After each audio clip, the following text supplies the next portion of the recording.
Chapter 1. Just transcended, stripped of the prince's garments. It hurt, especially her neck, as if someone had tightened their grip around it, searing with pain. Her legs felt as if they were being pressed down. Mu Yao awoke from the darkness, the furious voice of a man ringing in her ears. Feng Fuyao, you attempted to assassinate this prince on your wedding night, and, in fear of punishment, committed suicide to accompany a wild man in death. Truly a brainless fool. Struggling to open her eyes, Mu Yao found herself staring at a man adorned with a silver mask on the left side of his face, his countenance strikingly enchanting. He wore a resplendent red wedding robe, his features exquisitely chiseled. His captivating fox-like eyes shimmered with a bewitching allure. Even the half-mask could not conceal his noble and cold demeanor, exuding an overwhelming charisma. As Mu Yao emerged from her shock, she realized she lay sprawled in a large red wedding bed, her body half reclined. The man was in a suggestive posture, half leaning over her, pinning her down. One hand gripped her neck, his mesmerizing eyes fixed on her with a menacing glare. Startled, Mu Yao fought to break free. This prince? My goodness, I could just as easily be the Jade Emperor. You must be gravely ill. Let me go. Upon seeing her awaken, the man promptly rose, forcefully tossing aside the hand that had been constricting her neck, as if discarding something vile, and callously pushed her off.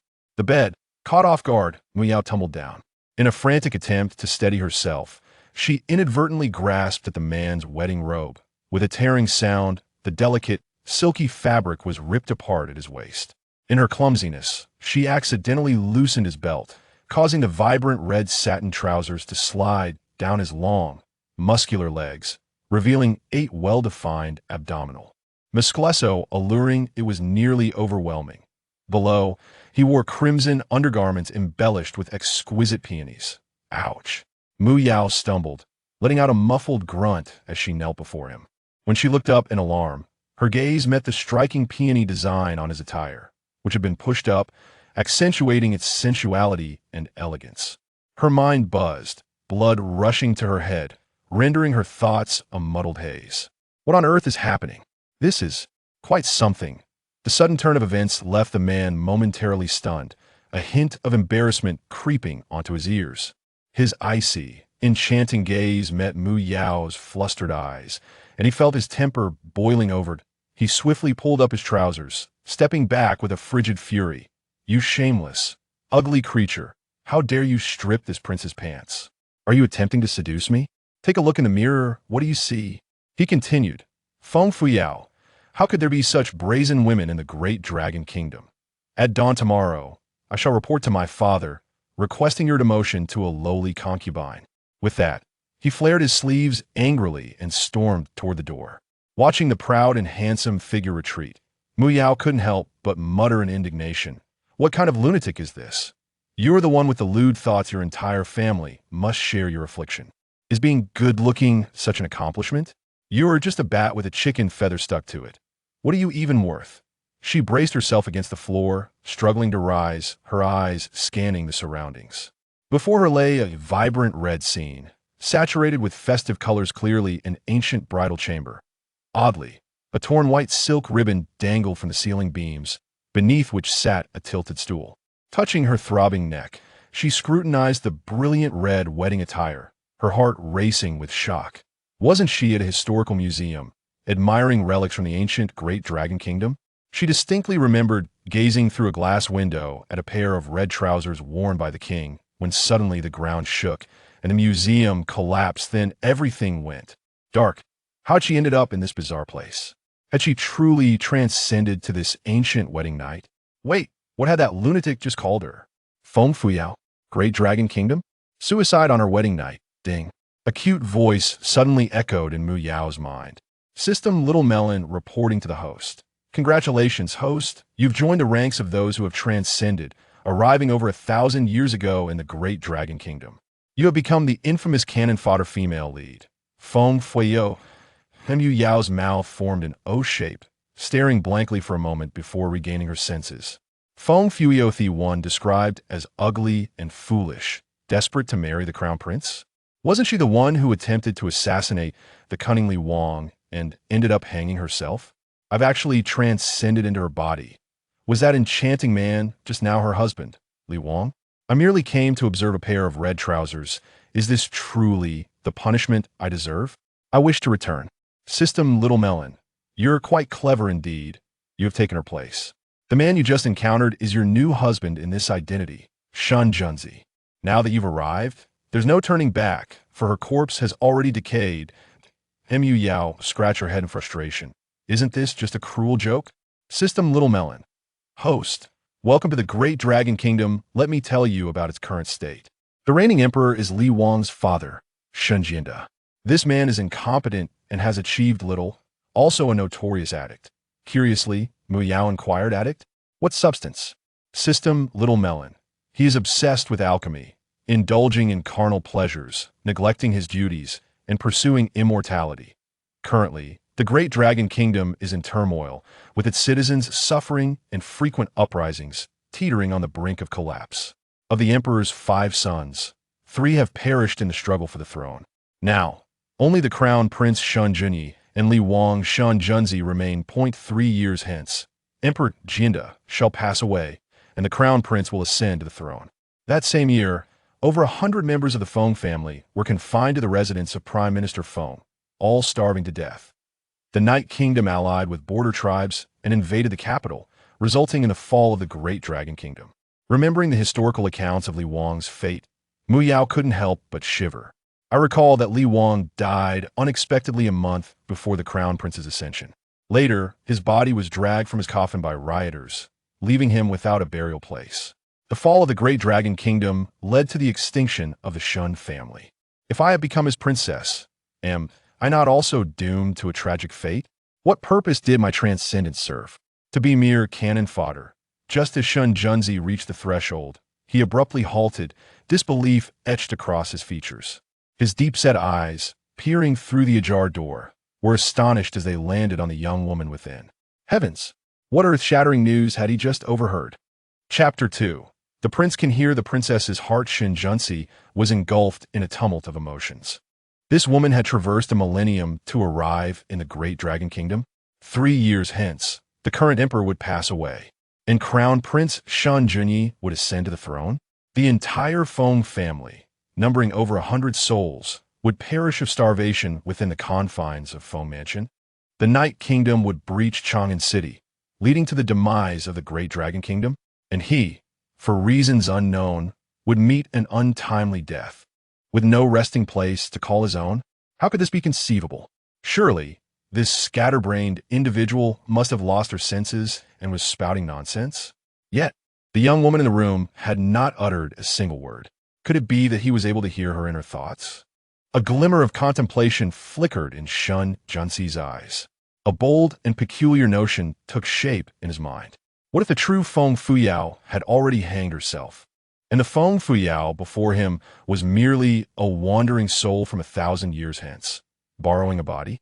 Shun Junzi felt a jolt of shock within him, and in pursuit of the truth, he turned back towards his chamber.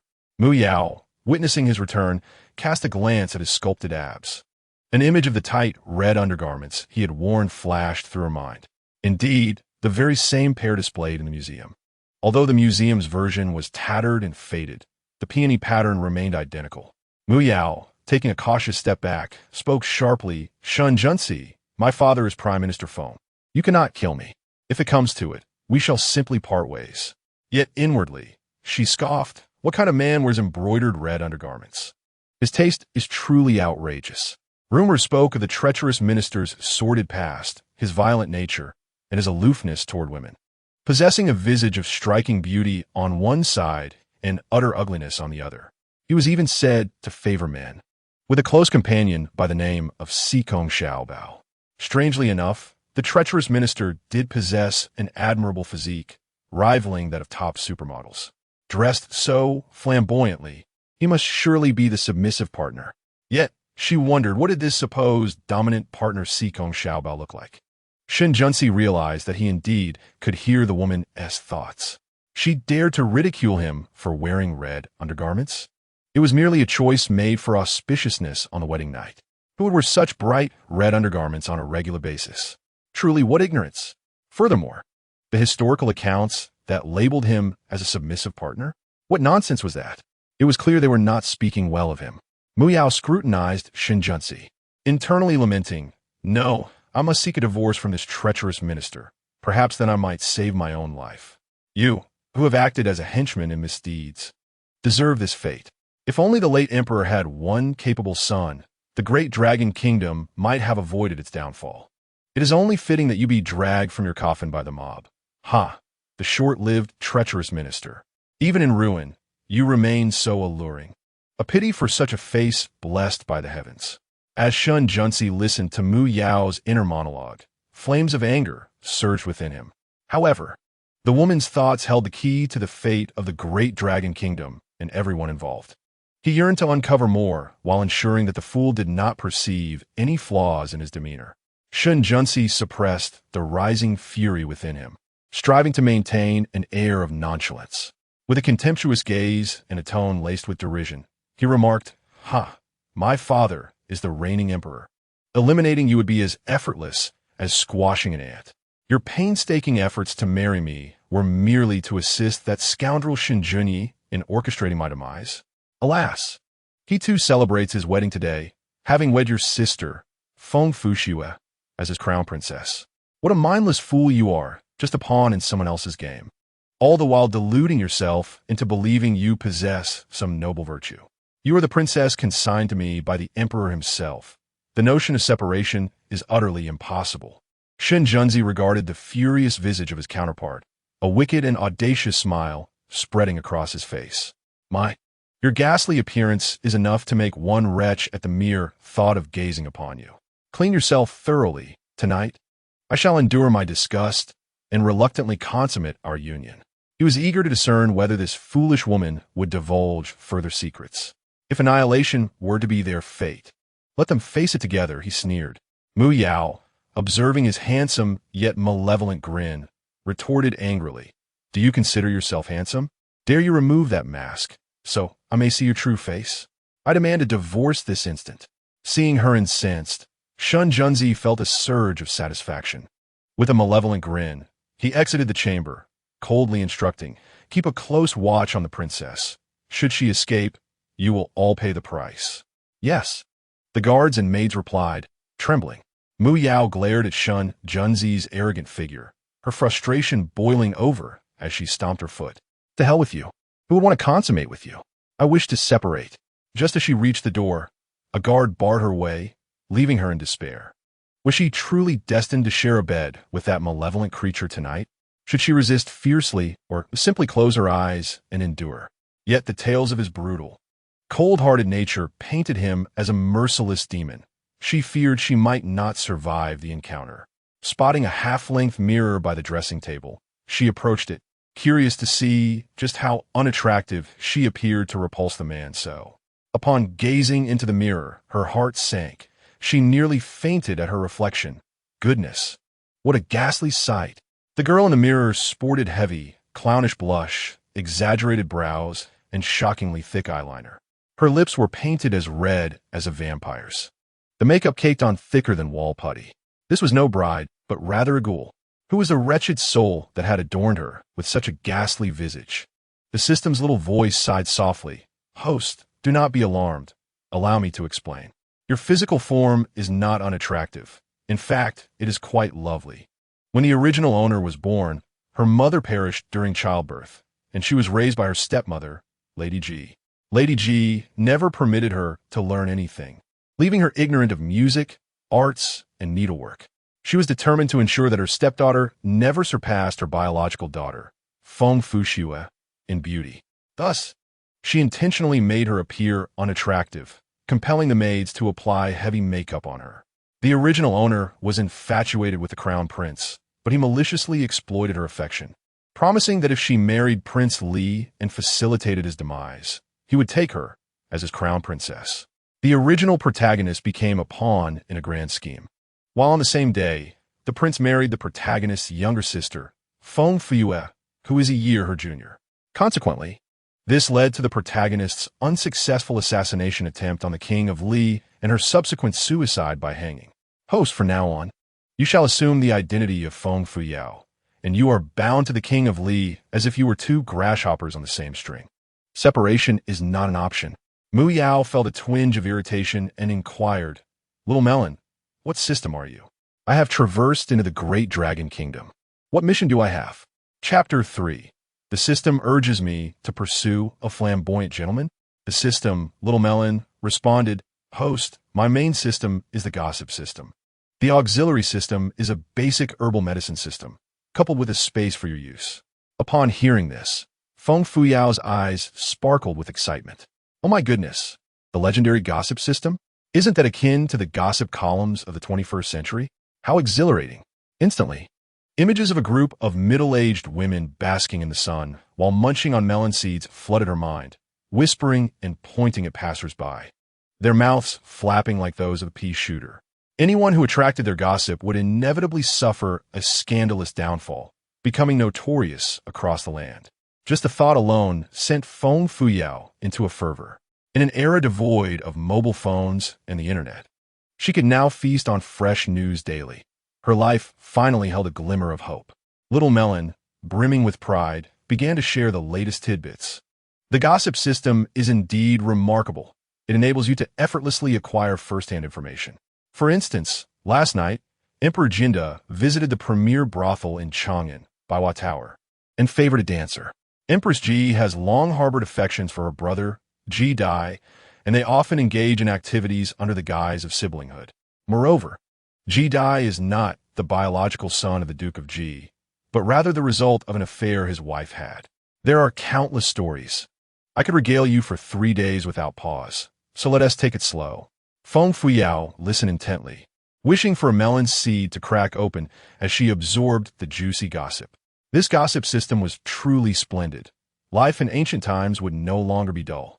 With a cheerful demeanor, Feng Fuyao asked, "Are the stories you speak of true? They sound fascinating. And what about the basic herbal medicine system and the accompanying space?" "Let me take a look." Upon examining the basic herbal medicine system, she found only one type of pill, the Ascension pill, and there was but a single unit. Feng Fuyao felt a tinge of disappointment and queried, "Little Melon, what is the use of the Ascension pill? Can I consume it?" The system, Little Melon, replied with glee, "Of course you can. It will grant you the internal strength of a moderate expert." Upon hearing this, Feng Fuyao was elated and promptly took the Ascension pill.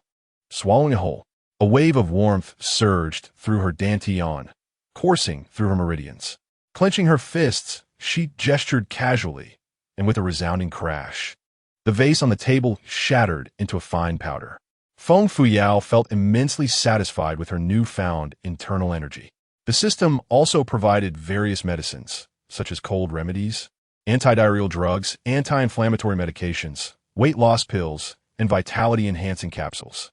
Feng Fuyao, intrigued, fixed her gaze on the vitality capsules and asked Little Melon, "What is the effect of the vitality capsules? Can I take them?" The system, Little Melon, chuckled mischievously. "When men consume them, their joy is doubled. Do you think you can take them?" Feng Fuyao harbored significant doubts regarding the integrity of this melon-eating system. As for the poisons, there were intriguing names such as Truth or Dare, Laughing Half-Step, and Limitless Joy. Each type of poison was available in a singular quantity. Feng Fuyao curiously scrutinized the poisons, finding the names rather peculiar and the quantities rather scarce. Upon examining the descriptions, she learned that Truth or Dare was indeed a truth powder, which, when sprinkled on a person, would induce unbearable itching, alleviated only by the revelation of a hidden secret.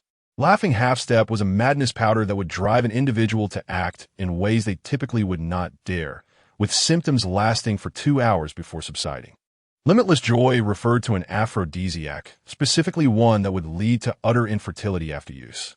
Feng Fuyao attempted to extract a pinch of poison along with a box of cold medicine, discovering that the system would automatically replenish what was taken, exclaiming, "This system is splendid, akin to a treasure trove, replenishing itself. How marvelous!" The system, affectionately named Little Melon, gently advised each time you accomplish a task, "The system will bestow rewards."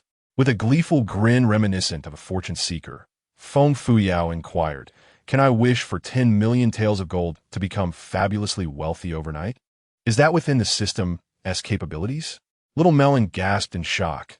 I am not a wishing well. How could I fulfill such extravagant desires?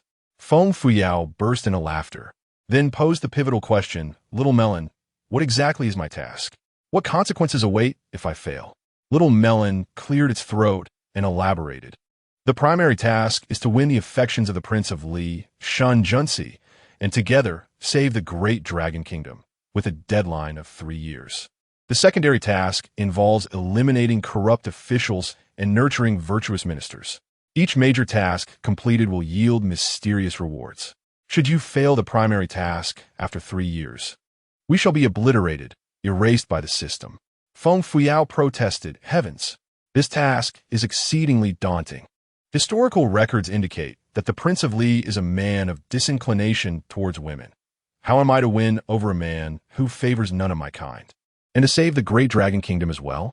The difficulty is insurmountable. It would be better to erase me altogether. In contrast, Little Melon maintained a calm demeanor. In truth, the ultimate task is not as formidable as you perceive. Once you win over the Prince of Li, you will be able to save the great Dragon Kingdom alongside him. Remember, the prince is also a royal of the great Dragon Kingdom. Despite some imperfections in appearance, they do not hinder his suitability for the throne.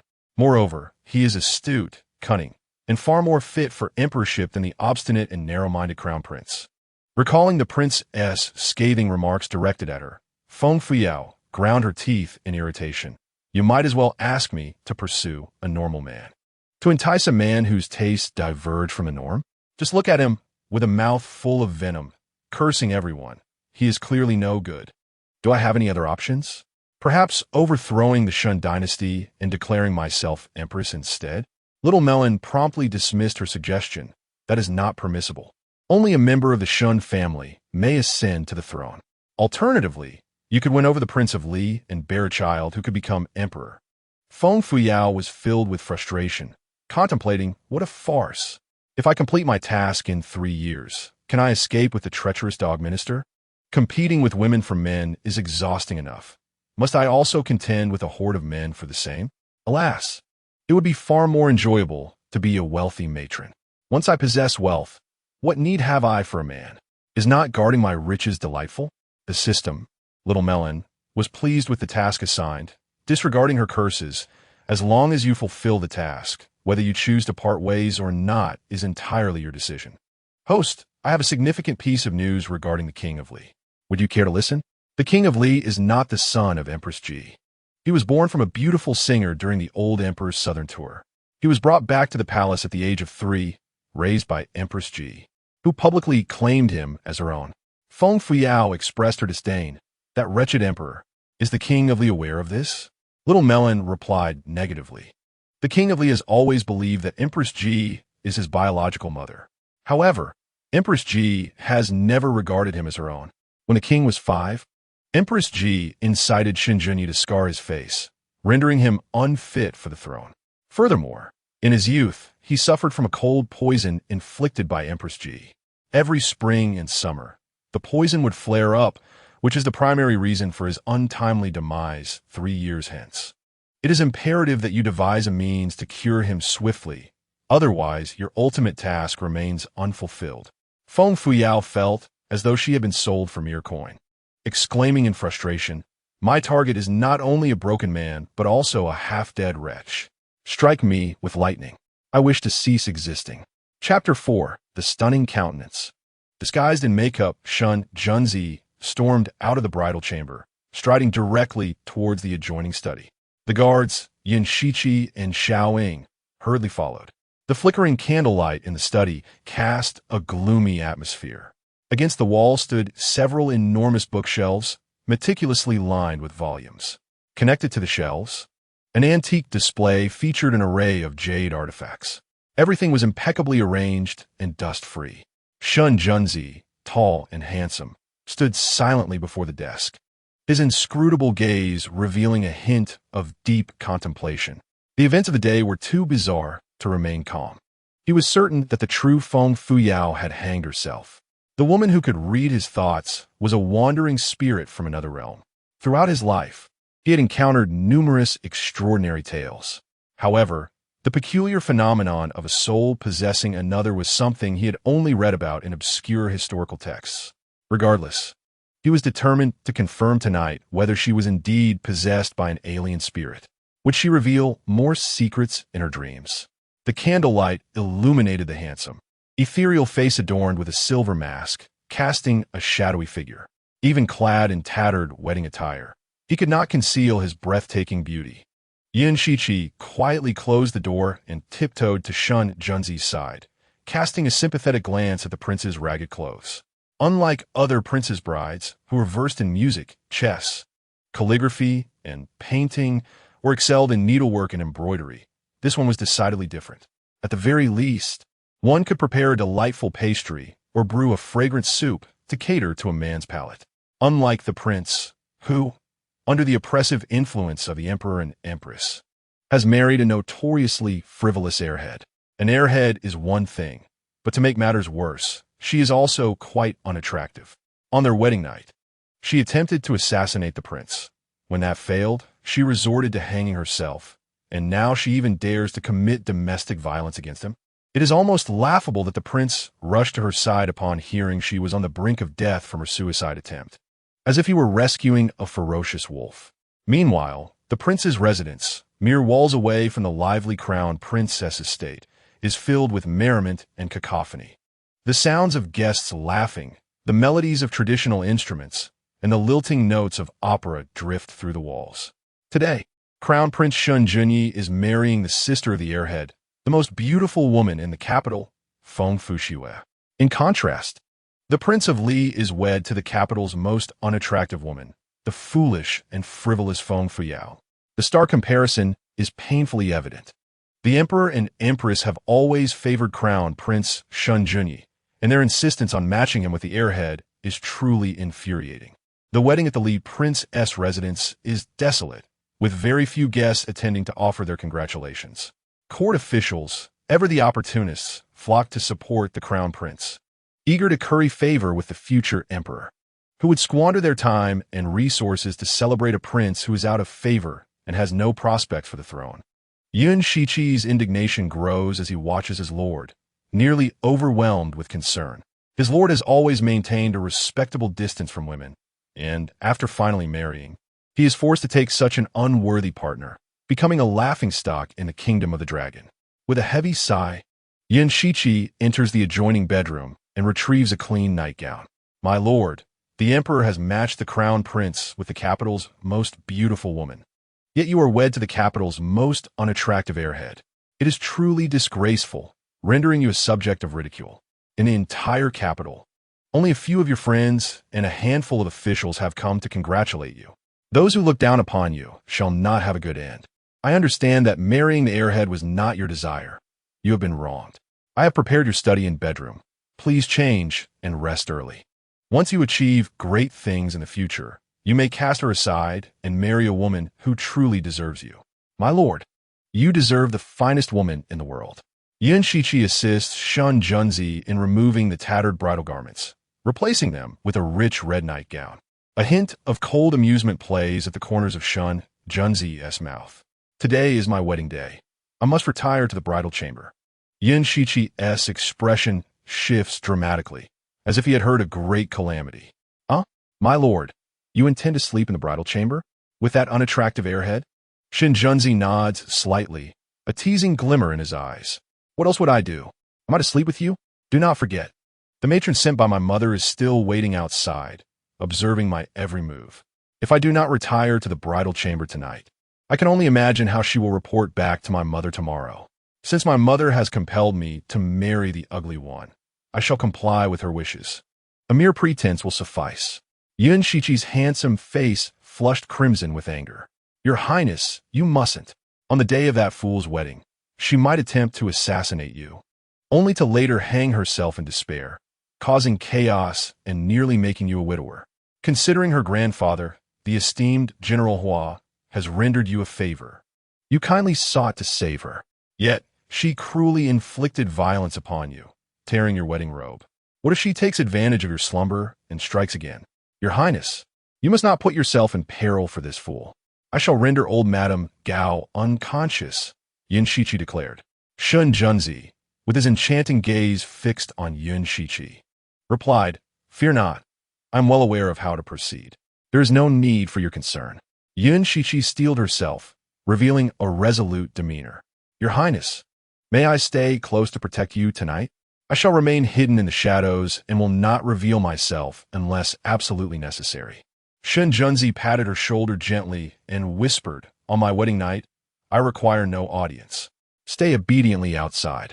Do not forget, I am skilled in martial arts and shall be fine. If you persist with your prattle, you may take your leave to guard the gate. Yin Shichi, feeling frustrated and unwilling, relented. Very well, Your Highness, but do take care.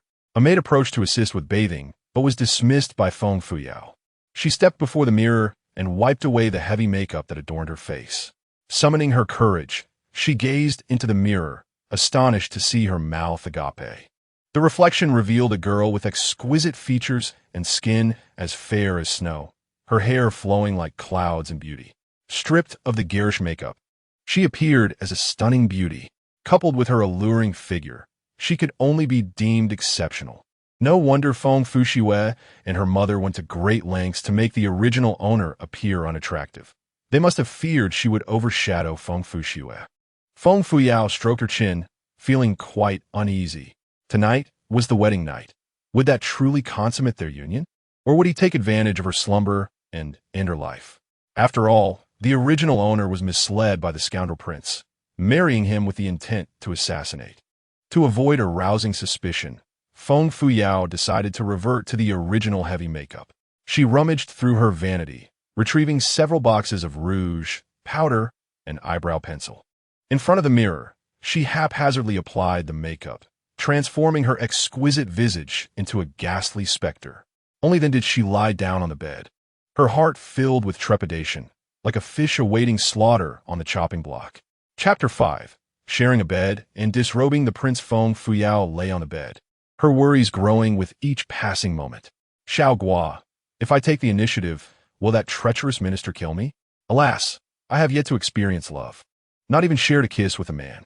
Though he is quite handsome, I cannot fathom being intimate with a stranger capable of murder without a second thought.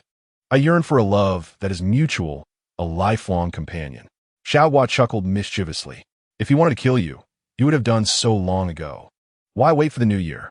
If you wish to win him over, you must at least capture his body before claiming his heart, right? Let me tell you, men are creatures ruled by their lower instincts. Once you have shared a bed with him, he will behave like a loyal pup, obediently following your every command. In the stillness of the night, Feng Fuyao contemplated her predicament, her mind conjuring an image of a vibrant crimson pair of undergarments adorned with peony flowers. Coupled with those enchanting, soul-piercing fox-like eyes and an irresistibly handsome visage, it was indeed a tantalizing sight. Yet, the man in question was infamously known as a Black Lotus in the annals of history. Heartless and ruthless, he could slay without a flicker of remorse, and his incessant arrogance made one want to slap him senseless. A shiver coursed through her as she lamented, I concede that this treacherous minister is beyond my reach. The kind that could take my life at any moment. Is he truly a euphemism for a gay man? If so, what compels him to marry me? She pondered. Is it merely to appease the royal family, forced to take on a simpleton like me to maintain appearances? The mere thought of sharing a room with a deranged killer sent chills down her spine, let alone the notion of seducing him myself. The man she yearned for was a paragon of heroism, destined to arrive on a rainbow cloud to claim her heart. Not this cold-hearted fiend who reveled in murder and preferred the company of men. The door creaked open, and a tall, striking figure stepped into the moonlit room, emanating an aura of chilling intensity. He glanced at the girl on the bed, a cold smirk gracing his lips. Listen to her. This ugly creature is maligning me, he thought, accusing me of being and calling me a Black Lotus. She dares to dream of overpowering me? Does she even realize her own worth? Moreover, the foolish woman believed her beloved to be a grand hero who would descend from the heavens to wed her. How preposterous! It seemed she fancied herself destined for a celestial being. Shinjunzi stood imposingly at the foot of the bed, narrowing his captivating fox-like eyes dangerously. Feng Fuyao, tightly cocooned in her blanket, feigned sleep, acutely aware of the invisible pressure radiating from him. Every hair on her body stood on end, feeling diminutive, pitiful, and utterly helpless, silently screaming, "Help! He has arrived, and I am truly terrified. Before I even attempt to seduce him, I feel as if I might perish from fear." She thought, "I am so unattractive. Please spare me your torment. I beseech you, go after your cunning lover, Sikong Xiaobao." Shinjunzi arched his elegant brows, letting out a disdainful snort. He brazenly climbed onto the bed and reclined beside her, his collar slightly unbuttoned, revealing his exquisite collarbone and a robust, enticing chest, a vision both alluring and captivating. With a languid hand propped beneath his chin, he fixed his mesmerizing gaze upon the back of the girl's head. With a sinister chuckle, he exhaled warm breath that sent shivers down her spine. "Feng Fuyao, cease your pretense. I am aware that you are not asleep. Your tight cocoon suggests you fear succumbing to your baser instincts and plotting against me. Rest assured, I harbor no interest in a creature as unattractive as you."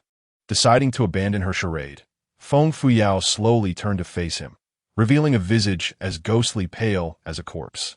Her thick, unruly brows and deep-set dark circles made her look as though she had just feasted on blood, a grotesque sight indeed. In the dead of night, a sense of unease enveloped the atmosphere as Feng Fuyao momentarily transformed into a theatrical vixen, her eyes glistening with desire as she exaggeratedly slurped in anticipation. With a delicate hand, she lifted the handsome man's chin, her lips pursed in a comically exaggerated manner. "Your Highness, you have finally arrived," she cooed, her voice dripping with sweetness that could raise goosebumps. "I thought you found me too unattractive to share a chamber with. An exquisite moment spent together is worth its weight in gold. Let me assist you in shedding your garments. Yield to me, won't you?" With a swift motion, she tore open his upper clothing, revealing his sculpted, porcelain-white chest. "Come, my treacherous minister, let us engage in mutual harm.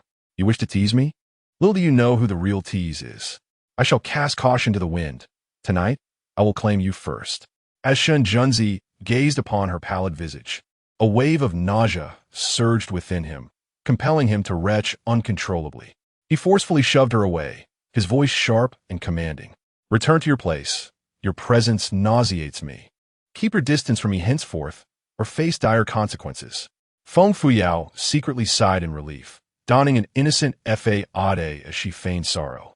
"Your Highness, you find me distasteful. It breaks my heart. I shall retreat to my corner. But do take heed, my sleeping habits are quite poor. I grind my teeth past gas and snore at night. I shall keep my distance to avoid disturbing you.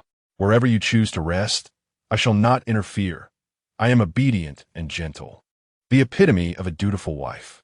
She promptly wrapped herself in her blanket, turning her back to Shinjunzi, internally scoffing. So he was merely jesting when he threatened to share a chamber with me. This man is as stubborn as a rock in a cesspool, far from easy to conquer. It's not that I am unwilling to share a bed. Rather, he possesses no interest in women. To win him over is indeed a Herculean task. Shinjunzi pondered. Who is this little girl? Did she just insult me by comparing me to a stone in a cesspool? And she dares to entertain thoughts of intimacy with me? Truly, she is a duplicitous and cunning woman. Listening to the rhythmic sound of her breathing behind him, he stifled a yawn, were it not for my mission. I would never share a bed with this man who prefers the company of other men. I adhere to principles. I refuse to be the third party, nor will I compete with another man for a man's affection. Though he possesses beauty, I crave a true man, not one who favors men. Please grant me time to win him over." Exhaustion washed over her, luring her into slumber upon the comfortable bed. Shinjunzi's enchanting gaze narrowed in suspicion. What mission? What conquest was she plotting? Did she intend to strike while he slept? Foolish woman, I have shown you considerable leniency. Should you dare attempt to assassinate me in the night, I shall not show mercy. Yet, as he lay beside her, he could hear her even breaths. Peering cautiously, he discovered that the dim-witted woman had already succumbed to sleep. Despite his fatigue, his mind remained alert, This night, he must remain vigilant against her potential treachery. However, he had never shared a bed with a woman before, and the sensation felt profoundly unsettling, as if countless insects were crawling over his skin, restlessly tossing and turning. A sweet fragrance wafted to the tip of Shun Junsi's nose, piquing his curiosity. The delightful aroma seemed to emanate from the young maiden beside him. As she tossed aside her thin blanket, her long, swan-like neck, smooth as jade, was revealed. Below that exquisite neck lay a stunning curve that stirred a primal desire, in stark contrast to her grotesque face. As Shun Junsi pondered this incongruity, he was suddenly enveloped by the young girl's murmured thoughts in her sleep. In Chapter 6, cast down from the bed by the prince, the maiden mumbled incoherently as she turned over, blissfully lost in slumber. Despite her tranquil repose, she was fervently critiquing in her dreams. Odd changes, even remains the same. Symbols indicate quadrants. I've heard this is a secret signal for time travelers. Dishonorable traitor, confess. Are you from the 8th planet? Shun Junsi's mind cleared, invigorated as if charged with energy. Her enchanting eyes sparkled like a night sky brimming with stars. Odd changes, even remains the same. A secret signal for time travelers? Was she referring to that fool Shinjuni? That foolish woman, it seemed, would never change her ways. What nonsense was this? In order to hear more clearly, Shun Junsi decided to lift the blanket. He stealthily inched closer to Feng Fuyo, but as he drew near, she suddenly turned, her delicate foot kicking the blanket aside. Then she stretched out her long, slender leg, resting it on Shun Junsi's abdomen, pressing down inappropriately. He let out a muffled groan, feeling a heat bloom in an alarming place. This insufferable woman, so restless in her sleep. Are you a pig? Shun Junsi gritted his teeth and quietly shifted to avoid her unwelcome leg. Just as he intended to shake her off, she leaned closer, nestling against him and returning to her slumber. Their faces were mere inches apart, breaths mingling in the air. The sweet fragrance intensified, intoxicating him with its allure.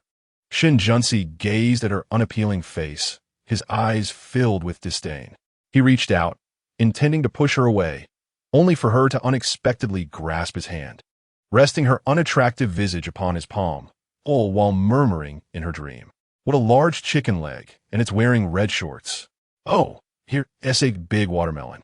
It looks ripe and must be very sweet. Where's my knife? Where's my watermelon knife? I want to slice into that big watermelon and enjoy a delightful feast. As Shun Junsi listened to Feng Fuyo's dreamy musings, a shiver ran down his spine. Did she truly consider him a large chicken leg or a watermelon? Thankfully, she had no knife. Otherwise, he might have found himself in dire straits. Sleep was now impossible. Shun Junsi lifted her face, tried to distance her head from his, but she seized his hand and placed her hideous face against it, continuing her deep slumber, mumbling, "Ah, my big chicken leg, the one in red shorts. It smells so good." Starving and yearning for a succulent chicken leg, Shun Junsi suddenly felt an ominous premonition. Just as he intended to withdraw his hand, a sharp pain shot through the back of it. To his astonishment, the grotesque creature had bitten him fiercely. The pain nearly made Shun Junsi leap off the ground, his fury simmering to the brink of explosion. Without a moment's hesitation, he extended his long leg and kicked the intruder, sending both the person and their blanket tumbling off the bed. Ouch! Feng Fuyao, who had been sleeping soundly, suddenly felt as if the ground had vanished beneath her. She landed with a thud, a dull ache radiating from her waist and hips. Dazed, she opened her eyes to find herself wrapped in a blanket on the floor. After a moment of confusion, she realized she had fallen from the bed. Rubbing her sore backside, she groggily crawled back towards the bed.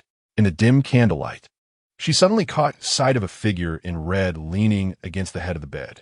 Disheveled hair obscured half of the face, while a silver mask glinted menacingly. Startled, Feng Fuyao shivered, her hair standing on end.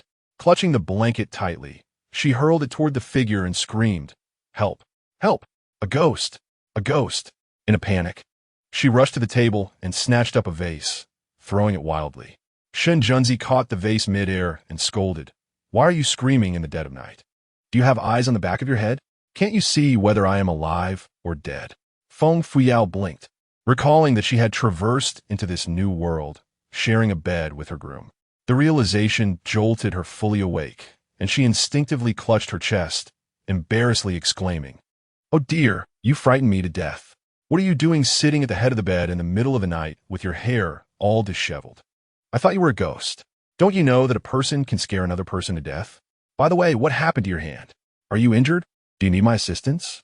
she asked, noticing the white cloth on the back of Shun Junzi's hand, stained with bright red blood. He tossed the cloth to the foot of the bed, haughtily snorting, with that ghastly appearance, "You resemble a ghost more than I do. What is wrong with my hand? Don't you know?" Feng Fuyao appeared utterly innocent, genuinely perplexed. "I was sleeping soundly. How would I know?" After a moment's thought, she retrieved a tube of ointment from her medicinal stash. Squeezing out a dollop, she approached him to apply it to his wounded hand. "I happen to have some ointment for bruises. Let me apply it for you. Be careful to avoid infection." Shun Junzi stared at the ointment, astonished. This foolish woman could conjure a tube of medicine from thin air. The ointment looked peculiar. Could it be toxic? However, the faint scent of herbs wafting from it suggested otherwise. As Feng Fuyao carefully applied the ointment to his wound, she remarked, "Why is there a ring of bite marks around this wound? Did you sleepwalk and injure yourself? My lord, you are too harsh on yourself." For the first time, Shinjunzi found himself having a woman hold his hand to apply medicine, and he felt quite uncomfortable. The ointment, upon contact with the wound, provided a cool and soothing sensation. The sweet and refreshing fragrance mingled pleasantly in the air. As I recalled the dream where the other party viciously bit me, a surge of resentment welled up within me. It was undeniably you, that deranged dog, who had inflicted this wound upon me. Surely, you do not harbor the audacity to contemplate the murder of your own husband, do you? Feng Fuyao placed the ointment beside Shun Junzi's pillow, pointing at herself in disbelief. "Did I inflict this injury? How could that be? I was sound asleep. What motive would I have to harm you? What advantage would it bring me to kill you? This ointment is a gift. Remember to apply it thrice daily, and it shall heal within 2 or 3 days." She stifled a large yawn. Swiftly maneuvering to the other side of the bed, cocooned in her blankets, she sighed contentedly and murmured, "You woke me up in the dead of night. I could die from exhaustion. Hurry and sleep. If you don't, dawn will break. Good night, my lord. May you have sweet dreams." Moments later, the room was filled with the sound of even breathing. Shun Junzi, burdened with a belly full of indignation, found slumber elusive. He discreetly picked up the ointment and slipped out of bed, scrutinizing it by candlelight. The ointment was housed in an exquisitely crafted tin tube, inscribed with unfamiliar characters. Though he recognized each character individually, their collective meaning eluded him. Yet, he could grasp their literal essence. Strange indeed, this ointment was evidently not of this world. He gazed at the slumbering maiden on the bed, intrigue flickering in his eyes. It seemed that Feng Fuyao had indeed undergone a transformation. However, what precisely was her mission? Just then, a gentle knocking echoed from outside the door. Chapter 7, Dreaming of Melodies, the Son of a Dancer. Yin Shichi's voice resonated from beyond the door, my lord. "It is the hour of the rabbit. It's time to rise. This morning, you and the princess shall enter the palace to present tea to the emperor and empress." Shun Junzi collected the ointment and opened the bedroom door. Yin Shichi, Xiao Ying, and Granny Gao awaited outside, accompanied by a throng of servants. All eyes were upon him, their faces alight with joy. The wedding of the Lord brought happiness to them all. As he emerged, the crowd bowed in unison, exclaiming, "Congratulations, my lord. Best wishes." Shun Junzi, having endured a sleepless night, bore dark circles under his eyes. His wedding night had been devoid of joy. There was little to celebrate. Nevertheless, he elegantly raised his hand and replied nonchalantly, "Please rise. Today, go to the steward and claim an additional month's allowance. Yin Shichi, Xiao Ying, accompany me." He instructed Granny Gao, "Lead the maids to assist the princess in her attire." "Yes," they responded, their faces radiant with delight. Yin Shichi and Xiao Ying followed Shinjunzi to the adjacent chamber, attending to his grooming and attire. Shun Junzi was known for his peculiar temperament, preferring solitude and shunning the company of women. Traditionally, it was Yun Shiqi and Xiaoying who served him. As Yun Shiqi assisted him in changing garments, he whispered, "My lord, last night several masked individuals visited the Li Wang residence, and our secret guards apprehended a few of the indiscreet ones. I pressed them for information, yet they remained obstinately silent, as if impervious to their predicament. I suspect these individuals were sent by the crown prince to witness your misfortune." Shun Junzi took the handkerchief from Xiaoying, meticulously wiping his face, yet he did not remove his mask. After discarding the handkerchief into the basin, a few splashes of water rose. With a sardonic smile gracing his lips and a chilling murderous intent flickering in his eyes, he thought, "Eliminate them all, leaving not a single one behind. Amusing to watch? Huh, let us see who will have the last laugh." Xiaoying, tall and imposing, bore a face that seemed harmless and childlike. Lowering his voice, he said, "Your Highness, last night, the young Master Ji Dan of the Ji State publicly slandered you at the Mingyue Tower while intoxicated. He mocked you for marrying a hideous, foolish woman, claiming it was the greatest joke in the entire Dalong Kingdom. He even went so far as to say you were a foundling, not the biological son of the Empress. He has consistently sought to undermine your reputation. Should we not teach him a lesson?" Ji Dan, the cherished son of the Ji Duke, was merely 16 and enjoyed the backing of his half-sister, the Empress, which emboldened him to behave arrogantly.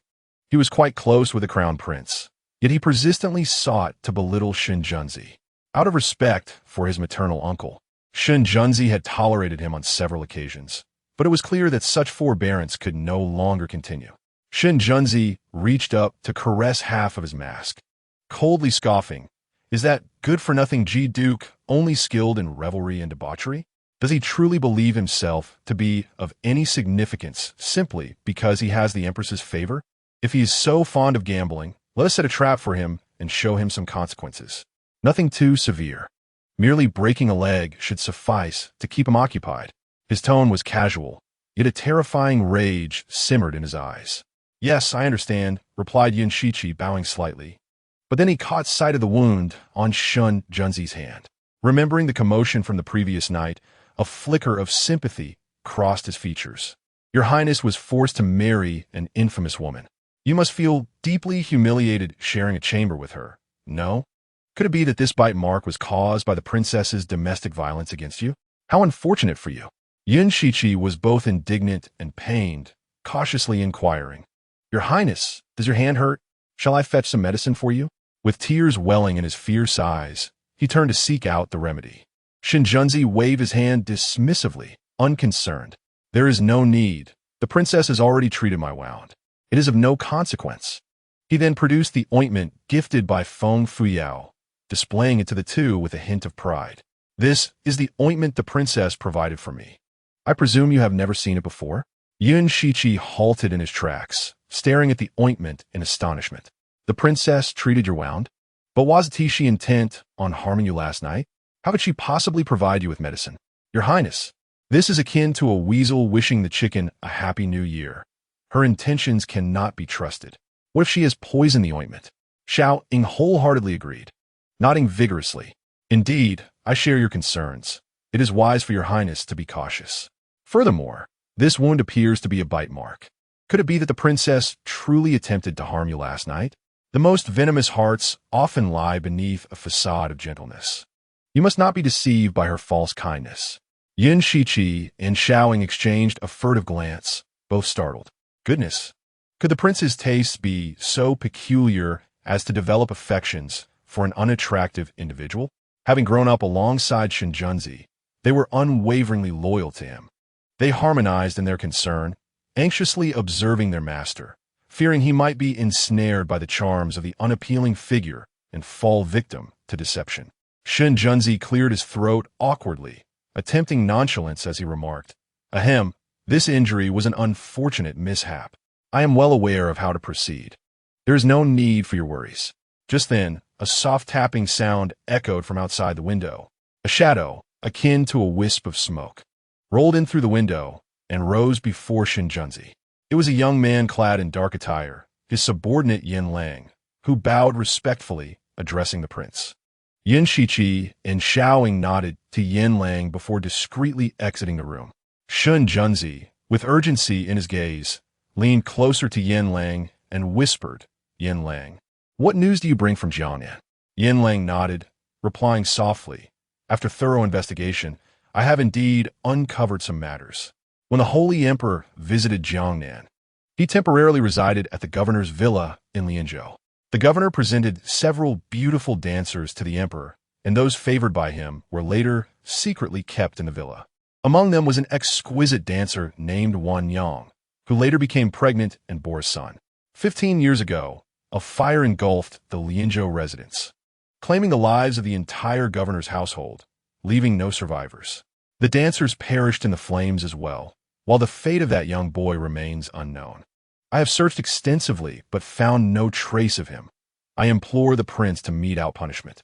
Shin Junzi furrowed his elegant brows, gesturing dismissively, "You may leave now. Inform me when you have further news." After Yin Lang departed, Shun Junzi gazed out at the pale light of dawn, lost in thought. For many years, he had repeatedly dreamt the same dream, a woman holding his hand, gently calling him Iwe, endlessly teaching him to sing the same nursery rhyme. Lianzhou flowers, Lianzhou hair. Lianzhou mountains and rivers reign supreme. Iwe laughed. Iwe ran. Iwe grew up laughing heartily. What was the true nature of his relationship with the woman in his dreams? Rumors in the market claimed he was not the biological child of Empress Ji. So, was he truly the offspring of Empress Ji? Chapter 8. Dealing with the malevolent servants in the bedroom. Feng Fuyao lay curled up in her blanket, blissfully unaware. She had stayed up too late the previous night and had fallen from her bed in fright. Later, she had even assisted Shun Junzi, that treacherous minister, in applying medicine, resulting in a restless night. Granny Gao, accompanied by the maids Chun Yin and Chuan Xiang, entered with stiff backs and stern expressions, exuding an air of superiority. Chun Yin and Chuan Xiang were accompanying maids brought along by Feng Fuyao from her maternal home. Granny Gao, a second-rank court official serving the empress, had been specifically assigned to the Li prince's residence to instruct the new princess in matters of etiquette and decorum. This was to prevent the new princess from causing embarrassment when serving tea in court, thereby preserving the dignity of the royal family and avoiding ridicule. Madame Gao stood before the bed with a sprightly demeanor, casting a contemptuous gaze upon the slovenly young woman sprawled across the sheets, sleeping like a pig. With a face etched in sharp lines of disdain, she raised her voice deliberately, inquiring why the princess had not yet risen when the prince was already awake. How could such servants neglect their duties? Should not the princess be up early to attend to the prince's morning rituals and accompany him to the palace for the tea ceremony? Madame Gao, a favored confidant of the empress, adopted an air of superiority, exuding a commanding presence while looking down upon others with a disdainful gaze, instilling fear in Chun Yin and Chuan Xiang. The two dared not utter a word and hastily scurried into the room. Chuan Xiang swiftly prepared the garments and toiletries, while Chun Yin approached the bedside, softly urging, "Princess, it's time to rise. We must go to the palace for the tea ceremony today." However, the person in bed, cocooned in the warm blankets, remained blissfully asleep. Chun Yin, glancing nervously at the increasingly grim expression of Madame Gao, gently nudged Feng Fuyao. "Your Highness, it is time to awaken. We mustn't be late for the palace."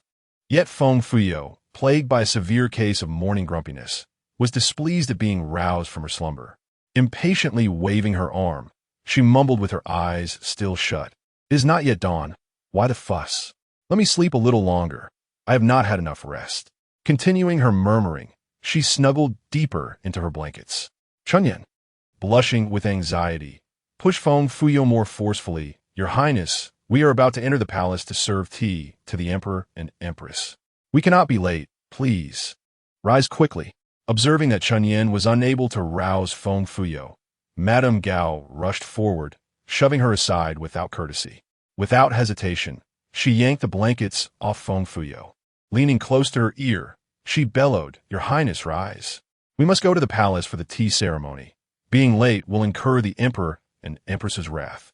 Feng Fuyao, groggy and disoriented, opened her eyes to meet the piercing gaze of a gaunt, disdainful old woman, jolting her awake as she exclaimed, "Who are you? Why are you shouting?" Madame Gao looked down upon Feng Fuyo with a scornful expression, declaring, "I am Madame Gao, a servant at the side of Her Majesty the Empress. I have been sent by Her Majesty to instruct you in the proper etiquette and decorum. As the Princess of Li, your every action reflects upon the royal family's dignity. The prince has long been awake and is preparing to attend to the Emperor and Empress. It is utterly inappropriate for you to still be in bed at this hour. I am merely reminding you of your obligations. Should this occur again, I shall have to enforce the palace's regulations, and I ask for your understanding in this matter." Madame Gao, why does that name sound so familiar? Feng Fuyo pondered briefly before recalling the night of her wedding, when this very woman had maliciously revealed the news of the crown prince's marriage to the original owner and wickedly incited her to assassinate the Prince of Li. After the original owner's failed attempt, this vile servant even urged her to commit suicide, attempting to create the illusion that the prince was cursed with a bad fate in marriage, thereby shaming him. This Madame Gao, in league with the Empress, was cunning and malevolent, clearly not to be trusted. Feng Fuyao narrowed her eyes dangerously and suddenly rose to her feet, delivering a swift slap. After consuming the Ascension pill, she had acquired substantial internal strength, and that blow was indeed forceful. The old matron, caught off guard, was sent sprawling to the ground. Her face contorted in pain as one side swelled significantly, her vision darkening, and a mouthful of blood accompanied by a tooth spewed forth. The old matron, accustomed to wielding power with the queen's backing, had never endured such a humiliating disgrace. Struggling to rise, her face twisted in fury. Her body trembled with rage as she pointed a trembling finger at Feng Fuyao, stammering indignantly, "Even the queen treats me with respect. Yet you foolish wretch, dare to strike me? You venomous woman are utterly unworthy to be the prince's consort. I shall surely persuade the queen to have you divorced, so that the prince may take another. Just wait to be cast aside by the prince and left to face ridicule for the rest of your life." Feng Fuyao rotated her numbed fingers, gazing down at the old matron with a cold, mocking smile. "Ah, so you're the old matron, are you? Do you still recognize yourself as nothing more than a dog servant? A despicable dog servant, barking orders in front of the princess. What a grandiose facade you put on. If you hadn't proclaimed yourself a servant, I might have mistaken you for my esteemed mother, the queen. Truly, a vile hound trailing behind its master, wielding power unjustly. The queen is gracious, gentle, and kind, while you, as her representative, have the audacity to bully me, the princess. Do you wish to defecate atop the queen's head or tarnish her reputation? Last night, you deliberately informed me of the prince's impending marriage, cunningly persuading me to assassinate the prince. When that failed, you urged me to take my own life in loyalty to the crown prince. You are indeed a sinister and malicious old witch. You wish to cast the first stone? Very well. I too wish to inform the queen of your misdeeds. Tell me, how do you think the queen will punish you upon learning of your wicked acts? Beheading, dismemberment, a cup of poison, or perhaps a length of white silk? I must admit, I'm rather eager to find out." The old matron was taken aback, gazing in disbelief at the darkly glowering Feng Fuyao, her face paling in fear. Was this truly the same indecisive and dim-witted girl who had almost succumbed to despair after heeding her call for the prince's assassination? The old matron would never dare to tarnish the queen's reputation, nor would she risk being accused of treachery against the prince. In an instant, the old matron's bravado faded, and in a desperate bid for survival, she knelt before Feng Fuyao, her tone submissive as she pleaded for mercy. "Your Highness, spare me. It was my ignorance that led me to overstep my bounds. I meant no malice last night, only pity for you, truly no ill intent." She was certain there were no witnesses to her actions. Her behavior had been under the queen's instructions. The queen would never punish her own. Feng Fuyao regarded her with disdain, coldly scoffing without commanding her to rise. Observing the flamboyant garments that Chuanxiang had brought forth, she frowned. "What is this ostentatious attire you present? Do you wish for me to resemble a gaudy feather duster?" Chuanxiang, taken aback, bit her lip and replied with a hint of grievance. "Your Highness, did you not use to adore garments in such vibrant hues? The lady remarked that you looked splendid in those garments, and thus you donned them each day. The second miss claimed that you appeared beautiful with heavy makeup, and so you applied it daily. One evening, you unexpectedly encountered the master in the courtyard, nearly frightening him into illness, as he mistook you for a ghost. Your Highness, you are indeed strikingly beautiful, even surpassing the second miss. Henceforth, refrain from wearing such gaudy attire and applying such alarming makeup. Chapter 9. Wedding Night. Feng Fuyao pondered. Was the original owner truly so foolish? No wonder she was regarded as a simpleton. From this day forth, it was time to reveal her true self, especially as she had a strategic mission to fulfill. She waved her hand decisively and said, "Bring me a set of elegant clothing and dispose of these extravagant garments." "Yes," Chuanxiang replied, bringing 3 sets of ceremonial dresses and unfolding them for Feng Fuyao.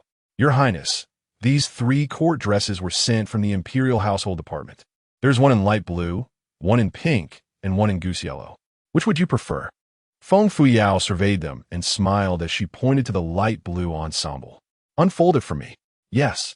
Chuanxiang set aside the pink and goose yellow dresses and revealed the light blue gown. The skirt was a delicate shade of blue, adorned with golden plum blossoms embroidered along the collar, hem, and cuffs.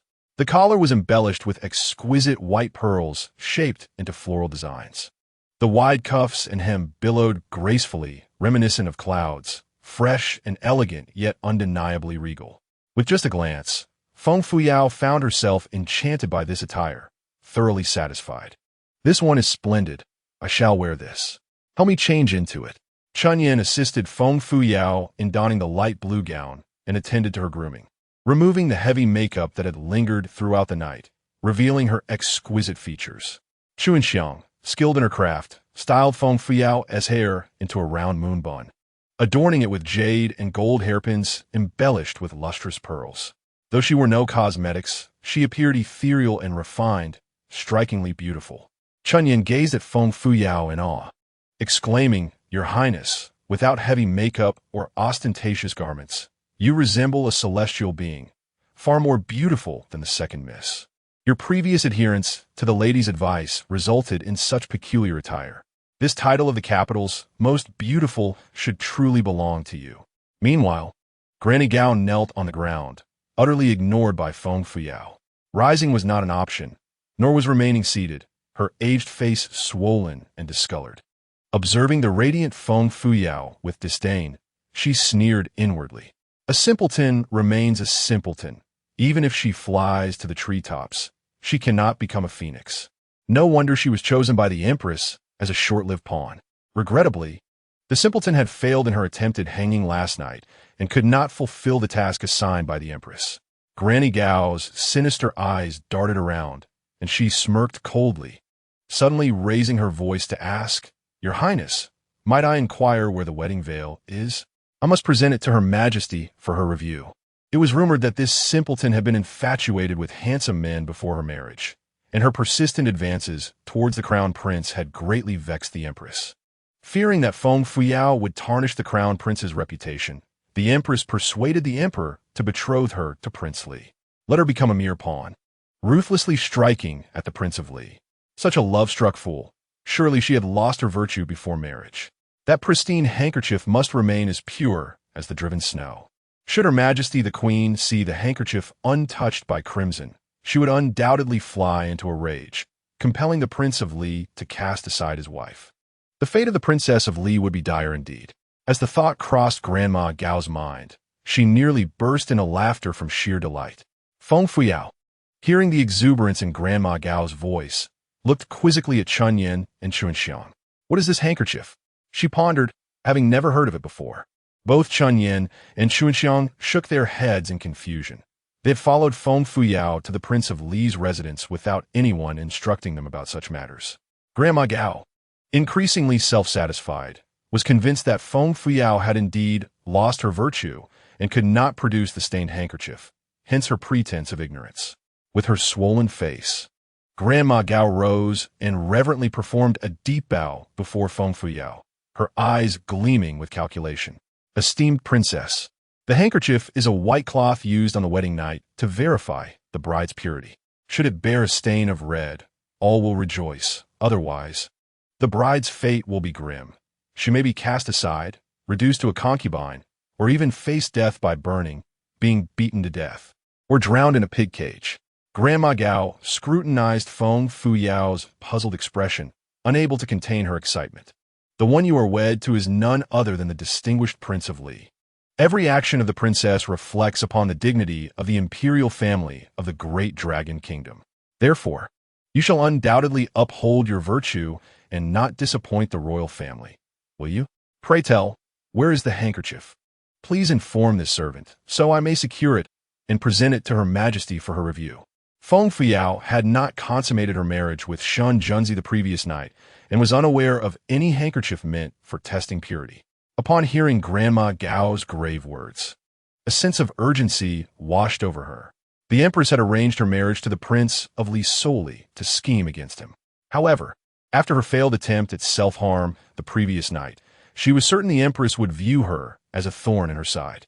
Chun Yin and Chuan Xiang approached the bed, beginning their search for the handkerchief, while Grandma Gao, suppressing her excitement, rummaged around the bridal bed. Suddenly, she spotted a hint of white beneath the brocade at the foot of the bed. With the swiftness of a hungry tiger, she lunged forward, seizing the white cloth before Chun Yin and Chuan Xiang could reach it. Casting a cold glance at Feng Fuyao, Grandma Gao smirked with a malicious glee. Her swollen, purplish face appeared both grotesque and vengeful. Princess, one who has not committed any wrongdoing fears not the knocking of ghosts at night. I believe you are a paragon of virtue. This handkerchief, however, must surely be stained with red. As she spoke, she slowly unfolded the white cloth before Feng Fuyao. The entire handkerchief was nearly drenched in blood, save for the edges which remained white. Grandma Gao gawked at the handkerchief, her triangular eyes widening in shock, revealing her profound disappointment. So much blood has been shed? Feng Fuyao stared at the bloodstains on the cloth, her lips twitching. It suddenly dawned on her that the treacherous minister had indeed used the handkerchief to wipe the wound on his hand the night before. Unable to restrain her whispers, she mused, could it be that the treacherous dog injured itself to deceive others, thus staining the handkerchief with its own blood? This individual, in a bid to uphold the dignity of man, truly exhibited remarkable devotion. However, the matron, with her despicable nature, conspired with the Empress, nearly leading the original owner to a tragic demise. She must not be spared lightly. Feng Fuyao stepped forward and gently patted the matron's shoulder. With a handful of truth or dare powder, she sprinkled it into the nape of the matron's neck, speaking earnestly, Matron, your fervor over a mere handkerchief almost brought you to a cerebral hemorrhage. You truly are diligent in your duties. Yet, allow me to offer you a piece of advice. Those who harbor no guilty conscience need not fear the midnight knocks. A heart filled with malice will inevitably meet an unfavorable end. Beware, for indulging in treachery may lead to a most undesirable fate. Having said this, she paid no further attention to the matron, whose face was shrouded in darkness, and instructed Chun Yin, Chuan Xiang, lead me to the dining hall. After breakfast, we shall return to the palace to serve tea. As I did not rest well last night, we must leave early and return swiftly to catch up on sleep. Yes, my lady, the two maidservants responded, guiding Feng Fuyao along the vermilion corridor towards the dining hall for breakfast. At this moment, dawn had just broken, and birds chirped merrily in the branches. The corridor was adorned with lush flora, and the tranquil environment was enhanced by rockeries and flowing water. Shen Junzi sat languidly in the dining hall, having awaited for quite some time, dressed in a water-blue robe embroidered with cloud patterns and woven with golden brocade. He wore a crown inlaid with pearls. Complemented by half of a silver mask, he exuded an air of noble beauty, both enchanting and captivating. He held a cup of fragrant tea, sipping it leisurely, his posture graceful and dignified. Yin Shiqi leaned in to report softly, today's fresh gossip, when the princess rose. The matron confronted her with impudence, prompting the princess to slap her across the face. The matron fell to the ground, one side of her face swollen and bleeding, losing a tooth in the process. It was quite a sight. Later, the matron sought out the handkerchief. Yin Shiqi's face flushed with embarrassment, struggling to articulate the details. Shun Junzi shot him a cold glare, displeasure etched on his features. Speak. Yun Shichi, startled, gathered his courage and declared the matron was searching for the handkerchief in bed, claiming that failing to stain it would yield dire consequences, either being cast aside, reduced to a lowly concubine, or facing death by fire, beating, or drowning. Eventually, the matron found the stained handkerchief and coughed. My lord, did you and the princess truly consummate your marriage last night? Immediately covering his mouth. He wished he could slap himself.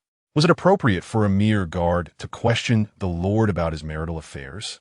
Yet, considering the princess's unfortunate appearance, how could the lord possibly find it in himself to engage with her? Yun Shichi cautiously scrutinized the lord's expression, awkwardly attempting to shift the topic. My lord, do you know why the princess struck the matron? Shun Junzi paused, his hand holding the teacup, faltering slightly as he imagined the grotesque figure's fury. A slight smile graced his lips, his eyes gleaming with interest as if he were anticipating a spectacle. Why? Was it not because the matron dared to confront her? Yun Shichi swallowed nervously, lowering his voice conspiratorially.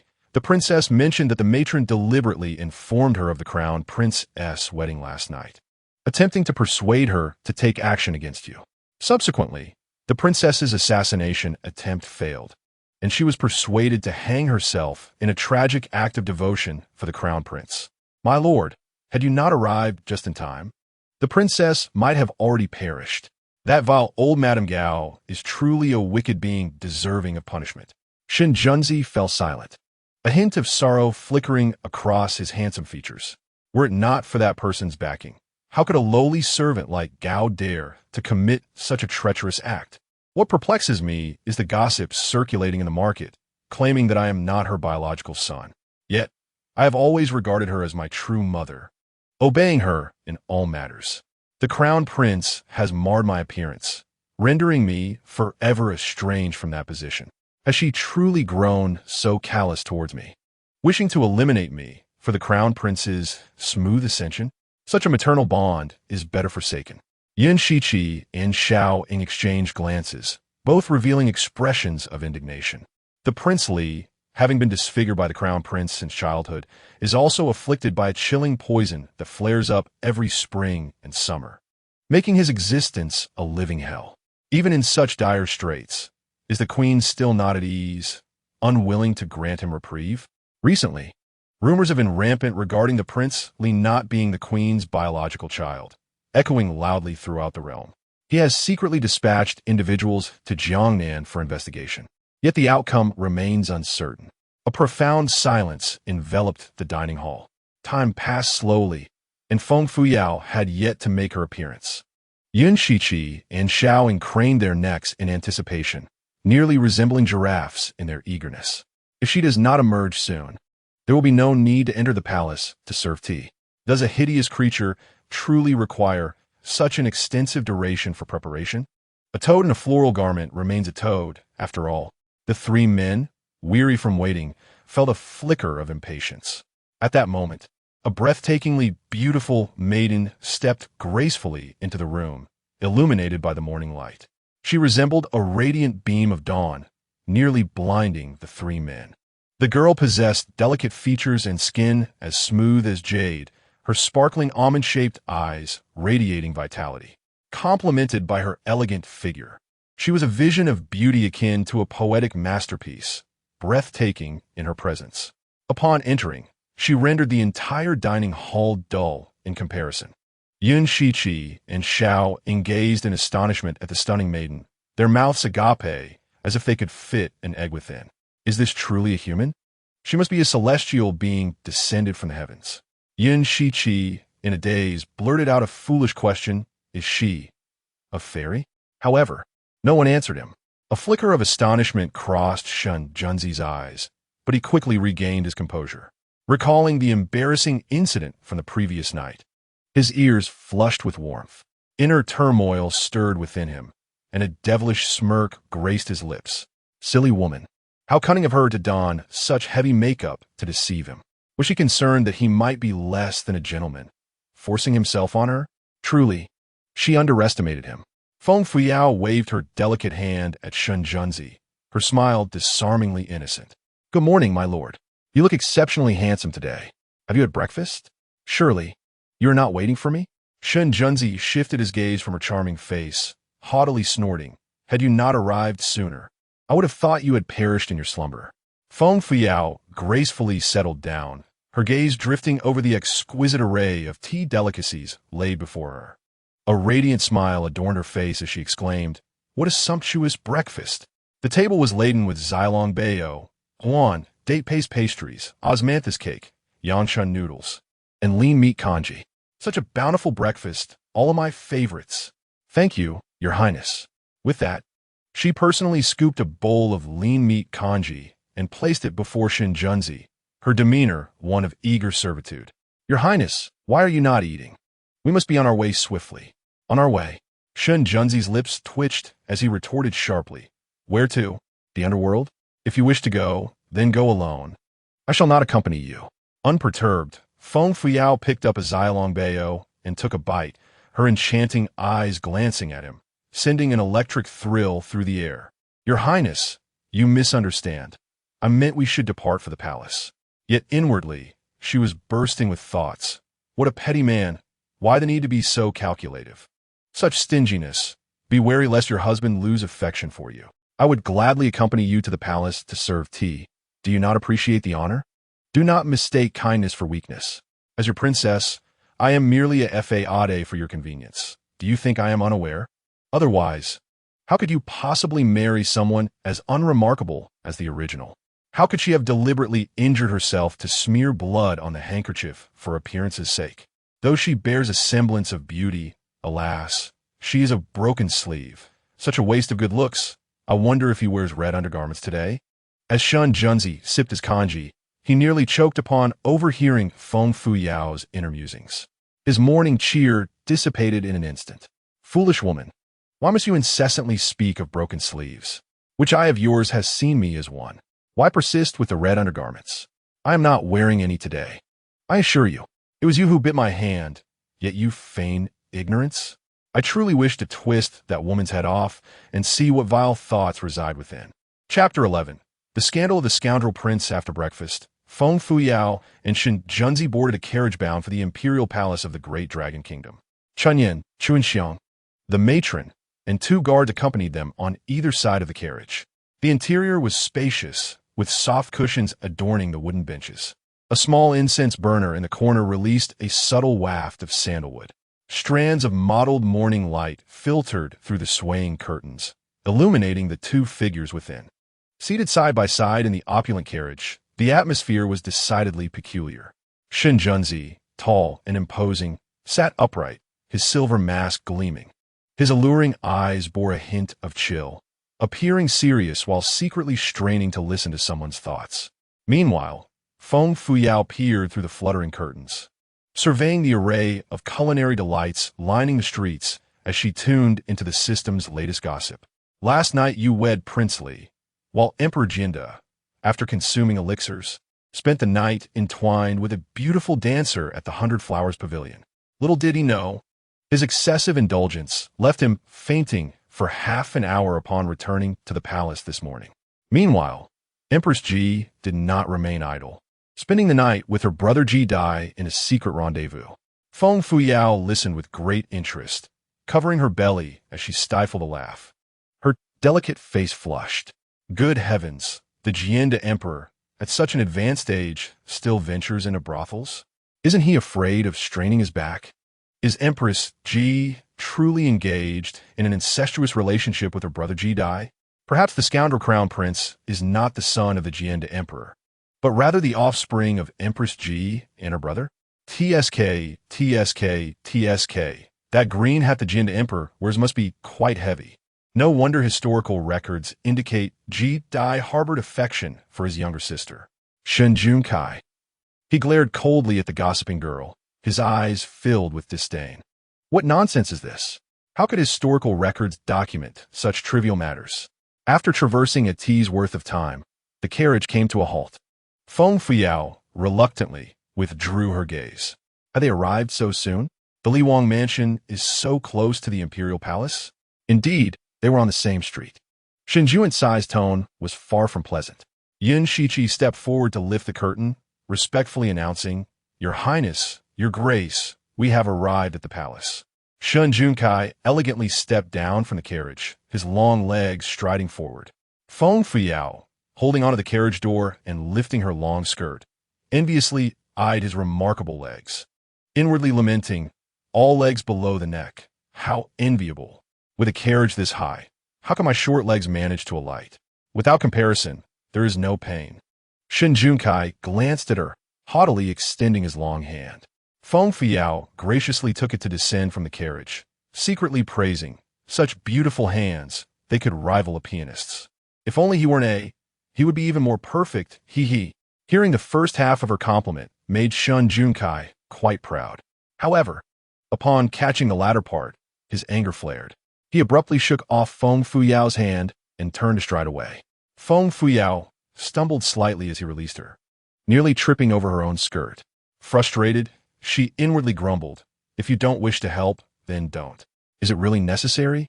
Such a character, with a face like that. His temper is so volatile. Fortunately, I am in a good mood today, so I shall not bother to argue with you." Shun Junkai, hearing the woman's thoughts behind him, clenched his fists in anger. That insufferable woman, secretly insulting him again. Is she itching for trouble? I shall endure. I shall bide my time for retribution. Shin Junkai suppressed his rising ire. To listen to her thoughts and grasp state affairs, a gentleman does not quarrel with a lady. Feng Fuyao stood before the grand gates of the imperial palace, gazing upward at the majestic architecture of the great dragon kingdom. The palace's entrance was a towering gatehouse, imposing and resplendent in gold and brilliance. Through the lofty walls, one could glimpse the distant grandeur of the palatial structures. 2 rows of guards stood at attention, gripping long swords, flanking either side of the gatehouse. Feng Fuyao surveyed the palace with excitement. So, this is the imperial palace of the great dragon kingdom. It indeed exudes grandeur. It is said that the Forbidden City, a millennium hence, evolved from this very foundation. A lavish carriage, resplendent in gold and silver, came to a halt before the palace gates. The exterior of this carriage was adorned with golden jewels, shimmering brilliantly. The curtains and drapes were embellished with strings of colorful gems. Even the sleek black horses pulling the carriage wore bridles encrusted with gold. Beneath the morning light, a resplendent carriage gleamed, dazzling the eyes of onlookers. In stark contrast, the carriage occupied by Feng Fuyao and Shun Junsi appeared rather modest. It was evident that such ostentation could only belong to the notorious crown prince. Observing the opulent vehicle, Feng Fuyao could not help but internally scoff. The crown prince is quite extravagant, as if he fears the world might not recognize his wealth. Even his carriage is adorned with gold trim. Suddenly, a robust figure with a delicate visage descended from the carriage, his long legs gracefully alighting. Standing an impressive 6 feet tall and weighing around 250 pounds, his well-defined chest seemed almost on the verge of bursting through his garments. Clad in an apricot yellow robe embroidered with golden dragons, he exuded a formidable and masculine presence. Even Feng Fuyao, who prided herself on her own figure, felt a twinge of inadequacy in comparison to his bulging physique. For maidservants approached, carefully assisting a regal young lady as she stepped down from the carriage, dressed in a court gown of pale yellow adorned with peonies. She possessed a slender and graceful figure, her skin fair as snow and delicate as frost. Despite her exquisite makeup, her pallor and injured lips suggested a recent ordeal. The pair was none other than the crown prince and Feng Fuyao's sister, Feng Fushue. As Feng Fuyao observed the unfolding drama, her curiosity piqued. She mused, what on earth transpired last night? Was it truly so vigorous that her lips bore the marks of a rough encounter, leaving her limping? The crown prince certainly lacks understanding when it comes to cherishing delicate beauties. Shun Junyi, catching sight of Feng Fuyao and Shun Junsi standing a good half-meter apart, noted their palpable discomfort. They resembled not a newlywed couple, but rather adversaries caught in a bitter rivalry. Upon gazing at Feng Fuyao's enchanting visage, Shun Junyi's eyes sparkled with intrigue, as he felt the presence of his consort diminish in comparison. He thought to himself, this seemingly foolish girl, devoid of makeup, is unexpectedly captivating. Despite her ineptitude, she had a failed assassination attempt last night. Yet, I possess ample means to deal with you, my infatuated fool. Just as Feng Fuyao reveled in the spectacle, a voice from her system jolted her attention. Host, would you care to indulge in the freshest gossip about the Crown Prince? The flames of curiosity igniting within her, she eagerly inquired, what juicy tidbit do you have regarding the Crown Prince? Do tell me. With a mischievous grin, the system responded, the Crown Prince harbors a hidden ailment, rendering him unable to perform in a conventional manner. Staring at the Crown Prince's bear-like physique, Feng Fuyao's expression turned to one of disbelief. What? He appears so robust, yet cannot engage in the act of intimacy? How tragic! Shen Junsi interjected. What kind of ludicrous slander is this? The system continued with a wicked chuckle. He is not entirely incapable. However, his endurance lasts merely 3 seconds. Struggling to suppress her laughter, Feng Fuyao's lips curled into a wry smile. Is it truly so pitiful? Just 3 seconds? This is akin to a hollow carrot in a brocade robe, appealing in appearance but ultimately useless. Just look at that imposing physique and well-developed chest. Even women would feel inadequate in comparison. How could the original master be so blind as to take a liking to such a character? Was he perhaps bewitched by the grandeur of his muscular physique? This embroidered pillow cannot possibly be a sadist, can it? Look at how he has tormented Feng Fuyao, leaving her battered and unable to walk. Feng Fuyao clutched her stomach, her face flushed with laughter, thoroughly enjoying herself. Shen Junzi, caught up in the spectacle, nearly spat out his drink. His deep-set eyes sparkled with a hint of cold amusement. The information regarding Shen Junyi's hidden ailment was highly confidential, known to very few. How did this woman come to know such a secret? Could it be that the Crown Prince had confided in her? No, that was impossible. Such matters pertain to a man's dignity, and Shen Junyi would never disclose them. Thus, there could only be one explanation. The current Feng Fuyao possesses knowledge that eludes many others. The tale of the Crown Prince's hidden ailment is a lengthy one, indeed, and it bears his mark. In the past, several princes vied for the throne, engaging in a deadly struggle.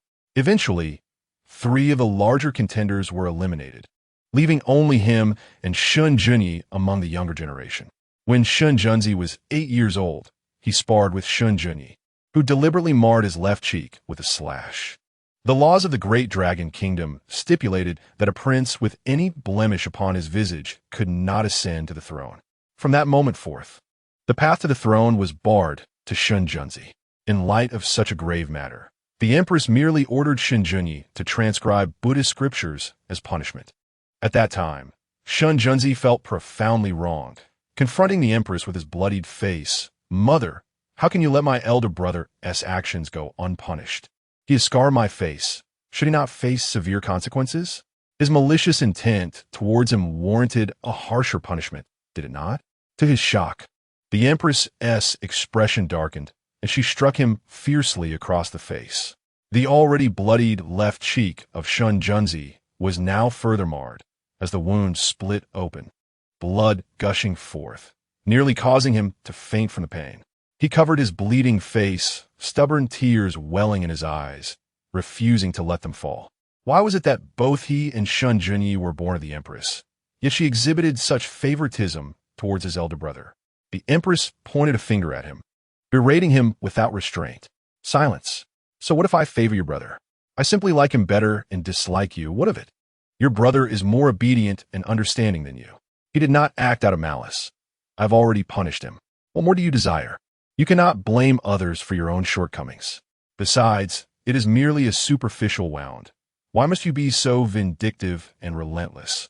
Shen Junzi, overwhelmed with anger and pain, retreated to his chamber to weep bitterly before seeking an audience with the emperor. Upon seeing his bloodied face, the emperor, far from offering solace, chastised him sternly. Your wound will heal in a few days. Why must you continue to make a fuss? Brothers should live in harmony and not keep score, lest they damage their relationship. Shortly after this incident, Shen Junyi was appointed crown prince. Shen Junzi, marked by his physical blemish, became a marginalized figure, faced with his father's indifference. His mother's partiality, and the disdain of his maternal clan, the Ji family, the young Shun Junzi was engulfed in sorrow, anger, and confusion. He could not comprehend why. Despite being equally the empress's son and possessing greater intelligence, martial prowess, and diligence than Shen Junyi, he was met with such disparity.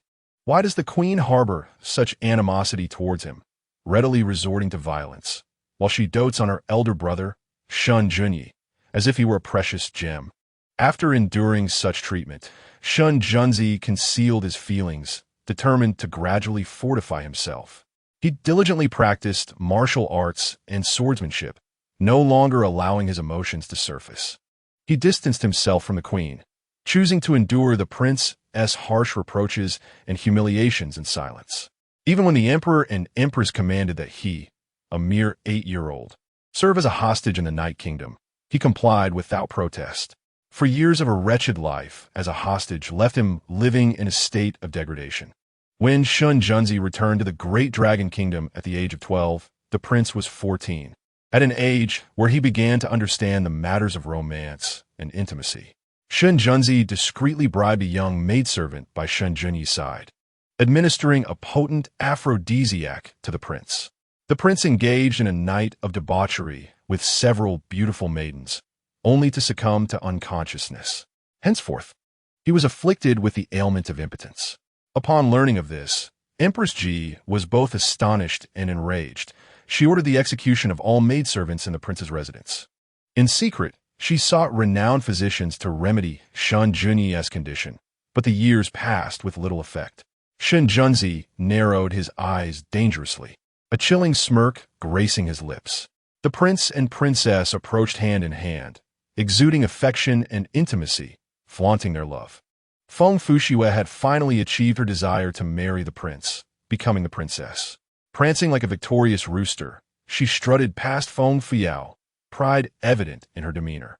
As she walked by, she carelessly drew aside the sheer veil adorning her neck, showcasing the love bites left by the prince. Feng Fuyao observed the marks on her neck, unable to suppress her laughter, thinking, those who flaunt their affection meet a swift demise. What a bizarre embroidered pillow. You nearly bit your neck off, and yet you revel in it? What is there to boast about with a mere 3 seconds of passion?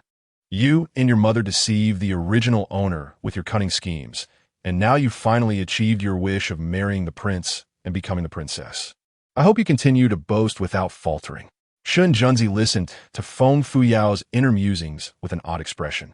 Such a foolish woman dared to voice her critiques. Despite her lack of decorum, there was something inexplicably endearing about her. Shun Junzi calmly regarded the approaching prince, his demeanor respectful as he bowed deeply. Your Highness, I humbly pay my respects, he intoned, adhering to the formalities. Feng Fuyao stifled her amusement, mimicking him with exaggerated obedience. Your Highness, Princess, I wish you both a joyful marriage. The prince, with an air of restrained pride, raised a hand, his countenance radiant. Please rise, and accompany me to greet the emperor and empress. The prince cast a glance, whether intentional or not, at the matron, Granny Gao, who lingered behind Feng Fuyao. Momentarily taken aback, Granny Gao's half-swollen face bore 5 vivid red fingerprints, causing her to shrink under the prince's scrutinizing gaze. He shot her a fierce glare, grasping Feng Fuxiue's hand, and strode ahead. Feng Fuyao and Shun Junzi followed closely behind, each lost in their own thoughts, a mere half a meter apart. The grand wedding of the crown prince has prompted nationwide celebrations, granting a 3-day holiday during which ministers are exempt from attending court. The once bustling imperial palace now appears somewhat desolate. The palatial structures within, resplendent in gold and brilliant in stature, are adorned with intricate red walls and green-tiled corridors, each corner revealing the opulence befitting royalty. Compared to the forbidden city that Feng Fuyao had visited in her previous life, this palace is equally, if not more, magnificent. Feng Fuyao cast a glance at the tall, striking figure striding ahead of her, silently scoffing, walking so briskly, as if rushing to be reborn. Does that treacherous minister know that the malevolent empress is not his biological mother? Suddenly, Shun Junzi halted, as if struck by lightning. Chapter 13. Serving tea and the malevolent empress's trials. Noticing Shun Junzi's abrupt stop, Feng Fuyao stepped forward and whispered, "My lord, why have you paused? How much longer must we walk? I did not sleep well last night. What shall I do if I grow too weary to continue?" Shun Junzi, attempting to steady the tumultuous emotions within, replied with a complex gaze, "Do not fret. Soon, we shall have a sedan chair to carry us to Feng Fu Palace." Feng Fuyao's beautiful eyes twinkled like crescent moons, revealing a set of pearly white teeth, her delicate lips glistening like congealed fat. Her unparalleled beauty seemed to render the resplendent palace pale in comparison. She playfully patted Shun Junzi's shoulder, expressing her concern. "How splendid. I am not well versed in the palace etiquette, so please remind me later to avoid offending the emperor and empress, lest I incur their wrath." "Indeed," Shun Junzi murmured, lowering his lashes to conceal the bitterness within. It was no wonder he had been neglected by the empress since childhood, subjected to scorn and abuse, constantly belittled and mistreated. He had now come to realize that he was indeed not the biological child of the empress, and the rumors circulating in the market about him being a foundling were, regrettably, true. It was no surprise that his uncle, Ji Dan, berated him as a bastard every time they met. The Ji family showered Shinjunyi with affection while treating him with cold indifference and disdain. Shun Junzi was now fervently yearning to uncover the truth about his biological mother. Who was she? Where was she? How did she fare? Was she still alive? However, Feng Fuyao's attention was presently fixed on the impending audience with the emperor and empress. Even if Shun Junzi wished to learn the truth, he could only bide his time for the right moment. Several eunuchs approached, carrying 4 soft sedan chairs, and within a mere tea's length of time, they arrived at Feng Fu Palace. Feng Fu Palace, the residence of empresses throughout the ages, symbolizes honor, status, and royal favor. Exuding an air of majesty and privilege, the empress and the emperor, an old couple who had long since grown apart, awaited them in the main hall. The intricately carved zeaten-wood table was adorned with an array of exquisite and delectable pastries. The splendid gold tea set shimmered in the morning light, radiating opulence and grandeur. Feng Fuyao, alongside Shun Junzi, Shun Junyi, and Feng Fushue, entered the palace. Feng Fuyao's curiosity led her gaze around the hall, where she noticed a man and a woman seated in the upper positions.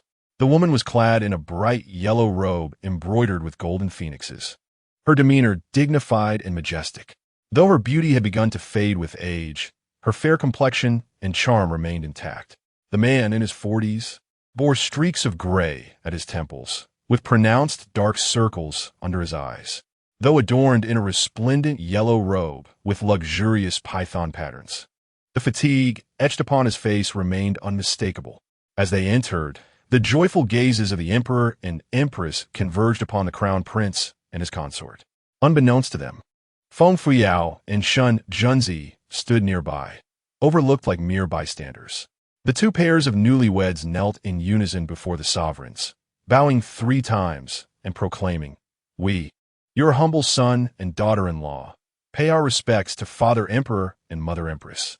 Long live the Father Emperor, long live the Mother Empress." At that moment, a beautiful palace maid approached, accompanied by 2 matrons, each presenting a blood-stained handkerchief for the empress's inspection. A mere glance from Empress Ji was sufficient for the matrons to withdraw with the soiled cloth. Feng Fuyao observed a flicker of anger in the empress's eyes as she beheld the swollen visage of Matron Gao. The palace maid, holding 4 golden cups of fragrant tea, positioned herself beside Shun Junyi and Shun Junzi. Shun Junyi and Feng Fushue were the first to offer their cups. Bowing respectfully, "Father Emperor, please partake of this tea. Wishing you enduring blessings, long life, and prosperity." The Emperor of Jinda, buoyed by the joyous occasion, could not contain his smile. He lifted the cups offered by Shun Junyi and Feng Fushue, touching them to his lips before setting them down. "Good children, may you cherish one another, support each other, and grow old together in harmony." The crown prince and his consort bowed again, affirming, "We shall heed Father Emperor's teachings, conducting ourselves with propriety and serving as a model for the realm."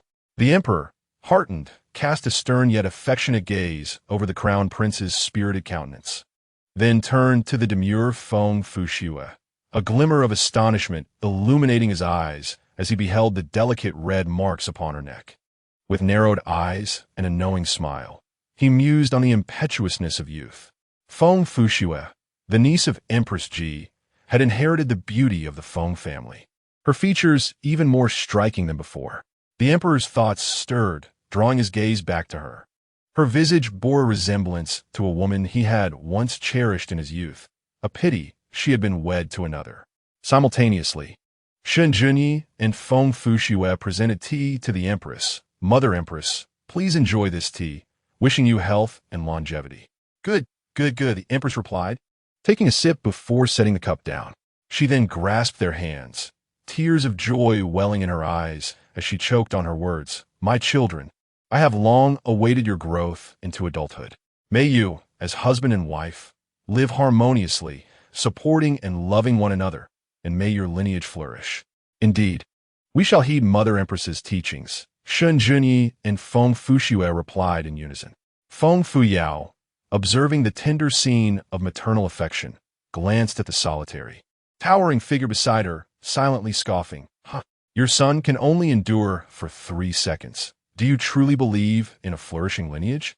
You raised the king of Li, treating him as your own, yet you harbor disdain and craft schemes against him. To prevent him from claiming the throne, you incited Shen Junyi to mar his face. Indeed, the most venomous heart belongs to a woman.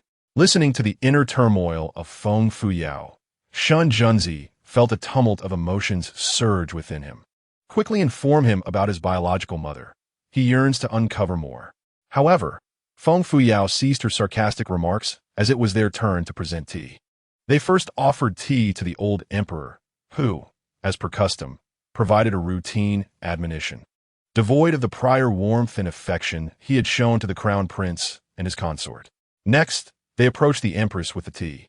Whether intentional or not, Empress Ji displayed her malice as she accepted the golden cup offered by Feng Fuyao.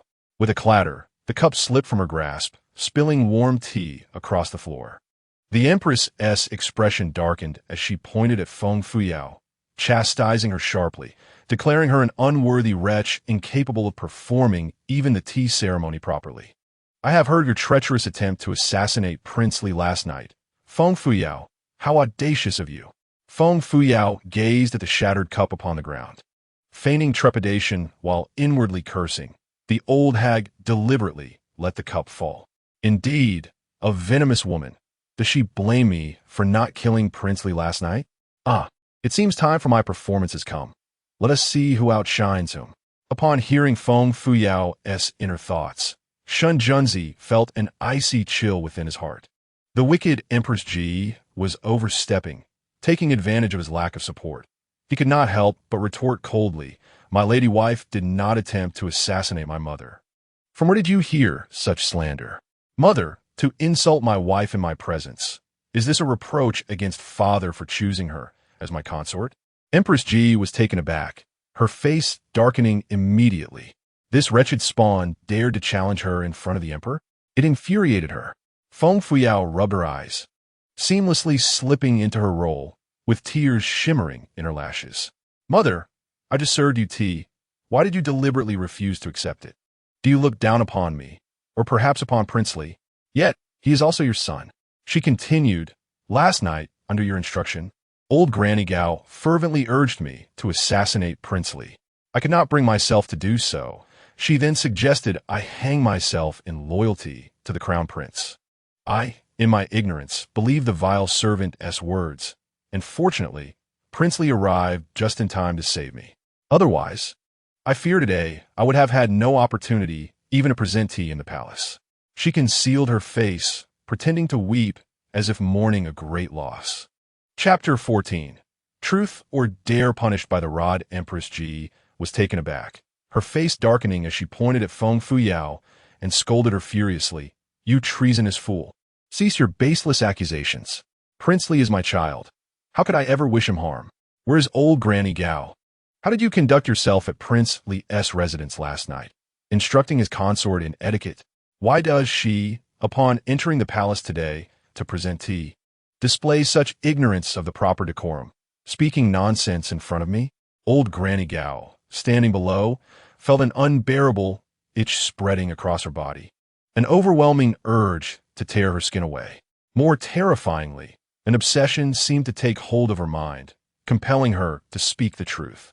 Only by revealing the truth could she alleviate the relentless itch consuming her. This sensation was intolerable. Upon hearing these words, Granny Gao felt as if she had been granted a reprieve from a grave punishment. She hastily rushed forward and knelt upon the ground, exclaiming in a manner akin to spilling beans, "Your Highness, I was instructed by you and His Royal Highness the Crown Prince to proceed to the Li Wangfu to educate the Li Wangfei in etiquette. You and His Royal Highness even urged me to incite the Li Wangfei to murder the Li Wang in order to prevent him from usurping the Crown Prince's throne. Furthermore, you advised me that should the assassination fail, I should persuade her to commit suicide to silence her." After uttering these long-burdened confessions, Granny Gao felt an overwhelming sense of relief, and her inexplicable itchiness miraculously vanished. However, as she recalled her own words, her complexion turned ashen, and she collapsed onto the ground in despair. It was over, utterly over. What had she just said? Had she not just illuminated her own demise with a lantern in the restroom? Feng Fuyao observed the Empress's complexion resembling that of pig liver, suppressing a cold smirk. "Granny Gao, you conspired with that old witch to harm both me and the Li Wang. This morning, while you were not paying attention, I administered a game of truth or dare. This particular poison, once it touches the skin, induces an unbearable itch that can only be alleviated by uttering the truth. Let's see how the old witch extricates herself from this predicament." Shen Junzi's gaze narrowed, and he discreetly regarded Feng Fuyao with newfound admiration. The seemingly foolish girl possessed a wisdom that belied her appearance. Indeed, quite remarkable. The Emperor Jian's countenance darkened, and he glared at the Empress and the Crown Prince, his voice laden with fury. "Empress, Crown Prince, what is the meaning of this? Can you provide an explanation? I have but these 2 sons remaining. Do you intend to turn against one another, leaving the great dragon kingdom without an heir?"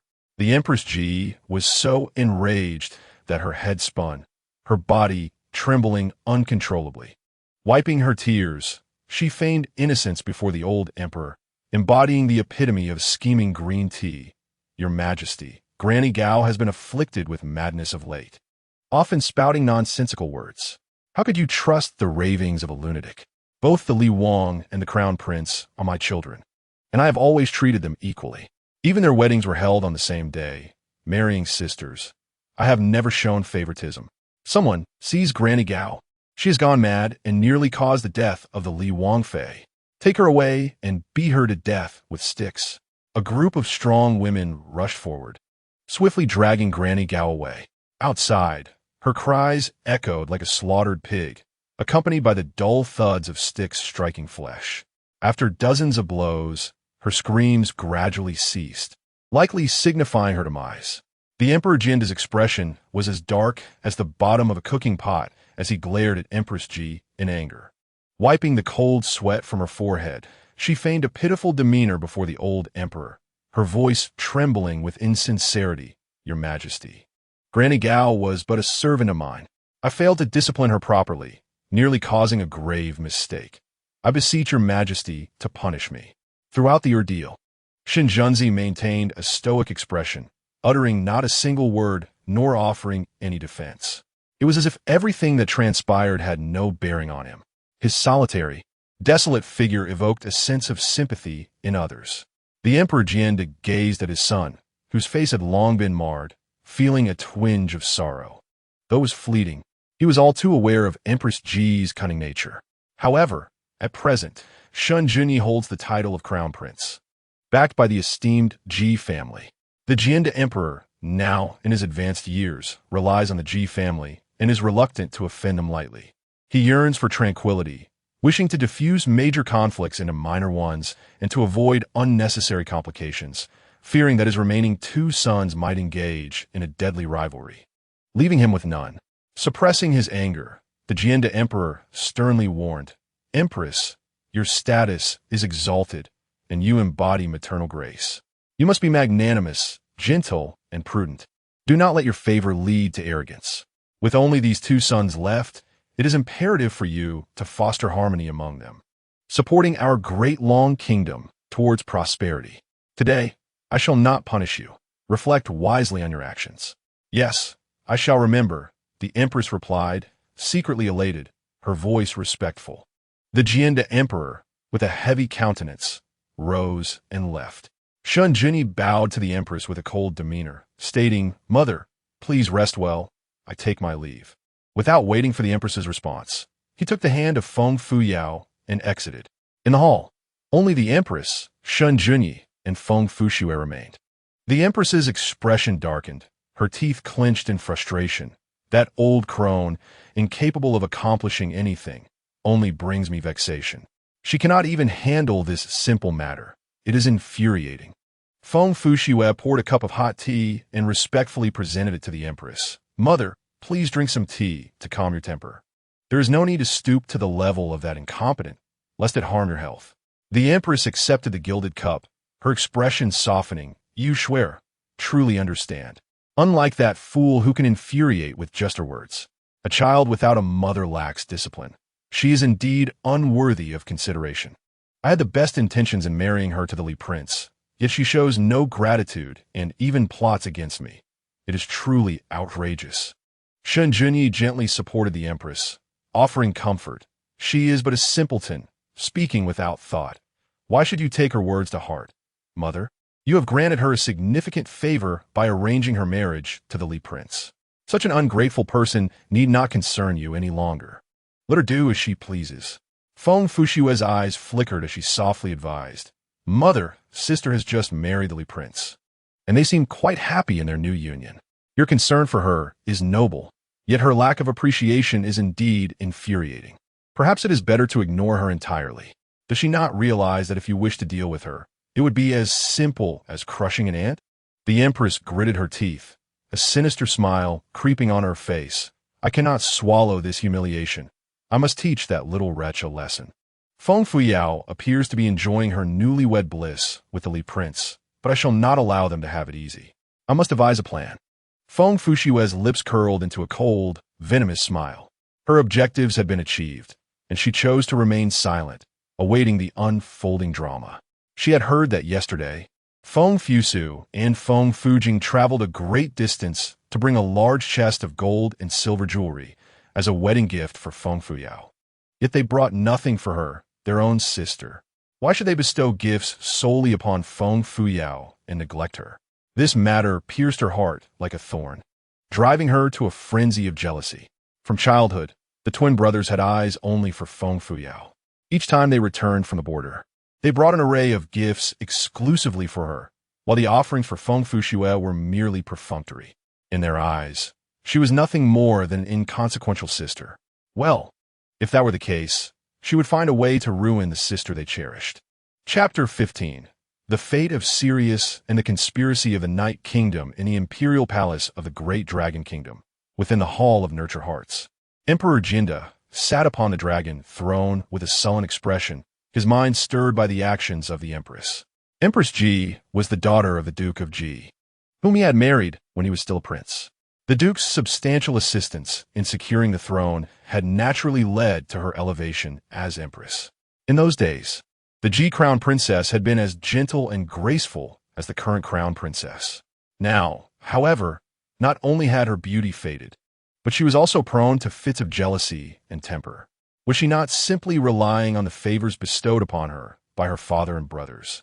Feeling invulnerable in her high station, just the thought of it filled Emperor Jinda with annoyance and a sense of helplessness. One day he vowed he would make this woman pay. The head eunuch, Xiao Shunzi, hurried forward, pouring a cup of hot tea for the emperor, and spoke softly with a smile. "Your Majesty, today marks the joyous occasion of the tea ceremony for the crown prince and princely.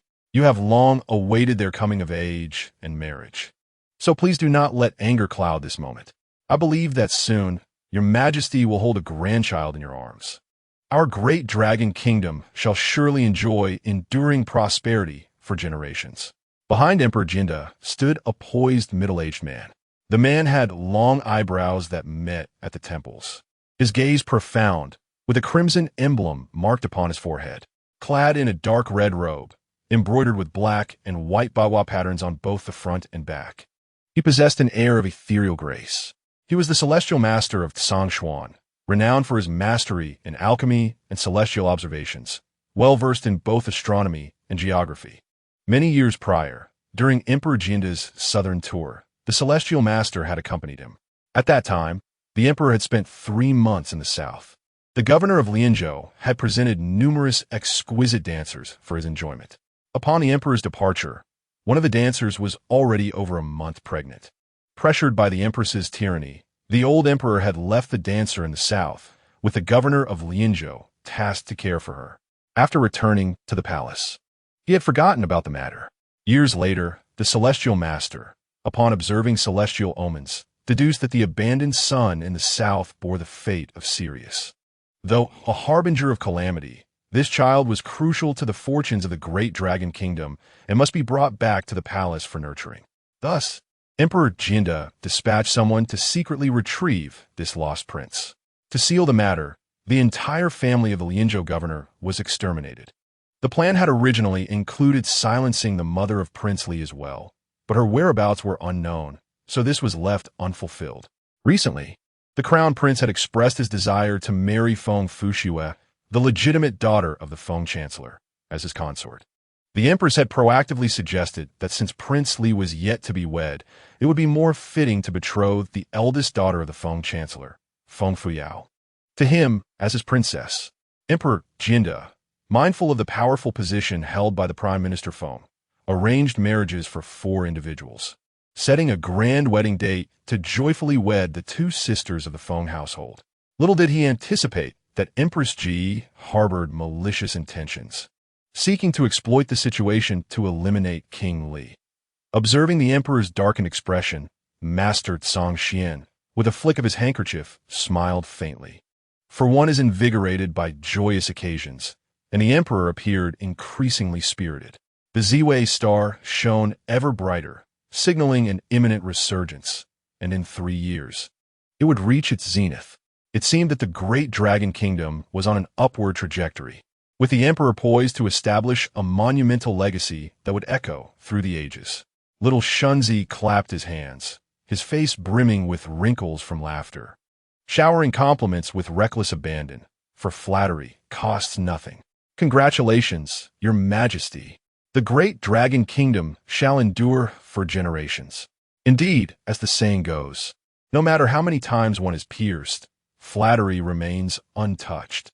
The old emperor, his countenance brightened, finally allowed a smile to grace his lips.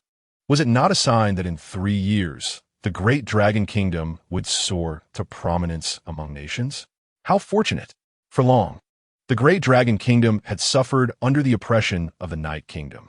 The emperor, having endured in silence for years, was finally able to unleash his pent-up frustration.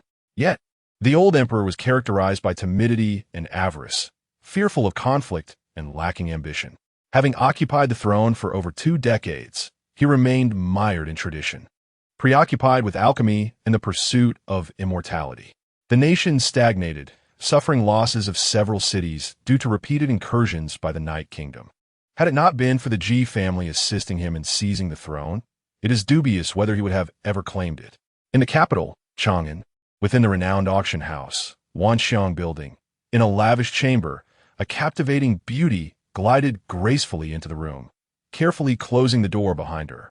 The chamber comprised 2 interconnected rooms, adorned with a thick, dark red carpet. A sandalwood table and chairs occupied one corner, while a half-height vase of exquisite beauty held a single pink peach blossom. An opulent arched doorway connecting the 2 rooms was draped with a curtain of pearls. Beyond the curtain, 2 figures sat closely together, resembling conjoined twins, a man and a woman.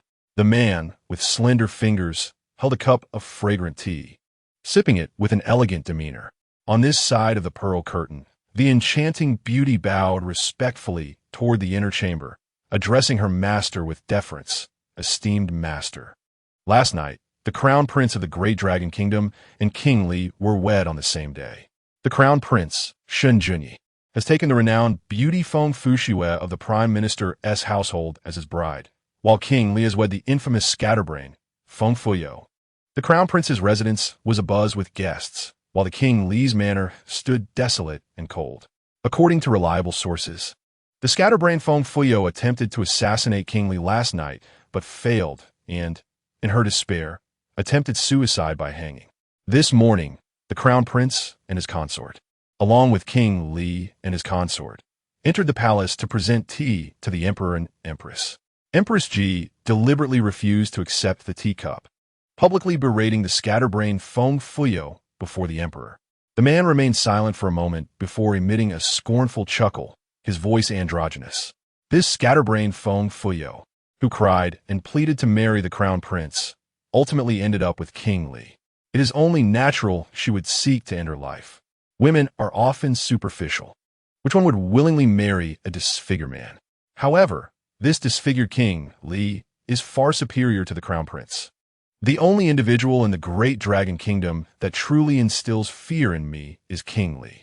The rest are either corrupt officials or short-sighted scoundrels.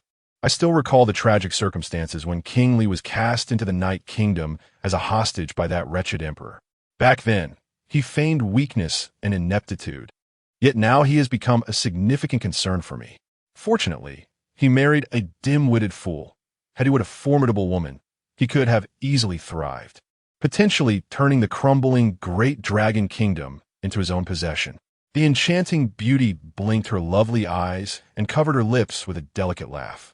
The two young masters of the Feng Prime Minister's residence command the military power at the borders. It is impossible for the Feng household to maintain impartiality. They will undoubtedly go to great lengths to support their youngest daughter's marriage to the crown prince. This will allow us to effortlessly ignite the conflict between King Li and the crown prince. Moreover, Madame Ji of the Feng household, backed by the Ji Duke's residence, has always harbored disdain for the children of the late Madame Hua. Therefore, a fierce battle to the death between King Li and the crown prince is inevitable. What remains uncertain is whether King Li or Madame Ji will ultimately vanquish the two young masters of the Feng household. The man gently set down his teacup and beckoned the woman to join him by the pearl curtain. His profound gaze fixated on the beauty beyond the curtain as he commanded in a low voice, "Mu Tang, continue to monitor the movements of the Li and Crown Prince residences. When the time is right, fan the flames. The great dragon kingdom must perish, serving as a stepping stone for my ascent. Otherwise, I shall never claim the throne of the Night Kingdom." "Yes, my lord," Mu Tang acknowledged before withdrawing. Chapter 16. Clinging to the lord's golden leg, Shen Junzi supported Feng Fuyo's slender waist with one hand, while holding her small hand with the other as they made their way outside. Resembling a devoted husband protecting his delicate wife, his alluring fox-like eyes, usually so full of affection, gazed deeply into the eyes of the young girl in his embrace. Feng Fuyo endeavored to appear like a bashful bird, perfectly complementing his act. The two of them emerged from Feng Fu Palace, their sticky affection palpable, under the disapproving glares of Empress Ji and the Crown Prince.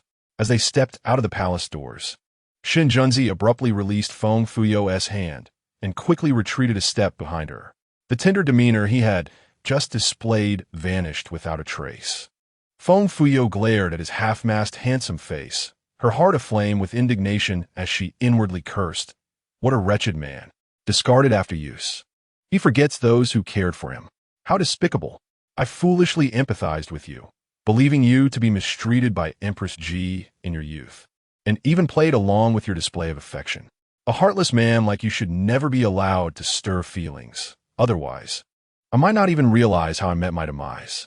If I ever feel sympathy for you again, I will be the fool. This situation infuriates me. Why was I assigned to deal with such a person?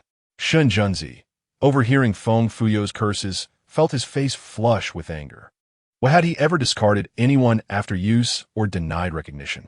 He simply was not accustomed to being so close to unfamiliar women. Feng Fuyo scrutinized Shen Junzi, her gaze peculiar, continuing her tirade. I understand now. He harbors feelings for Sikong Xiaobao, certainly unaccustomed to being in close proximity to women. He must be concerned that rumors will circulate, leading to jealousy from Sikong Xiaobao. What does Sikong Xiaobao truly look like? Why do I have no recollection of this individual? Shen Junzi felt a throbbing vein at his temple, struggling to suppress his rising anger. This insufferable woman was once again tarnishing his reputation, dragging him into association with Sikong Xiaobao, his good brother, for heaven's sake. The two of them maintained a considerable distance of at least a meter apart, mutually disdainful of one another. After a brief wait, a eunuch arrived bearing a soft sedan chair. Feng Fuyao, in a huff, climbed into the sedan chair without sparing him a glance. They soon reached the palace gates and boarded the carriage waiting outside. Feng Fuyao instinctively distanced herself from Shen Junzi by half a foot. He sat there with an air of indifference, his gaze lowered, lost in thought, though he appeared aloof. His heart was in turmoil as he secretly listened to Feng Fuyao's inner musings. He yearned to uncover the identity of his biological mother. Was she still alive? And where could she be found? Bored, Feng Fuyao gazed out of the carriage window, observing the bustling streets alive with a throng of people. The sounds of vendors calling out their wares filled the air, accompanied by an array of enticing aromas. She felt her mouth water, suddenly confronted with a serious dilemma. This man, who shunned the company of women, was proving more difficult to conquer than scaling the heavens. How long could this continue? Surely, she could not remain confined to the courtyard, waiting for her daily meals. Otherwise, venturing out to shop, indulge in delicacies, and travel would force her to beg him for money like a beggar, which would be utterly humiliating. Having grown accustomed to modern living, her primary concerns revolved around food, clothing, shelter, and livelihood. 3 years hence, should she choose to part ways with him, she must prepare herself in advance. This man clearly exuded the aura of a miser. Thus, she needed to devise a way to earn her own fortune. She recalled that upon her marriage, the Feng Chancellor's residence had provided her with a complete set of furniture, along with a dowry of 2,000 taels of silver and a shop in a less desirable location in the capital, which could serve as capital to start business. As an unappreciated legitimate daughter, her dowry was already substantial. One can only imagine how impressive the dowry would be for Feng Fushue, who was marrying the crown prince. Shen Junzi, unperturbed, listened to Feng Fuyao's thoughts, arching his exquisitely shaped brows. The foolish woman had just married him and was already contemplating divorce, and planning it for 3 years hence? Why 3 years? She had the audacity to call him a miser while plotting ways to earn money? If the woman who married him were the same simple-minded, physically inept fool from before, it would be one thing, but this woman before him had undergone a transformation, her soul hailing from 1,000 years in the future. Possessing foresight into the future of the Great Long Kingdom, he could not afford to let her slip away easily. She would need to be sweetened up a bit. Shen Junzi inwardly scoffed, and after a moment of contemplation, he cleared his throat and spoke. Although your marriage to me was not your desire, you were the princess consort, chosen by the emperor's decree, and thus, you must gradually learn to manage the affairs of the royal household. Once you become familiar with the responsibilities, you will be entrusted with overseeing the matters of the estate. During the day, I must attend court and deal with state affairs, leaving me no time to manage domestic concerns. In the present day, the Li Wangfu is overseen by a steward named Lai Fu, who manages the external affairs of the estate. Additionally, there is an elder named Zhang, who is responsible for the internal affairs. Upon our return to the manor, I shall request the steward and elder Zhang to introduce the servants to you. Feng Fuyao suddenly became animated, gazing at him with a bright smile. Oh, are you intending to entrust me with the governance of the estate? Her fervent eyes sparkled with excitement, akin to that of someone beholding a deity of wealth, as she posed a rapid succession of inquiries. My lord, may I inquire if I will receive an income upon taking over the estate? Approximately how much silver might that entail each month? Do you possess any land, estates, shops, or mines? What is your annual income? Since I am already your princess, will your earnings henceforth be entrusted to my management? As the saying goes, the man manages external affairs while the woman oversees the household. It is only fitting that I assist you in managing the estate. Feng Fuyao endeavored to present herself as gentle and virtuous, Yet each question she posed exuded a hint of avarice. This was no dutiful companion. She was evidently a treasure seeker. Shin Junsi had never encountered a woman so preoccupied with wealth. She patiently deliberated. "You are my princess. Thus you will indeed receive a stipulated allowance, approximately 500 taels of silver per year. My annual salary amounts to 10,000 taels of silver. In addition, there are the revenues from the lands and shops, which total around 70 to 80,000 taels of silver. All visible income of the Li Wangfu will be recorded in the estate's accounts. As the princess, you will naturally have authority over the estate's finances. However, every expenditure must be documented." Feng Fuyao caressed her delicate chin, internally exclaiming with glee, "Heavens, have I inadvertently clutched onto a golden leg?" She recalled that the original owner received only 3 taels of silver as a monthly allowance, while the maidservants earned merely 2 coins. The original owner's father, the chancellor, had an annual salary of just over 1,000 taels. Without the income from shops and estates, many would be left to fend for themselves in the cold winds of the northwest. I never expected that an uncherished prince would possess such substantial earnings. I must hold tightly to this golden leg. No wonder the women of noble families are eager to marry into the royal family. Such unions promise a leap across social strata and financial freedom. Who wouldn't desire such fortune? Shen Junsi, overhearing Feng Fuyao's thoughts, could not suppress a shiver. The woman's obsession with wealth was truly unsettling. How shallow and greedy she seemed, with her eyes fixated solely on silver, resembling a miser. In truth, he had withheld information regarding his secret acquisitions of mines, taverns, and other private assets, which were far more lucrative and formed the backbone of his future ambitions. He did not trust this woman before him, and had no intention of revealing these secrets to her. Moments later, the carriage came to a halt at the entrance of the Li Wangfu. Suddenly, a voice echoed in Feng Fuyao's mind. "Host, a troublemaker has arrived to disturb you." Chapter 17. The troublemaker has arrived. Feng Fuyao's mind was engulfed by a question mark. Has a troublemaker come to the estate? Could it be that Sikong Xiaobao is here to cause mischief? The system, Little Melon, takes pleasure in the unfolding drama. Why not go in and see for yourself? This troublemaker is quite a handful. Feng Fuyao. Shen Junzi, upon hearing Feng Fuyao's thoughts, nearly tumbled from his seat. A troublemaker had arrived at the Wangfu?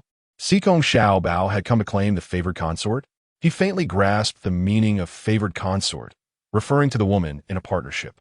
Was this foolish woman's mind riddled with gaps? What utter nonsense! With a stern expression, Shen Junzi stepped down from the carriage, his long legs striding purposefully. He was quite incensed this time, and thus chose not to assist Feng Fuyao in disembarking. Feng Fuyao peered outside, noticing the distance between her and the maidservants. A few sycophantic guards, following their master, regarded her with disdain. "Just wait. One day I will make you bow to me," she muttered under her breath, tugging at the overly voluminous hem of her dress as she leapt from the carriage. With a sharp rip, the hem snagged on the carriage door, tearing a long gash from bottom to top. Feng Fuyao glanced at her ruined dress, glaring at the tall figure striding ahead. Her anger bubbled over. That despicable man. Does he think he is in such a hurry to be reborn? How utterly base to turn his back after raising his trousers. Is he so eager to meet his beloved consort? Indeed, last night they were to wed, and today he must present tea. Last night, he had to feign intimacy to appease the emperor and empress. Today, he must pretend to be madly in love with me. What a hypocritical man. After 2 days of separation, is he not yearning for his beloved consort? Shen Junzi stumbled, nearly exploding with rage. Listen to her. Is this how a person speaks?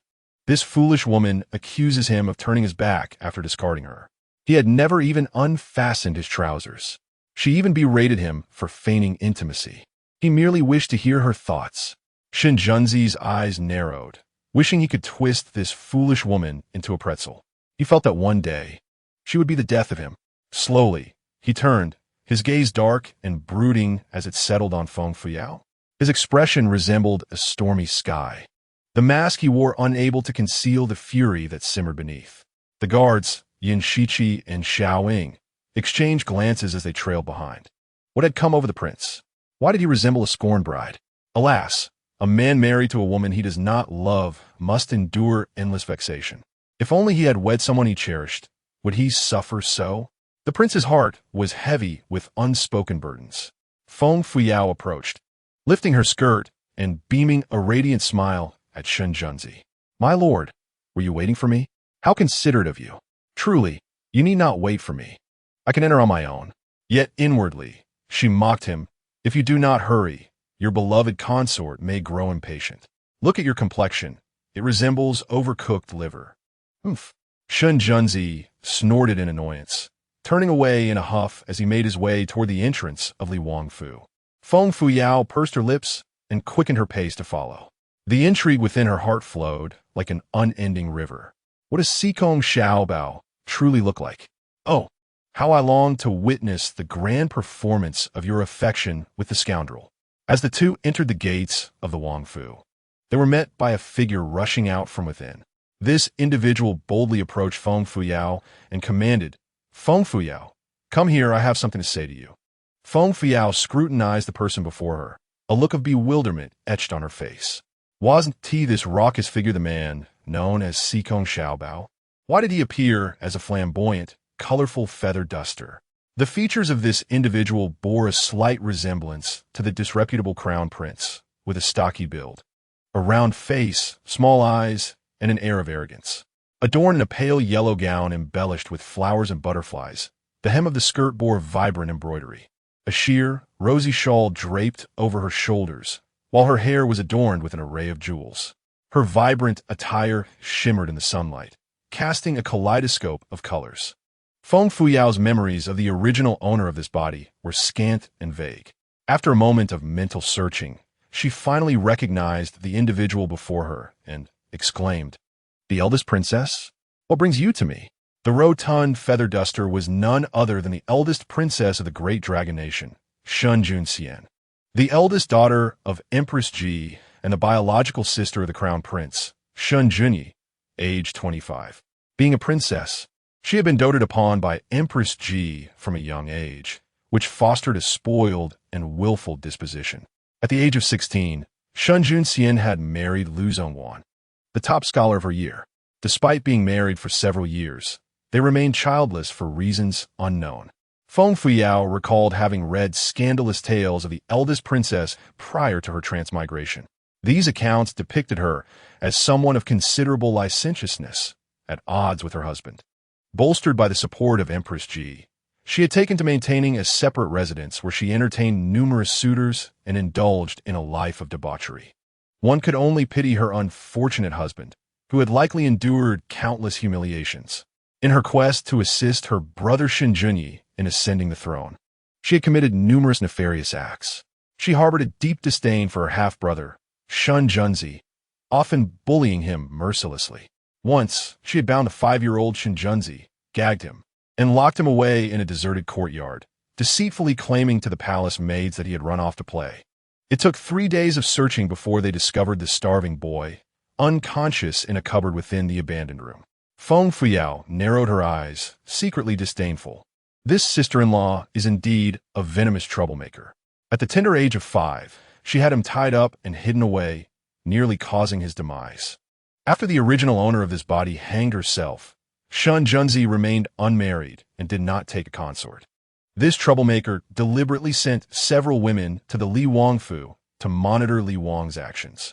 Subsequently, to aid Shen Junyi in claiming the throne, she spread various slanders and schemes against Shen Junzi. The infamous reputation of that treacherous minister is inextricably linked to this troublemaker's machinations.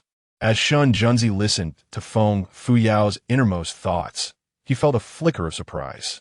How could the current Feng Fuyao possess knowledge of events that occurred when he was but 5 years old? What other remarkable secrets did she hold? When will she finally reveal the secret of his biological mother? It seems he must continue to endure this torment tonight. Shen Junzi stood with an air of cold dignity, slowly directing his indifferent gaze towards the arrogant Shen Junxian, his tone frigid as he remarked, Why does the imperial sister leave her princess residence to cause mischief here? Shen Junxian, incensed by his words, had harbored disdain for him ever since this illegitimate child was brought back to the palace. She held an intense loathing for him, seizing every opportunity to bully and suppress him. As Shun Jun Si matured, he grew increasingly distant from her, diminishing her significance in his eyes, which only fueled her animosity. What right did this adopted wretch have to show her disdain? If it were not for their mother's pity in raising him, he would not be where he is today. The more Shun Jun Xian contemplated this, the angrier she became, her fingers, stubby like carrots, pointing accusatorily at Shun Jun Si. She asserted, "Shun Jun Si, how dare you speak to the imperial sister in such a manner? You truly lack decorum. I have come today to inform you that this wretched woman attempted to assassinate you on the very night of your wedding. Her failure to carry out the deed and her subsequent attempts to hang herself have brought shame upon the royal family of our great long kingdom. Jun Si, this woman is unworthy of being your princess. She only deserves to be a lowly concubine. I demand that you demote her to concubine status and take a woman more befitting of you." Chapter 18. The epitome of the green tea bitch acting weak, Shun Jun Si stood resolutely, his silhouette exuding an aura of desolation and intimidation. A chilling disdain flickered in his eyes as he scoffed. "Feng Fu Yao was wed to me by the decree of my father, the emperor. My marriage to her was established through proper channels, making her my legitimate princess. You dare suggest that I demote her to concubine? Such audacity rivals that of a toad yawning. How grandiose! Do you believe your words hold more weight than the emperor's? Are you attempting to seize power and usurp the throne as empress? Surely, your mind must be muddled, if clarity eludes you. Perhaps you should wash your face to avoid speaking unwarranted words." Shun Jun Xian, flabbergasted, found herself unjustly accused of treason, her face flushing crimson with indignation. Emperor Jianda was notoriously suspicious, fearing usurpation of his throne. If such allegations spread, her life would be in peril. Fuming, she pointed at Shun Jun Si, her lips trembling with rage. "Shun Jun Si, do not be ungrateful. I am only looking out for your best interests, and you dare to accuse me of treason? You truly are like a wild dog, biting without barking. Do you not realize that the news of Feng Fu Yao's assassination attempt has spread like wildfire? Rumors abound, with some claiming this foolish woman has already tarnished your honor before the wedding. Others say you are no man, allowing the woman who tried to kill you to escape unscathed. Xin Yun Si, wake up. This imbecile is not worthy of being your princess. You deserve far better." The troublemaker indeed knows no bounds. Does she truly consider herself significant? I have roamed the realm without a rival. Should I fear you? As Feng Fu Yao observed the venomous countenance of the princess, she mused, "O foolish prince, this troublemaker is not looking out for your well-being. She merely seeks to have you marry a spy to monitor your every move. You are indeed pitiable, having been brought back to the palace since childhood, unloved and uncared for. Enduring beatings and hunger has been your daily fare, frequently tormented by the cruel Empress Ji and her malicious siblings. Even the palace maids and eunuchs, who tread with airs of superiority, dared to bully you. Your survival is nothing short of a miracle. In the past, I remained indifferent, but henceforth I shall protect you." Listening to Feng Fuyao's heartfelt words, Shun Junsi felt a profound tremor within him. Memories of the grievances he had endured throughout his 18 years flooded his mind, leaving him with an indescribable ache. To his astonishment, the one who understood him best with a restless spirit from a millennium hence. Shun Junsi gazed down upon Shun Junxian with a sardonic smile, his rage palpable as he inquired, "Oh, which woman does the empress believe I am more suited for?" Seeing Shun Junsi's tone soften, Shun Junxian could not contain her joy. She clapped her hands, and from within the room emerged a delicate young girl. The girl, frail and with a sharp visage, possessed a pallor that resembled that of a ghost. Dark circles under her eyes suggested she was gravely unwell. Even her fine silks could not impart vitality upon her. With unsteady steps, she approached, curtsying, her voice sweet yet feeble. Euro pays her respects to her cousin. "May you enjoy health, prosperity, and good fortune." Following this, she cast a disdainful glance at Feng Fuyao, her gaze dripping with contempt. However, When her eyes fell upon Shen Junsi, they sparkled with fervent obsession, resembling a famished tiger eyeing a plump lamb. Feng Fuyao shivered at the sight of that ravenous gaze. Contemplating what an unsightly creature this is, akin to a frog afflicted by insatiable thirst. She scrutinized the girl, rummaging through her memories. The system, Little Melon, chuckled softly, clandestinely divulging, "Host, she is the daughter of Ji Dai, the brother of Empress Ji, and she is 15 this year. This woman is far from the fragile facade she presents. She is no harmless foe. Her jealousy is fierce, having been outperformed in music by her half-sister. She once schemed to drown her half-sister in water. Since Shen Junsi once conversed with that half-sister, she is fixated on marrying him to become his consort. However, Shen Junsi holds her in disdain, for he abhors all members of the Ji family. Ji Dai once threatened Shen Junsi, warning him that should he dare to entice his daughter, he would face dire consequences. Ironically, last month, Ji Yuru fell into a state of lovesick delirium, fantasizing nightly about clandestine meetings with Shen Junsi, much to her father's chagrin, turning into a source of mockery throughout Chang'an. Yesterday, during Shen Junsi's wedding to another, Ji Yuru made a scene, crying and fasting in protest. Today, she has boldly arrived, unaware of how she will be dealt with. Host, may fortune favor you. Little Melon exited with a mischievous grin, leaving Feng Fuyao in contemplative silence. Does this frog aspire to feast upon swan meat or sip on aged Longjing tea?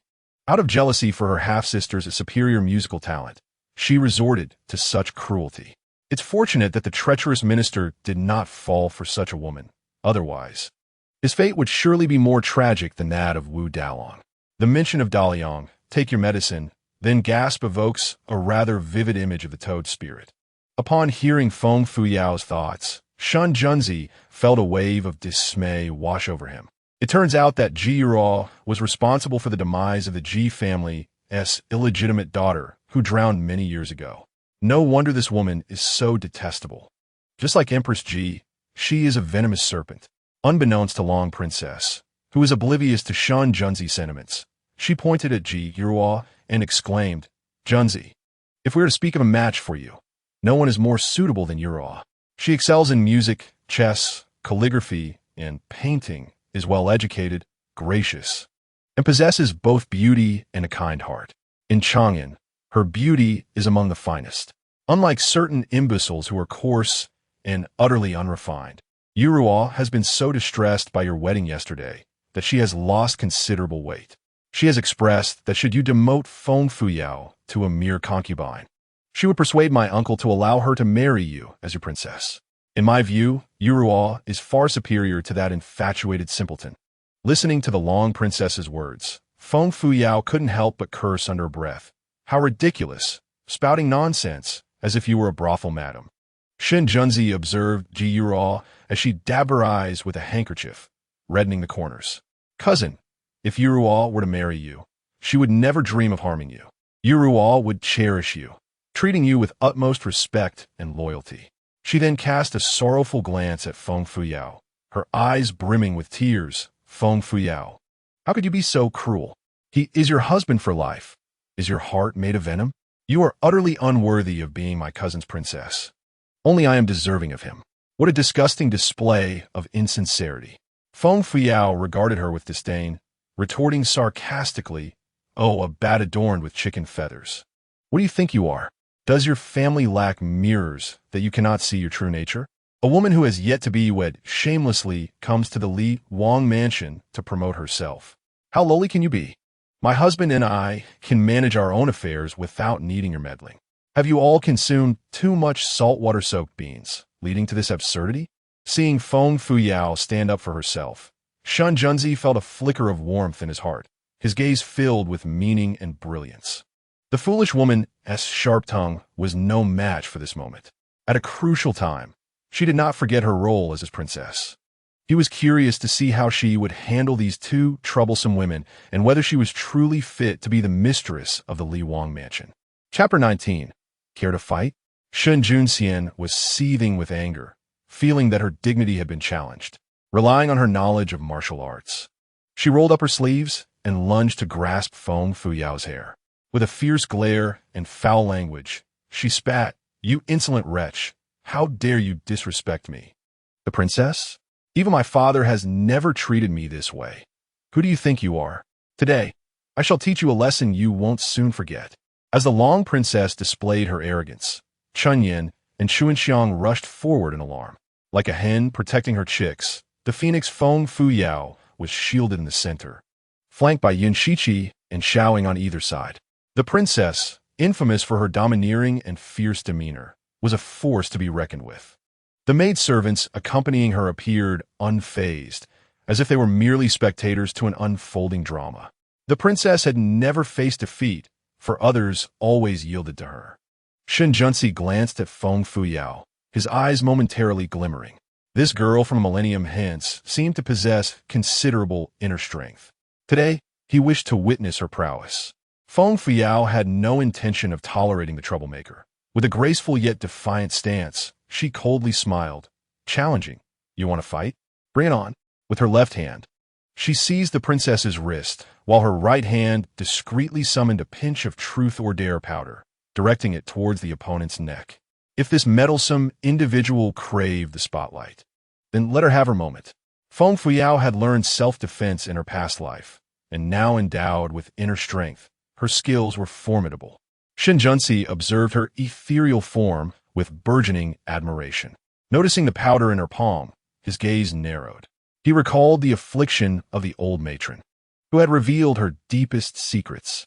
Could this powder be the very substance that prompted her to speak the truth? This woman was certainly proving to be quite remarkable. Ow! Shen Junxian was thrust to the ground by Feng Fuyao's palm, nearly falling in a most undignified manner. Her exquisitely styled hair became askew, jewels cascading down like raindrops, while her ostentatious gown was left covered in dust.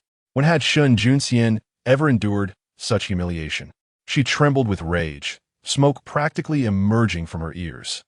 Ji Yiru rushed forward to block Feng Fuyao, shaking her hands and imploring, "Feng Fuyao, how can you treat Her Highness the Princess this way? Do not go too far. With such malicious intent, the Empress will not spare you." Feng Fuyao's lips curled into a cold smile. Having already struck, why hold back? She seized Ji Yiru's outstretched arm with her left hand and unleashed another pinch of truth or dare powder towards her attire.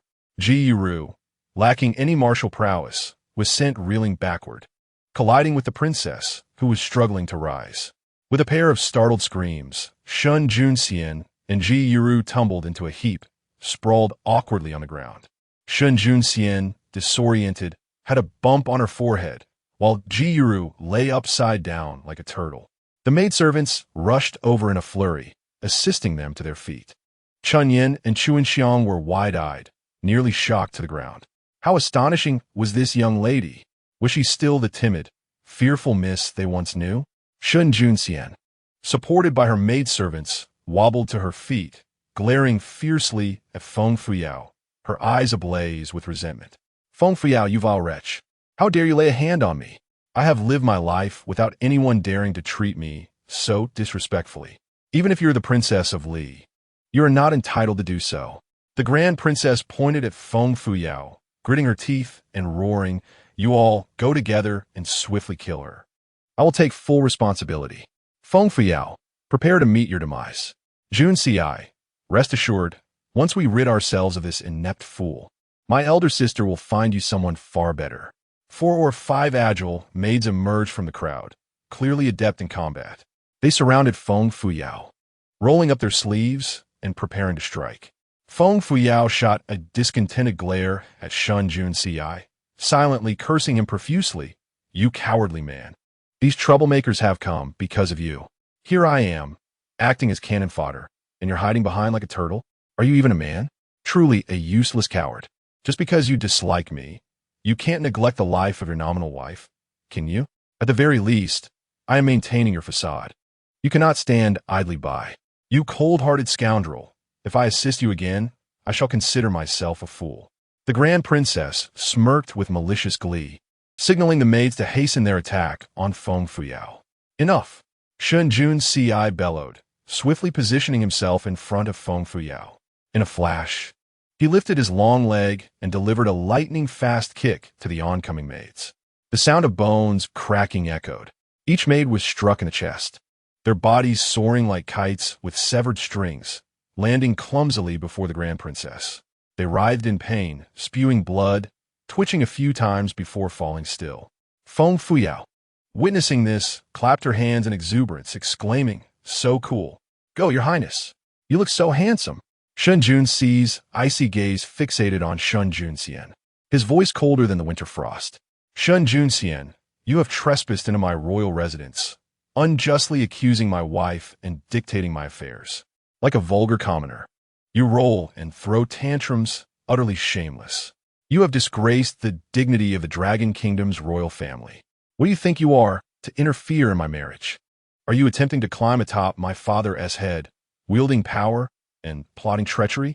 Shun Junxian, hearing this, was both furious and anxious, trembling as she roared. "Shun Junxi, do you even comprehend the nonsense you are spouting? I have your best interests at heart, and rather than appreciating it, you slander me? You are truly a thankless wretch." With a sharp crack, Shun Junxi suddenly advanced, delivering a resounding slap across Shun Junxian's face. He then pointed disdainfully at the gate of the Li Wang residence. "Ha! Think of you for me? Shun Junxian, who do you think you are? Do I need your concern? What have you ever done for me besides plotting and bullying me? When have you ever cared for my well-being?" Shun Junxian was momentarily stunned, her face marked with 5 vivid red imprints, covering her stinging cheek. Her mind buzzed in disbelief as she stared at Shun Junxi, her voice laced with fury. "Shun Junxi, how dare you strike me?" Shun Junxi twirled his wrist dismissively. "You insult me as a wretch, which is a disrespect to my father. I merely discipline you on his behalf. Now leave, and do not let me see you again. Otherwise, I shall strike you each time I encounter you." Shun Junxian was engulfed in a tempest of anger, hatred, and grievance, tears streaming down her cheeks uncontrollably. Was this still the same timid wildling who once bowed to her every whim, too afraid to defy her? He had grown, his wings had strengthened, and he no longer feared her, had he? This contemptible offspring of a lowly dancer should have been dealt with sooner. It was her excessive mercy that had spared his wretched life. With gritted teeth, Shun Junxian stormed away, dragging Ji Yuru along in her wake, utterly dejected.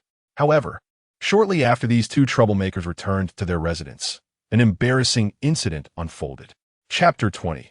The princess's confession leaves the prince consort dazed after parting ways with Ji Yuru. Shun Junxian returned to the princess's residence in a furious huff, accompanied by her maids. Reflecting on her esteemed position as the Grand Princess, she was mortified to have been publicly humiliated by Feng Fuyao, losing all dignity. Moreover, her imperial brother, Shun Junzi, not only failed to support her, but also sided with Feng Fuyao, striking her and banishing her from the Li Wangfu. How dare he, this illegitimate child? The more she pondered, the angrier she became, feeling as if a raging fire was choking her spirit. In a fit of rage, the Grand Princess began to hurl teapots and cups from the table, shattering them into countless pieces on the floor. She longed to rush into the palace to report her grievances to Empress Ji, hoping that the Empress would intervene and demote Shun Junzi to a mere concubine, allowing Ji Yuru to be elevated as his legitimate wife. Prince Consort Lu Zhongwan had not visited in half a month, but today he happened to come to pay his respects to the Grand Princess. Upon entering, he was struck by her fierce countenance, resembling a shrew, as she vented her frustrations by smashing items around her. A glimmer of utter disdain flickered in his eyes, quickly concealed. This woman, with her ugly and repulsive demeanor, was truly loathsome. He could hardly bear to spend another moment in her presence, yet he dared not offend her. When would this torment end? Concealing his resentment behind a mask of gentle smiles, he addressed her. "Your Highness, what has transpired to evoke such fury?" Shun Junxian glared at Lu Zhongwan. Her teeth clenched as she retorted, "It is that wretched Shun Junzi who has incited my ire. I heard that Feng Fuyao, that fool, attempted to assassinate him on their wedding night. With good intentions, I approached him, suggesting he demote the fool to a concubine and find a more suitable woman to be his wife. To my astonishment, This ungrateful scoundrel not only rebuffed my kindness, but also conspired with that fool to assault me and cast me out. This thankless wretch infuriates me to no end. Lu Zhongwan recalled Shun Junzi's enchanting yet aloof demeanor and felt a pang of schadenfreude. With a gentle facade, he remarked, Feng Fuyao's marriage to the Li Wang is a decree from the emperor himself. As a grand princess, if you were to intervene, it may provoke the emperor's displeasure. I believe it would be prudent for you to refrain from meddling in this matter. Upon hearing this, the grand princess erupted in outrage. Rising from her seat and spitting words at Lu Zhongwan, you dare suggest that I am meddling? Feng Fuyao's attempt on the Li Wang's life on their wedding night has caused a scandal that has humiliated the entire royal family of the Great Long Kingdom, rendering us the greatest laughingstock in the city of Chang'an. Why am I meddling in your affairs? Lu Zhongwan, have you lost your mind? Lu Zhongwan wiped the spittle off his face, secretly cursing, You are the one who's lost your mind. Your entire family is deranged. A simpleton with brawn, but no brains. Li Wang, a person of deep schemes and cold ruthlessness, is not someone a fool like you can contend with. If you wish to die, I shall not hinder you. The sooner you perish, the sooner you may be reborn.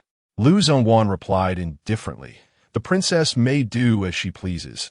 As long as you are pleased, that is sufficient. I have matters to attend to, so I shall take my leave. However, Shun Junxian grasped Lu Zhongwan's sleeve tightly, refusing to relent. Lu Zhongwan, you must accompany me to meet my mother. I will ensure that that vile Feng Fuyao meets her demise. How dare she humiliate me in front of so many people? It infuriates me, truly infuriates me. Lu Zhongwan was forcibly pulled into the carriage by Shun Junxian, and they soon arrived at the imperial palace. Upon entering Feng Fu Palace, Shun Junxian suddenly felt an unbearable itch gnawing at her insides. Empress Ji had just sent away the newlywed crown prince and crown princess and was having lunch with Emperor Jinda. The grand princess and her husband entered, both kneeling and greeting. Your son, subject, greets his father. May the emperor, your majesty, live long and prosper. Your son, subject, greets his mother. May the empress, your highness, enjoy longevity. Empress Ji and Emperor Jinda exchanged glances of disdain upon seeing the grand princess and her husband together. Shun Junxian's dress was soiled, her hairpin askew, and half of her face bore 5 bright red handprints, presenting a most disheveled appearance. Meanwhile, her husband, Lu Zhongwan, wore an expression of utter disinterest. Empress Ji's expression darkened. Could it be that they had quarreled again today? The husband had grown increasingly bold, daring to strike the grand princess. Empress Ji scrutinized Shun Junxian, her tone laced with displeasure. Siener, what happened to your face? Who struck you? Tell your mother, and I shall support you. I could never bear to strike you. A married couple should support one another, not argue daily. Otherwise, how can one live together? You have been married for 9 years. You should have borne at least one child by now. Why must you cause such a ruckus? Yes, I shall heed your teachings, your highness. Lu Zhongwan responded most respectfully. Yet inwardly, he could only manage a wry smile. Years ago, he had diligently studied to achieve the top rank in his examinations, believing he had a bright future ahead. Little did he know that the grand princess would take a liking to him, and under Emperor Jinda's arrangement, he was reluctantly wed to this fierce woman. After marrying the grand princess, Emperor Jinda, in a bid to prevent the encroachment of powerful in-laws, assigned him a position devoid of prospects. What was even more dreadful was the grand princess's volatile temper. She was capricious, arrogant, and unreasonable, often using her title to suppress him. It escalated to the point where she would publicly slap him, stripping him of his dignity and leaving him in misery. Lu Zhongwan had once been betrothed to a childhood sweetheart, but upon learning of this, the grand princess's jealousy led her to orchestrate the murder of his fiancée. Heartbroken and filled with rage, Lu Zhongwan eventually avoided her entirely, retreating into his own residence like a turtle withdrawing into its shell. Other than making bi-monthly visits to pay his respects, he never set foot in the grand princess's palace again. Under the oppressive influence of the royal family, Lu Zhongwan trembled with trepidation, navigating his circumstances with the utmost caution.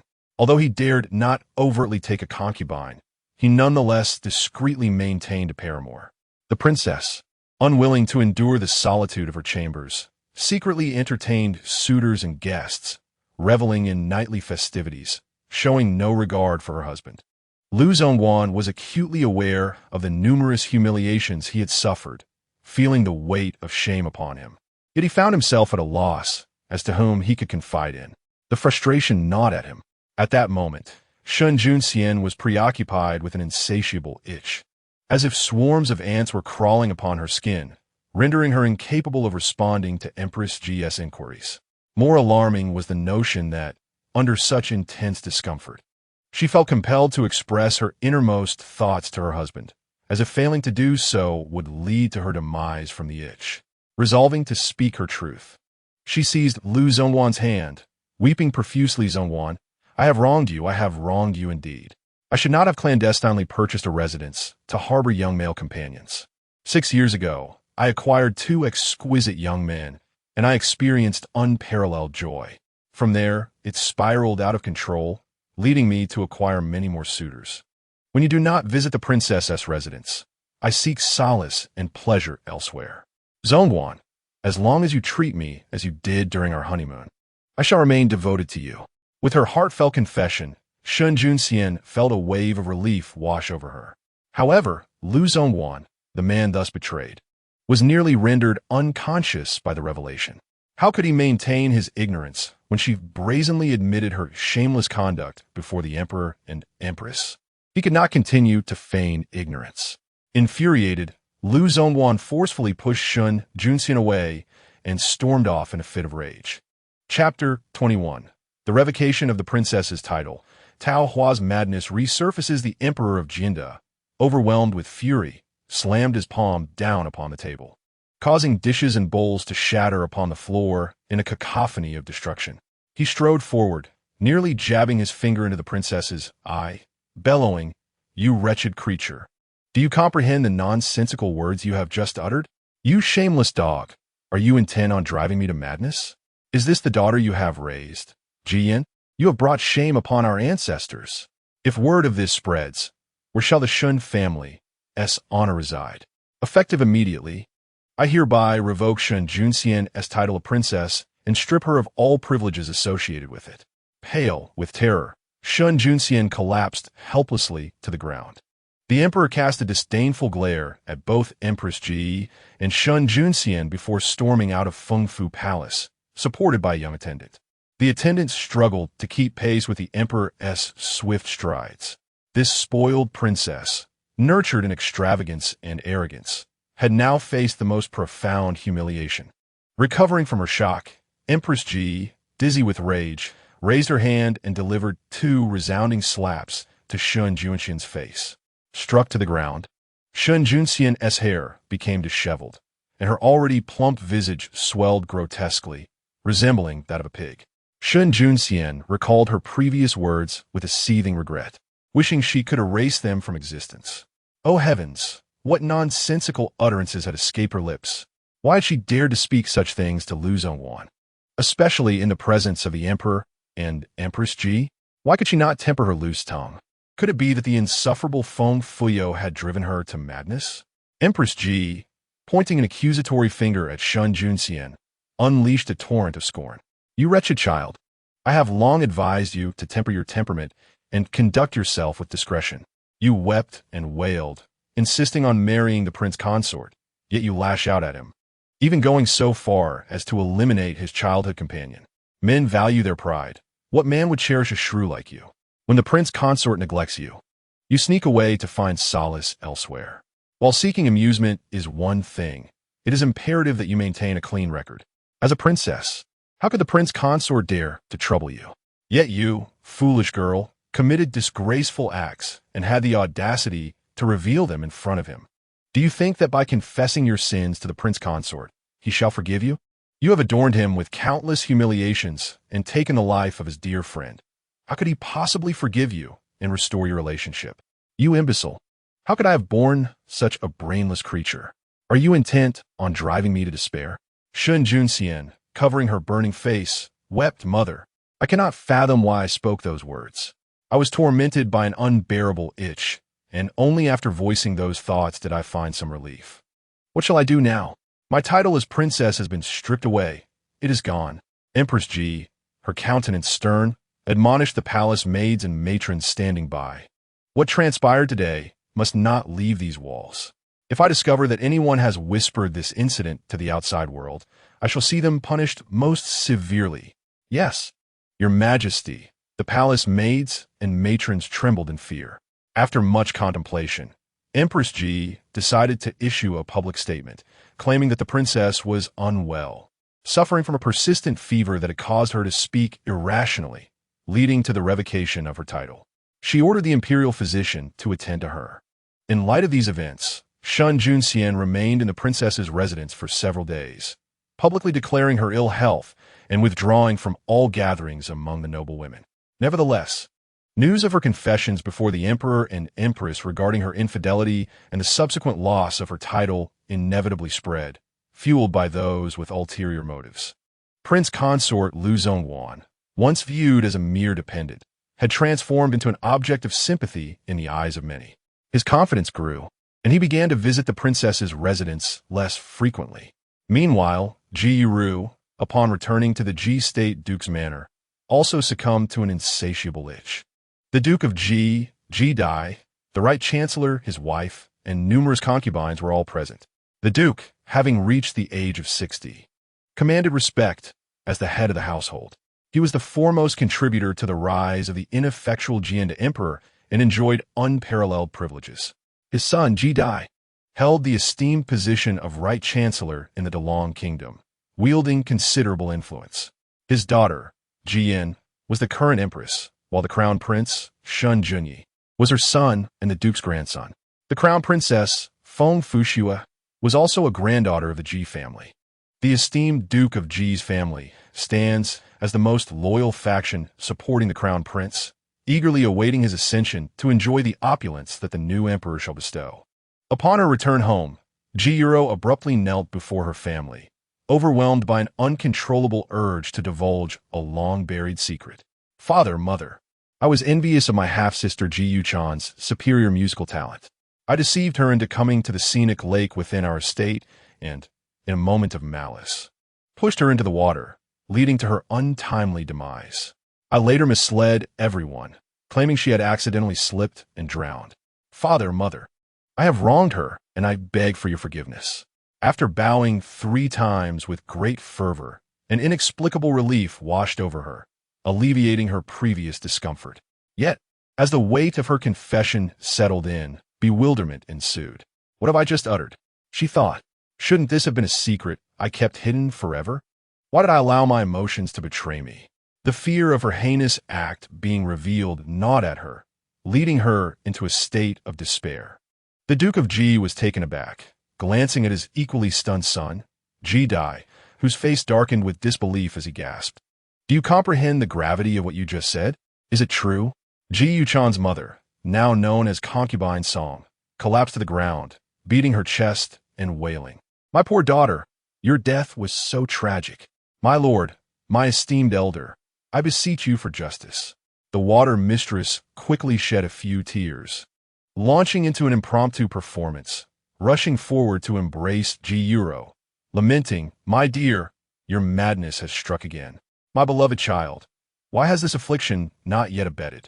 It rears its head intermittently, causing you to speak such nonsense. Woe is me, if this continues. How shall I endure? Quickly summon the court physician, quickly. Yiru is unwell again. The maidservants hurriedly dashed to fetch the physician. The duke sighed deeply, rising to depart, shaking his head in sorrow, lamenting the misfortune that had befallen his family. If only his granddaughter were a touch more sensible, she would have long since wed the crown prince and become the crown princess. Now, not only would she not attain such honor, but it seemed likely she would remain unmarried for life. Chapter 22. The Stingy Iron Rooster After Expelling the Grand Princess and the Insufferable Green Tea. The Li Wangfu finally enjoyed a moment of tranquility. Yin Shiqi and the guards, who had previously regarded Feng Fuyao as a mere fool, were astonished to witness her stand up against the Grand Princess, gaining newfound respect for her. Their gazes towards Feng Fuyao now carried a hint of admiration. However, Feng Fuyao bore the brunt of unjust treatment, leaving her quite displeased. When displeased, her words turned sharp and biting. "My lord, your household is rife with mad dogs. Remember not to let them in next time to avoid harming innocent souls. Furthermore, I endured both humiliation and scolding for you today. Do you not owe me some form of recompense?"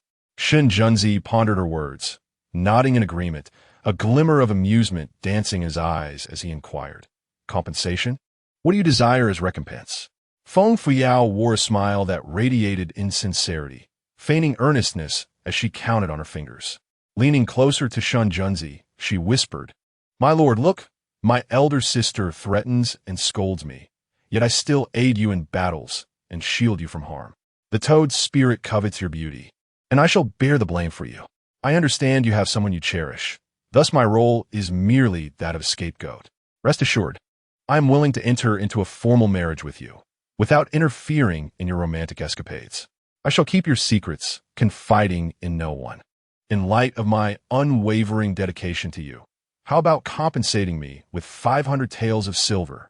The young lady spoke with a merry tone, exuding a delightful fragrance that was a refreshing contrast to the cloying scents of other women.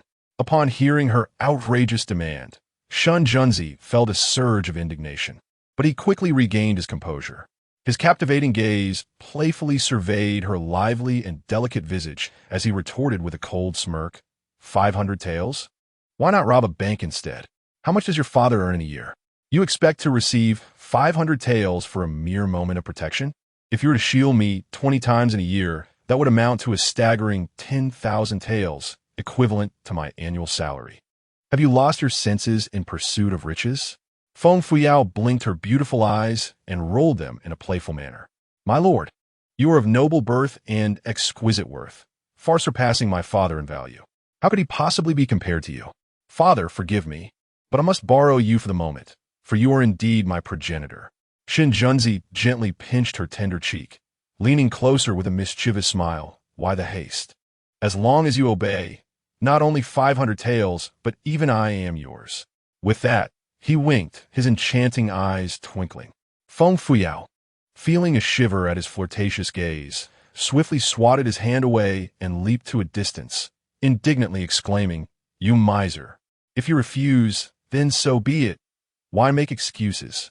Don't expect me to shield you again. Fend for yourself." She stormed ahead, muttering, "Humph, you stingy scoundrel, a veritable penny pincher. How foolish of me to protect you like a hen with her chicks. Do not count on me to take the blame for you again. Fend for yourself. If anything arises, seek out your paramour, Sikong Xiaobao. I shall no longer assist you." Shin Junzi listened to the curses echoing in her heart, a fiery tempest igniting within him.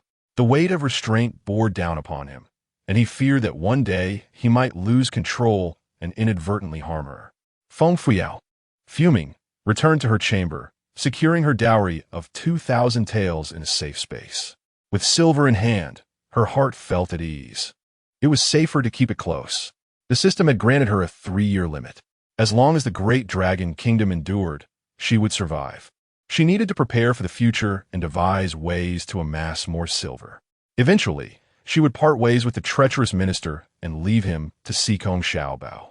Then find a picturesque place where one can lie back and enjoy the blissful life of a wealthy lady. Spring Yin, witnessing 2,000 taels of silver vanish in a thin air, gasped in astonishment, "Miss, where has the silver gone?" Feng Fuyao gently patted her shoulder and casually replied, "Keep it down. My mother left me a magical pocket. Not only can it hold silver and treasures, but it can also conceal them from prying eyes. From now on, I will place my silver in this wondrous pocket, able to draw it out whenever I wish. It is both safe and convenient. Am I not remarkable?" Spring Yin, half believing, gazed at her with admiration. "This pocket is truly extraordinary. I shall guard the secret well and tell no one." She then furrowed her brow, expressing concern. "Miss, today you have offended the eldest princess. Do you think she will retaliate against you? It is said that she bears grudges and is quite vengeful. After striking her today, we cannot foresee how she might seek revenge." Feng Fuyao lightly pinched Spring Yin's cheek and countered, "Spring Yin, do you believe that if I do not resist, she will leave me alone? After a moment of contemplation, Spring Yin shook her head sadly. The eldest princess is the sort of person who will find ways to torment anyone she dislikes. She believes you are unworthy of Prince Li and will certainly seek to have him divorce you. Feng Fuyao smiled calmly. Isn't that just it? Whether I resist or not makes no difference. It is better to take the initiative. Do not worry. She cannot harm me. After all, I am the one the emperor has betrothed to Prince Li as his legitimate wife. While they were conversing, Chun Xiang entered and bowed. Miss, the prince requests your presence in the dining hall for lunch. He has sent Zhang Mama, who oversees the back courtyard of the manor, to escort you. Feng Fuyao yawned and rubbed her eyes. I did not sleep well last night. After lunch, I must catch up on my rest. Spring Yin and Chun Xiang recalled the red handkerchief and stifled giggles. Feng Fuyao was aware of their misunderstanding, but chose not to explain. Zhang Mama, in her 40s, appeared shrewd and capable. Upon seeing Feng Fuyao emerge, she bowed and said, I am Zhang Mama, honored to meet the princess. May you enjoy health and happiness. I have cared for the prince since he was 3 years old. Now, I assist him in managing the affairs of the back courtyard, so I am quite familiar with the matters of this manor. Should the princess require anything, do not hesitate to command me. Zhang Mama refrained from mentioning the matter of the storeroom keys, her tone laced with a hint of pride and a touch of arrogance, revealing her disdain for Feng Fuyao. Observing her smug demeanor, Feng Fuyao smiled serenely, deciding to bide her time before addressing the matter. Zhang Mama has indeed worked hard and is a capable aide to the prince. In the future, we shall rely on her diligence in managing the back courtyard. She mused, oh, does this simpleton not intend to take charge of the household? Then again, even if she wished to, she lacks the capability. Zhang Mama pinched the keys to the storeroom hidden in her sleeve, her smile growing ever more smug. The prince has always depended on her to manage the affairs of the manor. It is absolutely unacceptable to allow such a worthless incompetent to manage the household affairs. By Zhang Momo's side stood the delicate and charming maid, Soa, who secretly gave Zhang Momo a thumbs up, mouthing, you are truly impressive. Chapter 23. This pair? I am utterly convinced. Zhang Momo and Suehua exchanged glances, their faces adorned with pride. Feng Fuyao observed this from a distance, stifling a cold laugh, unmoved. Had these servants been in charge of the Li Wang mansion for so long that they fancied themselves as its masters? Were their hands clean? Had they indulged in private gains? Were they spies planted by Empress Ji within the Li Wang mansion? If they remained honest and upright, it would suffice. However, should they indulge in corruption, she would not hesitate to be unkind. Shen Junzi was already seated at the dining table, his tall figure standing straight as a pine, his handsome visage exceptionally pleasing to the eye. Feng Fuyao caught sight of him from afar, unable to suppress her admiration. Though he merely sits there, his posture is impeccable. His elegance unparalleled. Paired with that strikingly handsome face, he is indeed captivating. No wonder the toad's spirit has succumbed to infatuation over him, and Siqua Xiaobao, willingly bending himself for his sake. Truly, a beauty that brings disaster. Shen Junzi, overhearing Feng Fuyao's thoughts, displayed a proud and pleased expression. Who wouldn't he feel elated at being praised? However, upon hearing the latter part, he nearly toppled from his chair in rage. What nonsense was this about Siqua Xiaobao willingly bending for him? Was that even a reasonable statement? Did that foolish woman's mind have issues? Shen Junzi's demeanor darkened instantly, pointing at the chair with irritation. Are you not going to sit down and eat? Do you expect this prince to wait for you until the end of time? Feng Fuyao beamed a radiant smile. Your Highness, please begin your meal. I apologize for keeping you waiting. It would be remiss to make you wait again. Yet, internally she scoffed. You merely had to inform me. I would have come promptly. How long did you actually wait? Until the end of time? Why not say until we are both gray-haired? Such a furious dog of a minister. Is he eager to rendezvous with Siqua Xiaobao? Indeed, today he must be seeking to apologize and placate him. I have even prepared the words for your apology. My dear, marrying her was not his desire. One day, he will marry you, and you shall soar together. My dear, I miss you. The nights spent longing for you are the longest of nights. Please forgive me this once, will you? Siqua Xiaobao will transform sorrow into joy, and then you shall revel in sweet affection, loving one another deeply. This pair, I am utterly convinced, it seems the strategy is doomed to fail. As Feng Fuyao became increasingly animated, she envisioned Shen Junzi's bashful demeanor, laughing to the point of shaking. Shen Junzi, gripping his chopsticks, trembled with rage, a chill running down his spine. This woman was utterly repulsive. He no longer wished to eat. With a loud clap, Shen Junzi slammed his chopsticks onto the table. His handsome face darkened with fury, as if a storm were brewing. Feng Fuyao noticed him setting down his chopsticks and, with genuine care, offered him a piece of braised pork, her brow furrowing in confusion. "Your Highness, why are you not eating? You must partake more. Do not let yourself go hungry, for it may lead to ailments of the stomach." Shen Junzi inhaled deeply, suppressing the flames of frustration within him. Just as he picked up his chopsticks, he heard the insipid murmurs of that wretched woman. "TSK, TSK, TSK. So eager to see your beloved? So much so that you cannot even eat? Perhaps it would be wise to eat first. Only when satisfied can one muster the strength to labor. Ha ha ha." Shen Junzi glared fiercely at Feng Fuyao, the embers of anger nearly escaping his eyes, wishing fervently to reduce this foolish woman to ashes. Yet, Feng Fuyao remained blissfully ignorant of his ire, completely absorbed in the splendid array of dishes before her, relishing each bite with delight. The lunch at the Li Wangfu was exceedingly sumptuous, boasting a table brimming with culinary delights. The main courses included braised fish, roasted chicken, sweet and sour pork knuckle, braised pork, mutton soup, crystal shrimp balls, dried bamboo shoots with ham, and shredded pork belly, amounting to a grand total of 18 dishes. Additionally, an assortment of exquisite pastries graced the table: the soft and fragrant osmanthus cake, the refreshing green bean cake, and the flower-shaped lily pastry, with a crisp exterior and a soft, sweet filling. There were 2 varieties of sweet soups as well: the aromatic lotus seed and bird's nest soup, and the 3-crunch soup made from tender bamboo shoots and goji berries, both deliciously crisp. The dishes and pastries were all meticulously prepared, exuding enticing aromas that made one's mouth water. Feng Fuyao, with her fingers dancing in delight, indulged heartily while exclaiming, "This is my first grand meal since my arrival in this era. The flavors are truly delightful. The royal residence lives up to its reputation. The ingredients of this age are purely natural and untainted. Chicken tastes like chicken, and meat has its own rich flavor. How unlike a millennium later, when one consumes technology-laden concoctions, inadvertently courting untreatable maladies." Feng Fuyao feasted unabashedly, her charming face flushed and radiant, as though savoring the most delectable dishes in existence. Her demeanor was a stark contrast to the reserved and composed mannerisms of the esteemed young ladies of high society. Instead, she was refreshingly genuine and unpretentious, igniting a surge of appetite in those who beheld her. Shen Junzi, attuned to her thoughts, felt a slight improvement in his mood. Were these dishes indeed so delectable? He consumed them daily, yet had never perceived them as particularly remarkable.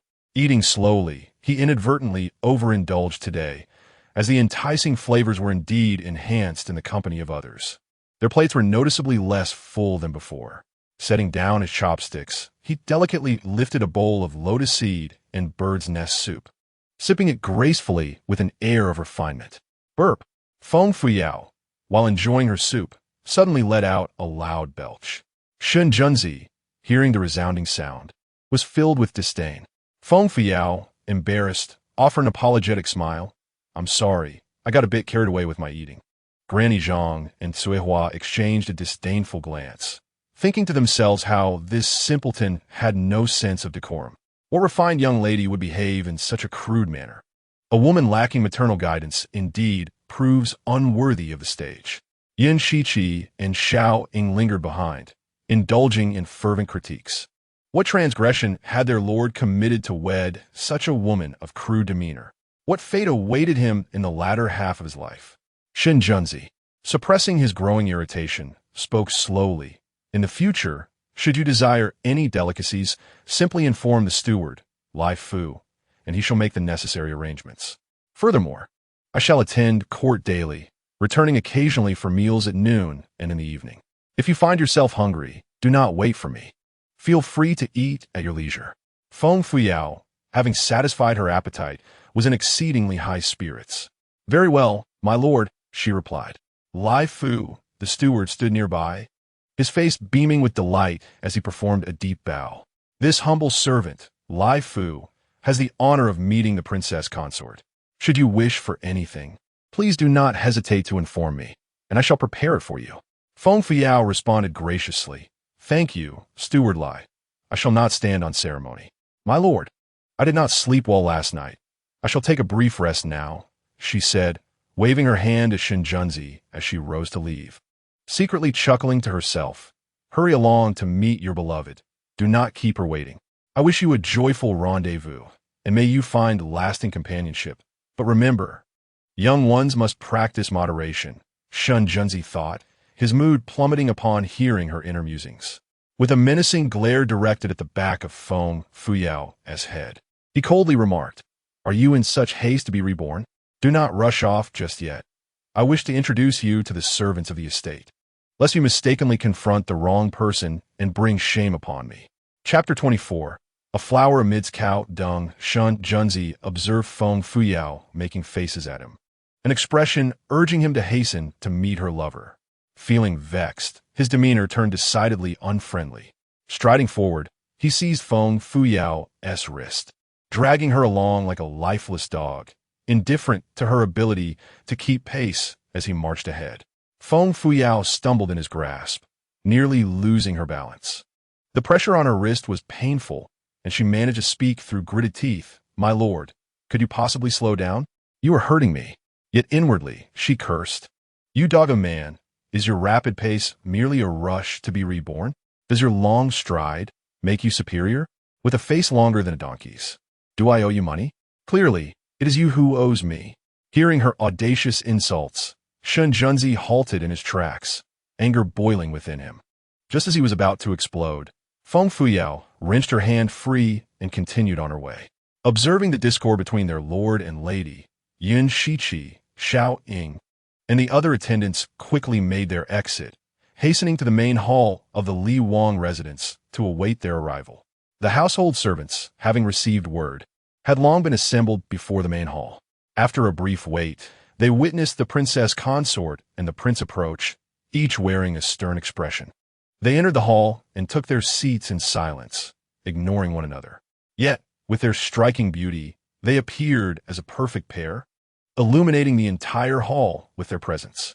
Steward Lai Fu hastened forward, performing a respectful bow. My lord, my lady, everyone is gathered. Shinjunzi glanced at the woman beside him, whose antics nearly drove him to the brink of exasperation. As he cleared his throat, ready to speak, he inadvertently caught the resonance of Feng Fuyao's thoughts. The Li Wang mansion is quite populated. There must be over 100 people here. The expenses must be substantial. Is it possible that the treacherous minister intends for me to take over the financial authority of the estate today? 70 to 80,000 taels of silver. What a fortune! If that treacherous minister is courteous to me, that is one thing, but should he treat me otherwise, I shall dispose of him and become a wealthy widow, inheriting this vast fortune. Once I possess such immense wealth, who would I lack in terms of suitors?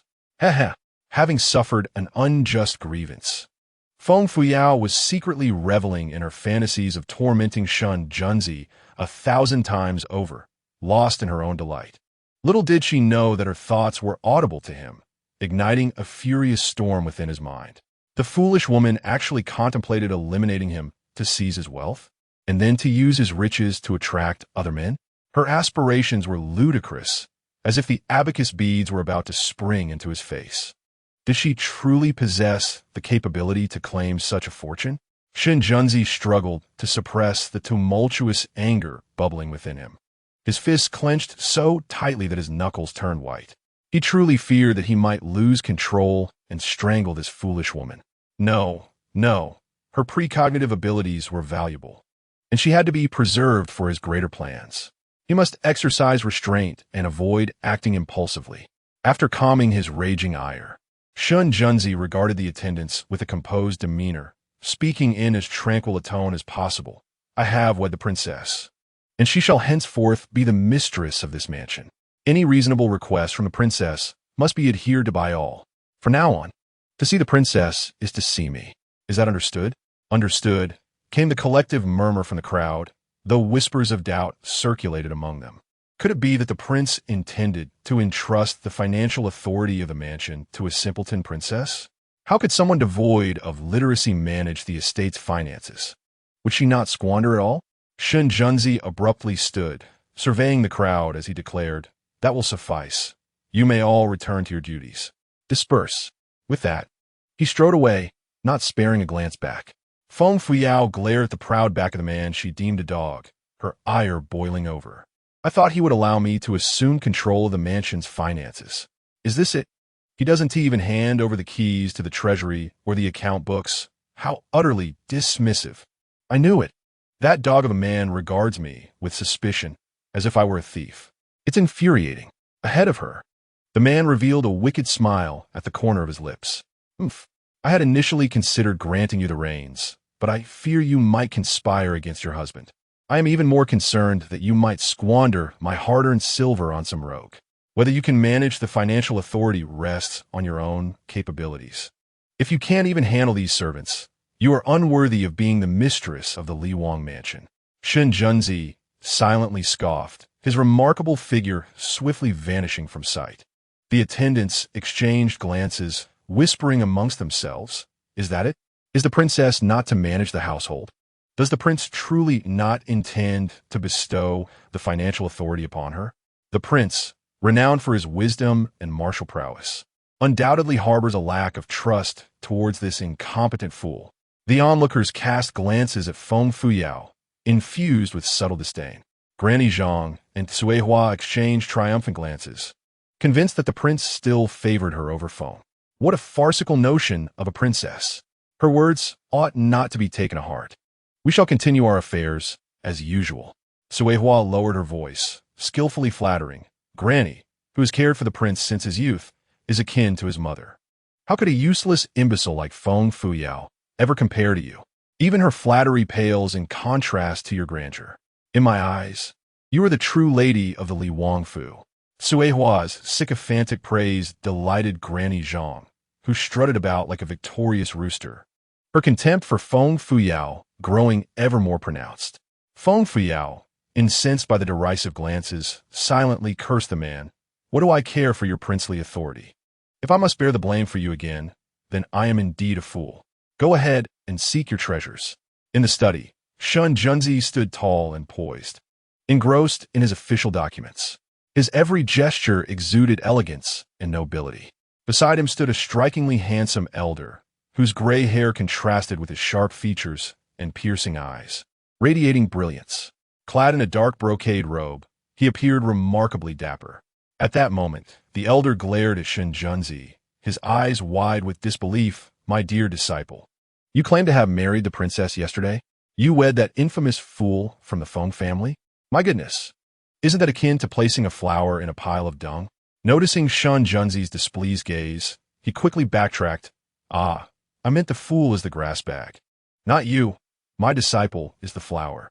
How could Feng Fuyao, that imbecile, ever be worthy of my exceptional disciple? I am the renowned and formidable master Helion K of the martial world. If news of your marriage to that fool spreads, will my old face be able to hide? That old codger Shinjinda must have deliberately arranged this humiliating match for you. No, I must confront him and ensure you are divorced from that fool."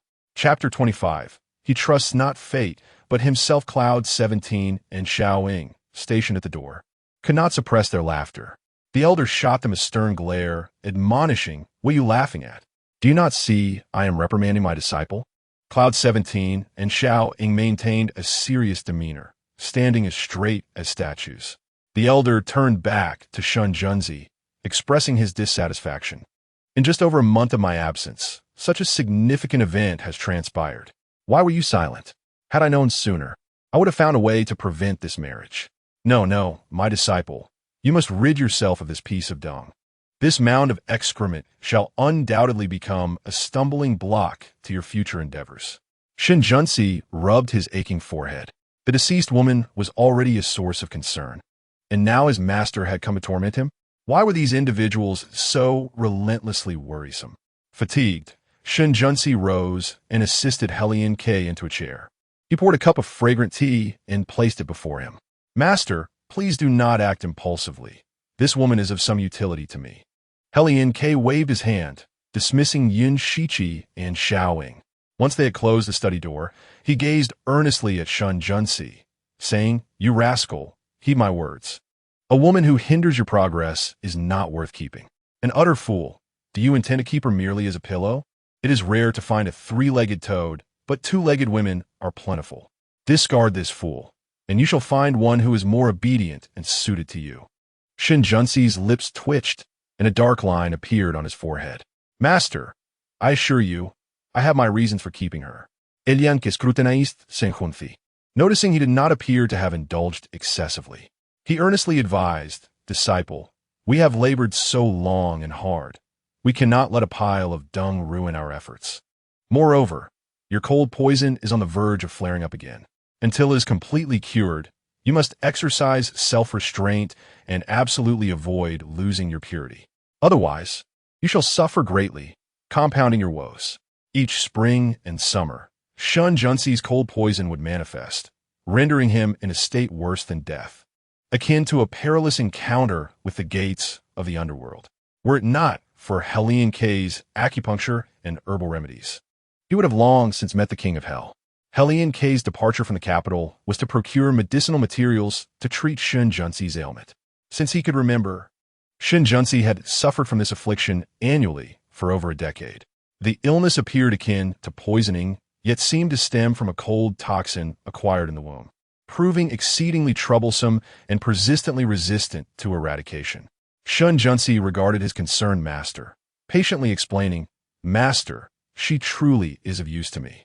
I am not a lecher, nor am I drawn to her beauty. My reason for keeping her lies in my discovery that she is not a fool." Helian K remained skeptical, questioning, "Not a fool? How could that be? The tales circulating in Chang'an proclaim her to be both foolish and infatuated. Moreover, I have heard she attempted to assassinate you on your wedding night. Disciple, this woman is ruthless and not to be trifled with. She must not be retained. If she is a spy sent by Empress Ji and the Crown Prince, your demise would be inevitable." Shen Junsi rubbed his forehead and softly replied, "Master, I must confide a secret to you. Please do not disclose it to anyone. Feng Fuyo is not only not a fool, but possesses a certain precognitive ability, knowing many hidden secrets. She is indeed valuable to my future accomplishments. Hence I must keep her." Helian K, taken aback, gaped in astonishment, half convinced. This dung has precognitive abilities? Like some charlatan from the Jianghu? Could she foresee whether you would ascend to that position in the future? Shen Junsi had already gleaned the fate of the great dragon kingdom 3 years hence through the heartfelt whispers of Feng Fuyo. In 3 years, Emperor Jinda would pass away, and Crown Prince Shan Junyi would ascend to the throne. As for himself, he would meet an untimely demise under mysterious circumstances. He suspected it would be due to a recurrence of the cold poison, leading to his untreatable death. Once Shan Junyi took the throne, he would orchestrate the demise of the Feng family.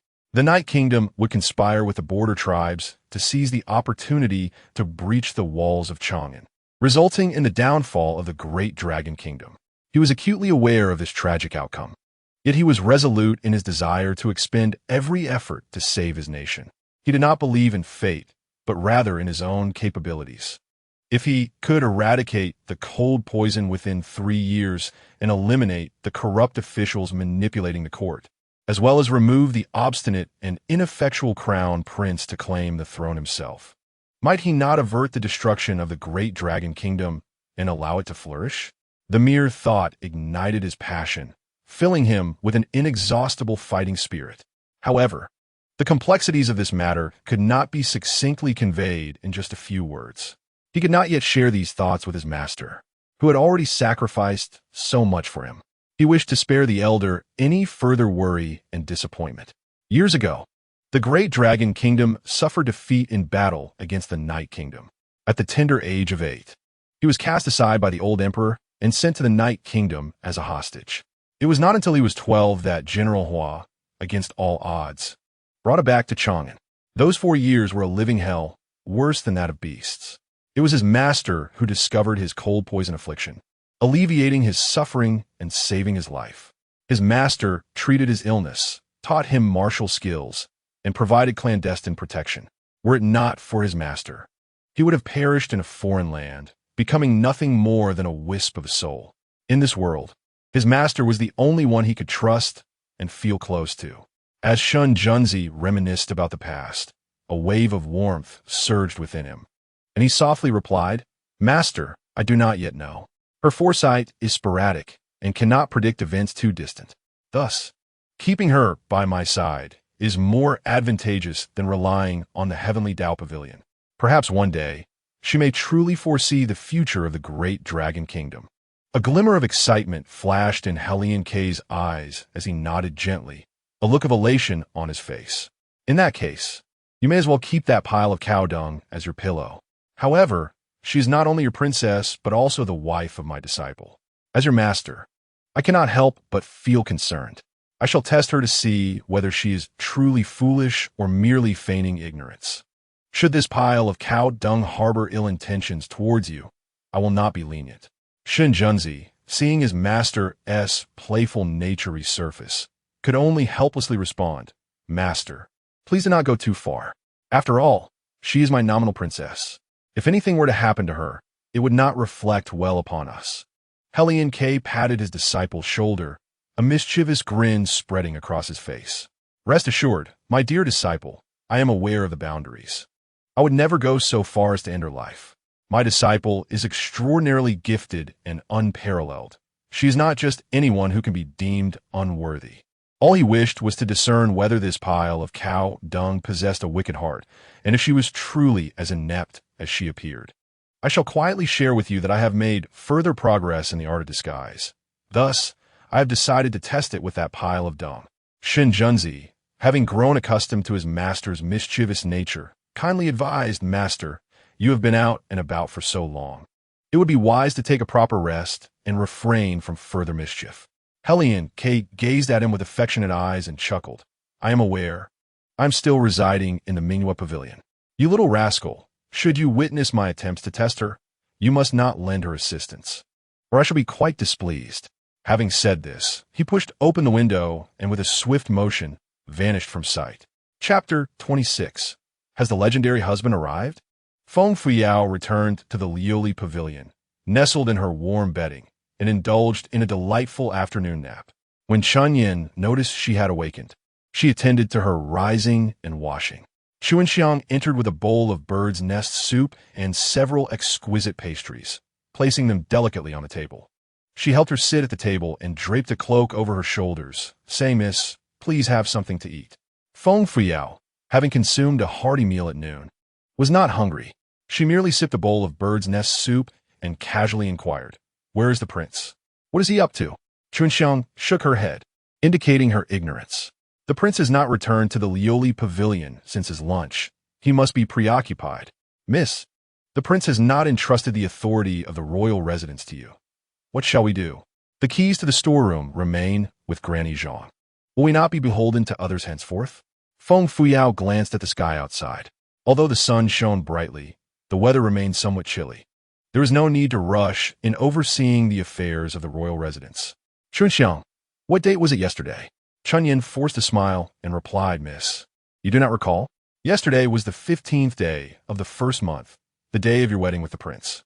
The weather had been fair these past few days, and spring seemed to be approaching." Feng Fuyao stepped outside to observe the sky. "Chunxiang, please summon Butler Fu and ask him to arrange for a maid who is familiar with the Li royal residence to accompany me. I wish to explore and familiarize myself with the surroundings." "Yes." Chunxiang exited and soon returned with the maid, Cuehua.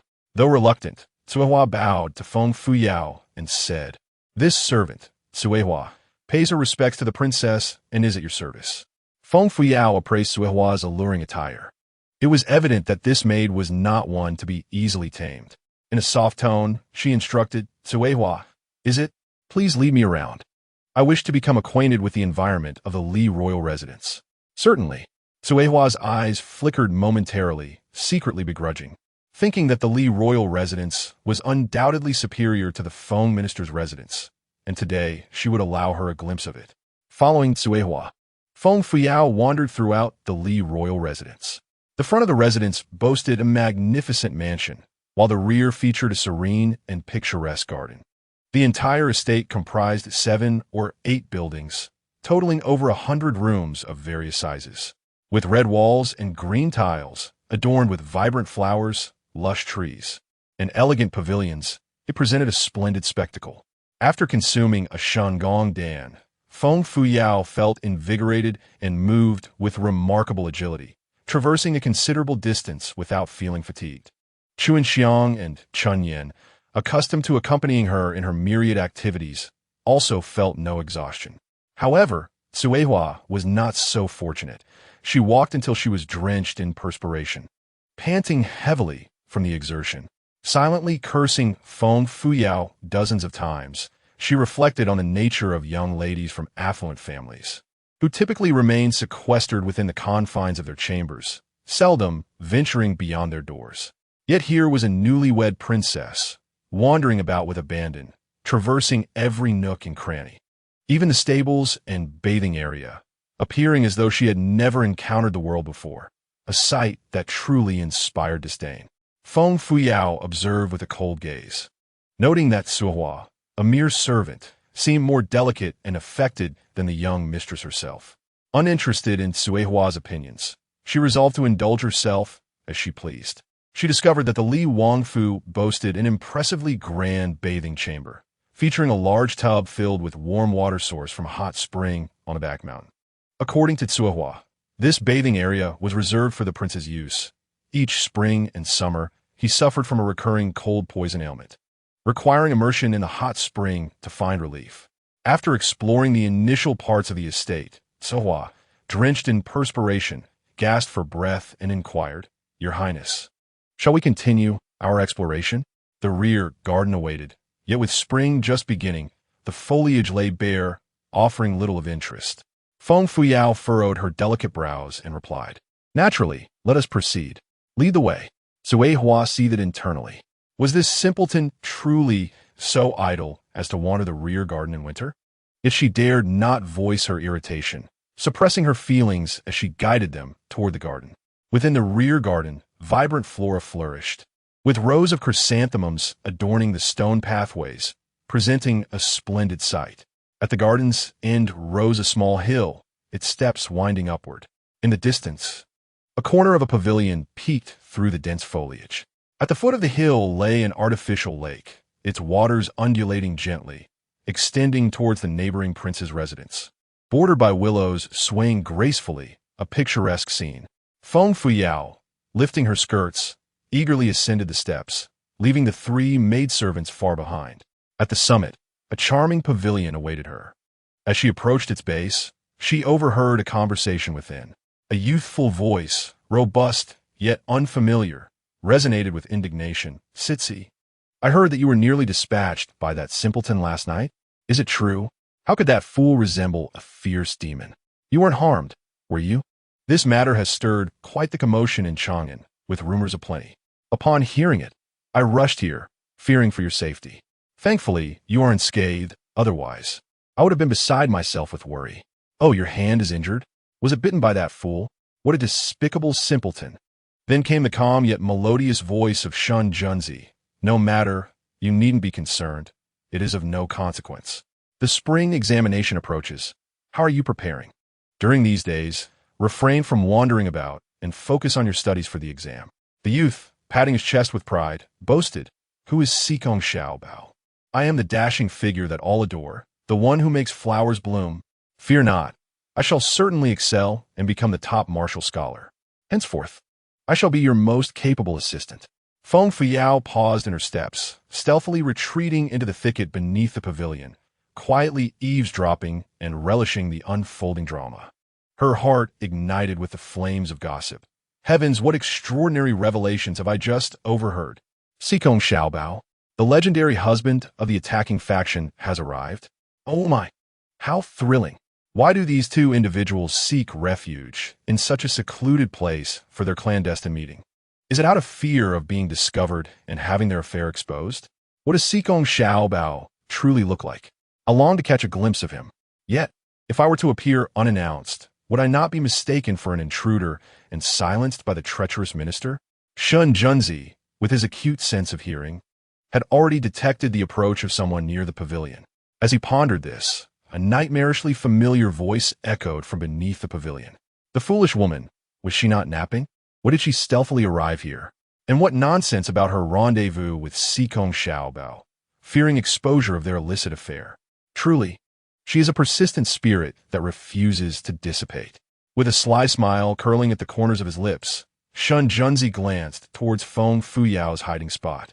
In a swift motion, he unsheathed his sword, the blade radiating a chilling aura as it shot forth with a whoosh. Feng Fuyao, lurking beside a tree and engrossed in her observations, suddenly caught sight of a flash of white light slicing through the air, narrowly missing her head. Startled, she nearly lost her composure, her knees buckling as she crouched down. Trembling with fear, she turned to behold a gleaming sword embedded in the trunk of the tree behind her, vibrating ominously and sending shivers down her spine. Chapter 27. This pair must be locked away. Sikong Xiaobao, adorned in a flamboyant red outfit, exuded an air of elegance as he engaged in conversation with Shun Junzi, preening himself before a small mirror, entranced by his own exquisite visage. Suddenly, he noticed Shun Junzi draw his sword and launch it forth, causing him to drop the mirror with a clatter. He darted to Shun Junzi's side, scanning the surroundings with wide eyes, and inquired, "Brother Junzi, what is happening? Could there be an assassin? Surely not. This is the Li Wangfu. Who would dare to wreak havoc here? They must have a death wish. If captured, they shall face the most severe punishments from the Tiandao Pavilion until they confess." Shun Junzi's gaze remained fixed on Feng Fuyao's hiding place, a glint of mischief in his eyes as he commanded, "Who goes there? Come forth at once, or do not blame me for my lack of courtesy." Still shaken, Feng Fuyao scrambled out from the bushes beneath the pavilion, feigning surprise as she addressed the two men. "Ah, Your Highness, what a coincidence to find you here. And who might this young gentleman be? He appears to be a paragon of elegance and charm, truly a dragon among men." "I am Feng Fuyao, delighted to make your acquaintance." She scrutinized him with an appraising gaze akin to a mother-in-law assessing her daughter's suitor, excitedly remarking, "Goodness, is this delicate, well-groomed fellow truly the treacherous minister's partner, Sikong Xiaobao? Tall, robust, with striking features and an undeniable masculine allure. Indeed, he embodies the essence of a partner. Together with a handsome and unparalleled treacherous minister, they make quite the striking pair. I am thoroughly satisfied. This duo is destined to be locked in. They ought to wed on the spot. Ha ha ha. It seems my plans for conquest are utterly doomed," she mused inwardly. Shun Junzi's expression darkened, his gaze piercing as he scrutinized Feng Fuyao's oddly exuberant demeanor. A storm brewed within him, rekindling the flames of his ire. Foolish woman, once again indulging in nonsensical matchmaking. Is it not enough for you to feel discomfort, unless he is paired with Sikong Xiaobao? Has your mind been struck senseless, perhaps by a mule? Why are you perpetually preoccupied with such trivial matters? He ground his molars in frustration, genuinely concerned that he might lose control and hurl this dimwit off a mountain. Sikong Xiaobao curiously scrutinized Feng Fuyao. Upon beholding her unparalleled beauty, her enchanting eyes shimmering with brilliance, and her poised, unpretentious demeanor, he found her strikingly different from the rumored hideous and foolish caricature, leaving him utterly astonished. Pointing at Feng Fuyao, he inquired with childlike wonder, "Are you truly Feng Fuyao? Is it really you, the one and only Feng Fuyao? Wasn't she supposed to be an ugly fool, dressed like a feather duster and caking on heavy makeup? Which version of Feng Fuyao is the real one? I feel quite confused." His mind wandered back to a particular incident last year, when she had cornered the prince at Minghua Tower, demanding he marry her, only to be splashed with soup, instantly becoming a notorious figure in Chang'an, albeit infamously so. Sikong Xiaobao doubled over in laughter, clutching his stomach, almost breathless from mirth.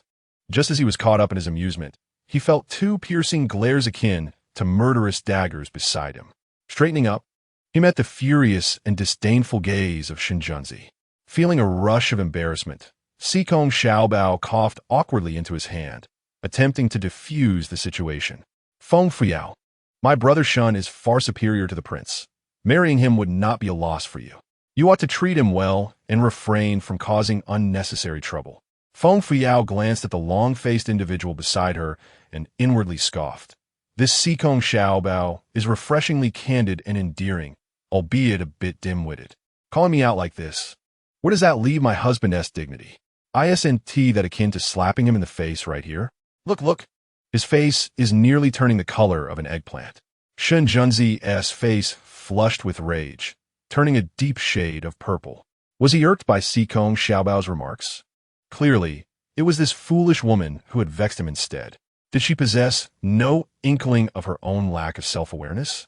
Feng Fuyao flashed a bright smile at Sikong Xiaobao, confidently declaring, I am Feng Fuyao, and I am unequivocally Feng Fuyao, without a doubt. The former ugly duckling was indeed me, and so is this present self. However, I have resolved to shed that old persona, abandoning the feather duster guise and the heavy makeup in favor of a new beginning. Sikong Xiaobao clapped Shun Junzi on the shoulder. Whether out of sympathy or schadenfreude was uncertain. Brother, your wife isn't half bad, so don't be so picky. Unlike me, who is relentlessly pursued by my father for matchmaking, driving me nearly mad. I, Sikong Xiaobao, wish only for one heart, to spare myself from endless blind dates. He then produced a small copper mirror, gazing at his own reflection with self-admiration. What woman would be fortunate enough to claim such a dashing and suave man as myself? I can't help but feel that no woman is truly worthy of me. Wouldn't you agree, Brother Shin? Feng Fuyao's lips twitched, silently lamenting, Goodness, does this fellow seem a tad dim-witted? Surely, he is avoiding blind dates because of that submissive husband of his. With a little husband in tow, why would he need to date anyone else? If I am still alive 3 years from now, I shall certainly relinquish him to you, allowing you to be together openly. As Shun Junzi listened to Feng Fuyao's heartfelt words, his enchanting yet sinister visage darkened ominously. With an icy glare fixed upon Feng Fuyao, his tone dripped with impatience, as if she owed him a considerable sum of silver. What are you still doing here if you do not intend to leave the mountain? Feng Fuyao blinked her beautiful eyes, striving to feign an expression of grievance. Since your highness finds me bothersome, I shall depart. I will have someone bring you a pot of hot tea and a few plates of pastries. You may converse at your leisure. I shall not intrude upon your privacy any longer. Farewell. She slowly turned away, yet internally scoffed. What a despicable traitor. Does he truly find me so bothersome? Fine. I shall go. Is that not acceptable? This secluded place is indeed a splendid venue for a clandestine meeting. Goodness, do they intend to perform something inappropriate here? In such frigid weather, will they not freeze? Should I send a bed and blankets? Where can one find a woman as gentle, considerate, and magnanimous as I? Shouldn't you reward me with 1,000 taels of silver as a hush fee? Shun Junzi listened to Feng Fuyao's innermost thoughts, feeling utterly exasperated. An inappropriate performance? Sending a bed and blankets? Rewarding you with 1,000 taels? A slap across the face would be a more fitting reward. Foolish woman, what nonsensical thoughts occupy your mind? It was unbearable. If he continued to listen, he might very well cough up blood in despair. At that moment, Chun Yin, Chuan Xiang, and Sohua, 3 maidservants, hurriedly ascended the steps. Panting, upon spotting Shun Junzi and Sikong Xiaobao in the pavilion, they halted abruptly, bowing respectfully. Noticing Shun Junzi's darkened expression, which suggested displeasure, Sui Hua surmised that the foolish one must have offended him, causing his ire. Leveraging her time spent in the Li Wangfu, Sui Hua seized the opportunity to present herself, feigning innocence. Your Highness, I beg your pardon. This is entirely my fault. I led the princess to this garden. Please do not blame her. If anyone is to be reprimanded, it should be me. I am willing to accept punishment. Feng Fuyao glanced at Suowa's heavily powdered face, finding her motives painfully transparent. Did she truly lack the awareness to avoid the treacherous path she had chosen? As expected, Shun Junzi's cold laughter echoed from behind her. In that case, go seek the steward for your punishment. You shall receive 15 strikes of the rod. Sui Hua, who had intended to showcase her worth, found herself in dire straits. Her face drained of color, she collapsed to her knees on the steps, weeping and pleading for mercy. Your Highness, spare me. The princess wished to familiarize herself with the palace, so she sought out the steward. The steward, recognizing my length of service, appointed me to guide the princess. She wished to explore every corner of the palace and insisted on visiting the back garden despite my pleas. I am utterly innocent in this matter. Woe is me. Shun Junzi cast a disdainful glance at her, his voice icy and devoid of compassion. His contradictory statements and hidden malice revealed a complete disregard for the decorum expected of a servant. You may choose. Either be expelled from the royal residence or receive 18 lashes. Now leave. In the blink of an eye, an additional 3 lashes were added. This man was truly heartless. Had the maid remained silent, no punishment would have befallen her. Yet, in her desire to stand out and cause a scene, she had brought this fate upon herself. Feng Fuyao secretly smirked as she led Chun Yin and Chuanxiang past the kneeling Suo, who followed behind in tears, descending the mountain to face the punishment of 18 lashes. Sui Hua glared at Feng Fuyao's back, seething with resentment. If it weren't for this foolish girl, she would not be facing the wrath of the prince. It was infuriating. As Feng Fuyao descended the mountain, beads of sweat adorned her body, leaving her feeling invigorated. She then instructed Chun Yin, Chuanxiang, please tidy up the bathhouse. I wish to indulge in a relaxing hot spring. However, when Chun Yin and Chuanxiang returned, their faces were filled with grievance. Miss Granny Zhang, who manages the bathhouse, said that it is exclusively for the prince's use. The prince is fastidious and dislikes others using his belongings, so you are not permitted to use his bathhouse. Upon hearing this, Feng Fuyao was both amused and enraged. The prince shares my bed, yet I cannot use his bathhouse? What kind of rule is this? Can Granny Zhang truly speak for the prince? This is clearly an attempt to assert dominance and humiliate me. Has she been in the palace for too long, believing herself to be of great importance? Is she mistaking a feather for a command? Go, summon both Granny Zhang and the steward, Lai Fu, to me. As the sun dipped below the horizon, Feng Fuyao settled into a chair at the entrance, crossing her legs lazily while sipping tea. She gently stirred the tea leaves floating on the surface, occasionally taking a sip. The tea, of an unknown variety, was rich in flavor and invigorating, quite delightful indeed. Feng Fuyao savored the fragrant brew leisurely, embodying the stature of a mistress. While discreetly inquiring of the system, Xiaogua, please investigate whether Lai Fu and Granny Zhang have engaged in any corrupt practices. The treacherous minister is usually preoccupied with court affairs, leaving the management of the palace to these two. Are their hands clean? Have they committed any acts of betrayal? The treacherous minister does not intend to hand over the authority of the palace steward to me. Does he? I shall take it from him and drive him to despair. The system, Xiaogua, cleared its throat and replied, Steward Lai Fu is honest and upright, with no issues, but Granny Zhang does have something to answer for. Host, I possess a piece of information regarding her. Granny Zhang is affiliated with Empress Ji and has been serving Prince Li since his childhood. When Prince Li was 8, he was cast aside by Emperor Jinda and sent to the Night Kingdom as a hostage. During those years, it was Granny Zhang who accompanied and cared for him. Their bond is akin to that of mother and son. Later, when Prince Li established his residence, Granny Zhang followed him to manage the affairs of the inner court. Granny Zhang has a son named Zhang Dashan, who is of the same age as Prince Li, yet he indulges in debauchery and is devoid of any ambition. Madame Zhang entrusted the procurement affairs, which were most lucrative in the Li Wang Fu, to Zhang Dashan. Capitalizing on Madame Zhang's deep-seated trust from the Li Wang, he discreetly absconded with a considerable sum of silver. Last year, Madame Zhang surreptitiously purchased a residence in Chang'an for Zhang Dashan, intending to facilitate his marriage. I believe that if you follow the leads and conduct a thorough investigation, you will undoubtedly uncover unexpected revelations. However, given that the Li Wang holds you in such disdain, might offending Madame Zhang provoke his displeasure? Feng Fuyao scoffed inwardly, declaring, What do I care for his displeasure? My own satisfaction suffices. If I assist him in purging the rot from his ranks, What grounds has he for discontent? She continued. Should he fail to discern such trivial matters? He is unworthy of my sacrifices. Moments later, Chunyan led Madame Zhang and butler Laifu into the room. After greeting the princess, Laifu and Madame Zhang bowed respectfully to Feng Fuyao. She acknowledged them with a slight nod, leisurely sipping her tea. Madame Zhang and Laifu were compelled to stand by, heads bowed, awaiting her completion of the beverage.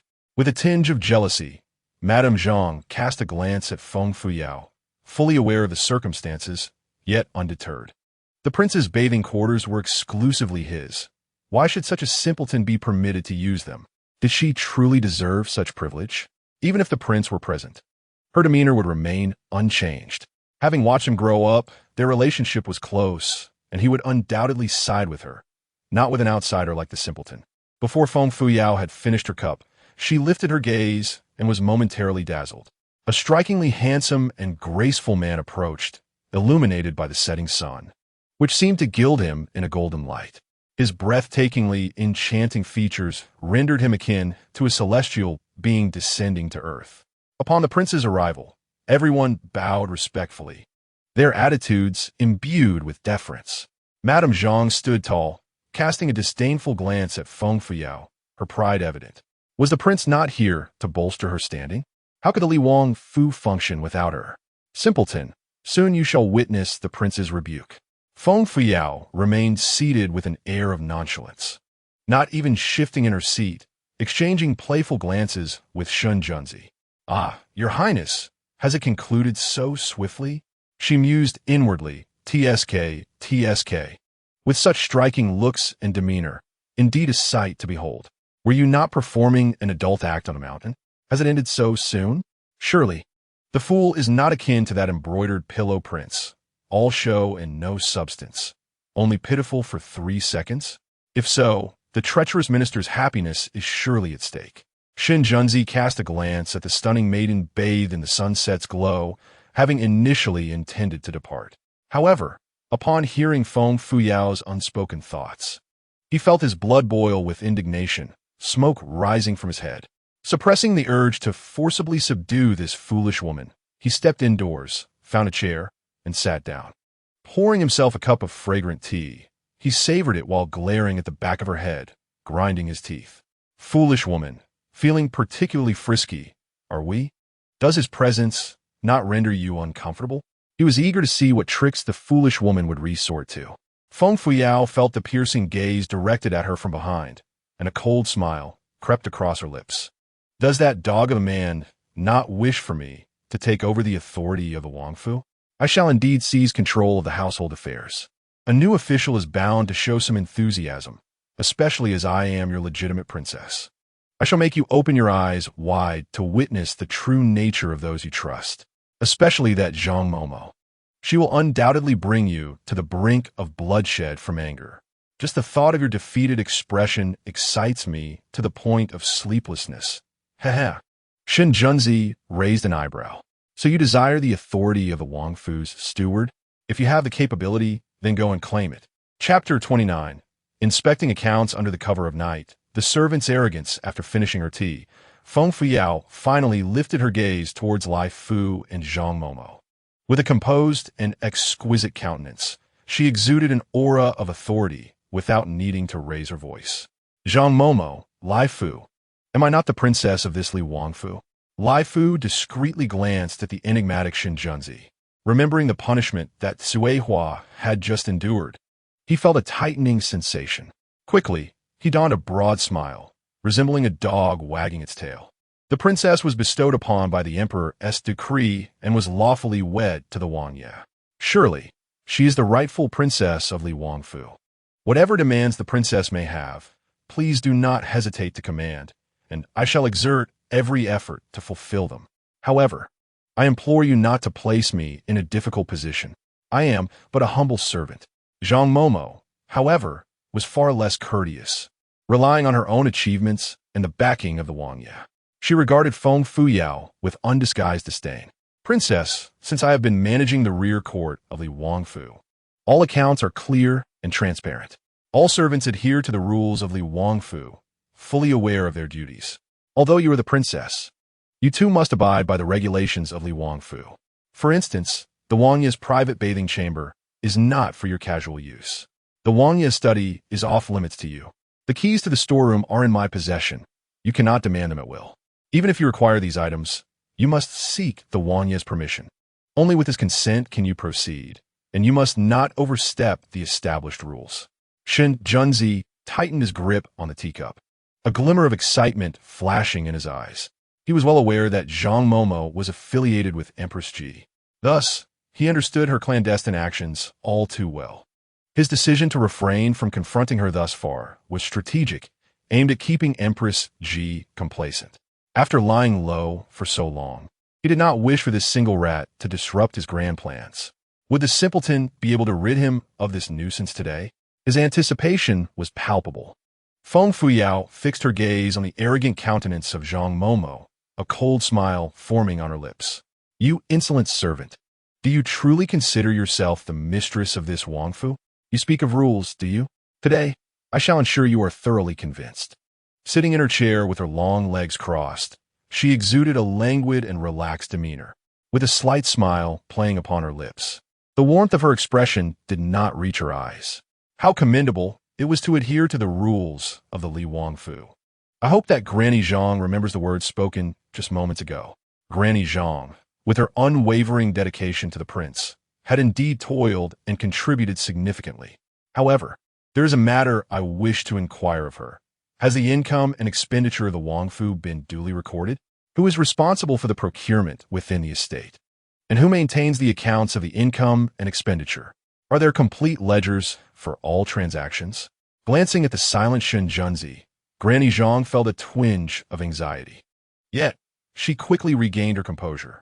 This foolish Feng Fuyao was merely posturing. Surely she could not comprehend the accounts.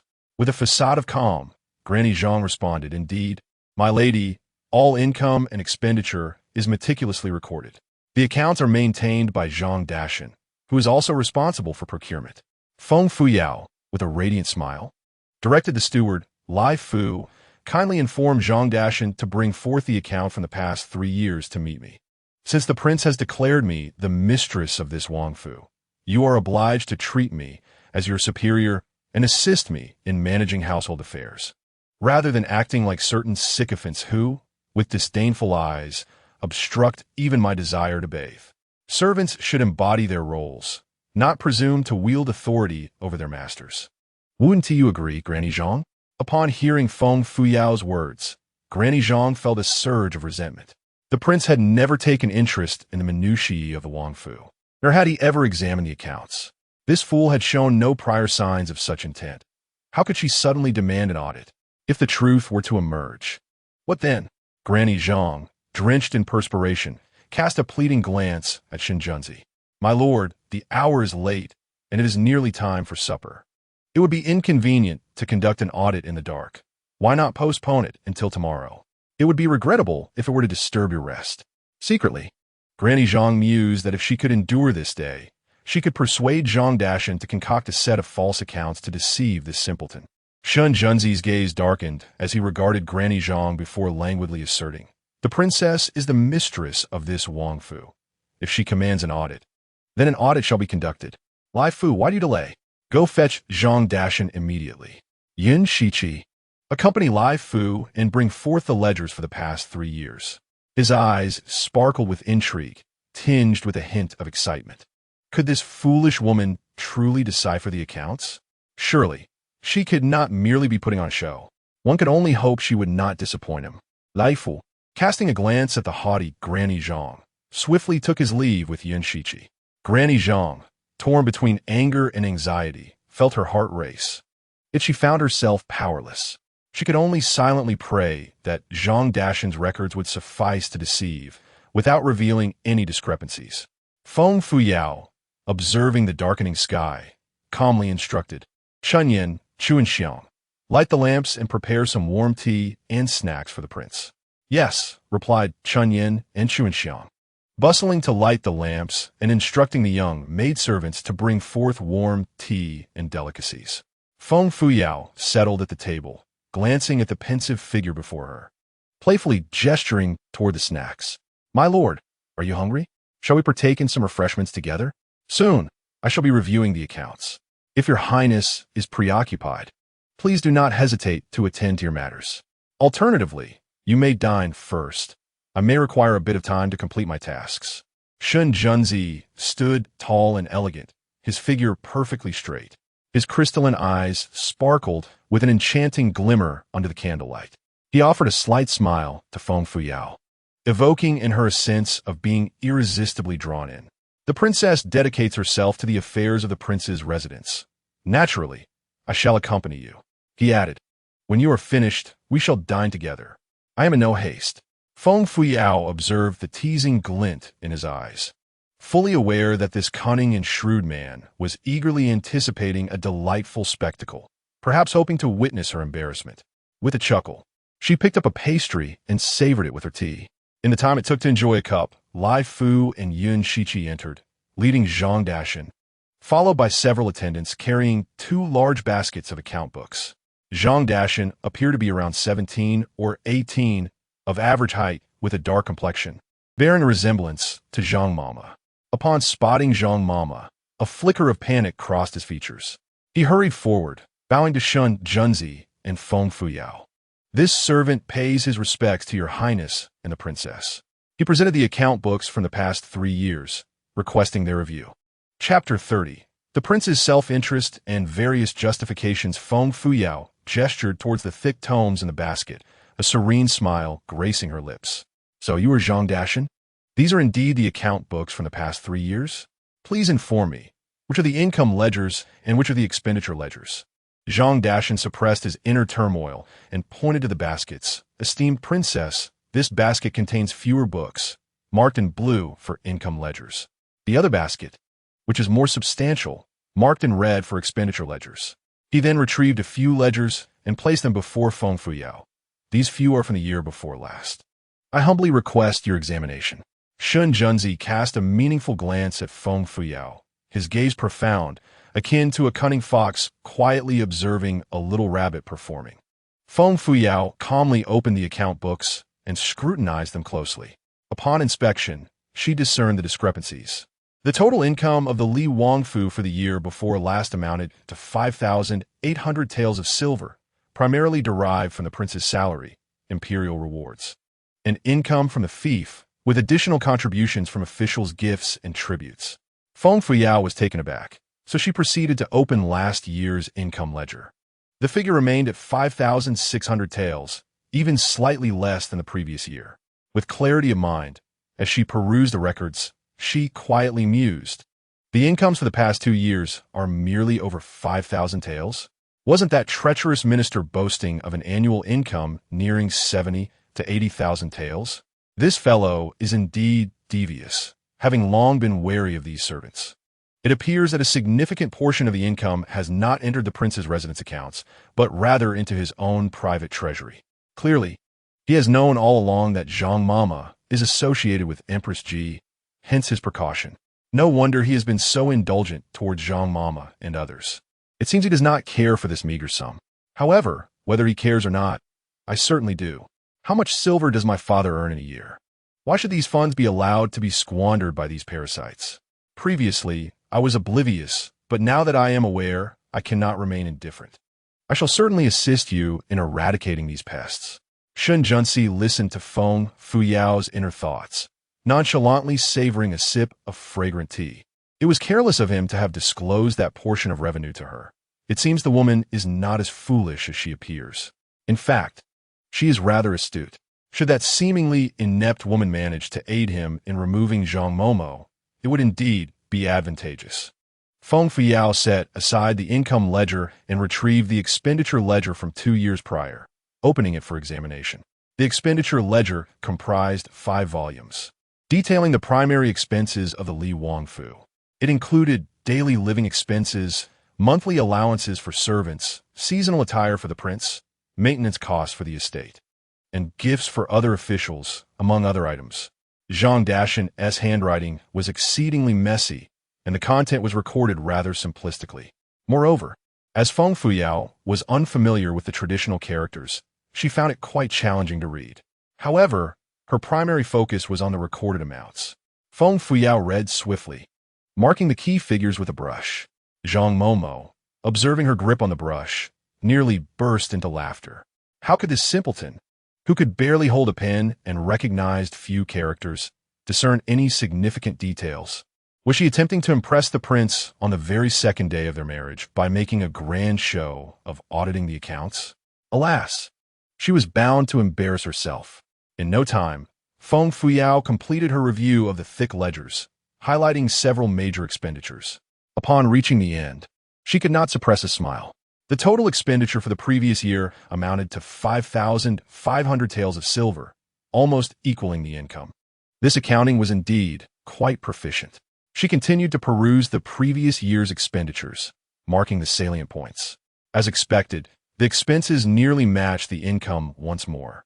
Setting down the ledger, she lifted her teacup and took a few sips. Then she retrieved another ledger from 2 years prior, pointing out the marked sections as she inquired of Zhang Dashan. Can you elucidate this entry regarding the 2,000 taels spent on estate repairs? 2,000 taels. Not 200 nor 20. In this era, 2,000 taels could procure a luxurious mansion in the imperial city. You merely repaired the prince's estate and incurred such a cost? And this item for the prince's garments, a single purchase costing 1,000 taels. What kind of attire is so extravagantly priced? Is it a garment woven from silver thread? You spent 20 taels on a single axe. Is it made of gold or silver, or perhaps adorned with gemstones? Nearly every entry in these accounts reflects an inflated cost. Can you explain this discrepancy? Zhang Dashan recoiled, glancing pleadingly at Zhang Momo for assistance. Zhang Momo stepped forward, glaring fiercely at Feng Fuyao, and retorted, Your Highness, the repairs to the prince's residence must be executed with utmost care. Furthermore, the garments procured for the prince are official attire embellished with gems, naturally differing from the common clothing worn by ordinary folk. The ingredients used in the prince's kitchen are all of the highest quality, befitting his status. Thus, the expenditure of these funds is entirely reasonable and devoid of any issues. It is understandable that you, having had no prior exposure to such matters, are only familiar with indulgences and revelries. A flicker of coldness passed through Shan Junzi's eyes, yet he maintained a composed demeanor and remained silent. At that moment, the system's little assistant interjected, Host, do not heed her nonsense. Those funds are merely her pretext for repairing the royal residence, while in reality, they were spent on acquiring an opulent mansion for her son. That mansion, which also includes several thriving shops, spans nearly 800 square meters and costs close to 2,000 taels of silver. Her son's luxurious abode is situated at the end of Wangfu Street, with the deed hidden in a wooden box beneath her bed. If you doubt this, you may certainly have someone search her room. The witness to her purchase was a certain Wang Wu, whose identity can also be verified. This Zhang Momo is nothing but a treacherous wolf in sheep's clothing. Over the years, she has undoubtedly amassed a fortune, becoming immensely wealthy overnight. Feng Fuyao regarded Zhang Momo with a smile that was neither entirely sincere nor entirely mocking. Zhang Momo, the prince has always placed his trust in you and has never scrutinized your accounts. Yet, you must not take advantage of the prince's confidence to line your own pockets. 2 years ago, after the repairs to the royal residence, you procured a lavish mansion for your son on Wangfu Street, spending nearly 2,000 taels of silver. You earn merely 3 taels a month, and your son only 2. Such a substantial sum, if not pilfered from the royal treasury. Where did it originate? Zhang Momo's face turned ashen with fear, trembling uncontrollably. She had taken great care to conceal her son's acquisition of the mansion. How could this wretched Feng Fuyao have discovered such information? Regardless, she would never admit to it. Even under duress, what could Feng Fuyao possibly do to her? Zhang Momo shot a venomous glare at Feng Fuyao, her eyes filled with the fury of a viper. I have watched the prince grow, enduring hardships in the Night Nation to care for him. My loyalty to him is akin to that of a mother, and I have never contemplated betraying him. It is you, on your wedding night, who attempted to assassinate the prince, harboring malicious intent and a heart as cruel as a serpent's. Now you accuse me unjustly, driven by jealousy of the bond one share with the prince, which he values deeply. As she spoke, she fell to her knees before Shun Junzi weeping profusely, "Your Highness, I have been unwaveringly loyal to you and have never wronged you in any way. This incompetent has just entered the royal residence and already seeks to undermine me at every turn. She is utterly unworthy of being your princess. You deserve far better. I implore you, Your Highness, to see through the deceit and not to be blinded by the scheming of a petty person." Chapter 31. The culprit caught red-handed. The malicious servant punished with death Feng Fuyao, holding a teacup, sipped her tea with an air of tranquility. Gazing upon Shun Junzi's remarkably enchanting visage, she smiled lightly. "Your Highness, if you are skeptical, you may send someone to search her quarters. They might uncover the deed to that mansion, and all will become clear. Perhaps the deed is hidden in a carved box beneath the bed. Truth cannot be disguised, and falsehood cannot be made real. I can only assist you to this extent. There is no need for thanks, for I perform good deeds without seeking recognition." Madame Zhang, in a fit of rage, sprang to her feet, pointing an accusatory finger at Feng Fuyao, unleashing a torrent of invective. "You venomous woman, having just entered the royal residence, you seek to stir trouble. It is evident that you are no virtuous soul. On your wedding night, you attempted to assassinate the prince, harboring nefarious intentions and sowing discord. You are utterly unworthy of being the mistress of the Li Wangfu." Turning to Shun Junkai, she wept inconsolably. "My lord, I beseech you, swiftly cast away this wicked woman. A wife of ill repute brings calamity for 3 generations. She is not your suitable match, my lord. Sooner or later, she will be the death of you. In this world, only I, your loyal servant, am truly devoted to you." Shun Junsai's countenance darkened, his eyes glinting with a dangerous intensity as he commanded, 17, Nya-ing. "Accompany Laifu and search her quarters. Determine whether the deed to that property is hidden there." "Yes, my lord. We shall obey." Yin Shichi and Xiaoing departed with Laifu. Madame Zhang trembled in fear, her heart pounding with dread.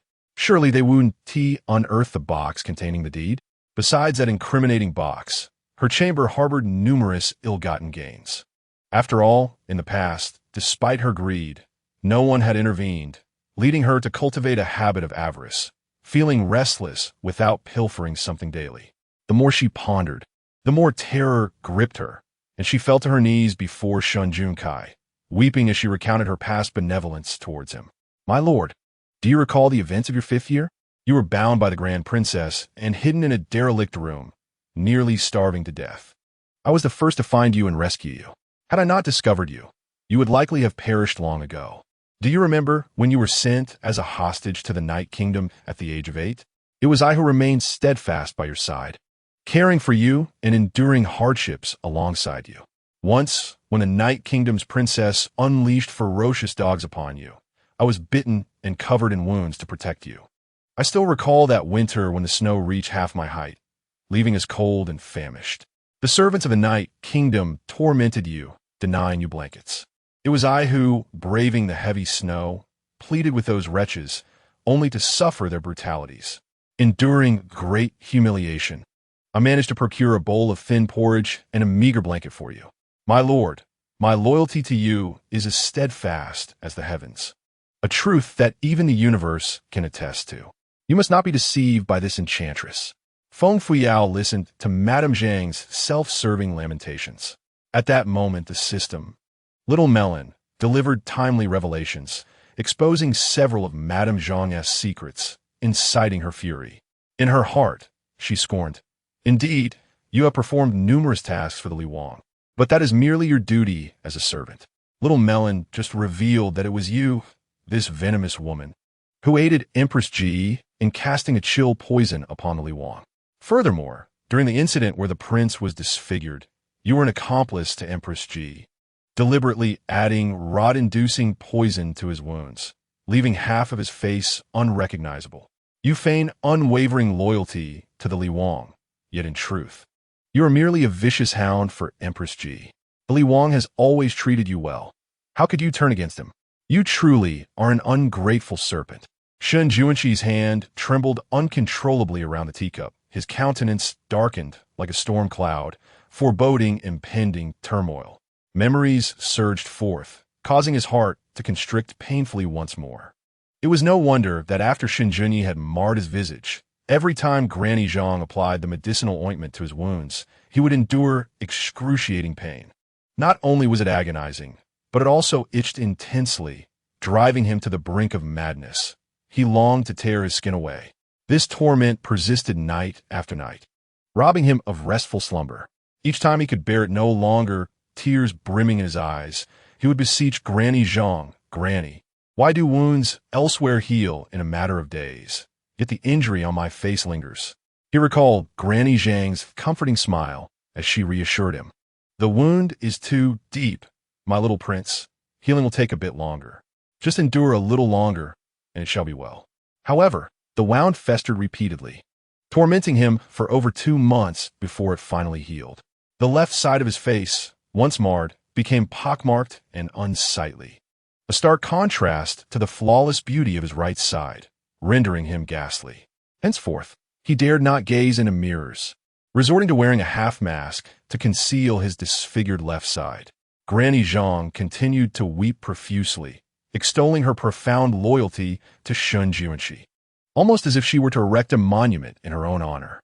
Zhang Dashan joined her in lamentation, intermittently choking back sobs. This mother-son duo performed their act with remarkable skill. At that moment, Yin Shiqi and Xiao Ying entered, cradling a small box. Upon opening it, they revealed a land deed. "My lord, we have found the deed, and the location is on Wangfu Street." Furthermore, Granny Zhang had concealed a substantial amount of royal fabric, stacked high like a mountain. Butler Laifu and Xiao Ying followed suit, laboriously hauling large baskets filled with a plethora of valuables into the room.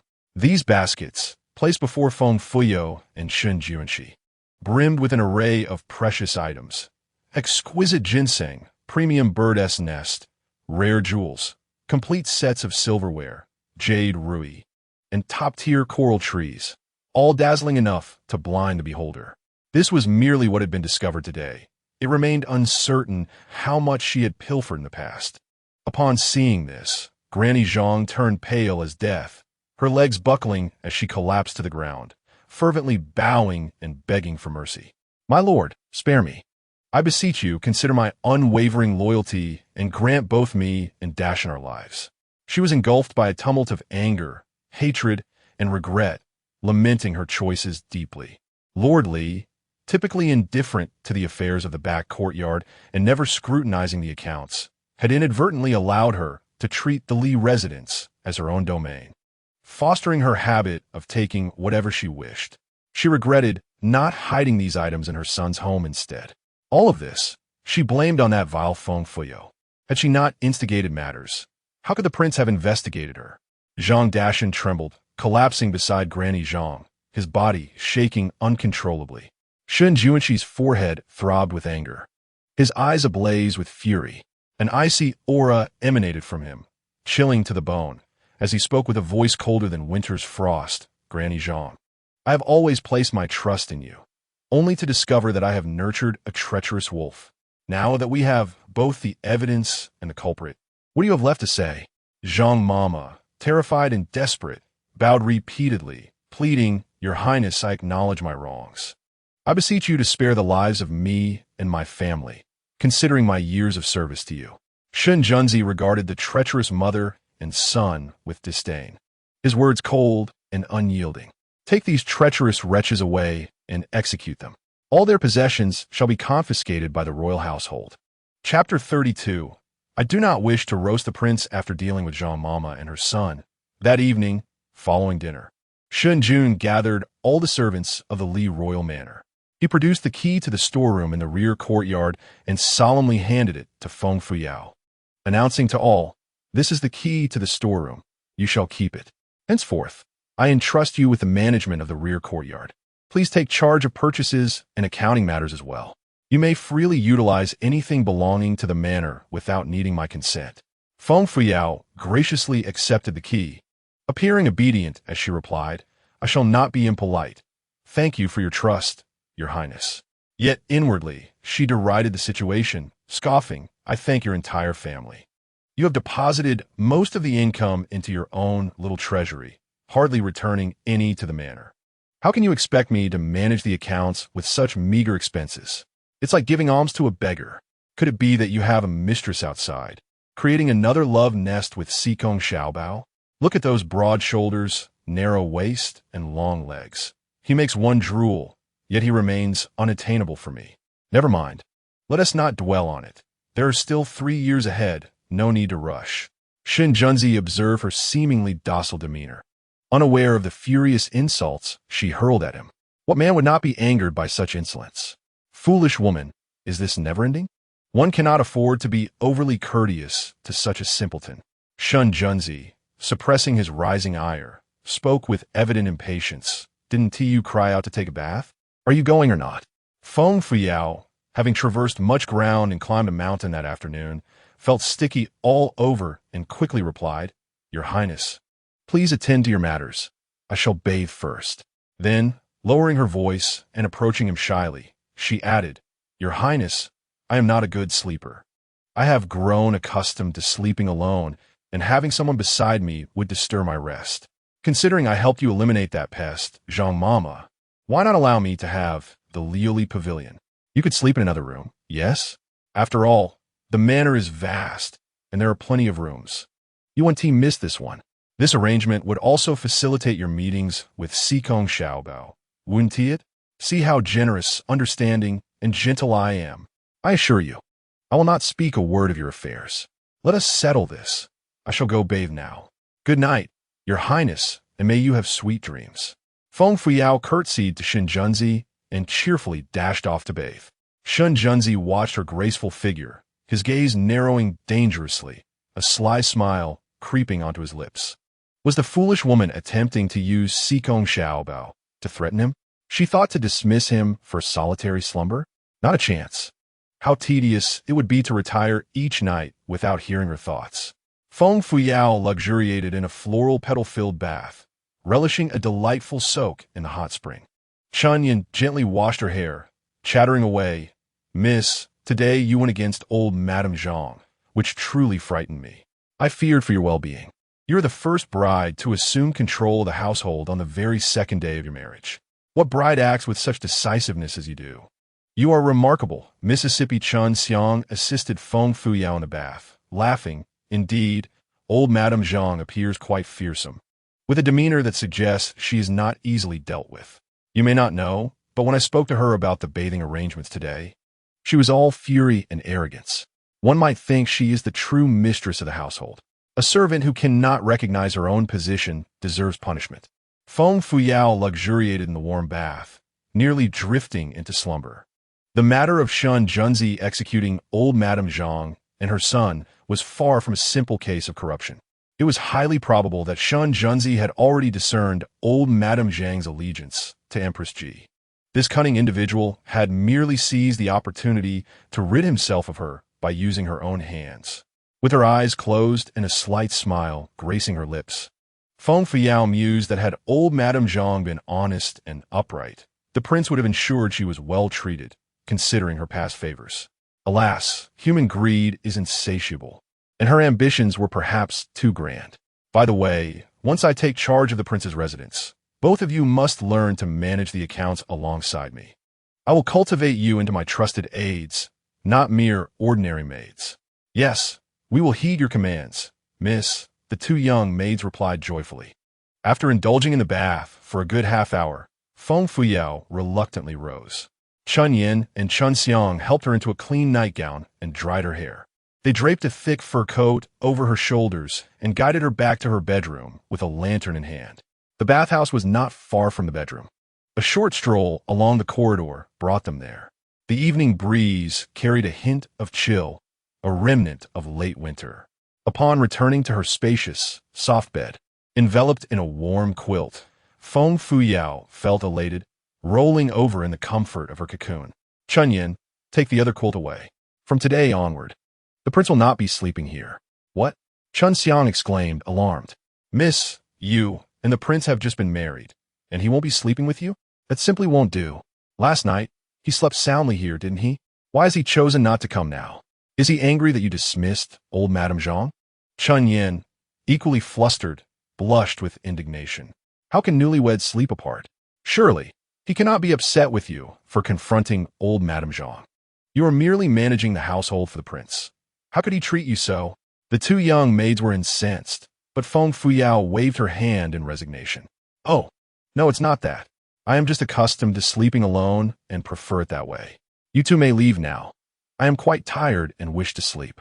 Reluctantly, Chun Yin and Chun Xiang obeyed, but Feng Fuyao soon embraced the quilt and quickly succumbed to a sweet dream. Uncertain of how long she had slept, she felt as though she had returned to a past life. A group of students had gathered at a popular tourist spot, encircling a bonfire while roasting a sheep that had shed its wool. The whole roasted lamb, adorned with a pair of red shorts, sizzled and exuded an enticing aroma that could make anyone's mouth water. Feng Fuyao grasped a roasted lamb leg, inhaling the delightful fragrance that made her salivate uncontrollably. Little did she know, another figure lay beside her on the expansive bed. Shen Junzi lay silently next to Feng Fuyao, gazing at her with his deep, enigmatic eyes. Leaning closer, he furtively listened to her whimsical thoughts. How wonderful! Tonight, we have a feast of roasted lamb. A roasted lamb in red shorts? Why does that seem oddly familiar? Oh dear help, that's the roasted prince. I desire that roasted lamb leg. I want that roasted lamb leg, not the roasted prince. Shinjunzi. Quite a surprise. Roasted prince? Do you dare roast me? Suddenly, the girl turned over, nestled into his embrace, resting her head upon his chest, her slender arms wrapping around his waist. In a dreamlike murmur, she sighed, "Ah, it's so warm by the fire. This is heavenly. I don't want the roasted prince. I want the lamb leg. Where has my lamb leg gone? If I cannot conquer the prince, will I?" The thought trailed off. The sweet fragrance emanating from the girl made Shin Junzi blush, his heart racing. He had never been so close to any woman before, feeling utterly uncomfortable. Thus, he attempted to create some distance. However, as he retreated, she clung to him like ivy, burrowing into his blankets, her small hands exploring his body.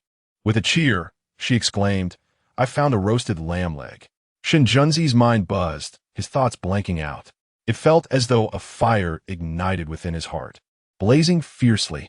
Chapter 33. Another night, almost ending in frustration, Shin Junzi struggled to suppress his restless feelings, firmly grasping Feng Fuyao's mischievous hands. One by one, he pried her fingers away, liberating himself from her grasp. He let out a long sigh of relief, silently cursing, "Foolish woman, so restless in her sleep. She truly deserves a good scolding." He lifted the girl, who was sleeping like a log, and placed her on the opposite side of the bed, tucking her in snugly. She continued to slumber peacefully, radiating an alluring sweetness. Her exquisitely beautiful face, illuminated by candlelight, resembled the splendor of peach blossoms in spring. Her rosy lips glistened captivatingly, and beneath her graceful neck, the subtle rise and fall hinted at astonishing allure. Shin Junzi gazed at the sight of the girl in deep slumber, his eyes darkening slightly as he felt a parched thirst. Foolish woman, sleeping like a dead pig, unaware if someone were to carry her off and toss her into a lake. He averted his gaze and lay back down on his side of the bed. Yet, the sweet scent of the girl lingered in the air. His mind was filled with memories of her composed demeanor when she dealt with Zhang Mama earlier that day, her calm and steady presence exuding an intriguing charm. This soul from millennium ahead was clever, mysterious, and fascinating, seemingly imbued with a deadly allure that compelled him to delve deeper. Lost in his thoughts, Shun Junzi tossed and turned, unable to find sleep. Suddenly, the girl mumbled in her dreams, "Ooh, my roasted lamb leg is gone." Listening to the heartfelt whispers of the girl in her dream, Shinjunzi found himself both amused and perplexed, silently wondering if this would never end. "Why don't you just ascend to the heavens?" he mused. "One day, I shall treat you to a roasted whole lamb, just to see you burst with delight." Fortunately, the girl ceased her nocturnal chatter and succumbed to a deep slumber. Shinjunzi, propped on his ear, tossed and turned, unable to find rest. After what felt like an eternity, he finally drifted into a hazy sleep. Unbeknownst to him, a piercing scream suddenly shattered the quiet. "You lecher! Who are you?" A pillow struck him squarely on the head, jolting him awake from his dreams. As he blinked into the dim yellow light, He beheld the girl standing at the foot of his bed, her hair disheveled and wild. The eerie atmosphere resembled that of a ghostly apparition wandering through the night, sending shivers down his spine. Fully alert now, Shun Junzi frowned disapprovingly at her. The girl, still bleary-eyed and seemingly half asleep, pointed an accusatory finger at him, demanding, "Lecher, who are you? What are you doing in my bed?" After a moment of bewilderment, she blinked and slapped her forehead in realization. "Oh, it's you, Your Highness. My sincerest apologies. I just had a nightmare about a lecher in red shorts chasing me. When I awoke to find a masked man beside me, I thought I was still in that nightmare. It terrified me. Forgive my rudeness," she added sheepishly. Shinjunzi glanced out the window. The sky was still shrouded in darkness, the dawn yet to break. Observing her unkempt appearance, he retorted, "What on earth are you howling about in the middle of the night? You nearly scared me to death. With that wild look of yours, anyone might mistake you for a ghost. Go back to sleep and cease your ramblings." Feng Fuyao climbed back onto the bed, settling under the covers with a disgruntled pout. "Did I not mention that we would sleep separately from today onward? You sneak onto my bed at night. How was I to know it was you? The Wang Fu is vast, with so many rooms. Why must you insist on crowding into mine? It's not my fault, having endured several sleepless nights." Shin Junzi felt a heavy weariness clouding his mind. Her words ignited his irritation, and with a haughty demeanor, he replied, "This is the Li Wang Fu. I shall sleep wherever I please." Seeing his unreasonable stance, Feng Fuyao gently patted his shoulder and sighed. "Your Highness, we were once strangers, now bound together by the Emperor's decree. You fear the scorn of others, forcing yourself to share a bed with a woman you do not love. I understand. I truly do. Rest assured, I shall regard you as a dear sister and keep your secret safe." Shin Junzi was taken aback, his mouth agape as he attempted to defend himself. However, the girl turned away, her breathing evening out as she slipped back in her dreams. "Your Highness, I wish you and your beloved a lifetime of happiness, united in love," she murmured. "If I am still alive 3 years hence, I shall step aside for you both. No need for thanks. I perform good deeds without seeking recognition." Shun Junzi was left bewildered, thinking which of her eyes saw me as a lover to see Kong Xiaobao. Destined for a lifetime together? Shin Junzi glared furiously at the back of the young girl's head, grinding his teeth in frustration. He longed to drag her from her warm bed and give her a sound thrashing. Another night almost driving him to madness. Why had he chosen to climb into her bed tonight, seeking out his own vexation? Sooner or later, this foolish woman would be the death of him. Feng Fuyao slept soundly, wrapped in her quilt. Just as she was lost in sweet dreams, the voice of Chunxiang broke through her slumber. "Miss, it is time to rise. Today marks the 3rd day of your marriage to the prince, the day of your return home." Feng Fuyao, still with her eyes closed, let out a tremendous yawn and lazily inquired, "Return home? What return?" Chunyan approached with a new outfit, ready to assist Feng Fuyao in washing up and dressing. "Miss, on the 3rd day of marriage, the bride and groom visit their parents to pay their respects. The master will surely host a grand banquet in celebration of you and the prince. However, it is also the day for the crown prince and his consort's return, so you are bound to encounter them. Therefore, I must ensure you are beautifully adorned, lest you be outshined by the second young lady." She eagerly unveiled the attire prepared for Feng Fuyao, a new outfit in a delicate shade of green, crafted from luxurious satin. Given the chill in the air, it was lined with warm marten fur. The collar, cuffs, and hem were embroidered with clusters of golden peach blossoms, elegant yet opulent. Feng Fuyao was thoroughly pleased with the gown and promptly rose to wash and change. She recalled that in her past life, there had indeed been a tradition for brides and grooms to return home. Today, she would encounter the despicable crown prince Feng Fushiwe. These two treacherous individuals surely wouldn't stir up any trouble, would they? The mere thought of the crown prince, with his pitiful 3-second attention span, made her want to laugh aloud. Chunxiang assisted Feng Fuyao as she settled before the dressing table, where a delicate box and some cosmetics lay. Chunxiang opened the box to reveal a set of exquisite and luxurious jewelry, 2 radiant hairpins adorned with gemstones and a matching pair of earrings, simple yet lavish. As she skillfully styled Feng Fuyao's hair, Chunxiang cheerfully explained. Miss, the prince rose early and instructed Lai Fu to prepare generous gifts for your return. He mentioned they are for you to take back to the Feng Chancellor's residence today. The prince is truly considerate. He treats you well. If you ask me, he cares for you far more than the crown prince ever did. You used to scrimp and save, presenting countless gifts to the crown prince, only to be met with his ridicule at every encounter. Feng Fuyao forced a bitter smile. Shun Junzi truly went to great lengths for the sake of his reputation. Yet, who could fathom that the man she married held no affection for women? Alas, the heart of a girl is laden with burdens. Chapter 34. The newlyweds return home. A narrow path for rivals after sharing breakfast. Feng Fuyao and Shun Junzi set off in a carriage towards the Feng Chancellor's residence. From Chunyan, Feng Fuyao had learned that Shun Junzi had thoughtfully prepared gifts for their return. However, she had not anticipated the abundance of lavish presents he had arranged. Numerous boxes filled the carriage behind them, laden and substantial. The Feng Chancellor's residence was not far from the Li Wangfu, and they arrived in just over half an hour. In the resplendent residence of the Prime Minister, vibrant decorations adorned the entrance, with crimson lanterns hanging in abundance, creating an atmosphere of jubilance.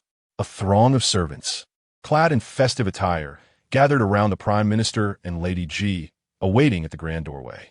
Despite nearing his 40s, the Prime Minister possessed a tall and imposing stature, exuding an air of refined elegance and charisma with every gesture. Beside him, Lady Ji was resplendent in silks and satins, her head adorned with jewels, radiating opulence. Well-preserved and exuding grace, her face was alight with joy. She frequently glanced towards the street, eagerly inquiring of the Prime Minister, "My lord, why have they not yet arrived? I wonder if Schwer has adapted well to her new life in the prince's residence. We cherished her dearly at home, nurturing her like a precious gem. Now, as a wife, I sincerely hope she finds happiness and soon bears the prince's son or daughter."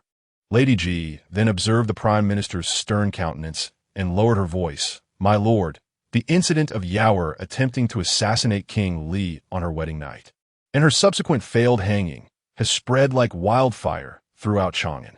Our family's reputation has been tarnished by her actions.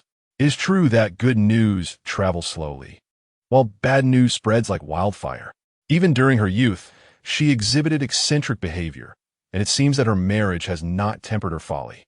My lord, it is imperative that you speak to her today, guiding her to be more restrained and less impulsive." The Prime Minister, feeling a headache from Lady Ji's incessant lamentations, furrowed his brow and remained silent, while others envied his daughters for their advantageous marriages, bringing glory to the Prime Minister's household. He bore the weight of a conflicting reality. One daughter, accomplished and virtuous, had married the crown prince, enhancing the family's prestige, while the other, a frivolous and naive girl, had wed the disfigured King Li, bringing disgrace and mockery upon their name. Only he understood the precarious position in which Emperor Jinda had placed him as the left prime minister. Should the crown prince ascend to power, he would face suspicion and retaliation from King Li. Should King Li rise, he would incur the crown prince's ire. Although King Li bore physical blemishes that seemingly disqualified him from such a position, who could predict the future? Moreover, he had 2 sons commanding troops at the borders, complicating his already precarious position.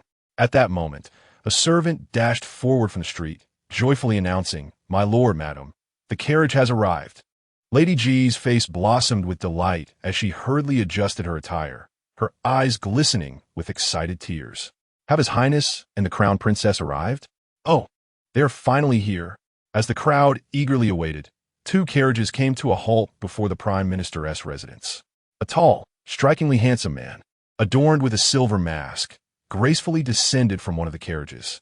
He extended his long hand to assist a breathtakingly beautiful young lady as she stepped down. The man's unparalleled beauty and the young lady's exquisite charm rendered them a captivating pair, a sight to behold. Lady Ji raised her eyes, her expression shifting to one of disappointment and disdain. "Is that the foolish one? Where is Schwer?" The Prime Minister shot her a fierce glare, clearly displeased, commanding, "Be silent and come with me to welcome the prince." Madame Ji closed her mouth awkwardly, yet inwardly chuckled at the thought that the Li King, with his imperfect appearance, constantly concealed behind a mask, exuded an eerie aura that left others feeling uncomfortable. How could he ever compare to the esteemed crown prince? That fool was only fit to marry such a man. Who knows what fate awaits her in the future? Just as Prime Minister Feng was about to step forward, a lavish carriage adorned with gemstones came to a halt in front of the Prime Minister's residence. The tall and robust figure of Crown Prince Shun Junyi descended from the carriage, donned in a robe embroidered with flying dragons, exuding an air of pride and radiance. Upon seeing Feng Fuyao and Shun Junzi, a flicker of coldness flashed in his eyes. Two young maidservants stepped forward to assist Feng Fushiwe as she alighted from the carriage.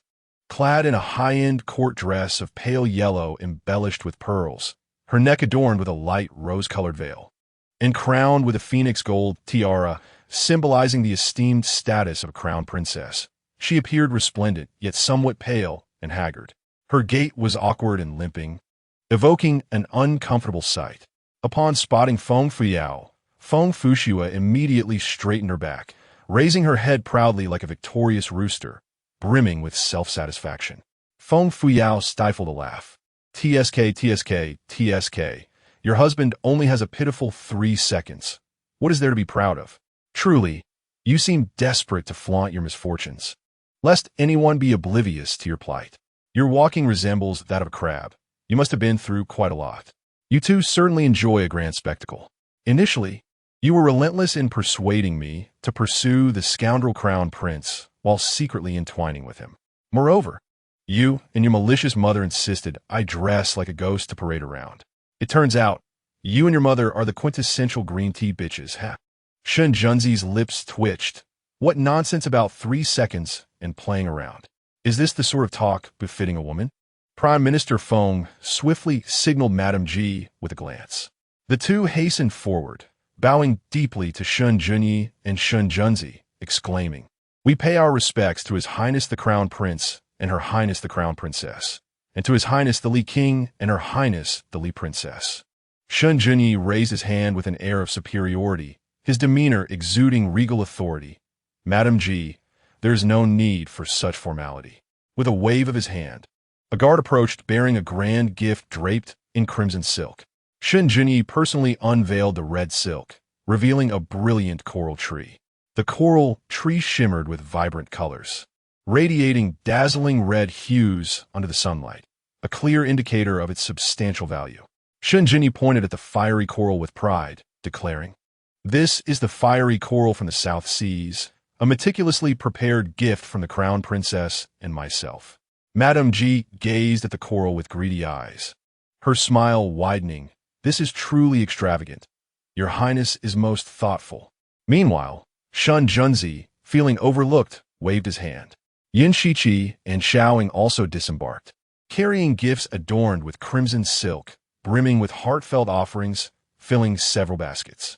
Feng Fuyao took a cursory glance, noting premium ginseng, high-end bird's nest, exquisite reishi mushrooms, rare furs, and even a sheep adorned with colorful silk. She cast a glance at Shun Junzi, silently admiring him. This man truly values loyalty. I shielded him from harm, and he reciprocates by ensuring my reputation remains intact. What a good sister.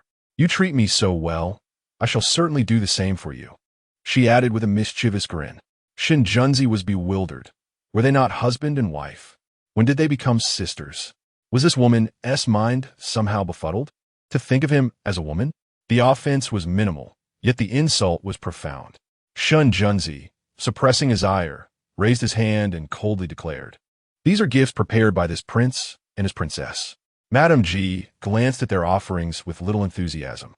While the gifts were commendable, they paled in comparison to the coral tree presented by His Highness the Crown Prince. It was clear that Schwerer was far more devoted and considerate. Blood ties held greater value. Prime Minister Feng, beaming with delight, respectfully addressed them. "Your Highness the Crown Prince and His Highness the King of Li are exceedingly gracious. Please, do come in." Chapter 35. The cunning Crown Prince's disturbing obsession. The reunion banquet was lavishly prepared, featuring no fewer than 50 or 60 dishes. Cold dishes were followed by hot ones, and then soups. Crown Prince Shen Junyi and Crown Princess Feng Fuxue sat prominently at the head of the table. Feng Fuyao and Shen Junzi, along with Prime Minister Feng and Madame Ji, occupied the sides. Prime Minister Feng raised his wine cup, respectfully toasting to Shen Junyi and Shen Junzi. These young ladies have been spoiled since childhood and have not faced much adversity. I kindly ask His Highness the Crown Prince and His Highness the King of Li to be patient with them. I only hope they can soon bear sons and daughters, expanding your Highness's lineage. Shen Junyi and Shen Junzi lifted their cups, lightly touching them to their lips in a gesture of respect. Madame Ji also raised her cup, her eyes glistening with tears of pride as she looked at Feng Fuxue, choking back emotion while performing the role of a devoted mother. My daughter, now that you are married, you must be gentle, virtuous, respectful, and adhere to the duties of a wife. Honor your in-laws, cherish your husband, and nurture your children. These are of utmost importance. Do not be willful anymore. Do you remember, my child? Feng Fuxue stood, her eyes reddening as she replied, yes. I shall diligently follow the teachings of my father and mother. Feng Fuyao, however, remained seated, indulging in her meal with unabashed delight, silently scoffing. To hell with this mother-daughter sentiment. I shall remain an outsider. Listening to this nauseating display of hypocrisy is almost enough to make one retch. Madame Yi, if you knew that the Crown Prince is merely a silver-tongued fool with a penchant for the perverse, would you not be driven to despair? Madame Yi noticed Feng Fuyao, disregarding the presence of the Crown Prince, eating with unrestrained enjoyment. Her brows furrowed, the disdain in her eyes unmistakable, as she inwardly scorned. Indeed, she is a frivolous simpleton, lacking any decorum. Only my Schwerer is worthy of the esteemed Crown Prince, destined to be a paragon of virtue. Fortunately, Schwerer was clever enough to persuade the Crown Prince into deceiving this dimwit into marrying the disfigured King of Li. Otherwise, should the Crown Prince develop genuine feelings for the simpleton, where would Schwerer stand? Feng Fuxue exchanged a triumphant glance with Madame Ji, casting a disdainful look at Feng Fuyao. She herself scarcely touched her meal, consistently serving dishes to the Crown Prince, her gaze filled with shyness, admiration, and a desire to please. With a voice that dripped with sweetness, she playfully addressed the Crown Prince. Your Highness, these dishes have been specially prepared by my father for you. You must indulge a little. Madame Ji interjected at an opportune moment, her demeanor attentive and eager to please. The Prime Minister's residence could not compare to the Crown Prince's palace. His Highness must not be dismissive. To marry the Crown Prince is indeed a fortune bestowed upon Schwerer after 3 lifetimes of cultivation. Seeing the two of you so affectionate, as a mother, I find my heart content. As she spoke, she pressed the corners of her eyes, reddening them with emotion. The mother and daughter, in the presence of Shen Junkai and Feng Fuyao, vied to flatter and curry favor with the Crown Prince, which greatly pleased him. He felt as if he could strut about in delight. Schwerer is a gentle and virtuous girl. Rest assured, my lady, I shall cherish her dearly. Shen Junkai, with his gaze lowered, occasionally sampled the dishes, remaining silent throughout the meal. His tall, striking figure stood straight as a pine, exuding an air of noble elegance. Cold and aloof, as if he were the revered sovereign deserving of worship. He effortlessly overshadowed the Crown Prince, who appeared bumbling and inept by comparison. Feng Fuyao, captivated by the stunning beauty before her, found her appetite piqued, eagerly indulging in the sumptuous feast laid before her. Such exquisite ingredients were too good to waste. Her focused enjoyment drew sighs from the Prime Minister. This foolish daughter had once stubbornly pursued the Crown Prince, causing quite a stir and turning her father into a laughingstock in Chang'an. Subsequently, for reasons unknown, she inexplicably shifted her affections and cried out to marry the King of Li. After much ado, the emperor issued a decree, betrothing Feng Fuyue to the Crown Prince and Feng Fuyao to the King of Li, with both weddings scheduled on the same day. Madame Ji suggested keeping Feng Fuyue's marriage to the Crown Prince a secret from Feng Fuyao. Little did they expect that after marrying the King of Li, this foolish daughter would attempt to assassinate him on their wedding night. The attempt failed, and she even threatened to hang herself claiming she would die for the crown prince. Fortunately, the king of Li chose not to hold her folly against her, nor did he angrily seek a divorce. Otherwise, how could he face the world with such a disgraceful daughter? What a misfortune for the family. Finally, the lunch came to an end, leaving Feng Fuyo so stuffed that she could barely stand. Madame Ji looked at her with disdain, taking Feng Fuyo by the hand to retreat to their quarters for some private conversation. Once outside, they whispered and mocked. That disgraceful wretch, even after marrying, remains unchanged, truly shameful. Feng Fuyo smiled faintly, her contempt evident. The prime minister politely clasped his hands before Shen Junkai and Shen Junyi, saying, "Gentlemen, please join me in the study for tea and a chat." After their departure, Feng Fuyo, feeling drowsy from her feast, took a leisurely stroll in the garden with the company of Chun Yin and Chun Xiang to aid digestion. Just as they walked, a robust figure emerged from a corner of the garden, blocking her path. Chun Yin and Chun Xiang rushed forward, intending to protect Feng Fuyo. The newcomer waved them off, instructing them to step aside. Feng Fuyo gazed at the wall before her with an unfriendly tone. "Encountering you is akin to encountering excrement. A good dog does not obstruct the path. Surely, you understand this principle?" Shen Junyi's expression darkened, but he quickly suppressed his anger. Looking at Feng Fuyo, he endeavored to feign deep affection, lowering his voice. "Yaoer, it has been but a few days since we last met. I have missed you dearly. I never anticipated that without makeup you would appear so enchanting. Do you remember our vow? The promises I made to you still hold true. If you assist me in eliminating him, I shall take you as my secondary consort. Once I ascend to the throne, I will bestow upon you the title of Imperial Noble Consort. I shall not renege on my word." Feng Fuyo regarded the false affection exhibited by this scoundrel with revulsion, silently mocking. "Goodness, is this the extent of your charm? Perhaps I shall pass. I find you unworthy." Suddenly, she caught sight of a fleeting figure behind the rockery. Suppressing her disgust, she feigned innocence and inquired, "Your Highness, is it true? Can I truly become your imperial noble consort? It sounds quite tempting. However, there's one matter I fail to comprehend. Why do you harbor such a desire to eliminate Shinjunzi?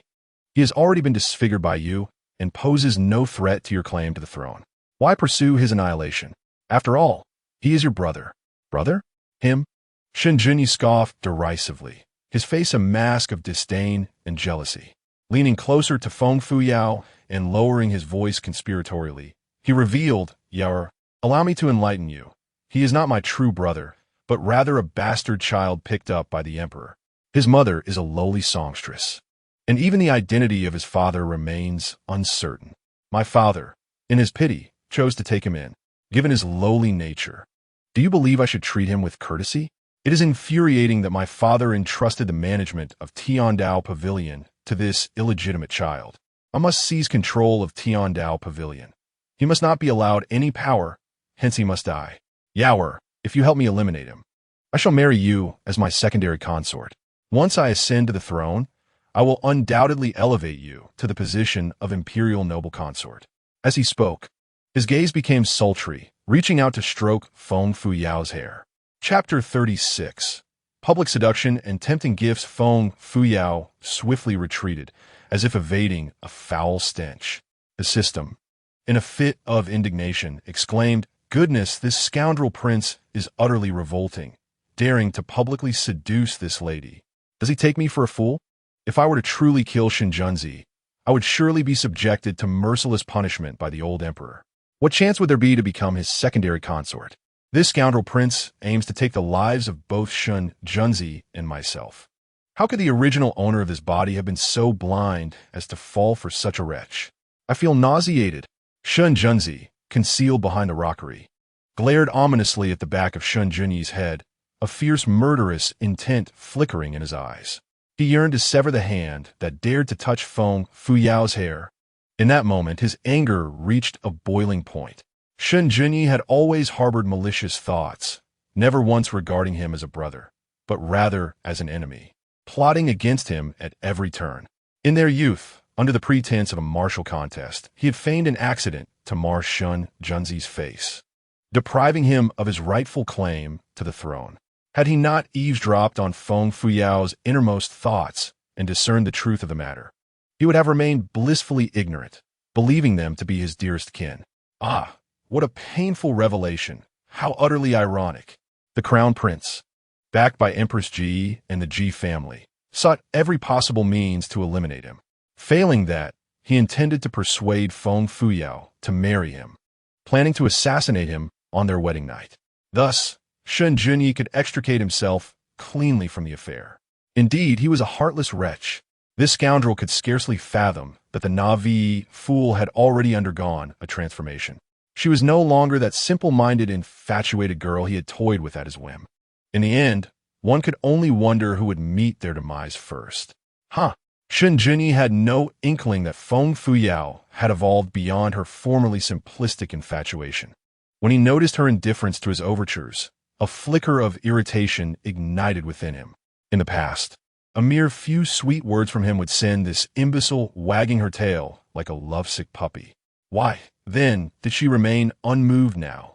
Contemplating this, Shen Junyi withdrew a resplendent golden hairpin from his bosom and presented it before Feng Fuyao, akin to a considerate suitor before his beloved.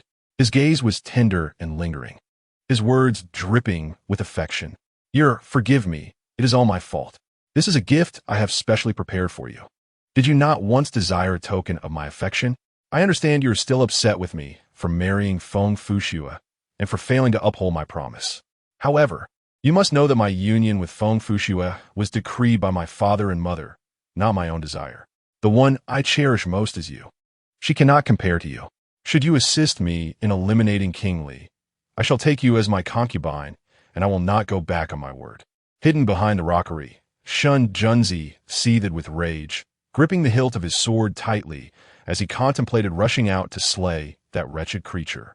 This loathsome fellow truly regarded him with contempt, daring to entice Feng Fuyao within the Feng Prime Minister's residence. Did he consider him dead? At that moment, he suddenly heard Feng Fuyao's thoughts. Feng Fuyao regarded the golden hairpin in Shen Junyi's hand with a disdainful glimmer in her eye.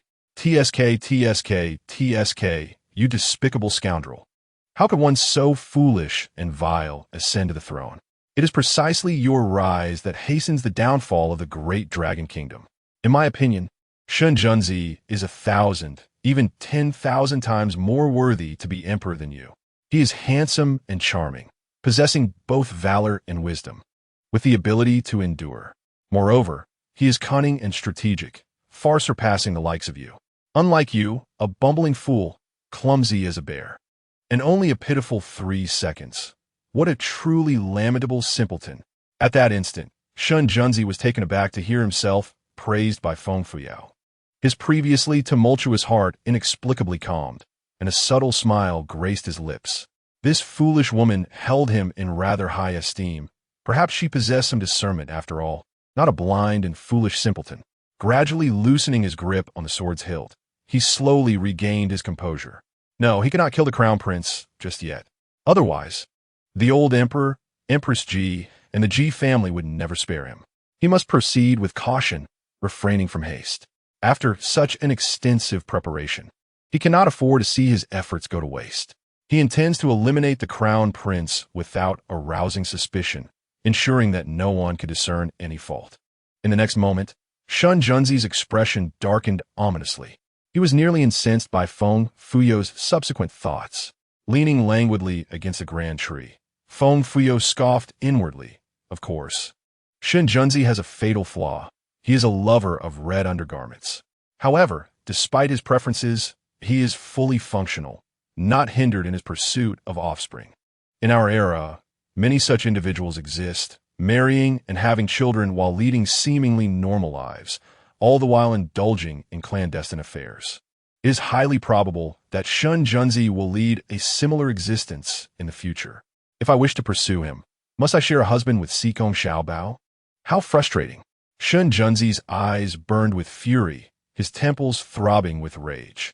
How dare you insinuate such slander? Which of your eyes beheld me and Sikong Xiaobao in such a light? One day, he would make her aware of the truth. He was not only not what she claimed, but a perfectly normal man, one capable of conquering her heart. Feng Fuyo cast a disdainful gaze at Shen Junyi's grotesque visage, nearly retching. You scoundrel! You are nothing but a faceless coward, utterly shameless. In the past, you deceived my youthful ignorance, compelling me to marry Prince Li to aid you in his demise. Now, you wish to manipulate me into serving your vile ambitions once more, both malicious and self-righteous. Have you ever looked into a mirror to see the wretched creature you are? Your depravity, does your father know of it? Farewell, ex-husband. I shall ensure to burn ample paper money for you. May you hasten to your demise. The mere sight of you disgusts me as if I had consumed excrement. With that, she feigned retching towards Shen Junyi and turned to walk away towards the other end of the garden.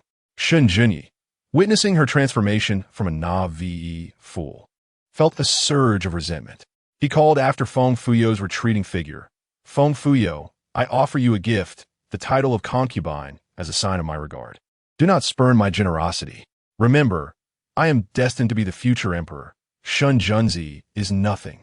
Once I ascend to power, I shall see to your execution. If you wish to survive, you must cooperate with me.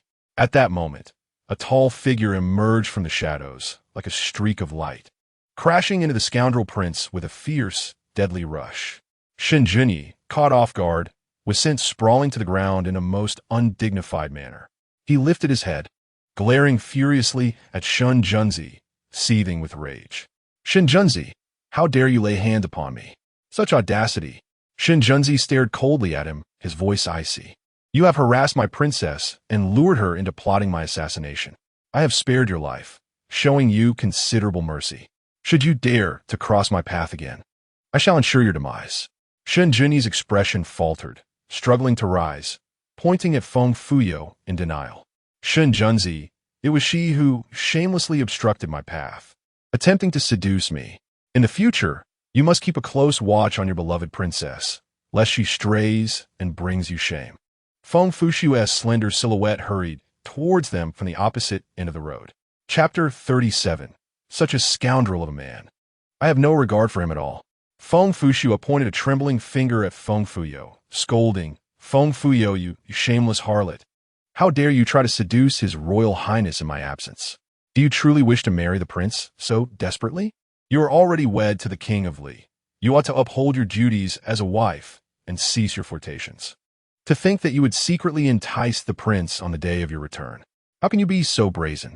You are indeed a disgraceful creature. To her, having married the prince meant that he was her world. Although his royal highness lacked certain qualities, he was destined to be the emperor of the great dragon kingdom. Once he ascended to the throne, she would be the queen, second to none.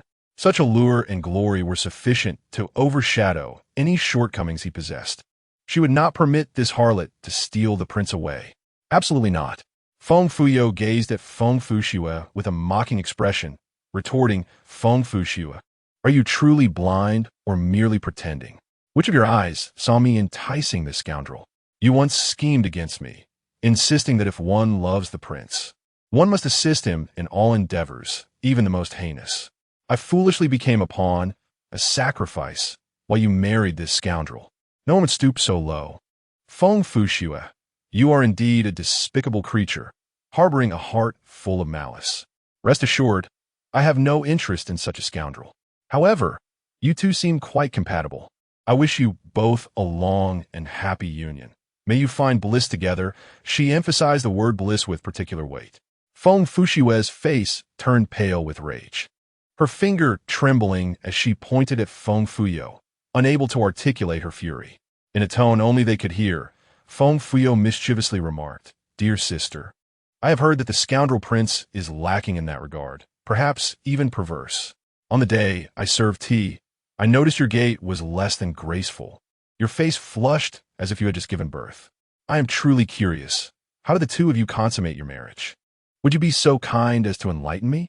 Feng Fuyo's words struck deep, piercing Feng Fuyo's vulnerabilities, causing her complexion to fluctuate between white and red, nearly rendering her unconscious. With eyes like venomous snakes, she glared at Feng Fuyo and screamed hysterically, Feng Fuyo, cease your nonsensical chatter. You wretched harlot. I will ensure your demise. Feng Fuyo merely scoffed, TSK, TSK, TSK. Feng Fuyo, Mind your language. I can already smell your foul breath. Am I speaking nonsense? Or do you not know your own heart? Indeed, if my husband were to possess such deficiencies, I would deny it as well. The embarrassment would be too great. Feng Fushue's eyes turned bloodshot with fury as she glared menacingly at Feng Fuyo, her face contorted with rage, wishing to tear her to pieces. At that moment, Prime Minister Feng and Lady Ji hurriedly approached from the other side of the road. From a distance, Lady Ji pointed at Feng Fuyo and berated her. "You shameless wretch. How dare you seduce His Royal Highness behind Schwer's back? He is your sister's husband. How can you be so devoid of shame? Indeed, it is a most disgraceful affair. Is this the conduct befitting a person of stature?" Yet, before the icy gaze of Lord Shenjun, whose fox-like eyes glimmer with contempt, he coldly admonishes, "Mind your words, or else, should you dare to slander my royal consort again, it shall cost you your life." Madame Ji, nearly trembling in fear, hastily hides behind the esteemed Prime Minister Feng, clutching at his sleeve, her voice quavering as she implores, "My lord, do take charge of this matter. If word of this spreads, how shall you maintain your reputation? Oh heavens, how are we to endure this?" The Prime Minister's countenance darkens, and, at last, unable to contain his frustration, he forcefully shakes off Madame Ji's grip, rebuking her sharply. "Ignorant fool, silence yourself. Is this turmoil not sufficient? Quickly send those maids away. We shall resolve this matter ourselves, and it must not be disclosed. Furthermore, mind your tongue and refrain from further nonsense." Upon hearing this, Madame Ji hastens to a corner, dismissing the surrounding maids and returning to the side of the Prime Minister, casting venomous glares at Feng Fuyao, secretly cursing her in her heart. That wretched girl should have been dealt with in her youth. Keeping her alive is a calamity. Feng Fuyao stands tall, a cold smile gracing her lips as she retorts, "Madame Ji, cease your baseless accusations against me. Which of your eyes witnessed me enticing the worthless prince? Your actions not only tarnish the reputation of the Li Prince, but also besmirch the name of the Prime Minister's household. Was it I who obstructed his path, compelling him to request my assistance in eliminating the Li Prince? Or was it because he professed his affections and wished to bestow upon me a golden hairpin, which I scornfully rejected? Feng Fuyao, do you not tend to your own hound, yet blame the one bitten by it? Have you lost your senses? The worthless prince is a treasure in your eyes, yet in mine, he is nothing but a mere nuisance. I suggest you consume more pig brains, for as the saying goes, what is lacking must be supplemented. You truly require a mental replenishment." Raising her delicate hand, she points at Madame Ji, declaring, "And you, foolish woman devoid of intellect, your daughter cannot distinguish right from wrong, and you, too, are a dimwit. It is the worthless prince who approached me to converse. Yet you accuse me of seducing him. Have you lost your mind?" Madame Ji trembles in fury, turning to the Prime Minister with tears in her eyes. "My lord, do you hear the absurdities she speaks? How could His Highness the Prince ever conspire to have her assassinate the Li Prince? And how could he possibly gift her a golden hairpin? Surely she has lost her senses and is speaking in delirium." The Prime Minister, having heard Feng Fuyao's words, understands all too well the implications. Should the prince truly have spoken such words or committed such deeds, the revelation would undoubtedly provoke a storm of scandal, potentially endangering the very existence of the Prime Minister's household. His expression darkens as he politely bows to the prince, saying, "Your Highness, my daughter is quite eccentric in her behavior. Please overlook her transgressions and do not stoop to her level." With a heavy heart, he laments, "Alas, what misfortune has befallen our family?" He then turns to Feng Fuyao, admonishing her sternly, "Yao Yao, enough. Cease your mad ramblings. You unjustly slander His Highness, and fortunately, he has chosen not to engage with you on such matters." Shen Junyi cast a cold glance at Feng Fuyao, feigning a magnanimous demeanor. "This palace is aware of your erratic nature. I find it beneath me to quarrel with a simpleton." Feng Qingxiang wiped the cold sweat from his brow, secretly relieved. While he sought to maintain peace, Feng Fushue had other intentions. Bolstered by the support of the Crown Prince and Lady Ji, she suddenly rushed forward, raising her hand to slap Feng Fuyao, her words laced with venom. "You despicable wretch, today I shall not spare you." Your jealousy over my superior marriage has led you to slander His Highness the Crown Prince, despite the kindness my mother and I have shown you. How can your heart be so malicious? Seeing Feng Fushua charge at her like a shrew, Feng Fuyao narrowed her eyes dangerously and seized Feng Fushua's arm. With her other hand, she swiftly delivered a dose of truth-telling powder to her neck, flinging her aside with disdain. Feng Fushua, you truly mistake a demon for a saint, unable to discern good from evil. Though you appear human, why must your intellect resemble that of a swine? I regret to inform you that I harbor no interest in your family's despicable dog. You ought to keep a tight leash on him. Do not let him run amok and bite anyone. Meanwhile, she reveled in her thoughts. With such malice, let us see you speak the truth. And let the worthless crown prince experience the delight of having his weaknesses exposed. Ha ha ha. Do not mention it. I am a living deity. Shin Junsi noticed the powder aimed at Feng Fushua's neck, his eyes narrowing. He stepped forward and wrapped his arm around her slender waist. Chapter 38. Publicly crying out that the crown prince is inhumane, Shun Junsi held Feng Fuyao tightly at the waist, surveying the crowd with an arrogant scoff. My princess awaits me in the garden. When has she ever stooped to seducing mere strays? My princess is gentle and virtuous, devoted entirely to me, not one to flit from one to another. Should you dare to slander her again, I shall not show mercy. Feng Fuyao felt the grip around her waist tighten and met his alluring fox-like gaze. She pretended to nestle against him like a docile bird, inwardly screaming with joy. Ah, my dear sister looks splendid. He is here to support me. It turns out I am not fighting alone.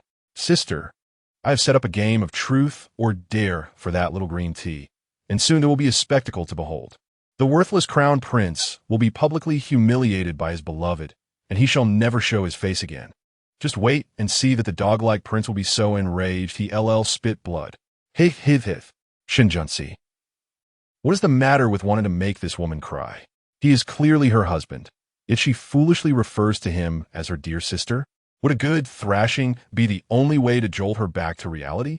Feng Fushua stumbled from Feng Fuyao's forceful throw, nearly losing her balance. Regaining her footing with great effort, she was consumed by rage, her anger boiling over. Previously, she had always bullied Feng Fuyao, trampling her underfoot and deceiving her. Why had Feng Fushua ever been bullied by Feng Fuyao? With a fierce glare directed at Feng Fuyao, she declared triumphantly, Feng Fuyao, the crown prince, and I share a deep affection for one another. How dare you, a mere simpleton, attempt to sow discord between us? You cannot attain His Highness, yet you resort to slandering and insulting him. Your intentions are nefarious, sowing discord. Are you even human? As she spoke, she feigned innocence and rushed into Shun Junyi's embrace, tilting her face upwards, tears streaming like rain-soaked blossoms. Your Highness, this simpleton is once again attempting to undermine the bond between us. My love for you runs deep. How could I allow anyone to insult you so freely? Your Highness, see how audacious she is. You must discipline her.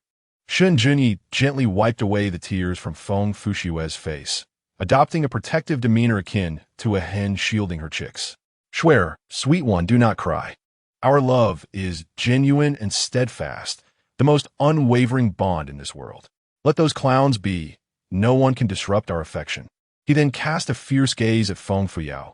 Feng Fuyao, do not overstep your bounds. She is the crown princess, and I cherish her greatly. How dare you bully her? Henceforth, do not show your face before me again. I have no interest in you, so do not harbor illusions of enticing me. Feng Fuyao, observing their pretense, felt a wave of nausea. Rolling her eyes at them, she exclaimed, Ugh, could you two please refrain from disgusting me? I might regurgitate my last meal. Today's lunch has gone to waste. Such fine ingredients, what a pity to vomit them out. You two must be locked away, never to plague others again. I implore you. Yet inwardly, she chuckled, continue flaunting your affection. I eagerly anticipate the moment when your beloved reveals your unspeakable deeds. I can only imagine the surprise on your face. Oh, how delightful. Wretched man, by tomorrow you shall be infamous throughout the city. Congratulations in advance. Shun Junzi suppressed a smile. Gazing at the playful girl, feeling an unexpected sense of anticipation. This mischievous girl was incorrigible, yet he found himself inexplicably drawn to her. Madame G hurried forward, her expression filled with concern as she asked Feng Fuxue, "Shuer, are you all right? Are you hurt?" She then turned to stare accusingly at Feng Chao, tearfully imploring, "My lord, that imbecile has bullied Shuer. You must seek justice for her. How can one so foolish disregard even the crown prince?" "Silence. Will you perish if you utter another word?" Feng Chao glared at Madame G, glancing at the crown prince's dark expression and then at the displeased Li Wang, secretly wiping the sweat from his brow. Help!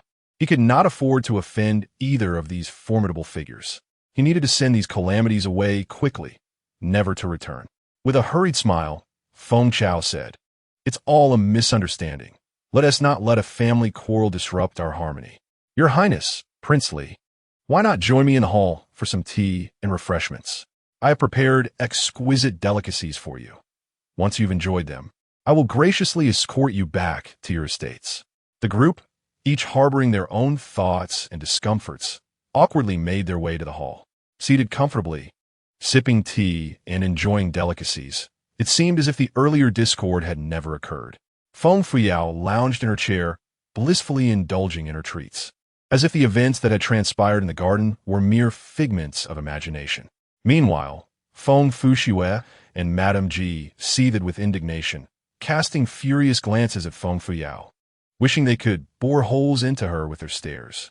Minister Feng attempted to lighten the atmosphere with conversation, straining to conjure topics. For in just a few days the spring examinations would commence, ushering in the season for talent selection. With two princely brothers united in purpose, the Great Dragon Kingdom was destined for prosperity and longevity. However, both princes merely scoffed, dismissing his attempts at dialogue entirely. The conversation faltered, leaving Minister Feng in an awkward silence. At that moment, an unbearable itch suddenly afflicted Feng Fuxue. She maintained her composure, trying valiantly not to scratch. Yet it felt as though 1,000 insects were crawling over her skin, driving her to distraction. More distressingly, the weight of the prince's burdens pressed heavily upon her heart, as if uttering her grievances might alleviate her discomfort. Thus, she resolved to voice her plight. With a thud, she knelt before Minister Feng and Madame G, tears streaming down her face. "Father, mother, my heart is heavy with sorrow," she sobbed. Minister Feng and Madame G exchanged astonished glances. Believing Feng Fuxue still harbored resentment over Feng Fuyao's conversation with the prince, Minister Feng struggled to suppress his irritation and said, "Shuer, have I not made it clear that it was merely a misunderstanding? Why must you bring it up again? Family disagreements are inevitable. Do not dwell on such trifles." Yet, Feng Fuxue erupted like popping beans, crying and speaking without granting anyone a moment to ponder. "Woe is me, after marrying the crown prince. My life is fraught with misery. The prince is incapable in that regard, and yet he is a sadist. Despite his shortcomings, he insists on our union, subjecting me to torment that leaves me battered and bruised. I truly suffer, oh woe." As she rolled up her sleeves, revealing numerous bite marks on her delicate, fair skin, Feng Fuxue finally unveiled the secret haunting her heart, feeling an immense relief wash over her. Remarkably, the itch that had plagued her vanished. However, it dawned on her that the hall had fallen into an eerie silence. Shen Junyi glared at her with a ferocious intensity, as if she had unearthed ancestral graves. Chapter 39. The disgraced prince seethed with rage. The hall was silent as a grave. One could hear a pin drop amidst the heavy, labored breaths of the onlookers. The revelation was sensational, leaving everyone in stunned disbelief, unable to process the enormity of what had just been disclosed.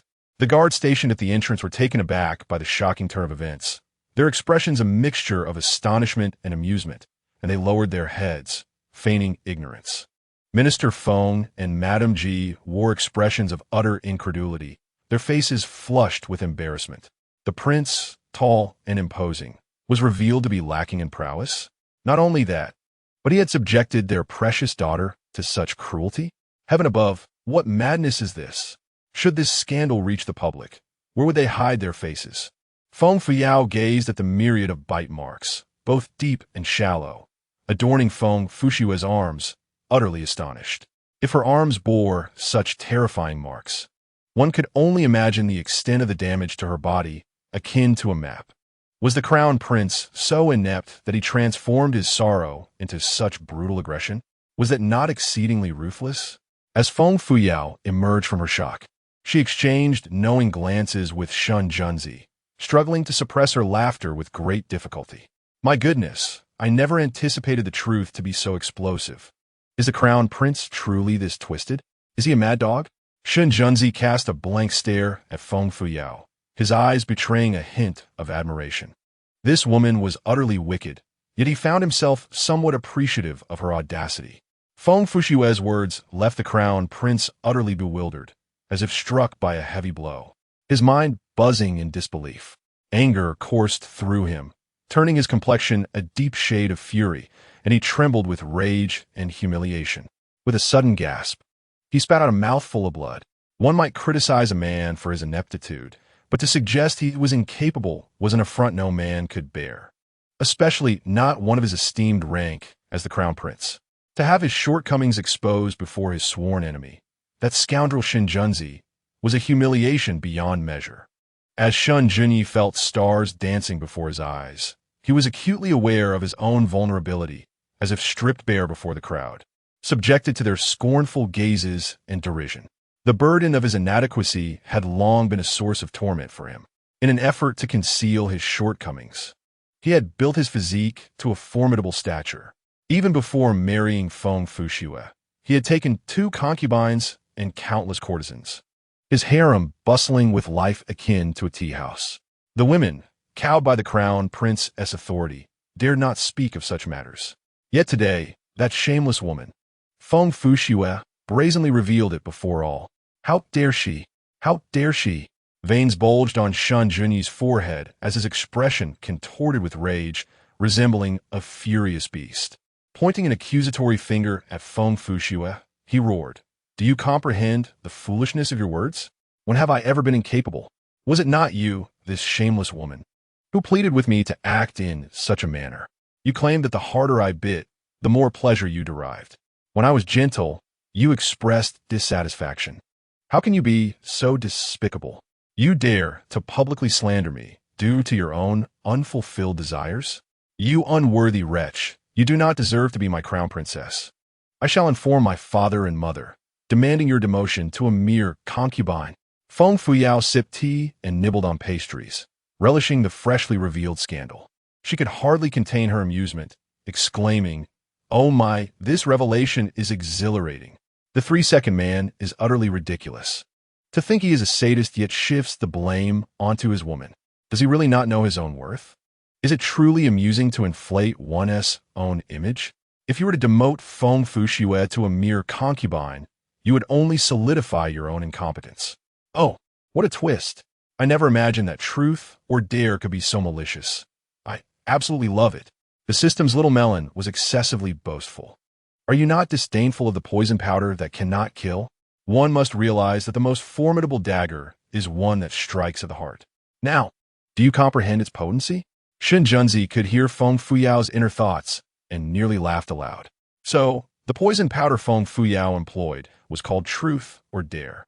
This poison was indeed wicked enough to be sent to the elder's home, yet he found it amusing.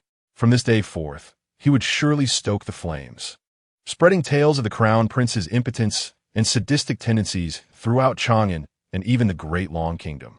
In the crown prince's murderous gaze, Feng Fushue suddenly realized the gravity of her earlier words. She was so terrified that her complexion turned ashen, trembling like leaves in an autumn breeze. Had she not been itching moments ago? Why had she uttered such nonsensical words? Why, after saying those things, did the itch mysteriously cease? Feng Fushue had no time to ponder the reasons behind this. She hurriedly knelt before the crown prince, embracing his legs, weeping profusely. "Your Highness, I was wrong. I did not mean it that way. It was my unfulfilled desires that led me to ask you to act thus. This is not your fault but mine. I love you dearly. How could I ever despise you in that regard? Ah, no, that is not what I meant. Your Highness, you are valiant and mighty.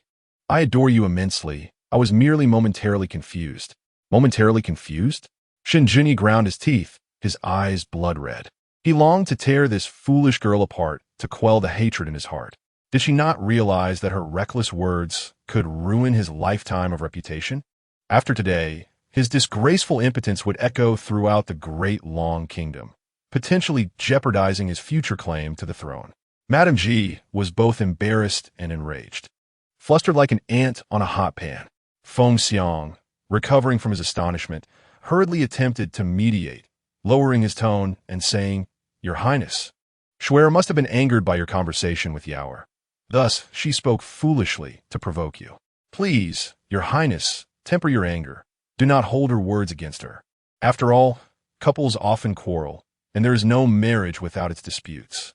Feng Fuyao, cease your laughter. This is all your fault. Had you not argued with the crown prince, Shuer would not have misunderstood." Feng Fuyao, thoroughly enjoying the drama, was displeased to hear her name mentioned. "Father, the crown prince's inadequacy is not my doing. Why scold me? Their quarrel has nothing to do with me. Why do you always pick on the softest target? Have you lost your senses?" Feng Xiang, agitated and furious, shouted, "Be quiet. No one takes you for a mute if you remain silent. Shuer, quickly apologize to His Highness and do not be so willful in the future." Feng Fushua wiped her tears, gazing at Shen Junyi with a pitiful expression. "Your Highness, you and Feng Fuyao were speaking in the garden. I was extremely angry, which is why I spoke those hurtful words to you. Shuer holds profound affection for you. I implore you not to harbor resentment towards her." The Prime Minister Feng offered the crown prince an opportunity to retreat gracefully, subtly signaling to Feng Fushua, "Xue, you must never act willfully again and provoke the crown prince with your careless words.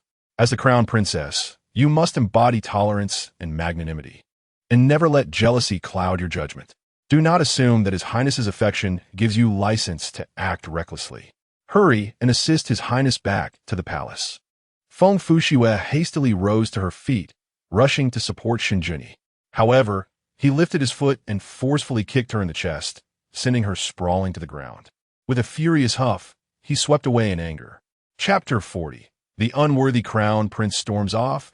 Feng Fushua's heart, wrenched with regret, Feng Fushua scrambled up in a panic. Grasping at the crown prince's sleeve, terrified that he might leave and cast her aside. Yet the crown prince, his face ashen, shoved her down brutally and climbed into his carriage, departing without a backward glance. Feng Fushua stood trembling, tears blurring her vision as she gazed at the retreating carriage. Her steps faltered, her delicate frame swaying precariously, weeping like a broken flower in the rain. "Your Highness, please wait for me. I did not mean to upset you, truly." Madame Ji and Prime Minister Feng hurried forward, exchanging worried glances as they watched the carriage disappear into the distance. Feng Fushua collapsed into Madame Ji's embrace, sobbing inconsolably, "Mother, His Highness no longer wants me. He will surely cast me aside for exposing his flaws in public. I long to be the crown princess. I cannot bear to be dismissed." Madame Ji held Feng Fushua tightly, torn between heartache and anxiety. Locking eyes with Prime Minister Feng, she whispered urgently, "Shuer, tell us honestly, were your words truly spoken in earnest? Does the crown prince truly lack capability? And does he harbor inclinations towards cruelty?" Feng Fushua's cheeks flushed crimson with embarrassment. Leaving her speechless, she lowered her head slightly, nodding imperceptibly. Madame Ji's tears streamed down her face as she gasped, "My poor child, had I known this, I would never have betrothed you to him. You have walked into a den of wolves. How will you endure this life? If he cannot perform, how can you bear him an heir to the throne? He appears so strong, yet why is he incapable? Oh heavens! Foolish woman, be silent." Prime Minister Feng shot a glance at Shen Junyi, his voice low yet firm. "Do you not think this situation has escalated enough? Today, the crown prince and Shuer have returned to the palace under such unpleasant circumstances. The only solution now is to send Shuer back promptly to appease him. We have already provided him a way out. As long as he is not a fool, he will not cast her aside, but rather continue their life together. Otherwise, how could this affair benefit him?" Madame Ji, cradling Feng Fushua, questioned with reddened eyes, "But what if he indeed possesses cruel tendencies?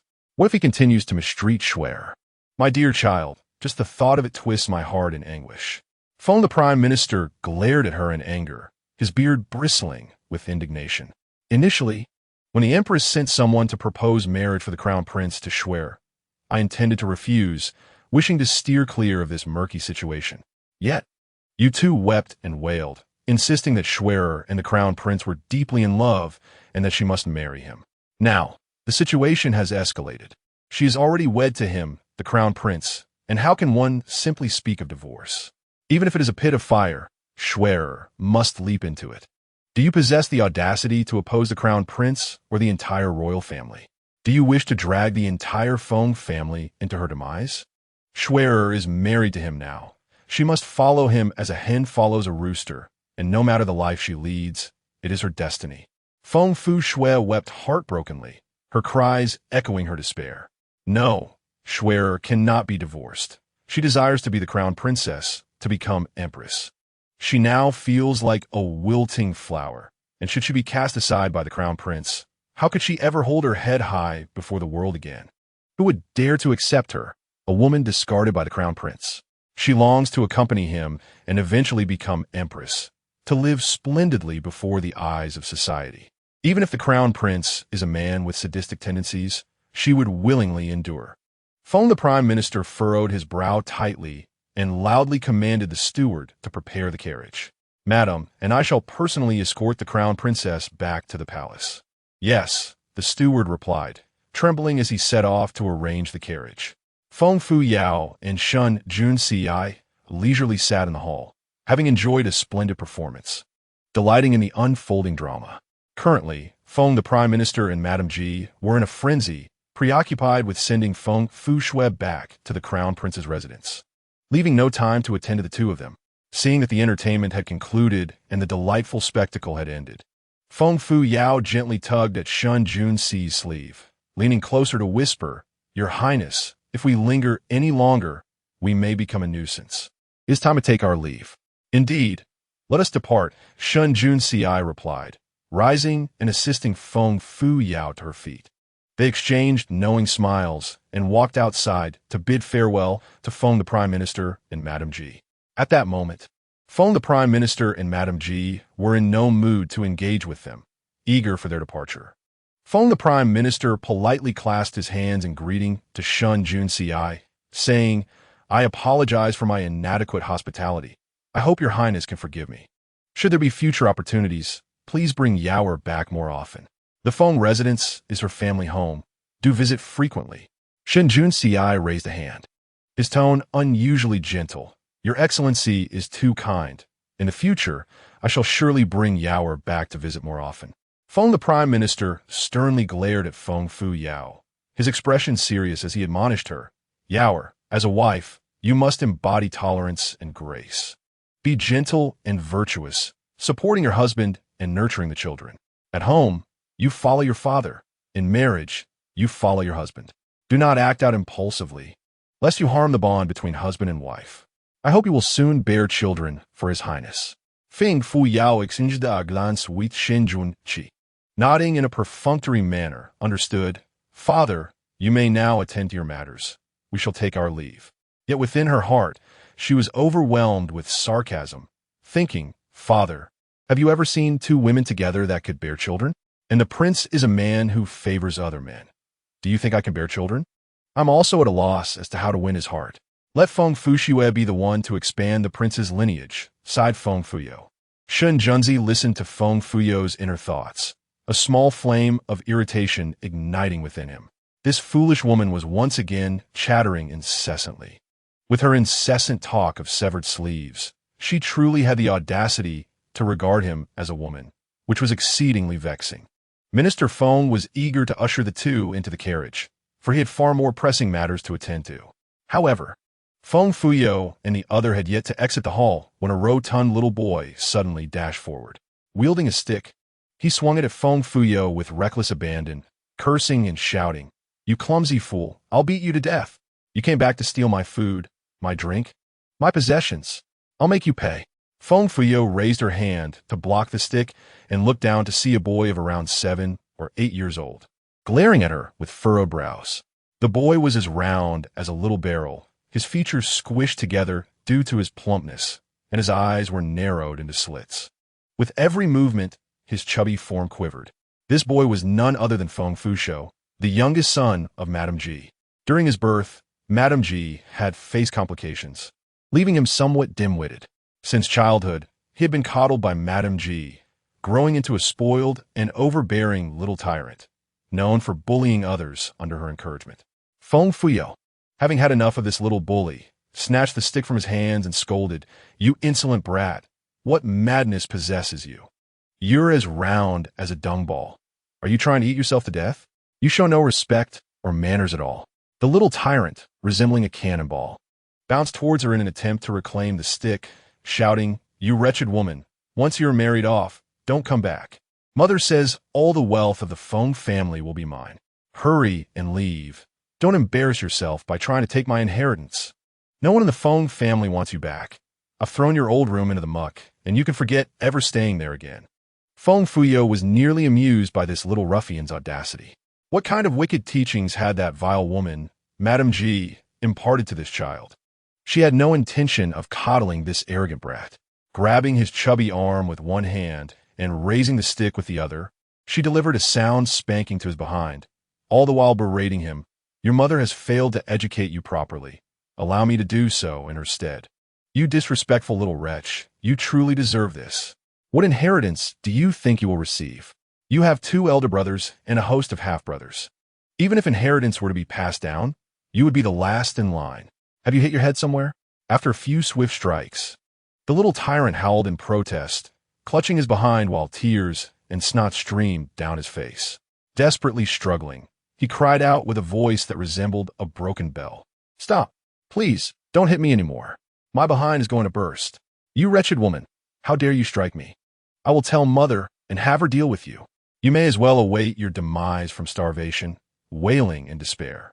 The esteemed Prime Minister Feng is already troubled by the affairs concerning Feng Fushue and the Crown Prince. Upon witnessing the 2 siblings embroiled in a fierce scuffle, his head buzzed with fury as he bellowed, "Cease this instant! What manner of conduct is this?" Madame Ji staggered forward from outside, desperately shielding the little tyrant, lamenting and scolding, "My lord, this imbecile is once again tormenting Shower. Why do you not intervene? What if she harms him? Good heavens! If anything were to happen to Shower, I shall not endure it." Feng Fuyao cast aside her stick, pointing accusingly at Feng Fushou, exclaiming, "This wretched creature incessantly claims that the family fortune belongs to him. Would he utter such nonsense if no one had taught him? Father, is it not your responsibility to correct his misguided ways? If this were to spread, others might assume that your 2 legitimate sons and those from the side branches are no longer present. You cannot continue to indulge him simply because of his mental deficiencies. To spoil a child is akin to harming them. Do you not comprehend this principle?" The Prime Minister sighed inwardly. How he wished to guide this foolish child. Alas! His duties called him to court during the day, leaving him only the night to return home. Feng Fushou spent each day with his mother, under her misguided tutelage. By the time the Prime Minister discerned the peculiarities of his youngest son's character, it was already too late. He had often urged Madame Ji to reconsider her approach, but she feigned compliance while stubbornly persisting in her ways, much to his dismay. Madame Ji's face turned a shade of iron, and she pointed at Feng Fuyao, gritting her teeth in derision. "You little wretch, do you not care for the dignity of the Feng Prime Minister's residence? Your brother is still so young, and yet you curse him to death. You truly possess a heart as dark as night. I raised you from infancy, and while I may not have achieved greatness, my toil was not in vain. Yet you show not a shred of gratitude, treating me as your enemy and wishing ill upon my son. You ungrateful wretch. Do not dare return here again. My lord, cannot you discipline her properly? She is now the princess consort of Li, and her disgrace reflects upon the Feng Prime Minister's household." The Prime Minister, rubbing his aching temples, could no longer contain himself, pointing at Madame Ji, "Silence. Do you not feel the shame of this display? I have repeatedly advised you against indulging Shower, yet you feign agreement while continuing to coddle him. Look at what you have made of him. While his foolishness is not his fault, your fostering of his arrogance and ignorance is entirely yours. Yair is correct. Should the Feng Prime Minister's house ever fall into ruin, will he resort to eating excrement? Take him away at once. There is no need for further embarrassment. Madame G stood frozen, her complexion shifting from red to pale, resembling one who has tasted foulness. Encouraged by his mother's defense, Feng Fuxiu's audacity grew. Stealthily, he crept behind and seized the stick, raising it to strike Feng Fuyao upon the head. Shen Junzi narrowed his eyes, raising his hand to strike. Feng Fuyao, hearing the rush of wind behind her, swiftly turned and delivered a forceful kick to Feng Fuxiu's backside. He stumbled and fell, his teeth clashing against the ground. A tooth, mingled with blood, fell from his mouth, and he cried out in anguish, "Ah, my tooth is gone." Madame G, witnessing her precious child spattered with blood, rushed forward in a panic. She embraced Feng Fuxiu tightly, pounding the floor as if in song, lamenting, "Oh, my dear heart, what has happened to you? If anything were to happen, I could not live on." She then pointed a finger at Feng Fuyao, cursing vehemently. "What business do you have returning here? Flaunting your status as a married woman? Do you take pleasure in bullying my son because you are now princess? I curse you to a wretched fate. Leave at once. You are not welcome here, and never return." Suddenly, Prime Minister Feng rushed forward and delivered a harsh slap to Madame G's face, his temples throbbing as he glared at her with hatred. "Wretched woman, be silent. Ye is now the princess of Li. Do not dare to act against her." Madame G fell silent, her gaze towards Feng Fuyao filled with venomous resentment. Exhausted, Feng Fuyao could no longer endure this wretched place. Grabbing Shen Junzi's sleeve, she whispered, "My lord, let us return home. We need not come back here." As they boarded the carriage heading towards the Li Wangfu, Feng Fuyao reminisced about the many grievances endured by her original self, letting out a quiet sigh. The saying, "A wife of poor virtue brings calamity to 3 generations," was exemplified in Madame G's behavior. She resolved never to return to her maternal home. Propping her chin on her hand, she gazed at the handsome visage of the man beside her, feeling her troubled heart ease somewhat. That treacherous minister is truly striking. Wherever he sits, he is a sight to behold, utterly captivating. If he were not a man who favors his own gender, the harem would be overflowing with competition, engaging in fierce battles. With such a beautiful face, I can only imagine how disfigured the other half must be. The system urges me to win him over. How can I achieve that? Should I make him fall in love with me? How can I, a woman, possibly win the affections of a man who prefers his own gender? It feels as daunting as climbing to the heavens. Shen Junzi, overhearing Feng Fuyao's inner musings, raised an eyebrow in intrigue. Excitement coursed through him at the thought of possibly falling for her. He felt it might be worth a try. Chapter 42.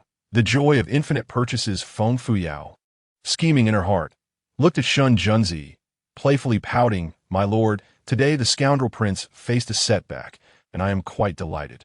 Would you be so kind as to reward me?"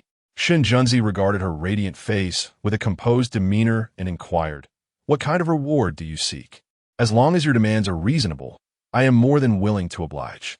Feng Fuyao rubbed her hands together excitedly, resembling a little puppy wagging its tail.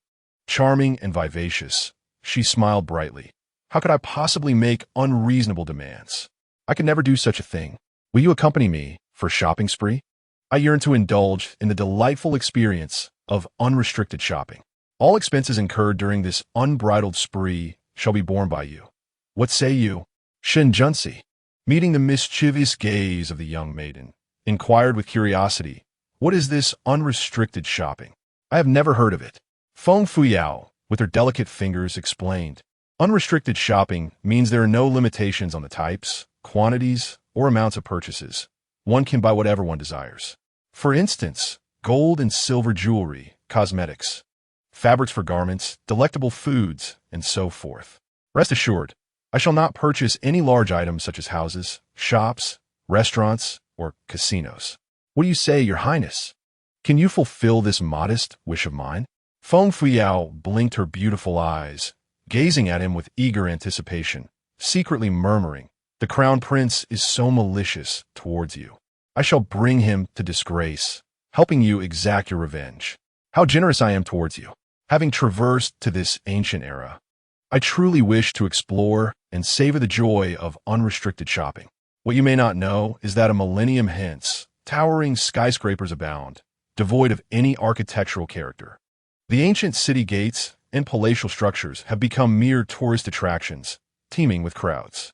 One must stand in line for hours just to see a sight, and even a simple visit to the restroom becomes a challenge. There are those who have perished from holding their bladders while waiting in line. It is quite pitiful. To see the red shorts you once wore, I stood in line for a full hour, my legs numb from the strain.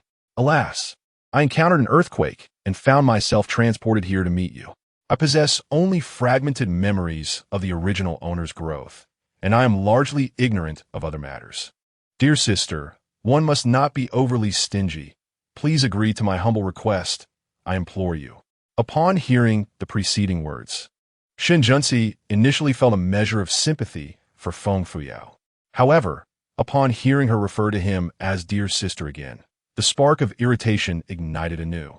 Nevertheless, faced with her hopeful expression, he swiftly extinguished the flame of annoyance. Considering that today she had brought the crown prince to shame and displayed such charming obedience, he decided to indulge her for the time being. Yet, he vowed it would not become a habit. Shen Junsi instructed Yun Shiqi, who was driving the carriage ahead, to head to the most bustling Wangfu Street in Chang'an City, for he intended to accompany the princess on a shopping excursion to relish gourmet delights. Feng Fuyao was elated, her joyful cheers echoing as her beautiful face radiated delight. "Oh, your highness, you are simply the best. I adore you." Upon hearing the words, "I adore you," a subtle blush crept over Shen Junsi's ears. The carriage soon halted on the lively Wangfu Street, and Shen Junsi assisted Feng Fuyao in disembarking. The street was a vibrant spectacle, bustling with vehicles and throngs of people. On either side stood shops with an air of ancient elegance, each more luxurious than the last. The establishments were abuzz with activity, thriving with business. The moment Shen Junsi and Feng Fuyao appeared, they drew the gaze of countless onlookers, especially those managing the upscale shops. Feng Fuyao, filled with excitement, glanced around eagerly, her lovely face aglow with joy. Shen Junsi, holding her hand, gradually introduced her to the street, which boasted the most renowned jewelry shops in Chang'an, as well as the finest cosmetics boutiques, premium silk stores, and ready-to-wear shops. The most renowned jewelry shops include Wanbeige, Linglong, and Lugang. The finest restaurant in Chang'an City, Minjiula, is also located on this street. Additionally, at the end of this thoroughfare lies Wangxianglu, the most famous auction house in the Great Dragon Kingdom. Having grown up in Chang'an, you are undoubtedly familiar with this bustling locale, requiring no further introduction from me. Feel free to choose whatever you desire. All expenses will be borne by this prince, fulfilling your limitless shopping aspirations. Feng Fuyao gazed at him with excitement, her enchanting eyes sparkling. "My lord, will you truly purchase anything I select?" Shen Junsi nodded with certainty, a smile gracing his lips. The allure of his captivating fox-like eyes shimmered with promise. "Indeed, I shall not renege on my word." With a beaming smile, Feng Fuyao eagerly grasped Shen Junsi's sleeve, heading directly to the nearest upscale jewelry store, Linglong. "This establishment appears splendid. Let us enter and explore." Internally, she was bursting with exhilaration, exclaiming, "Oh yay! I can finally indulge in the pleasures of unlimited spending as a wealthy person. I shall select the most exquisite jewelry, don the finest garments, and savor the most luxurious delicacies. After all, my dear sister is my nominal husband, and I share half of his wealth, so why not take advantage?" Shen Junsi glanced at the blushing young woman, his lips twitching slightly. Did she truly perceive him as a mere sheep to be sheared? Yenisiki, Shio Ying, CHNYN, and CHN Xing discreetly followed behind, diligently ensuring the safety of the prince and princess. Yan Shichi observed the prince being tugged by the princess's sleeve, stroking his chin in quiet contemplation. The prince never accompanied women on shopping excursions, making this an unprecedented occasion. Could it be that the prince had finally learned how to court a lady? How exhilarating! The female steward of Linglong, accompanied by several graceful maidens, approached and knelt respectfully, proclaiming, "This humble servant welcomes the esteemed arrival of the prince and princess." The shop offered a plethora of exquisite jewelry, all the latest high-end fashions. Even the noble ladies of the royal palace commissioned pieces from this establishment. Please follow me upstairs to select your styles. Lead the way. Shun Junzi gestured, and the steward and maidens rose to guide them. The second floor was adorned magnificently, showcasing a collection of valuable and luxurious jewelry. Each piece was crafted with unparalleled artistry, exuding opulence and sophistication. Suddenly, Feng Fuyao spotted a golden hairpin that looked strikingly familiar. Suppressing her excitement, she requested the steward to present the hairpin for her examination. Holding it up to the light, she scrutinized the delicate engraving of the characters Linglong. At the top of the hairpin was a blooming lotus, its heart encrusted with a ruby. Golden tassels hung from the curled petals, with additional rubies dangling below. As Feng Fuyao assessed the hairpin, she could hardly contain her exhilaration, silently exclaiming, "This is the very hairpin I once saw in the treasure section of the Great Dragon Kingdom's historical museum." It is said that the jewelry from Linglong was favored by the last empress of the Great Dragon Kingdom.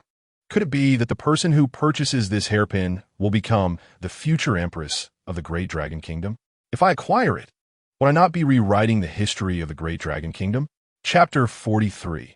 The enchanting conjoined siblings, Shun Junzi, sat patiently beside Feng Fuyao, accompanying her as she selected jewelry. Secretly listening to her inner thoughts, his heart raced with fervor. Could this golden hairpin that Feng Fuyao held possess the power to alter the course of the Great Dragon Kingdom's history? If so, did it imply that 3 years hence, Shinjunyi would not ascend to the throne, and thus the Great Dragon Kingdom would evade its demise? If that were the case, gifting Feng Fuyao a mere hairpin would pale in comparison to the worth of purchasing the entire shop for her.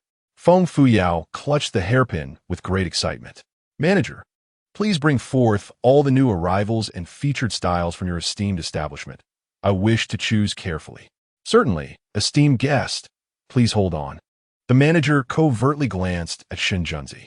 Noticing his slight nod, he promptly instructed the shop attendants to present all the new and highlighted pieces. Before Feng Fuyao lay over 100 exquisite pieces of jewelry, each more splendid than the last. The various embedded gemstones sparkled under the light, dazzling her senses. She had never encountered such opulent jewels before, her eyes gleaming with astonishment. After much deliberation, she selected over 20 pieces reminiscent of those she had seen in a museum in her previous life, privately inquiring of Xiaogua.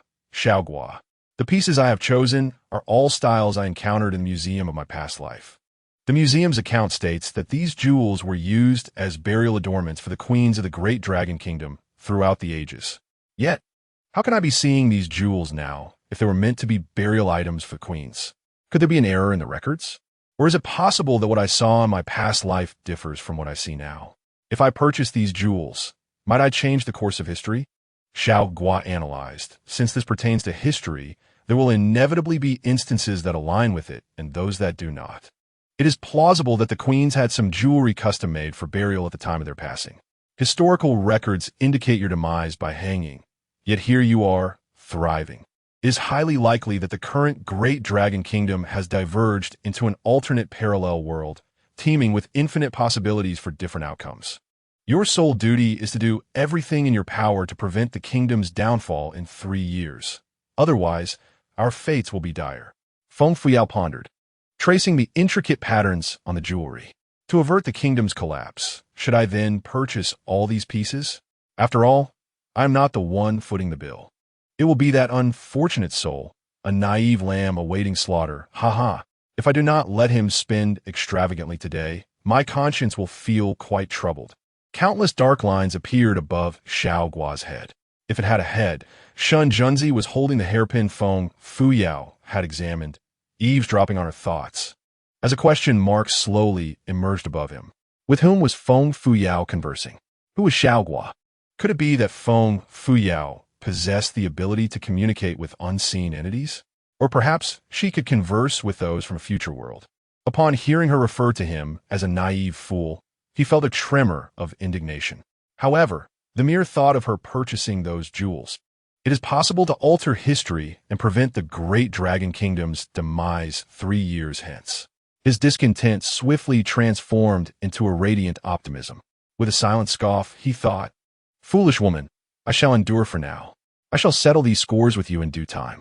Shen Junzi waved his hand imperiously, commanding that all the jewelry selected by the princess be packaged. The steward, overjoyed, flushed with excitement, replied, "Yes, I shall assist the prince and princess with the packaging at once." The sales figures for those in her position were closely tied to their bonuses, and she mentally calculated the extra reward she would earn this month, her legs trembling with exhilaration. Little did she expect that the prince's initial gesture would be so monumental. The rumors that Prince Li was indifferent to women and never accompanied them shopping were mere fabrications. Indifferent to women? That was only because he had yet to encounter one who captured his heart, was it not? The steward directed the maidservants to delicately wrap each piece of jewelry, placing them into exquisite sandalwood boxes, which were then carefully stored in a larger trunk. Feng Fuyao, observing the lavish spending of the prince, feigned concern and inquired, "My lord, is it not excessive to purchase so many at once? 1 or 2 pieces would suffice. Otherwise, it weighs heavily upon my conscience to have you spend so much silver." Shen Junzi met her insincere smile with a tranquil demeanor, replying, "It matters not. As long as you are pleased, I can afford it." Yet, inwardly, he mocked himself, viewing himself as a Navi lamb led to slaughter. How could this woman feel satisfied without causing him to bleed financially? Hypocritical woman. The steward commanded the maidservants to load the trunk filled with jewelry onto the carriage awaiting at the door. Bowing and scraping as they bid farewell to the 2 fortunate patrons, their faces aglow with joy, smiles nearly reaching their ears. Unbeknownst to them, in a room at the end of the corridor, 2 pairs of dark eyes observed the descending figures through intricately carved windows. These 2, a man and a woman of medium stature, were clad in opulent, flamboyant robes, their appearances almost identical. Both possessed delicate features, pointed chins, and skin as pale as snow, exuding a beauty akin to porcelain dolls. Strangely, the right side of the man's body was fused with the left side of the woman's, from armpit to waist, inseparable.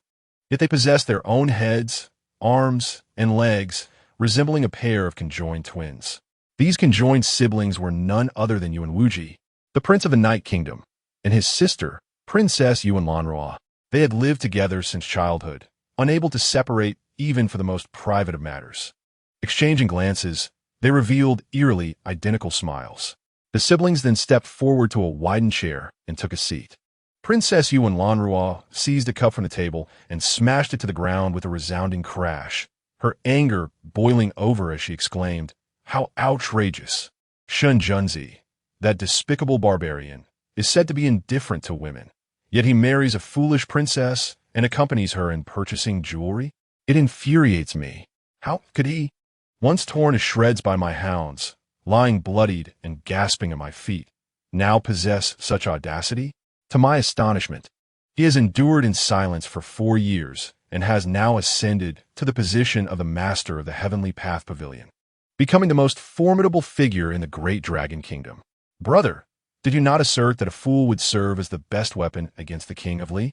Yet, observe how the fool has transformed into your weapon against the King of Li. Brother, I cannot bear to see him with that fool. I wish for that wretched fool to perish."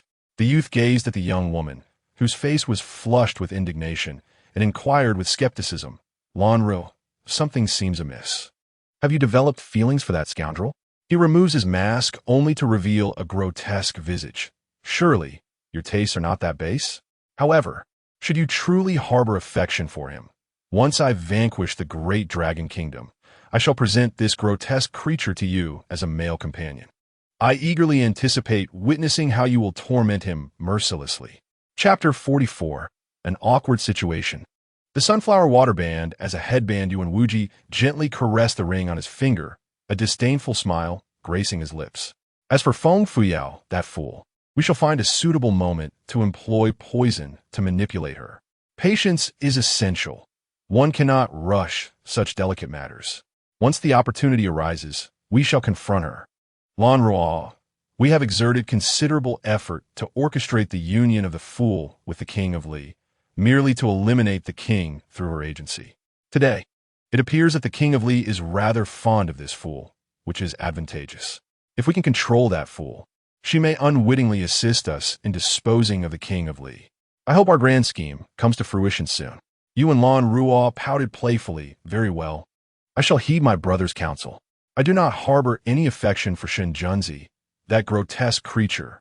I merely find it amusing that he once groveled before us like filth, yet now he flaunts his power and challenges the Night Kingdom. I simply wish to capture him and subject him to various torments, rendering him worse than dead.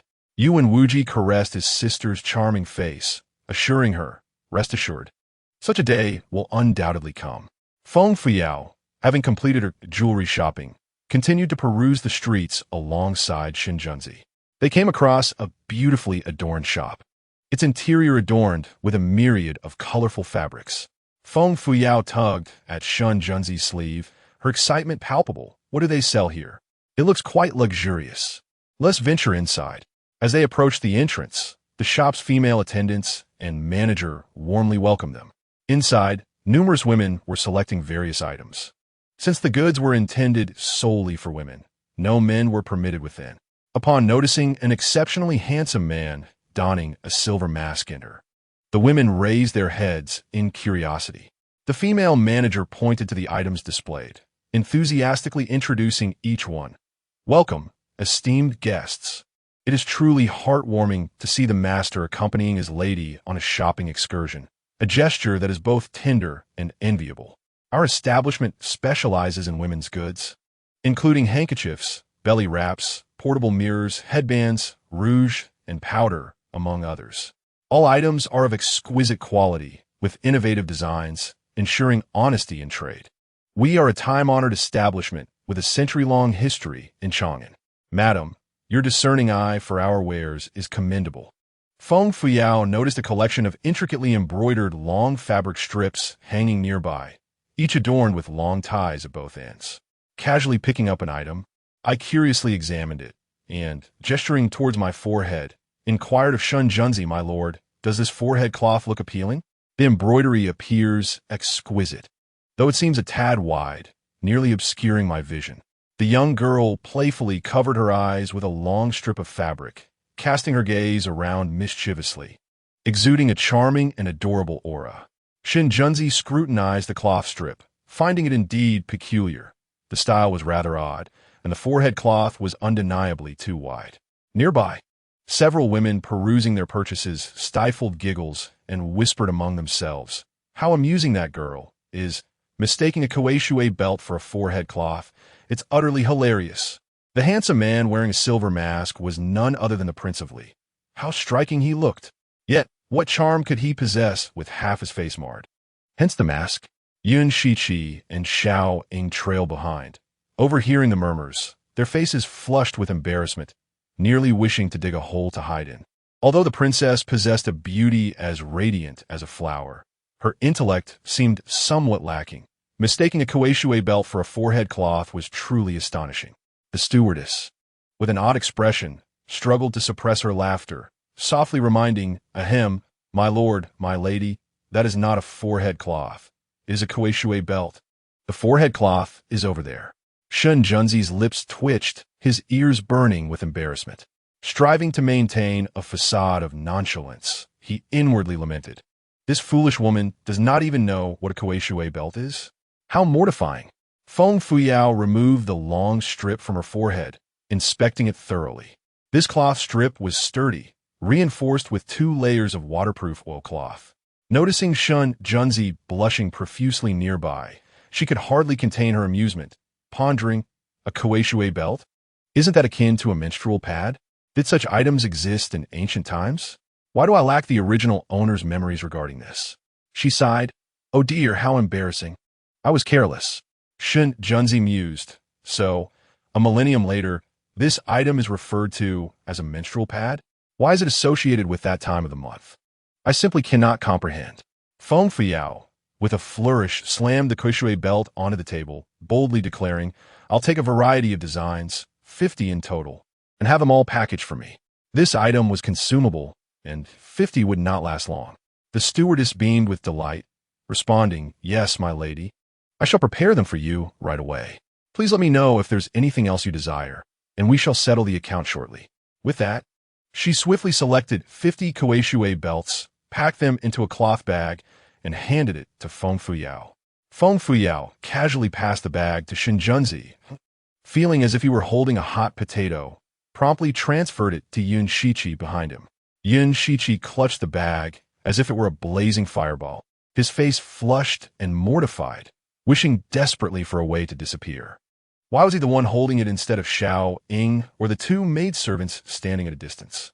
Xiao Ying looked on with delight, grinning broadly. Chun Yin and Chuanxiang stifled their laughter, casting peculiar glances in his direction.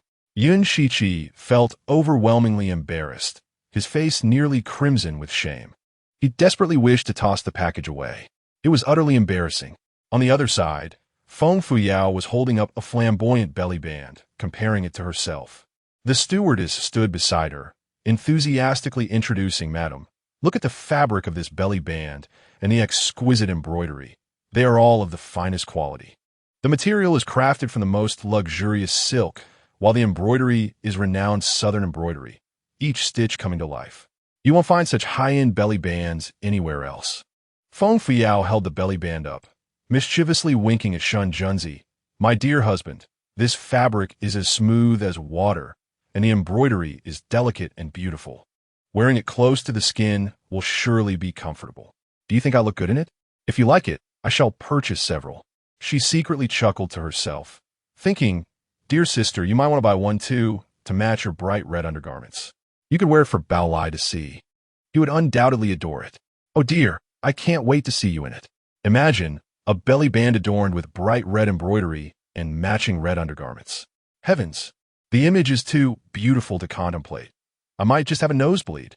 Feng Fuyao imagined Shun Junzi in the belly band and undergarments, lazily lounging on the bed, and doubled over in laughter. Shun Junzi, overhearing her thoughts, felt his face darken. Foolish woman, spouting nonsense again. Is this even the language of a human? It's clearly the ramblings of a simpleton. Sooner or later, she will drive me to my wit's end. Want a belly band, do you? Very well. I shall purchase more to bury you in them. He thought to himself. In the end, who wears it for whom remains to be seen. Shun Junzi waved his hand dramatically, commanding in a deep voice, 100 of different designs, package them. Chapter 45. Help, what on earth is this? Feng Fuyao thought she might have misheard and asked in astonishment, "My lord, you wish to buy 100? Do you truly intend to buy 100? So many. How could I possibly wear them all? Oh, I see. So you also want..." She swallowed the word one back down. After saying this, she posed as if trying it on, shrieking with excitement, "See, I knew it. It turns out you, my lord, also like it. Truly, we are of the same discerning eye, my dear sister. You shall have 50, and I shall have 50. We will wear them together, haha. As for conquering you, I shall take my time. I am not in a hurry." Shinjunzi. Foolish woman, those are intended for you. I would never wear women's garments. With so many belly bands, she would be wearing them daily. The stewardess packed the 100 belly bands with delight and approached eagerly, "Madam, 100 belly bands have been packed for you. Might I inquire if there is anything else you desire? The shop also has rouge, powder, mirrors, and more for you to choose from." The stewardess was overjoyed. She felt as if she had encountered a fortune today. Purchasing expensive items was as easy as buying cabbages. It had been a long time since she had come across such a generous patron. Feng Fuyao picked up the bag filled with belly bands and casually stuffed it into Xiao Ying's arms. Xiao Ying, holding the large bag of belly bands, blushed deeply. Why is it so awkward to hold on to something belonging to a woman? Yun Shichi watched him with a hint of schadenfreude, her lips nearly stretching to her earlobes. If everyone's going to feel embarrassed, let us all share the discomfort as kindred spirits. Feng Fuyun showed little interest in the cosmetics, expressing her desire to forego them. The female steward observed the newlywed couple with affectionate eyes, an idea suddenly sparking in her mind. Perhaps she should recommend that item to them? With that thought, she approached Feng Fuyun with a mysterious demeanor, lowering her voice. "Madam, you and a master share a truly enviable bond. One can only envy the lovebirds, not the immortals. We have something exceptional here. I wonder if you might be interested?"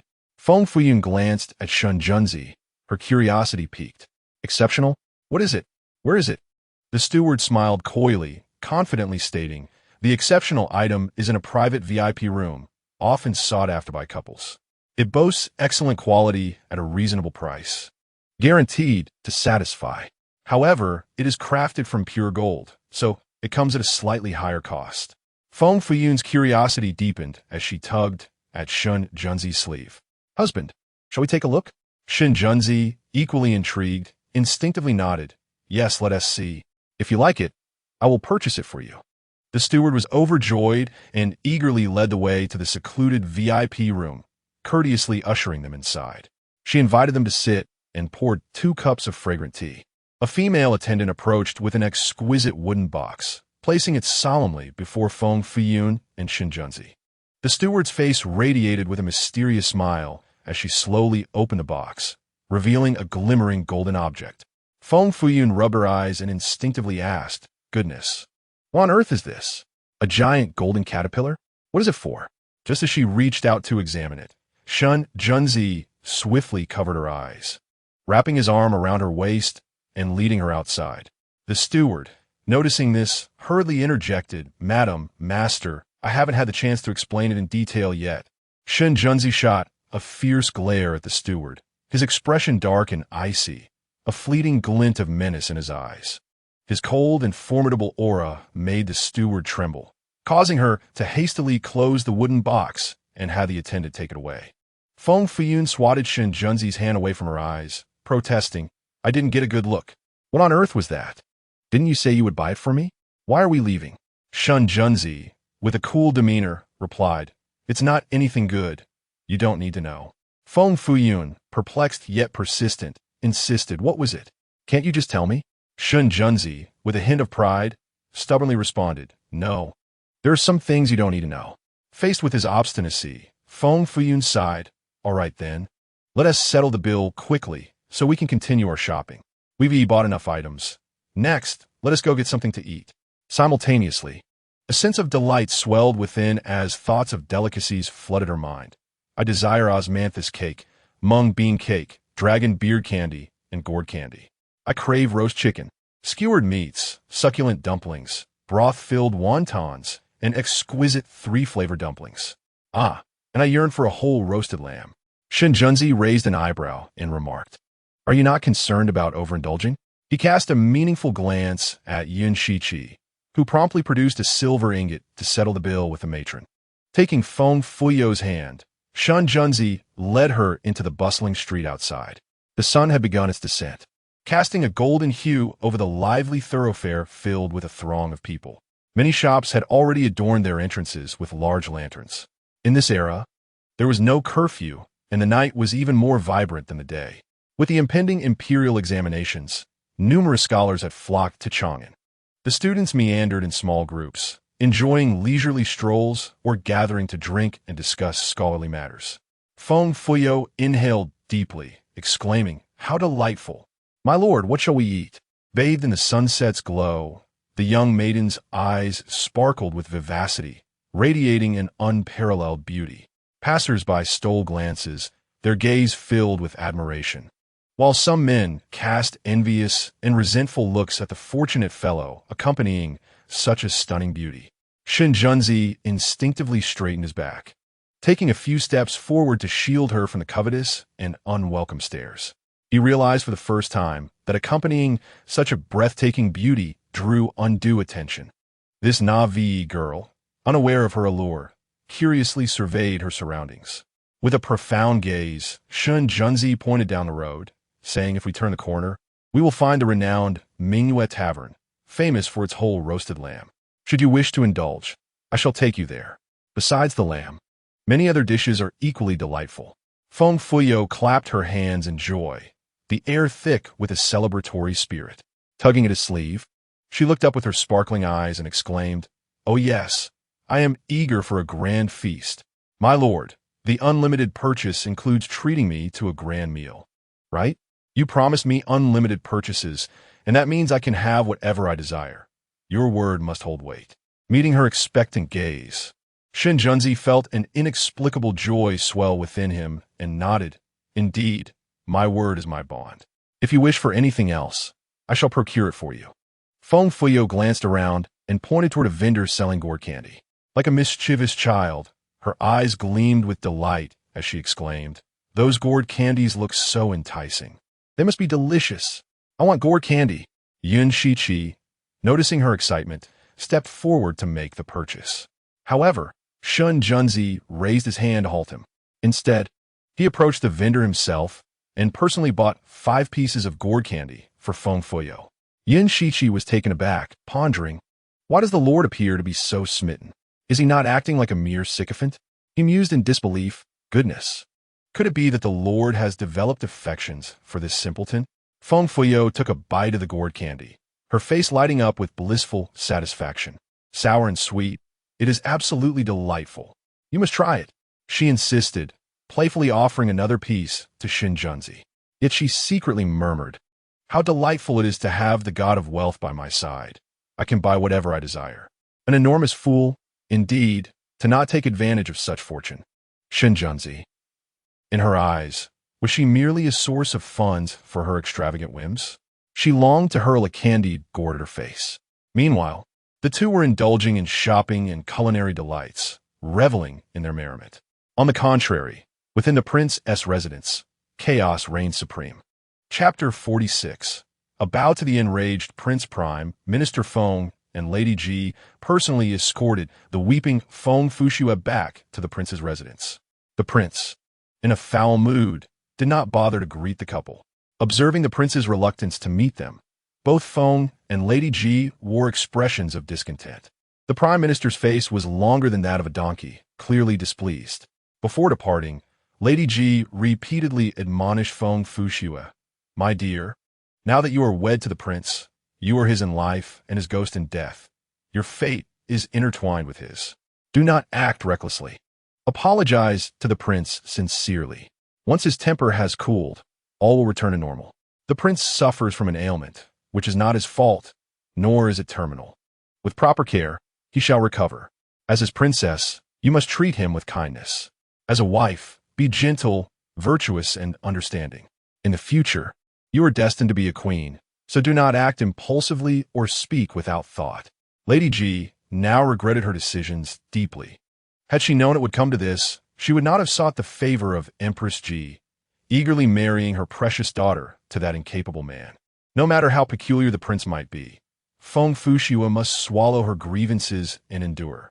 With her beautiful eyes swollen from tears, she resembled a rain-soaked pear blossom. Yet she understood. "Father, mother, you may leave. I know what I must do." After bidding farewell to Prime Minister Feng and Lady Ji, Feng Fushua slowly returned to her chambers. She instructed her close maidens, Yen Lu and Yen Hong, to redo her makeup and change into a vibrant outfit. After some contemplation, Feng Fushua sternly admonished Yen Lu and Yen Hong. "What transpired today must remain confidential. If I learn that you have spread rumors, I shall ensure you pay dearly." "Yes, we shall remember," the maids replied, trembling in fear. Both maidens were fair and lovely, having accompanied Feng Fushua since her childhood. Feng Fushua gazed at her charming reflection in the mirror and commanded, "Go find out where His Highness the Prince is. I shall visit him shortly." After a brief absence, Yen Lu returned, bowing respectfully. "Your Highness, His Highness is in the study, with the guard Wu Kun stationed outside." Upon reaching the study door, Feng Fushua was obstructed by Wu Kun. He clasped his hands in greeting, looking rather troubled. "I pay my respects to the princess. His Highness has instructed that you are not to enter and disturb him." Feng Fushua heard faint feminine laughter and the prince's exuberant chuckles emanating from within the study. Her curiosity piqued. Why are there female voices in the study? Who is the prince with? Wu Kun's eyes flickered momentarily. Who else could it be? Surely, it is merely the prince's charming companions. It seems His Highness is enjoying himself thoroughly today. Wu Kun, accustomed to such scenes, maintained his composure and replied, "I must inform you, Your Highness, that Lady Xiao is inside conversing with His Highness." In Feng Fushua's mind, a charming visage reminiscent of a captivating fox emerged. It was the evening following her wedding to Shun Junyi the previous day. Shun Jinyi summoned all the women from the rear courtyard to partake in dinner together. The gathering included the crown prince's consort, the favored concubines, and numerous others, with each position filled by several individuals. Additionally, there were many unnamed concubines, totaling to dozens of women in the courtyard. Among them was the enchanting Xiao Liangdi, whose alluring beauty was strikingly seductive. Before her very eyes, she flirted openly with the crown prince, flaunting her charms. Feng Fuxue had long been aware of the multitude of beauties in the crown prince's harem, but upon marrying, she discovered that the reality far exceeded her expectations. Though her heart brimmed with grievance, she was the crown princess, holding a position above all others. As the crown prince was destined to become emperor, she would inevitably face even more rivals vying for his affection. Despite her profound anger, she felt compelled to adopt the demeanor of a benevolent matriarch, radiating grace and gentility. Though the crown prince lacked prowess in certain matters, it did not deter his lecherous tendencies, as he acquired concubines one after another, while leaving the positions of crown princess and secondary consort vacant to form advantageous alliances with prominent families. Feng Fuxue recalled how long ago Feng Fuyao had confided in her about her infatuation with the crown prince. While she had encouraged Feng Fuyao to relentlessly pursue him, she herself had employed every means necessary to win his affection, ultimately achieving her desire to marry him and become the crown princess. Reflecting on it now, the irony was palpable. Perhaps the crown prince had long favored her obedient and devoted cousin, knowing she would leap into the carefully crafted trap he had laid. Too fearful to expose his misdeeds, his deficiencies did not prevent this perverse man from tormenting the women around him in various ways. Feng Fuxue recalled her wedding night, tormented by that inept man, leaving her battered and bruised, a chilling memory that felt like a nightmare. Nevertheless, she had to lower her own dignity to accommodate his twisted preferences. Taking a deep breath, she forced back her tears, gripping the handkerchief tightly, consumed by regret. Had she known this would be her fate, why had she not allowed that incompetent Feng Fuyao to marry the crown prince instead? It was her cousin who deserved to descend into hell. Standing at the door of the study, it felt as though she had waited an eternity. Finally, the door creaked open. Xiao Yangdi emerged from the study, limping and disheveled, her face flushed. Feng Fuxue's keen eyes noticed the deep and shallow bite marks adorning Xiao Yangdi's neck, trailing down in a way that revealed some broken skin. The hem of her pale, blue satin gown was marred with several ghastly bloodstains. A shiver coursed through Feng Fuxue, her heart racing with panic. Fear enveloped her entirely, as if she yearned to flee. The crown prince's inadequacy was overshadowed by his disturbing methods, rendering the situation utterly terrifying. Xiao Yangdi limped before Feng Fuxue and offered her a respectful bow. On the charmingly seductive visage, a triumphant demeanor emerged. Observing her flustered state, with a voice only the two could hear, she chuckled softly. "Why has His Highness the Crown Prince returned in such a huff, leaving my sister at her maternal home? I have heard that my sister and His Highness have been childhood friends, yet their bond appears to be rather shallow. His Highness is indeed bold. Does my sister wish to venture inside and test him? You are newlyweds, and surely the Crown Prince will cherish you doubly." Feng Fuxue gazed at Xiao Yangdi's lips, swollen and cracked. Her lovely face turned pale, and she hurriedly retreated a few steps, her delicate form trembling in fear. "Ha ha!" Xiao Yangdi cast a disdainful glance away, laughing loudly as she limped away with an air of superiority. Feng Fuxue looked towards the study room door with unabashed dread, akin to gazing into the depths of hell. Should she enter and submit to the wrath of the furious crown prince? Was she truly prepared to relinquish her dignity to satisfy his perverse desires? The mere thought sent shivers down her spine. However, if their relationship remained so stagnant, how could she continue residing in the prince's mansion? How would she ever ascend to the position of empress? Feng Fuxue contemplated her predicament, steeling her resolve before finally pushing open the study door and stepping inside. Chapter 47. Beaten and bruised Feng Fuxue lifted her heavy feet, slowly entering the study.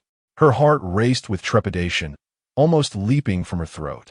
Shen Jinyi lounged in the chair at his desk, his expression dark and tinged with a menacing anger. Draped in a fur cloak, his overly muscular torso was exposed. Recalling the words she had spoken at the residence of Prime Minister Feng earlier that day, his countenance grew increasingly grim. Fixing a cold, piercing gaze upon her, he barked, "Feng Fuxue, were you not disdainful of me? Why return? Even without you, countless women dream of becoming my consort. What do you think you are? How dare you tarnish my reputation? Return to the Feng residence. The prince's mansion does not welcome you." Though fear gripped her, Feng Fuxue understood she had to lower her stance. She feigned a sorrowful demeanor, her eyes brimming with tears, and knelt before Shenjunyi, clasping his legs.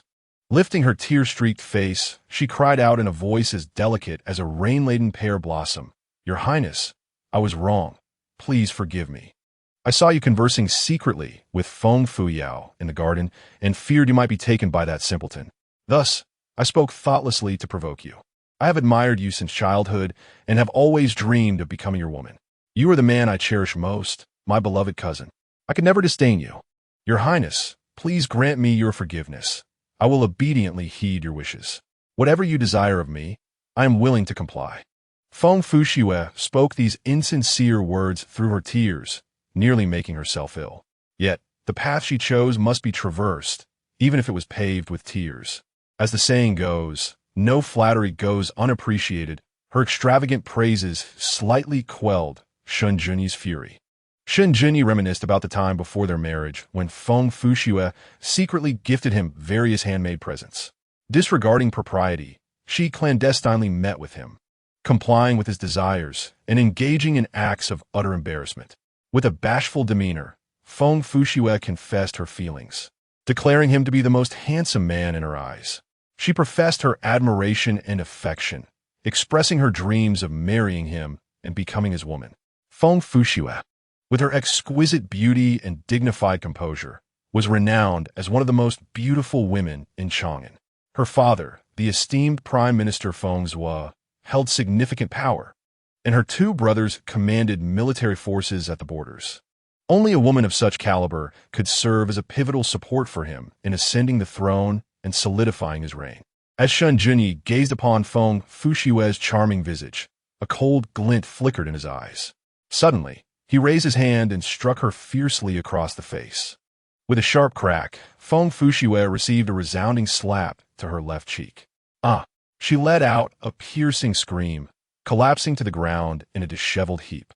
Feng Fuxue, clutching her swollen cheek, stared blankly at Shenjunyi, momentarily rendered speechless by fear.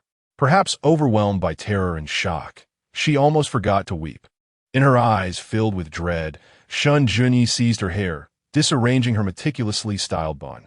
Drawing closer, his face twisted in a grimace, he gritted his teeth and spat. "Wretched girl, do you think I wish to become a cripple? In this lifetime, I harbor the deepest disdain for those who exploit my body for their own purposes.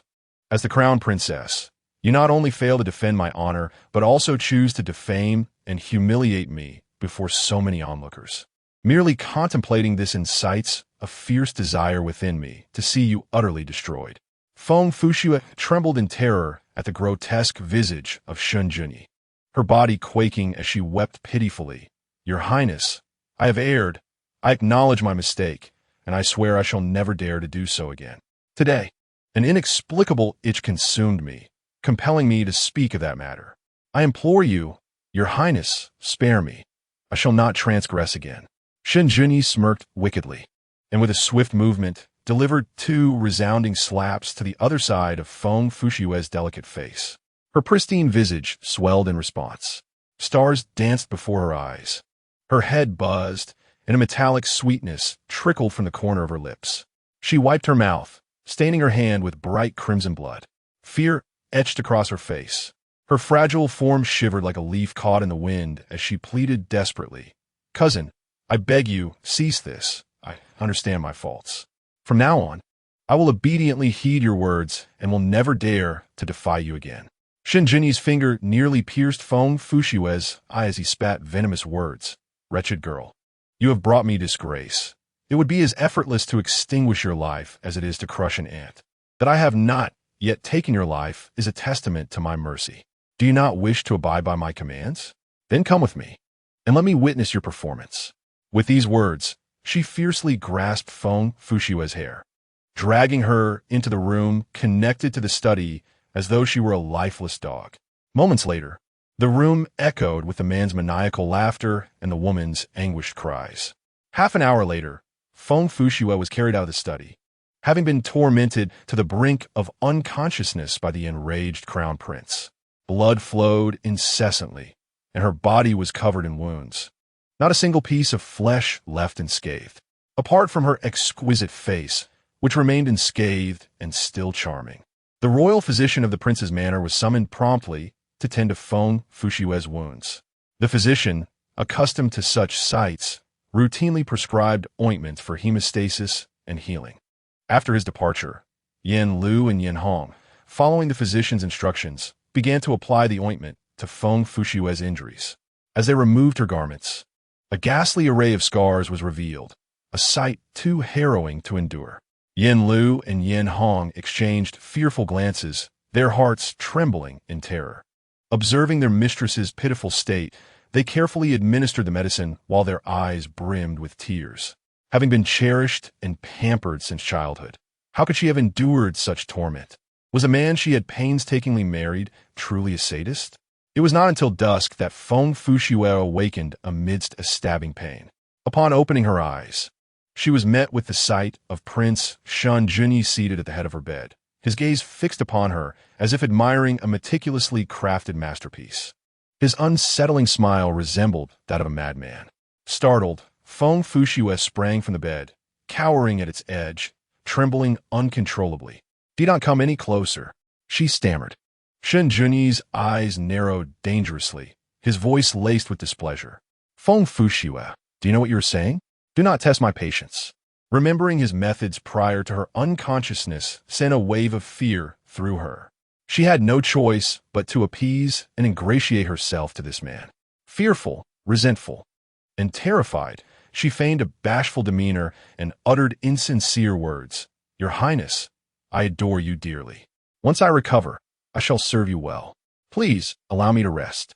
Shun Junyi's expression softened, his anger dissipating. "Rest well tonight. I shall retire elsewhere." Just as he exited the chamber, Wu Kuan approached him with urgent tidings. "Your Highness, trouble brews. Rumors are spreading throughout Chang'an. It is said that you are, well, a sadist." Chapter 48. The prince invites to feast on roast lamb as the lanterns flickered to life. The renowned Mingyue Tower in Chang'an was bustling.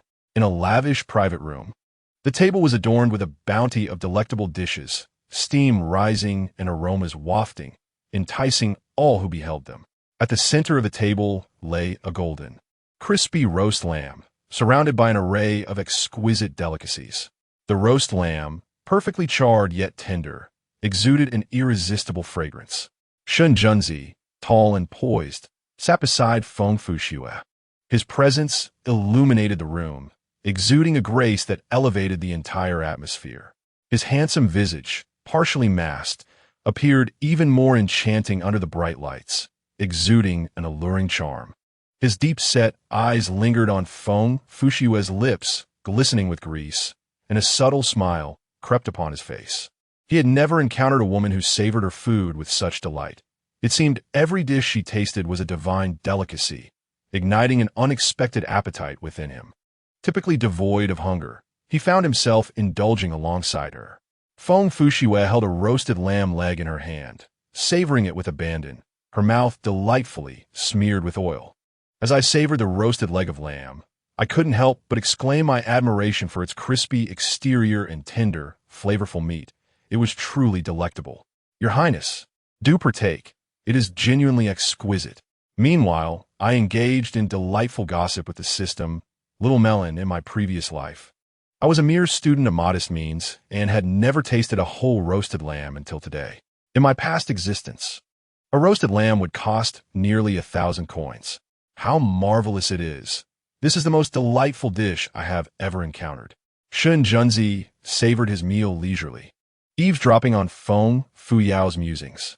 Indeed, today's roasted lamb was unparalleled in its flavor, prompting him to indulge in a considerable amount of the meat. Little Melon, Have you noticed? The crown prince appears exceptionally handsome today, especially his eyes, which seem to conceal the cosmos within them, glimmering with brilliance.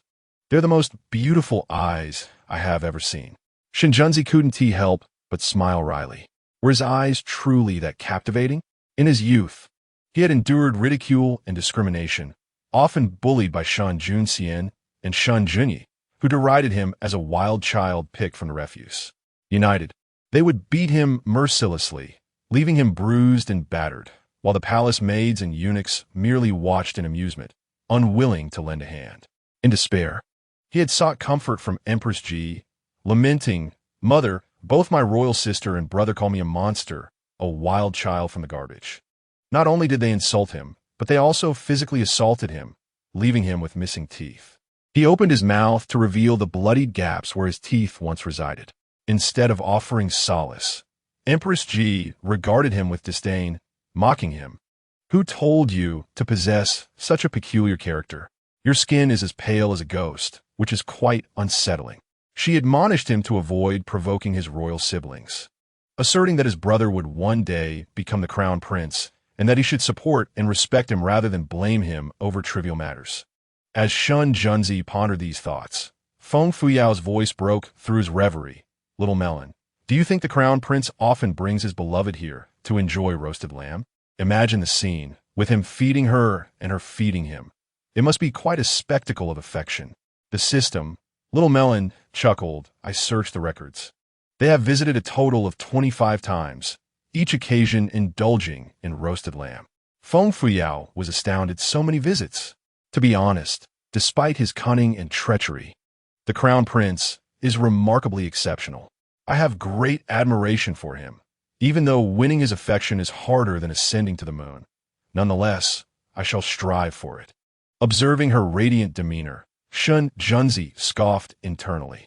"Foolish woman, your incessant chatter cannot be silenced even during a meal, and you dare tarnish my reputation. One day, you shall regret the words you have uttered today." Feng Fuyao stumbled out of the Mingyuet Tower, nearly leaning against the wall, having overindulged in the delightful roasted lamb. Shun Junzi noted her discomfort as she clutched her abdomen, struggling to walk. The corners of her mouth twitched, unable to suppress a smile. Feng Fuyao clutched her belly, exclaiming in discomfort. She lifted her beautiful eyes to gaze at Shun Junzi, her expression pitiful as she said, "Your Highness, I have eaten too much.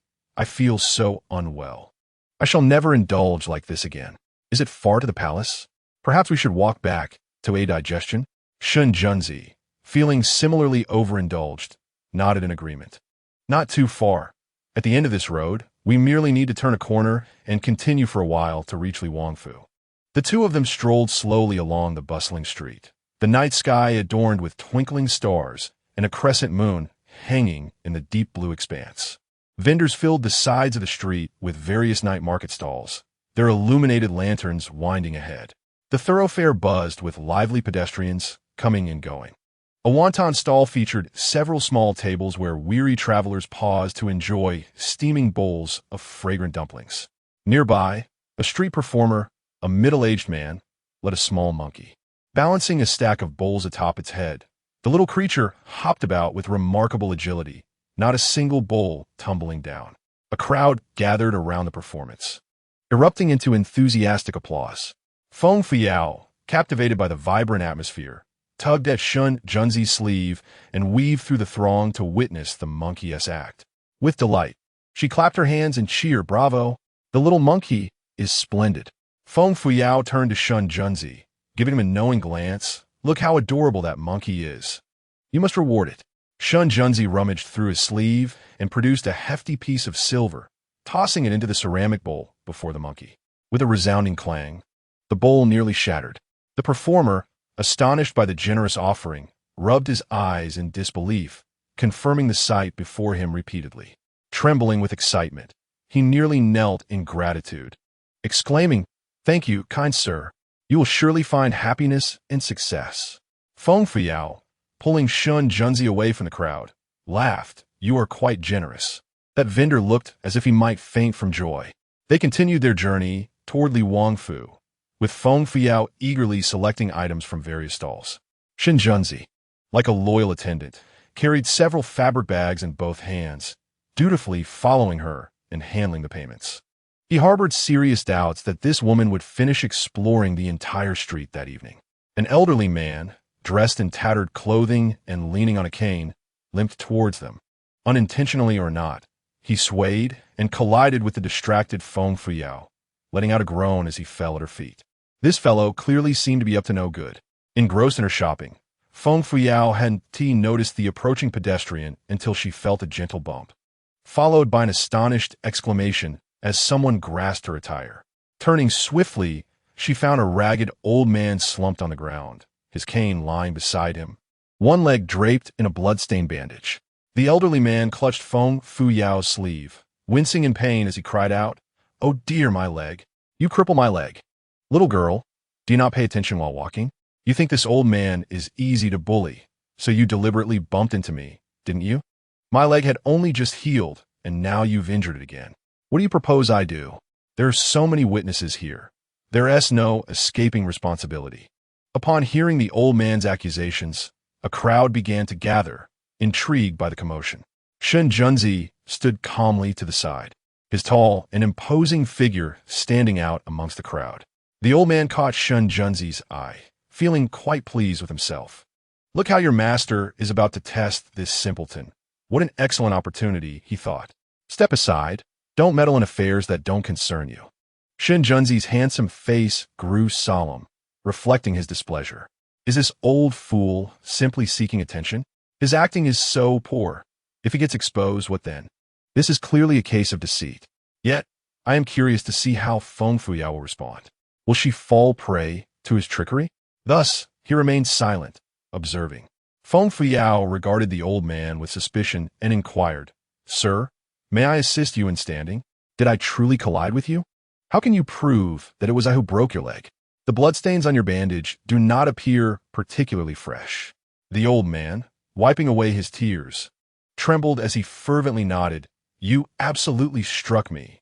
My leg was instantly broken upon your impact. If it were not you, why would you offer to help me? My poor leg is in agony. Young lady, you have broken my leg. You must compensate me with 500 taels of silver, or you shall not leave." Feng Fuyao stroked her chin, scrutinizing the old man's heavily bandaged leg, and secretly found amusement in the situation. This old fool is clearly a fraud. Why would he choose to bump into me on such a wide path? Should I expose his deceit and humiliate him publicly? The system, known as Little Melon, chimed in cheerfully. "I believe that's a splendid idea. Host, act quickly. However, be cautious. This old man possesses formidable internal strength," it warned. Shen Junzi stroked his chin, a hint of admiration flickering in his eyes. "Ah, this foolish woman is rather clever. Her mind seems sharp. I wonder how she will proceed next." The onlookers, eager for entertainment, began to gather in greater numbers, their excitement palpable upon realizing that the one who had collided with the elderly man was a stunningly beautiful young lady.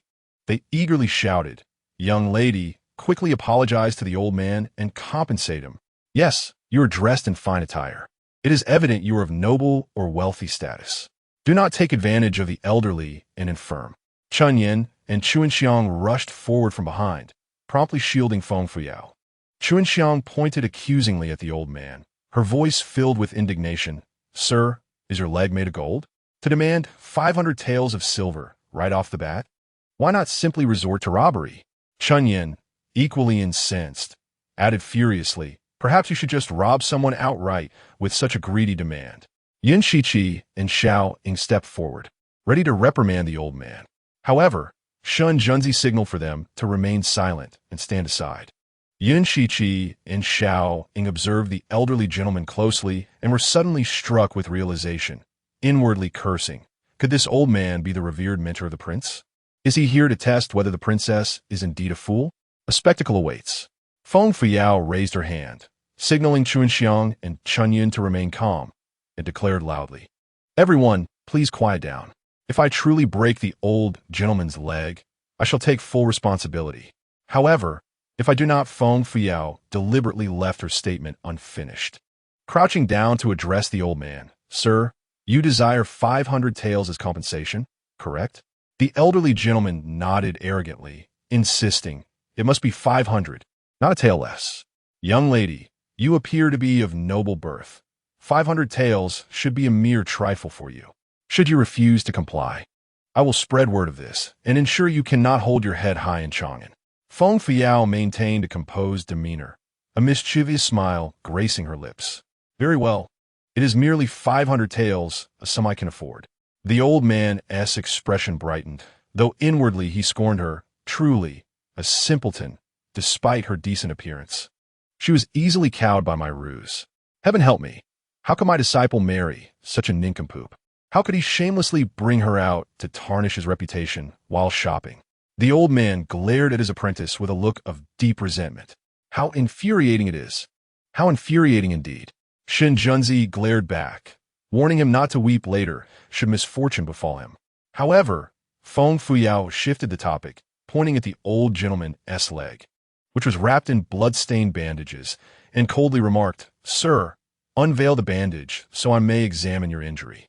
If the injury is grievous, I am willing to compensate you with 1,000 taels." With that, she raised her middle finger towards him. The elderly gentleman, taken aback by the gesture, hastily shielded his bandaged leg, exclaiming, "No need to inspect, young lady. I fear it may offend your eyes. Simply pay me the silver. I do not require 1,000. 500 will suffice. See how benevolent I am." The more he resisted unveiling the bandage, the more convinced Feng Fuyao became that his leg was entirely unscathed. He was merely a seasoned fraudster. Thus, donning a serious expression, she commanded Chuanxiang and Chunyan, "Go and tear away the bandage from the old gentleman's leg, so I may see for myself. I must have a look to be at ease." The two maidens understood her intent and rushed forward to tug at the bloodied bandage on the old man's leg. The elderly gentleman was genuinely alarmed, desperately guarding his leg, refusing to let the two maidens pull it away.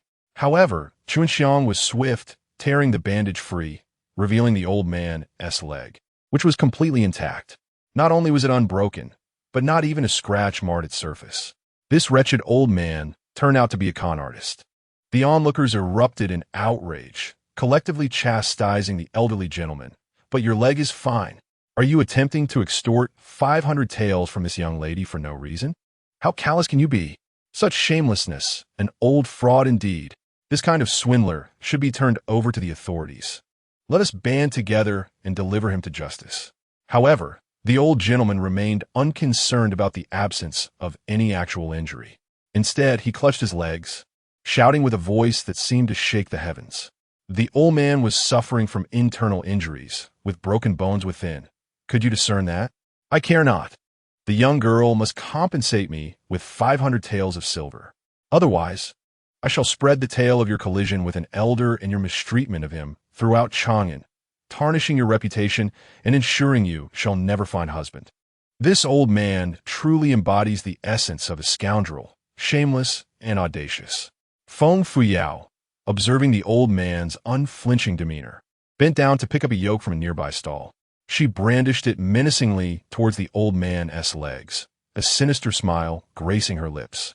"Old man, I shall certainly pay you the 500 taels. However, for me to part with my silver, I must first break your legs. Otherwise, would my expenditure not be in vain?" With that, she swung the yoke high, poised to strike the old man's legs. Startled, the old man glanced up, his body quaking in fear, and he gasped in horror. In that moment, the old man, who had been slumped on the ground, sprang up with a surprising agility and fled desperately, legs pumping as he bolted forward.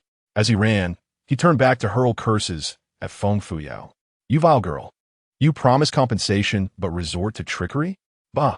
In the blink of an eye, he vanished into the crowd, his speed and nimbleness betraying any signs of having a broken leg. The gathering spectators burst into laughter, shaking their heads as they dispersed. Feng Fuyao discarded the yoke, dusted off her hands, and stood with her hands on her hips, brimming with pride. "Ha! That old scoundrel dared to extort this young lady? Am I blind, unable to see he was merely trying to deceive? Should I encounter him again, I shall surely break his legs, allowing him to achieve his desires." Chunyan, fuming, chimed in, "Indeed, That man is clearly no good. It was quite merciful of you not to break his legs today. Meanwhile, the distant old man shivered, muttering to himself, that girl must be cursing me. I must devise a better scheme next time to test her. Humph, it seems she is not as foolish as I presumed. Yet, even so, she is unworthy of my disciple, that blooming flower. She must pass my scrutiny if she wishes to become my disciple's princess. Beneath the resplendent starlight, the young girl smiled charmingly, her demeanor light and enchanting. Her playful and adorable presence was vibrant and animated. Shun Junzi, captivated by her spirited expression, leisurely commanded, 17. Xiaoying, pursue that swindler. Capture him and hand him over to the authorities for investigation. Whether they would succeed was another matter entirely. He had merely sent someone to chase, a show for appearances. Understood, Yun Shichi replied, grasping the still-dazed Xiao Ying and hastily following after the old man. Chasing him further away. They were merely putting on a fade. How could they possibly apprehend the old rascal who was the master of the prince? They were risking their lives. The old man, feeling quite pleased with himself, glanced back from a distance. In a fit of anger, Shun Junzi dispatched his guards to pursue that scoundrel. Cursing vehemently, this ungrateful wretch dares to betray his master for a mere pile of dung. Oh dear, I must flee quickly. Should the guards catch up to me, I would be a subject of ridicule. The old man summoned his inner strength and, with a few agile leaps, vanished into the shadows. Following the incident with the old swindler, Feng Fuyao lost her desire for a leisurely stroll. Her beautiful eyes regarded Shun Junzi, sensing that his demeanor this evening was rather unusual. Should he not have stepped forward to confront the trickster alongside her? Why did he wait until the old fraud was nearly out of sight to send someone after him? Something felt amiss, very amiss. Nevertheless, Feng Fuyao did not dwell on it. She wrinkled her nose and said, Your Highness, I no longer wish to continue our outing. Let us return. Though the old man appeared dubious, he was not irredeemably wicked. If captured, a mild reprimand would suffice. There was no need to hand him over to the authorities. Perhaps he was in dire straits himself. After all, who would choose the path of deception if they had any other means? The old gentleman, now disguised as a middle-aged man with a dark complexion, ambled past them with an air of confidence. Listening intently to Feng Fuyao's remarks, he secretly nodded in approval. This fellow seemed rather decent, unlike some high-born ladies who, while outwardly virtuous, concealed a malicious nature beneath. Shun Junzi, laden with packages, cast a furtive glance at the middle-aged man. This old rascal had transformed his appearance quite swiftly. Even if he were reduced to ashes, Shun Junzi would still recognize him. The two exchanged a complex glance before Shun Junzi turned to Feng Fuyao, his gaze profound, stating, Whatever you say holds true. Ahead lies the residence of the Li Prince. Let us return. After a brief journey, they soon arrived at the Li Prince's estate. Feng Fuyao, having worked up a fragrant sheen of perspiration, indulged in a sumptuous hot bath, nearly drifting off into slumber. Upon returning to her chamber, she found that her purchases from the day had been delivered. Beaming with delight as she admired her spoils, she reveled in the joy of her newfound treasures, thinking to herself, these jewels are undoubtedly of the finest quality. I must store them carefully. The thrill of shopping with someone else footing the bill is simply exhilarating.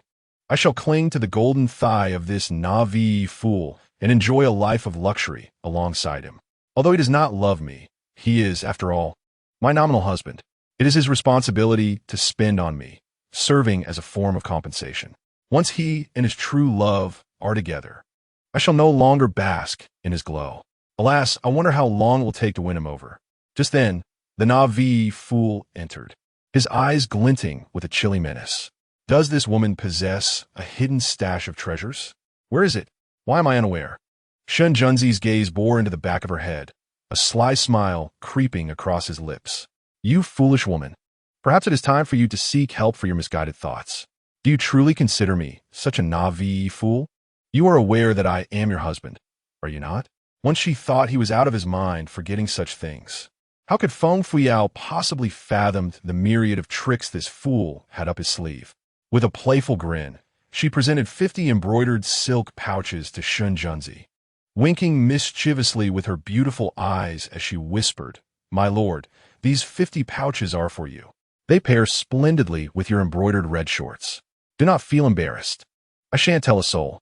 Whether one loves a man or a woman is a personal right, and I shall respect your choice. When you find your true love, I shall gracefully withdraw, ensuring no disturbance to your happiness. As long as the silver is in place, I am most understanding." Shin Junzi glared at the 50 pouches in his arms, a surge of anger rising within him. This foolish woman perpetually danced on the edge of danger, testing his limits. Did she require a demonstration of his resolve? He cast the pouches aside onto the table, extending his long arm to pin Feng Fuyao against the wall. Enveloping her in his embrace, he lifted her delicate chin, his slender fingers caressing her flower-like, luscious lips. Feng Fuyao gazed at his towering, imposing figure, her heart racing. Goosebumps rising on her skin as she stammered, "My lord, what is the matter? You and Sikong Xiaobao are in love. You must not do anything to betray him." Shen Junzi locked his gaze on her flustered, beautiful eyes, a wicked smile curling on his lips. "Have you not always slandered me as a man of delicate affections? If I am indeed such, would you not find out through a trial?" With that, he leaned down, mischievously kissing her lips. Chapter 51. It's over. "My first kiss is gone." Feng Fuyao felt a buzzing in her head, as if a multitude of stars had exploded before her eyes. A tingling current surged from her lips throughout her entire being, rendering her legs weak and her body as light as a cloud. Yet, the first thought that flitted through her mind was, what on earth is happening? This man actually kissed me? Oh no, my first kiss is lost. That wretched man has stolen my first kiss. Listening to her inner turmoil, Shun Junzi felt a surge of wickedness. This was not merely her first kiss. It was also his. Was it truly so unbearable to kiss him? The more he pondered, the angrier he grew, and he bit down on Feng Fuyao's sweet lips forcefully. She cried out, pain flashing across her face as tears streamed down her cheeks. Seizing the moment, Shun Junzi attempted to deepen the kiss, though his inexperience showed. Nervousness, shyness, and a hint of defiance coursed through him. In an unfortunate mishap, their teeth clashed violently. Feng Fuyao winced in pain, her mouth tinged with a metallic taste of blood. With all her strength, she pushed Shun Junzi away, covering her lips and glaring at him with tears in her eyes, shouting, "Are you a dog? Why do you bite so hard? If you cannot kiss properly, why show off?" Alas, the one who had been publicly humiliated for his lack of kissing skills felt utterly ashamed, feeling an immense blow to his self-esteem. He glared at the seemingly aggrieved girl with indignation. With a haughty snort, he muttered, "Humph, foolish woman. If you dare to chatter again, I shall take my revenge." With that, he dramatically tossed his sleeve and fled the scene. The cool breeze outside gradually cleared his hazy mind, leaving a lingering sweetness of the girl's fragrance on his lips. His cheeks burned as if aflame, and his heart raced uncontrollably. Yin Shiqi and Xiaoying, stationed outside, witnessed Shun Junzi storming out and assumed he had once again been provoked by the foolish princess. Just as they were about to approach him with inquiries, Shin Junzi raised a hand to halt them. He sought solitude. He stood for a moment in the cold wind, his mind filled with the girl's enchanting visage. Both playful and pouting, they had known each other for merely 3 days, yet each encounter left him exasperated. Why was his heart pounding so fervently? This unfamiliar sensation caused a flutter of anxiety within him. As he prepared to depart, faint sounds of Feng Fuyao's voice drifted from within the room. Instantly revitalized, Shun Junzi stealthily gestured for the 2 guards to silence themselves. He crept to the window, eager to eavesdrop on Feng Fuyao's innermost thoughts. Yin Shiqi and Xiaoying exchanged glances, sensing something was amiss with their master. Feng Fuyao lay sprawled across her bed, her gaze distant. Her mind was consumed by the memory of being forcefully kissed by Shin Junzi against the wall. The thought of his domineering and proud demeanor ignited her irritation. How could that scoundrel Shin Junzi steal my first kiss? She lamented. Was it truly taken so easily? His kissing technique was so poor that he made my front tooth bleed.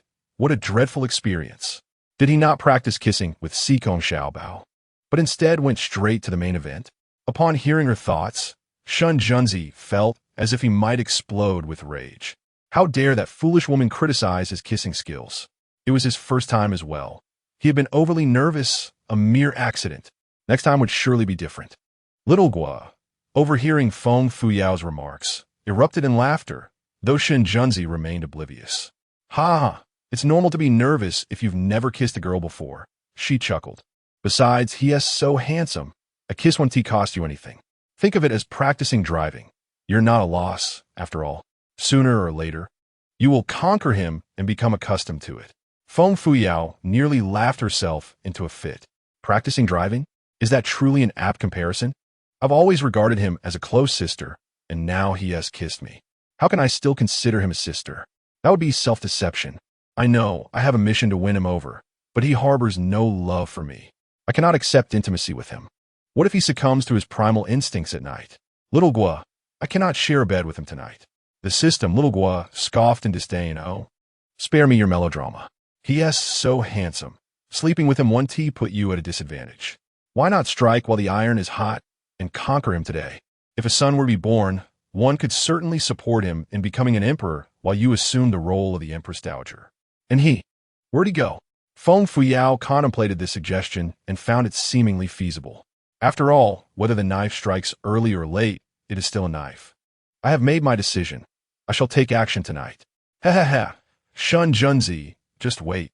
This evening, I shall not spare you. Shen Junzi. Whether the knife strikes early or late, this woman intends to act against him tonight?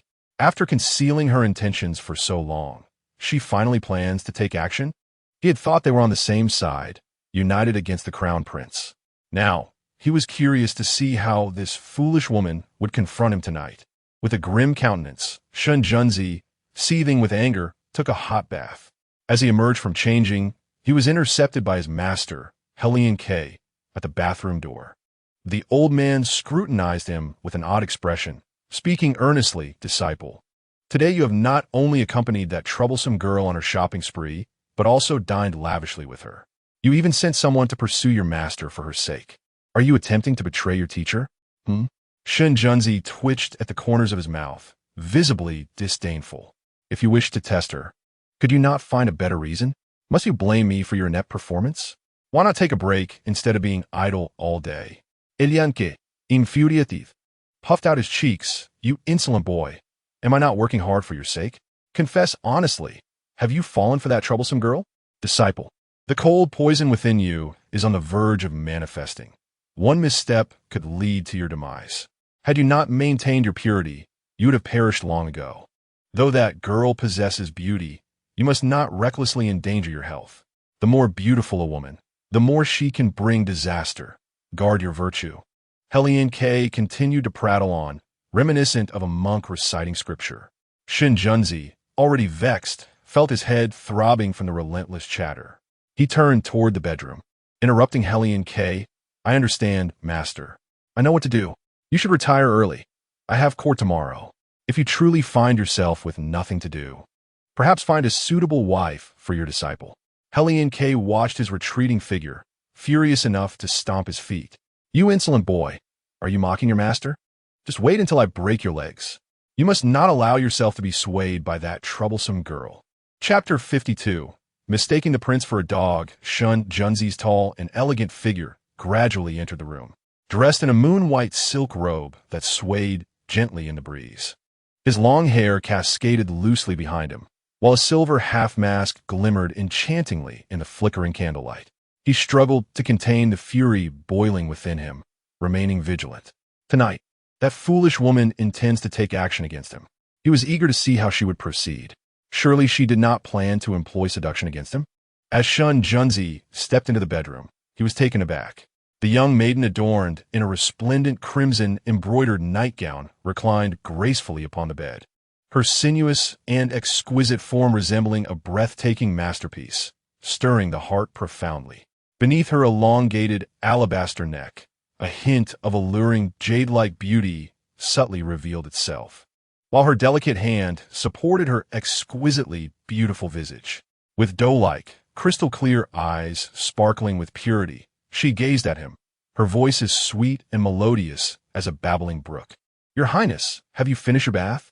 I have been waiting for you for quite some time.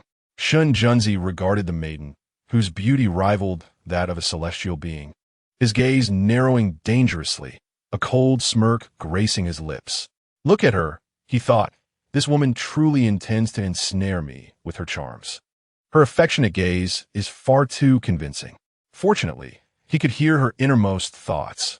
Otherwise, he would have been utterly oblivious to her intentions. Feng Fuyao, gazing at the tall and handsome man, endeavored to maintain a gentle and sweet smile, her face growing stiff from the effort. In her quest for survival, she resolved to act swiftly, aiming to conquer this cunning man tonight. Even if she could not capture his heart, she intended to claim his body first. Feng Fuyao recalled the various scenes of women enticing men depicted in the television series of her past life.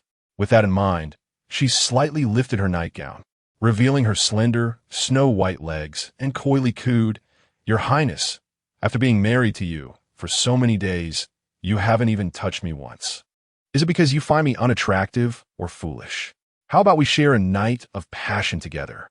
Shin Junzi watched her with a wary expression, his body taut with vigilance, his eyes dark and cold, remaining silent.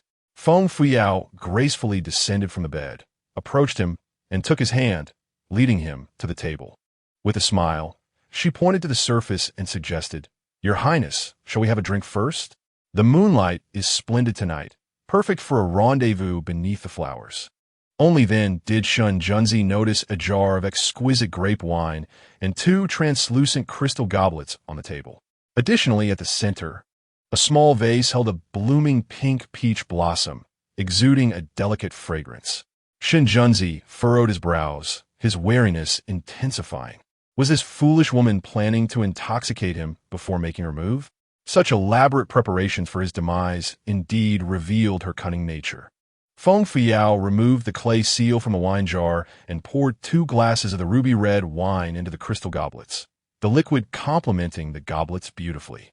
The intoxicating aroma of the wine filled the air, enveloping the room in a captivating fragrance. With her delicate fingers, she raised a glass of the exquisite wine and placed it before him, smiling brightly. "Your Highness, this grape wine was retrieved from the storeroom. The steward, Jiafu, mentioned it was a gift from the emperor to you. I hope you won't be angry for taking it without asking your permission." Shin Junzi's eyes darkened, the coldness within them deepening. Nonchalantly seating himself at the table, his alluring eyes bore into hers with a teasing glimmer as he spoke, his lips curling into a cold smile. "You are in high spirits, my dear. Indeed, it is not the wine that intoxicates, but the person themselves. I have already stated that once you manage the household, you possess the authority. Feel free to utilize whatever is in the storeroom without needing my consent." Feng Fuyao lifted her goblet, her doe-like, sparkling eyes fixed on him. "Your Highness, quickly raise your glass and let us toast." In the gaze of youthful anticipation, Shin Junzi lifted his wine glass, bringing it close to his nose to inhale its rich aroma. The wine was exquisite, sweet, and fragrant, devoid of any unpleasantness. This wine had been uncorked before his very eyes, and he had closely observed her every action. There was no poison within. She had not tainted it. Feng Fuyao raised her crystal glass, gently clinking it against his, her smile reminiscent of a captivating little fox, enchanting enough to leave one dizzy. "Your Highness, cheers! It is a pleasure to make your acquaintance." Shin Junzi offered a faint smile, though the warmth did not reach his eyes. "Your Highness, cheers! It is likewise a pleasure to meet you." Feng Fuyao downed her drink in one go, exclaiming in delight, "Wow, this wine is truly delightful, sweet, and refreshing, with a hint of floral fragrance. I have never tasted such exquisite wine. Let's continue." As she poured herself another glass and drank it down, she secretly encouraged herself. "A few more drinks to bolster my courage, and then I shall seize him. Tonight, I must capture him, lest the night stretch on with unfulfilled dreams, he." Shun Junzi's expression darkened. This foolish woman was determined to pursue him. Let us see who ultimately prevails. He finished his own glass of fine wine, channeling his inner strength to expel the liquid from his fingertips. He then personally lifted the wine jar, filling Feng Fuyao's crystal glass, and spoke slowly. "This wine is indeed remarkable. If the princess enjoys it, why not indulge a bit more? I have heard that wine possesses beautifying properties, which are beneficial for women. With a beaming smile, Feng Fuyo raised her glass and drank again, consuming 3 glasses in succession. She felt a warmth spreading in her stomach, her head spinning, and the handsome figure before her appeared somewhat strange. Shinjunzi refilled her glass, pressing it into her hand with a slightly mischievous grin. Your tolerance is impressive. Let us continue. Feng Fuyo, holding her glass with delight, exclaimed, Is it truly beneficial for beauty? Then I shall drink even more. I have a strong constitution. I will not get drunk. But if you happen to get intoxicated, please do not create a scene. Shinjunzi's gaze turned cold as he observed her cheeks, blooming like flowers, and smiled faintly. With such impressive tolerance, how could you possibly get drunk? Yet inwardly, he scoffed. While the wine was indeed sweet and delightful, its potency was considerable. He was curious to see how she would attempt to ensnare him. After consuming several cups, Feng Fuyo's eyes became increasingly hazy. She set her glass down, pointed at Shinjunzi, and shook her head groggily. Suddenly, she buried her face in his embrace, tightly wrapping her arms around his waist. Shinjunzi was taken aback, about to push her away, when she burst into tears, exclaiming, Gong Gong, I have missed you so much. My parents are gone, and we are all we have left.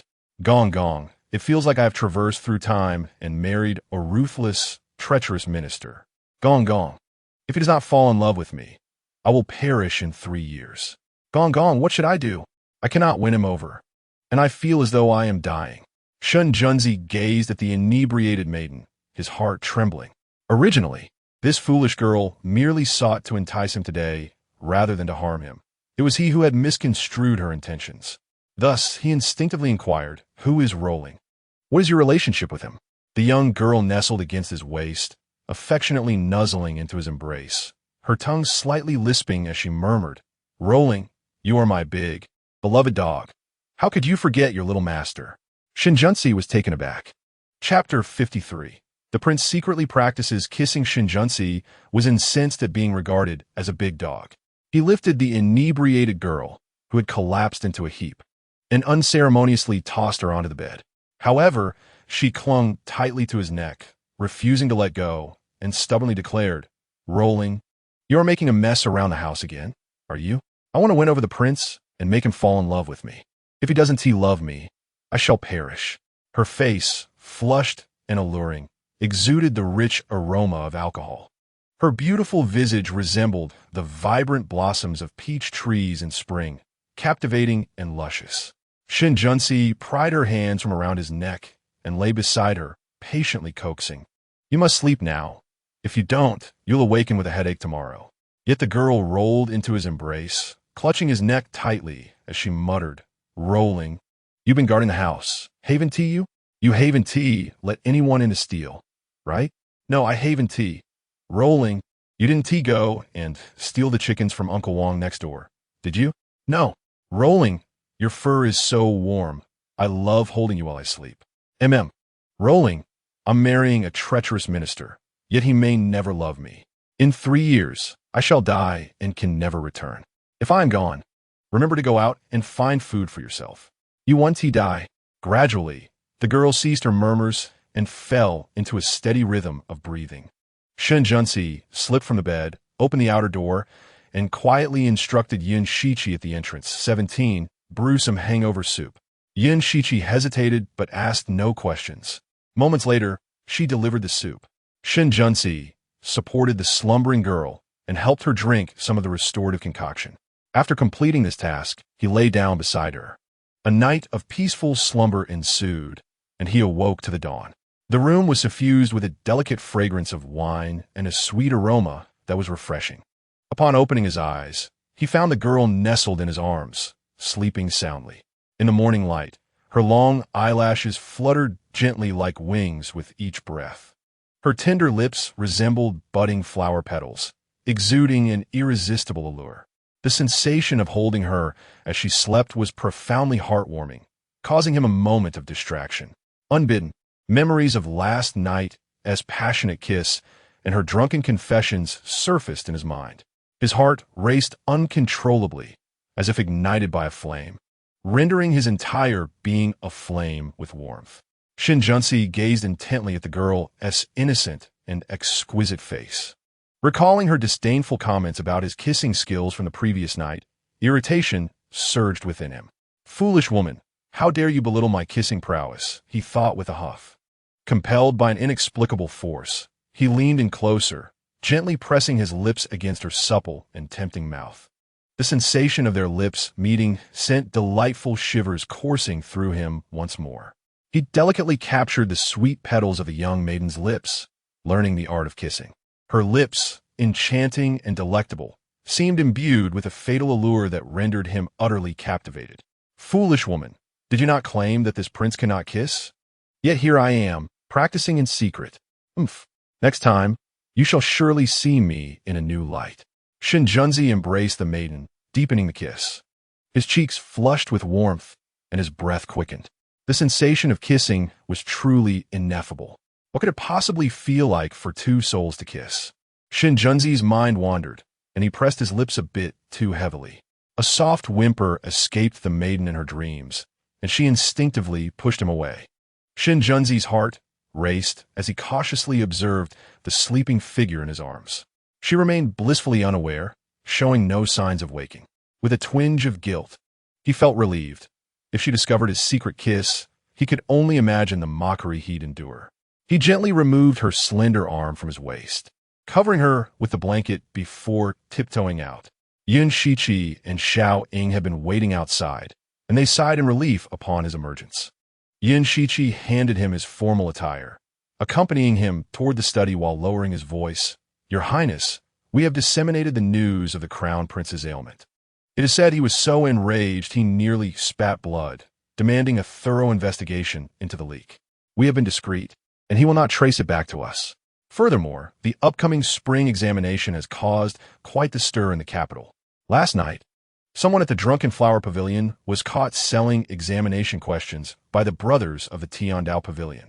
We do not know whether the leaked questions are genuine, but a rigorous inquiry is underway today. Indeed, Shinjunzi replied, changing his clothing in the inner chamber of the study, his demeanor unfazed. Find a way to link the leaker to the Crown Prince. I refuse to believe that he will be shielded from consequences. I shall personally interrogate the one who leaked the questions. Understood. Yin Shiqi responded respectfully. Breakfast is prepared. You may dine before entering the palace. Feng Fuyao awoke when the sun was high in the sky. Outside, the sun shone brilliantly, and the birds sang cheerfully, filling the air with the delightful essence of spring. She stretched languidly on her bed, slightly dizzy from the previous night's indulgence in wine. Rubbing her head, she suddenly recalled. Did I not aim to win over the prince last night? He kept urging me to drink. Did I succeed in my endeavor? Surely I haven't forgotten such an important mission. What a wasted opportunity. Beauty truly can lead one astray. As Chunyin helped her dress and groom, she exclaimed in surprise, Miss, your lip is chapped. Did you accidentally bump it? Chunxiang brought over a mirror for her to see. Feng Fuyao examined her reflection, discovering indeed that her lower lip was chapped. Gritting her teeth in frustration, that wretched minister had forcefully kissed her, inflicting such damage.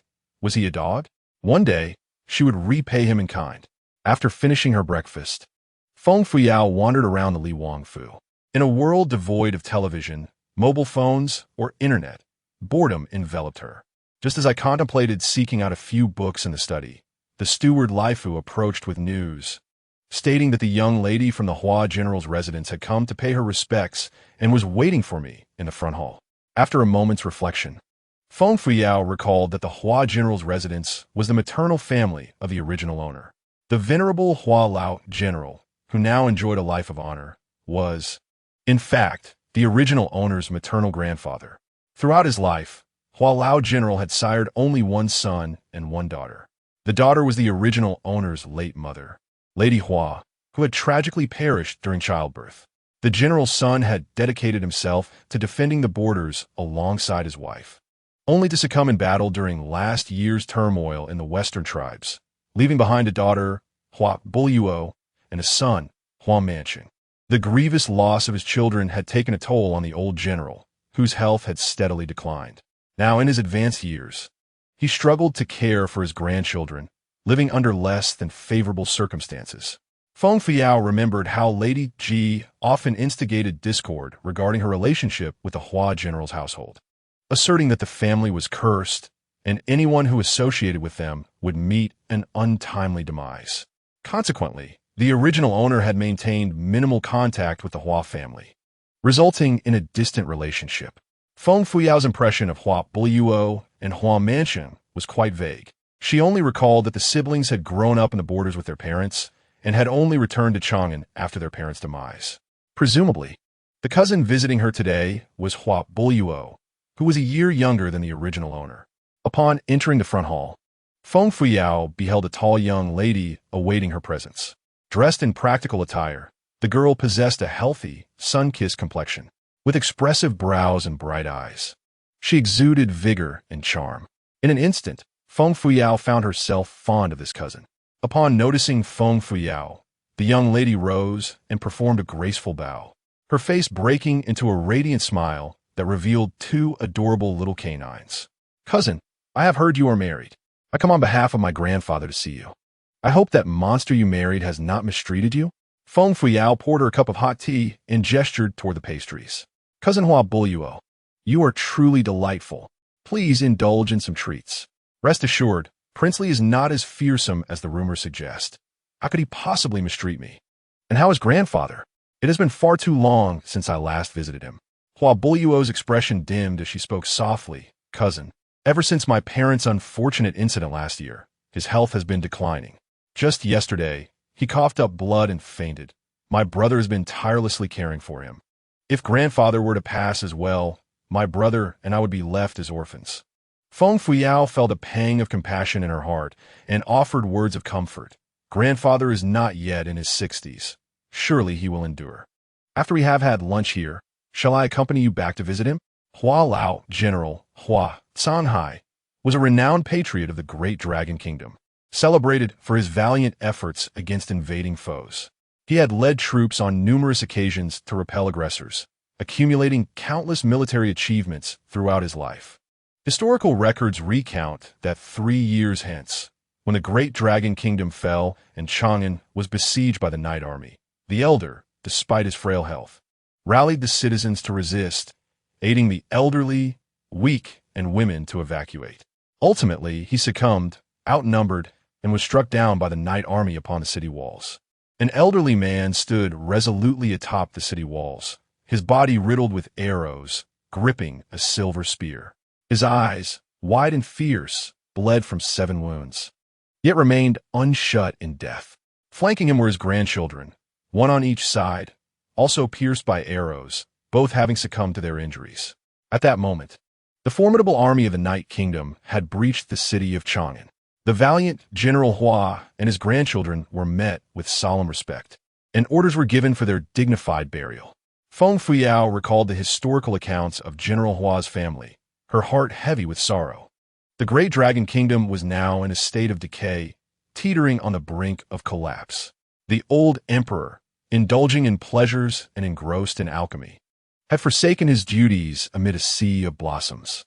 How many were there, steadfastly guarding the nation, bearing the weight of responsibility? Among them were the descendants of the Hua family, including her twin brother, along with countless soldiers devoted to protecting the realm. Feng Fuyao silently vowed that, come what may, she would exert every effort to save the Great Dragon Kingdom, for the sake of the valiant soldiers and the countless innocent civilians. Currently, the immediate concern lay with the ailing body of General Hua. She pondered whether she could procure some appropriate medicinal remedies from the system to aid him. After a moment's reflection, she secretly inquired of the system, "Little Gua, what ailment afflicts General Hua at Shanghai? Can I obtain suitable medications from the system?" The system responded, "General Hua Sanhai, a renowned defender and a hero in history. Perhaps you should visit him. I can ascertain his condition through a system scan afterward." Feng Fuyao was taken aback. "You can perform a system scan? Your capabilities are quite comprehensive. I accompany you daily. There is no radiation to worry about," the system replied. "What if one day I were to contract cancer? Wouldn't that spell doom for me?"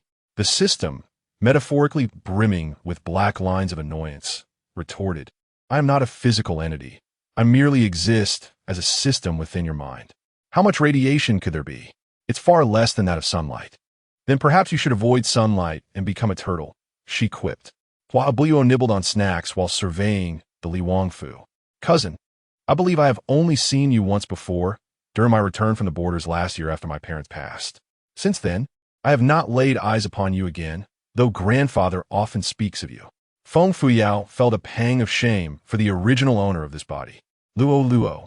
You, your cousin, and grandfather are my blood relatives. I shall make it a point to visit you often.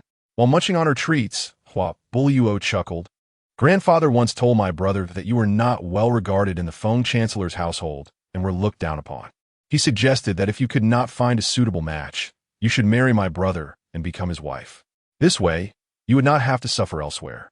Little did they know, she had swiftly married Li Wang. Grandfather had heard of her assassination attempt on Li Wang during their wedding night and was exceedingly worried for her. He instructed me to convey that if ever you found life unbearable, you could come to the Hua general's residence, where he would take care of you. The old general was extremely fond of his only daughter, and thus extended his affection to this seemingly inept granddaughter. Suddenly, Feng Fuyao recalled a matter. General Hua had witnessed the original owner's tarnished reputation. Once a proposal was made to Prime Minister Feng, hoping to wed the original owner to the sole legitimate grandson of General Hua, Hua Mancheng. However, at that time, the original owner stubbornly clung to the crown prince, and Prime Minister Feng did not acquiesce to General Hua's suggestion. Feng Fuyao held little impression of her cousin Hua Mancheng, only recalling that he was a strikingly handsome young man of 17, tall and robust. Her heart quivered with emotion, filled with gratitude towards her maternal grandfather for his concern. She reassured him that her marriage to King Li was quite satisfactory, alleviating any worries he might harbor. The rumors circulating in the marketplace were mere fabrications. Her cousin deserved someone far better. He was destined to marry someone with whom he shared genuine affection. If he were to marry her, a mere simpleton, it would be an undue hardship for him. Luo, after we finish lunch, let us visit grandfather. It has been far too long since I last saw him, and I miss him dearly. We should also ascertain what ailment has befallen him. Feng Fuyao, accompanied by Hua Buliuo, toward the residence of King Li. Hua Buliuo, full of vivacity and cheer, bounced along, chattering animatedly about her amusing anecdotes from the frontier. Life in Shijiang City was exceedingly harsh, surrounded by endless stretches of grasslands and yellow sands. The food was lacking, consisting mostly of flatbreads or steam buns. Yet, the exhilaration of galloping across the plains was truly delightful. I particularly enjoy hunting on the grasslands, though I have occasionally found myself surrounded by wolves. They are quite cunning, often attacking horse corrals and sheep herds. As she spoke, Hua Buliuo's starry eyes gradually dimmed. Last winter, amid frigid temperatures and swirling snow, the Shiman tribe launched a surprise assault on Shijiang City. Her parents led the troops in defense, unaware of the traitor within the city, nor of the collusion between the Shiman tribe and the Kingdom of Yi, which provided them with support. That time, her parents' forces were lured into a trap by the tribe, engaged in battle for 3 days and nights. Ultimately, their army of 20,000 was decimated, blood flowing like rivers. Cousin, it was then that I lost my father and mother. Hua Buliuo clung to Feng Fuyao, weeping inconsolably. My parents were always cautious and would never recklessly take risks. I distinctly remember them repeatedly confirming with the deputy general that the tribe was the only adversary we faced. Yet when my parents led their troops into battle, they were unexpectedly cornered by a sudden influx of enemies. In the end, that deputy general, having successfully repelled the foe, was recommended by the crown prince to become the general of Shijiang City. Meanwhile, my parents became the unwitting victims of history. Feng Fuyao was taken aback. There was likely something amiss with that deputy general. Chapter 55. Is the princess consort planning to leave home? Shijiang City is a strategic frontier of the Great Long Kingdom, with the neighboring kingdom of Yi eyeing it covetously. Additionally, various nomadic tribes frequently infringe upon its territory. The region is marred by relentless warfare and the original owner. Feng Fuyao's 2 elder brothers were reassigned to Shijiang City last year. Contemplating deeply, Feng Fuyao pondered the implications if that deputy general were indeed a pawn of the crown prince. In that case, it would be all too easy for him to orchestrate the demise of the original owner's two brothers 3 years hence.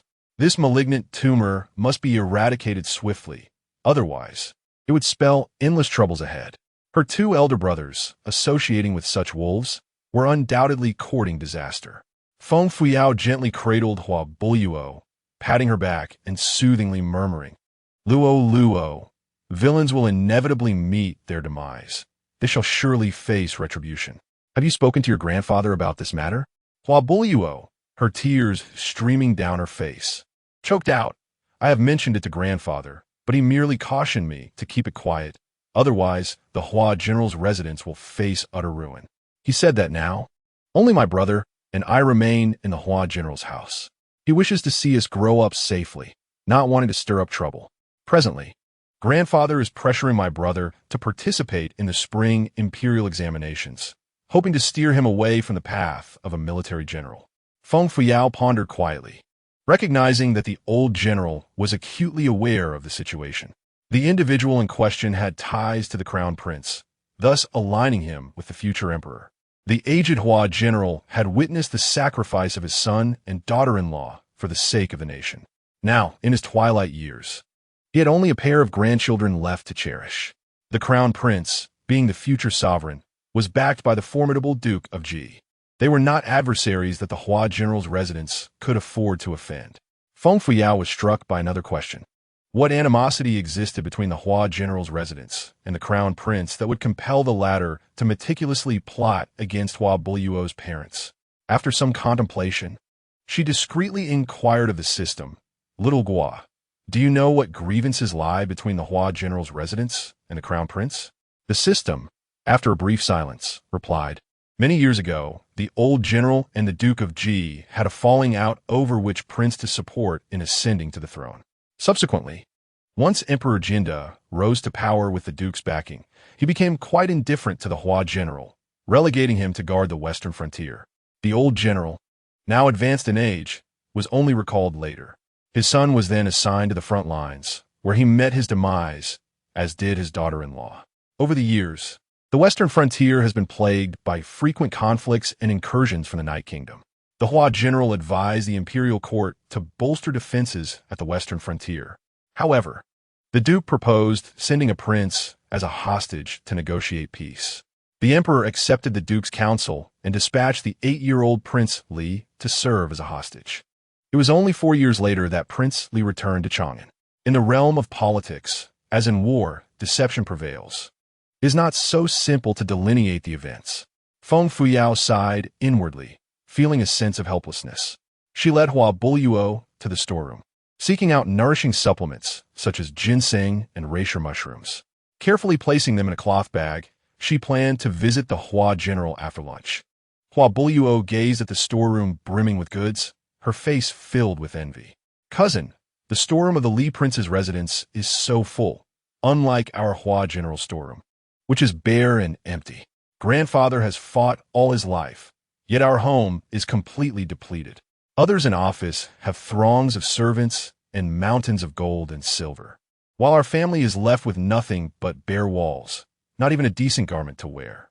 Upon hearing Hua Buluo's lamentation, Feng Fuyao summoned the steward, Jiafu, to bring several large sacks. A variety of items, including cured meats, dried squid, venison jerky, and a selection of rice, flour, and lard, filled several large bags to the brim. As I gazed upon the towering pile of fabrics, I filled 2 more sizable bags with assorted cloth before finally pausing. Hua Buluo looked at the abundance of goods, her expression akin to that of someone who has unexpectedly stumbled upon a windfall. "Cousin, is this too much? Will the servants gossip?" Feng Fuyao gently patted Hua Buluo's head. "Too much? Not at all. I am a mistress of the Wangfu. My word is law. These items, if left and used for too long, will spoil and decay. It is far better to put them to good use." Lai Fu stared wide-eyed at the bulging bags, astonished. "Goodness, is the princess planning to transfer the entire storeroom of the Li Wangfu to General Hua's residence? I wonder how the prince will react to this. I feel quite anxious." Noticing Lai Fu lost in thought, Feng Fuyao waved her hand, Lai Fu, have the items loaded onto the carriage. After lunch, I will visit my grandfather at General Hua's house. Lai Fu wiped the cold sweat from his brow, trembling slightly. Yes, princess. Hesitating, he asked with a worried tone, Princess, if the prince inquires, how should I respond? Feng Fuyao looked at him quizzically and retorted, what else could you say? Just inform him that I am delivering items to General Hua's residence to pay my respects. General Hua has devoted his life to protecting the nation with countless military achievements. What's wrong with sending a few gifts? Do you perhaps have an objection? You wouldn't want to hoard them for yourself like Granny Zhang, would you? Lai Fu shuddered and hastily shook his head, speaking with utmost respect. Not at all, princess. You are the mistress of the Wangfu. You may take as you please. How could I possibly object? I'm sure the prince thinks as I do, even if it cost me my life. I would never dare to emulate Granny Zhang's selfishness. Feigning anger, Feng Fuyao shot him a glare, then hurry and load them up. Why are you just standing there like a daft fool? Yes, yes, yes, Lai Fu exclaimed, invigorated, as he directed the servants to load the large bags onto the carriage. While Lai Fu busied himself in the front courtyard, Shun Junzi returned for lunch. Clad in a dark blue satin embroidered court robe, he exuded an air of elegance and striking beauty. His alluring fox-like eyes, though devoid of anger, carried an undeniable aura of authority. Following closely behind him was Sikong Xiaobao, a frequent guest at their table. Seeing Lai Fu laden with bags, Sikong Xiaobao pointed at the carriage and exclaimed, Lai Fu, why are you moving so many items? Is the princess planning to leave home? He then elbowed Shun Junzi playfully, a mischievous grin on his face. Brother Shun, what will you do if your wife decides to run away? Shun Junzi cast a cold glance at the carriage, his expression darkening instantly. He had merely played a prank by kissing her yesterday. Was there truly a need for such drastic measures? This woman, indeed, was quite petty. If she leaves, let her not return, he thought, seething. Lai Fu approached with a brisk step, bowing respectfully. I greet the prince and Master Sikong. The situation is as follows. Today, the legitimate granddaughter of General Hua has come to visit the princess. Upon hearing that the venerable General Hua was unwell, the princess prepared some gifts with the intention of visiting him after lunch. This was not an act of defiance on her part. A cough escaped as Shun Junzi's gloomy countenance softened slightly. Sikong Xiaobao, stroking his chin, exclaimed loudly, Is General Hua's legitimate granddaughter present? It sounds somewhat familiar. Could it be the one who vanquished all challengers in Chang'an, colloquially known as the manly woman Hua Buluo? How terrifying! Whoever marries her must surely be doomed to a lifetime of misfortune. Chapter 56. A beating that left him searching for his teeth. Sikong Xiaobao, clutching his waist, laughed with a mouthful of broken teeth, reveling in his own bravado. Suddenly, a piercing sound sliced through the air, accompanied by a sharp retort.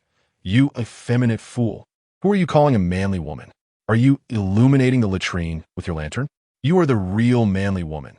Your whole family consists of manly women. With a mouth this insolent, I shall take it upon myself to teach you a lesson today, so you think twice before speaking so recklessly again. Stunned, Sikong Xiaobao looked up, and there he beheld a spirited young lady, brandishing a soft whip. Her slender figure danced gracefully, soaring through the air towards him.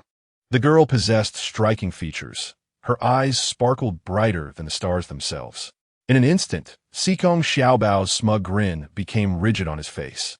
In a frenzy, he scrambled to evade her while shouting, Heavens! Where did this she-devil come from? A gentleman does not engage in combat with a lady. I have no desire to fight you. Please, do not come any closer. As he spoke, he dashed away in a frantic escape. The young lady pursued him relentlessly, her soft whip slicing through the air with a fierce crackle, narrowly missing his behind on several occasions. Sikong Xiaobao's scalp prickled with fear as he cried out in terror. No matter how far he ran, the girl effortlessly kept pace. His legs moved as though propelled by an engine, and he ran even faster, gasping for breath as he lamented, Help! Where did this lunatic come from? My dear lady, please stop chasing me, or I shall truly lose my temper. With a sharp crack, Hua Buluo struck him on the backside, scolding, Were you not just calling me a manly woman? Come on, hit me. Let me see if you truly are a man. Sikong Xiaobao clutched his rear, leaping 3 feet in the air, exclaiming, "Oh dear, you'll be the death of me. Save me."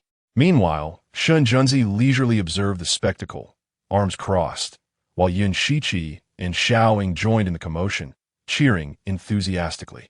They found the unfolding drama quite amusing. Their faces alight with mirth, shouting, "Go, Sikong Gongzi, go!" Feng Fuyo rushed out from the courtyard and was greeted by the chaotic scene of Hua Buluo and Sikong Xiaobao in a wild chase. She quickly waved her hands, calling out loudly, "Luo, Luo, stop. Please cease this at once. If this continues, someone may get seriously hurt." Shun Junzi's profound gaze fell upon the graceful girl standing nearby. Today, she donned a mint green dress adorned with subtle floral patterns, her hair adorned with a gold hairpin purchased during yesterday's shopping excursion. Though she adorned no makeup, she radiated a natural beauty, shimmering as if illuminated from within. Fixating on her cherry blossom-like lips, which he had once bitten, his gaze dimmed momentarily as he inquired, "Are you visiting General Hua today?" Feng Fuyao instinctively nodded, a tinge of guilt washing over her. "My cousin came to see me today and mentioned that my grandfather is quite ill, so I'm going to check on him. I brought some items from the storeroom as a gift. You wouldn't mind, would you?" Yet inwardly, she chided herself, "Do not forget, I am also the mistress of this Li Wangfu, possessing half of its wealth. As a man, one should not be so petty. A man who is too small-minded will never achieve greatness." Listening to Feng Fuyao's internal monologue, Shun Junzi smiled with amusement and called out, "Lai Fu." Startled, Lai Fu hastily approached, trembling as he replied, "Your Highness, I am here." Secretly, he wiped away the cold sweat that had formed. This is a disaster. With the princess moving so many items, the prince might become furious. Which wife would be pleased to see her family's belongings taken away without a second thought? Some women are known to support their brothers, while others burden their maternal families. But your Highness, your princess supports her grandfather. Would there be an argument between the prince and princess today?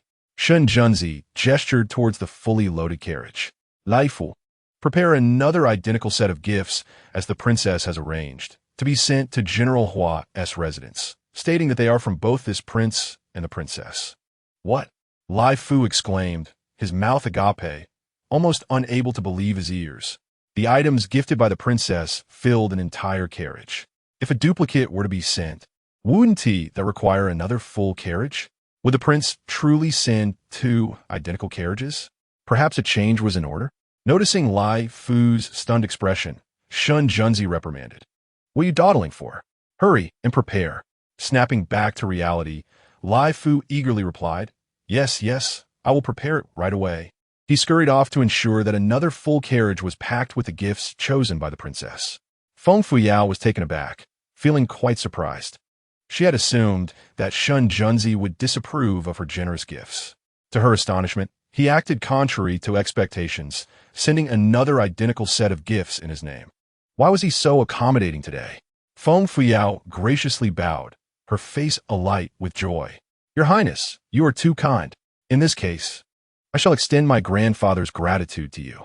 Shun Junzi gazed at the girl's sweet smile, feeling as if he were basking in the warmth of spring. "Between us, there is no need for such formality. Your grandfather is, after all, my grandfather as well." Feng Fuyao, hadn't he previously mocked her? Today seemed unusually different. She stifled a laugh, secretly praising Shun Junzi. This Li Wang displays a gentle demeanor and a warm-hearted nature, indeed remarkable. Unlike other men, who tend to be petty and calculating, I truly did not anticipate that he would request an additional gift. After all, having received so many items, I felt somewhat guilty.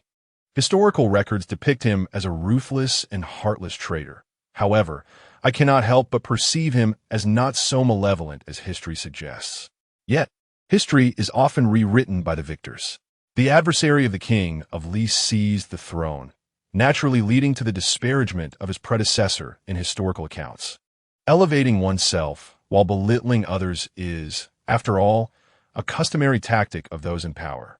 Listening to Feng Fuyao's praises, Shun Junzi felt a warm glow in his heart. He acknowledged that his efforts this time were insufficient. Next time, He would strive to do better. Moreover, he resolved to be cautious in his words and actions, vowing never to become a notorious traitor. As the two exchanged glances, a heart-wrenching cry resonated from afar. "Grandma, please stop hitting. If you continue, someone may die." It dawned on Feng Fuyao that there were two individuals engaged in a chaotic brawl nearby. She quickly lifted her skirt and rushed over. Upon arrival, she could not help but gasp in shock. Xikong Xiaobao was being held by Hualuo by the collar, forcefully pinned against the flower bed. Left and right punches were thrown, leaving him searching for his teeth on the ground. This fellow, cowering and shielding his head, refused to retaliate. I was swollen to resemble that of a panda, and blood streamed from his nose. What a tragic sight! Feng Fuyao, alarmed, dashed forward to grasp Hualuo's hand, urging, Luo, please stop. If you continue, it may lead to dire consequences. You have already swollen Xikong Gongzi's eye. Only then did Hualuo cease her onslaught, pointing at Xikong Xiaobao and declaring, "This is what you get for speaking nonsense. Your foul mouth stinks to high heaven. Should you dare to speak again, I shall dislocate your arms, rendering you a cripple." Covered in dirt and bruises, Xikong Xiaobao struggled to rise from the ground. Feng Fuyao initially expected him to retaliate in anger. However, instead, he retrieved a small mirror from his pocket. He examined his face, shifting the mirror from side to side, and even spat to slick back his disheveled hair. Feng Fuyao was taken aback. Hualuo mirrored her surprise, both recoiling in disgust. Hualuo regarded Xikong Xiaobao with disdain, scoffing, "You truly are an unabashed narcissist. Even before entering your coffin, you cannot resist hiding your appearance. Are you afraid of frightening the king of hell?" Upon hearing Hualuo's words, Feng Fuyao burst into laughter, exclaiming, "Ha! Luo, your words are too cutting, yet they perfectly capture the essence of the moment." She clutched her belly, laughing so heartily that her delicate face turned crimson, her body shaking with mirth. Her melodious laughter filled the courtyard, transforming the atmosphere into one of joy. For the first time, Shen Junsi felt that the traditionally desolate Li Wangfu was finally brimming with life. This sensation was both warm and unfamiliar. Xikong Xiaobao calmly put away the mirror and rolled his eyes at Hualuo. Despite the large black circle under his left eye and the whip mark etched on his face, he appeared rather pitiful, yet boasted, "A true gentleman does not engage in conflict with women. I have refrained from retaliating out of respect for your gender. However, next time, I shall not be so merciful. You have shattered my prospects. Should I fail to find a wife, you shall bear the responsibility." Hualuo glared at him, mimicking a retching gesture, deriding him with scornful remarks. "You narcissist, why not just marry yourself? Each morning, gaze into the mirror, and you shall be smitten to death by your own beauty. Who in their right mind would marry a fop like you? Even if every man on earth perished, I would never consider you." Xikong Xiaobao, hands on hips, retorted, "As if I would willingly marry you. You ought to take a good look in the mirror and examine your own character." Hualuo brandished her soft whip and sharpened her little tiger teeth. "Xikong fop, do you long for death?" Startled, Xikong Xiaobao stumbled back, hiding behind Shen Junyi, pleading, "Brother Junyi, save me. Someone is plotting to murder their beloved husband." Enraged, Hualuo pursued him with a whip, exclaiming, "You scoundrel, silence yourself. Speak another word, and I shall strike you dead." Xikong Xiaobao darted around Shen Junyi, wailing dramatically. Yet, Shen Junyi remained indifferent, striding over to Feng Fuyao.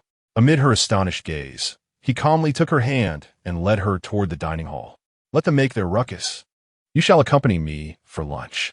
Feng Fuyao glanced at their entwined hands, a shiver running down her spine.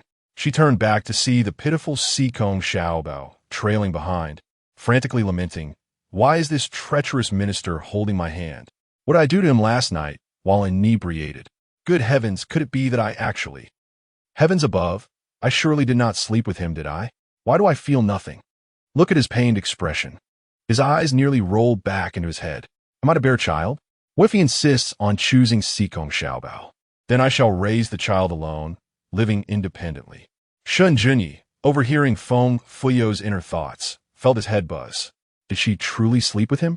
This foolish woman still bears the mark of her chastity and is oblivious to her own situation. Is there such a foolish woman in the world? To abandon her father's legacy and leave the child behind? This Navi girl dares to dream. Her audacity grows by the day. Oof. I shall certainly prove to this silly girl that when I fall for a woman, it is genuine affection, not mere pretense. As for the woman who could bear my children, she must be one I cherish deeply, not some one harlot. Feng Fuyo discreetly observed the strikingly handsome man beside her, unaware that he was equally fixated on her. His captivating fox-like eyes bore a chilling intensity, reminiscent of a cat poised to catch its prey, exuding arrogance, pride, and a hint of cunning calculation. Feng Fuyo averted her gaze from his piercing stare, her heart racing like a startled rabbit, musing to herself. Bulliyuo's parents were conspired against and murdered by the unscrupulous prince and the current general of Shijiang City, the former vice-general Li Xiangfeng. My two elder brothers are pitifully under his command, and it is 3 years hence that he will frame them. Does the treacherous dog know of this matter? The city of Shijiang serves as a crucial stronghold between the Great Dragon Kingdom and the Night Kingdom. If this malignant tumor is not eradicated 3 years from now, the Night Kingdom will penetrate the Great Dragon Kingdom through Shijiang. Now is the opportune moment to excise this blight. Shin Junzi abruptly halted, tumultuous waves surging within him. He would undoubtedly find a way to eliminate this malignant tumor of Shijiang. The dining hall's table was already laden with a sumptuous array of delectable dishes, steam rising and fragrant aromas wafting through the air, creating a visually splendid feast. Feng Fuyao shook off Shun Junzi's hand, yearning to sit beside Hua Bulliyuo. Yet he restrained her, pulling her to sit next to him. "Stay here and accompany me," he said, picking up chopsticks to serve her several dishes. Placing them on her plate. "Hasten to eat while it's hot. It will lose its appeal if it cools. I am unaware of your preferred dishes. Hence I instructed Laifu to prepare a variety. Next time, do inform Laifu of your desires." Feng Fuyao nodded politely, taking up her chopsticks to serve Shun Junzi a few dishes in return. "Understood. Thank you, Your Highness. You should eat as well."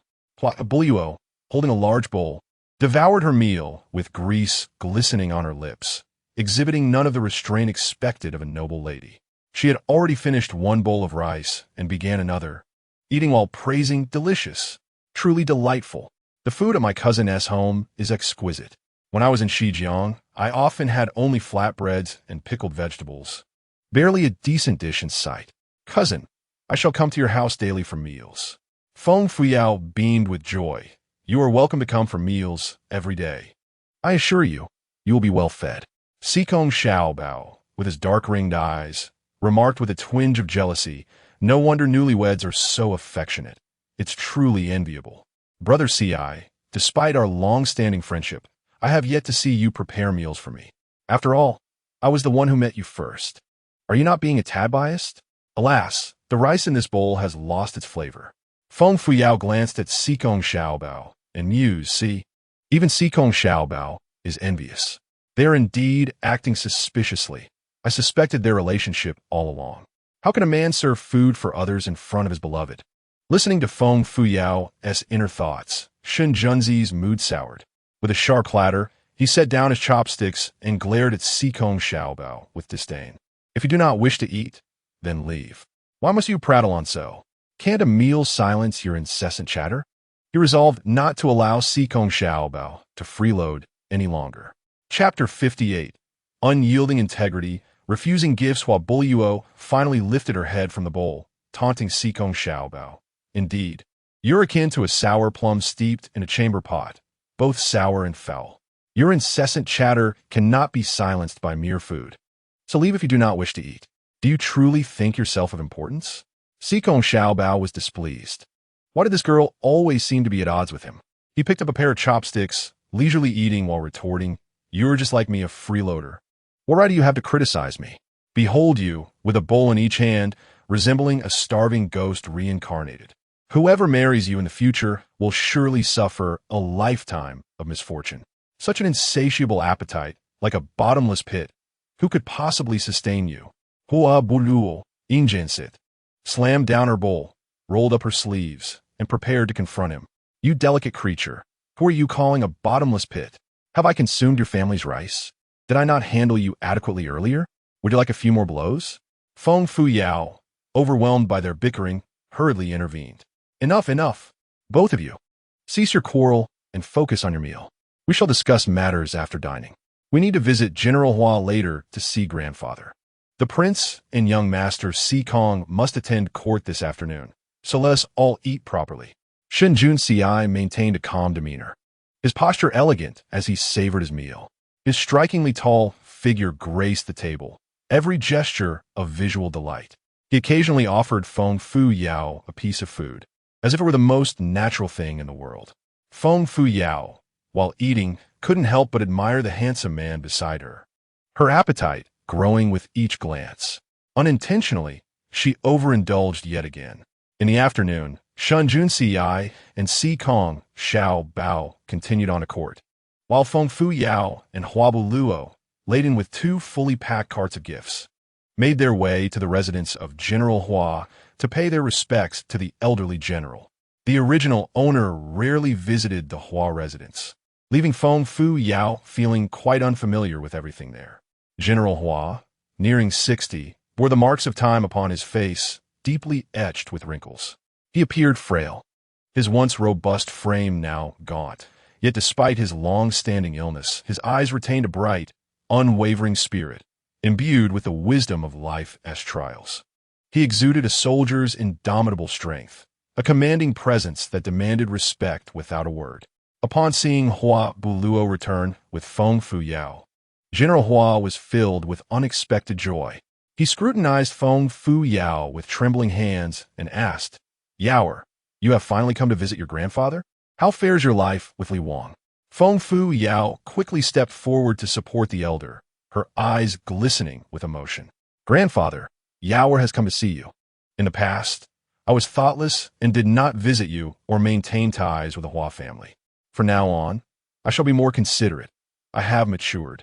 General Hua examined her face, which bore a striking resemblance to his deceased daughter.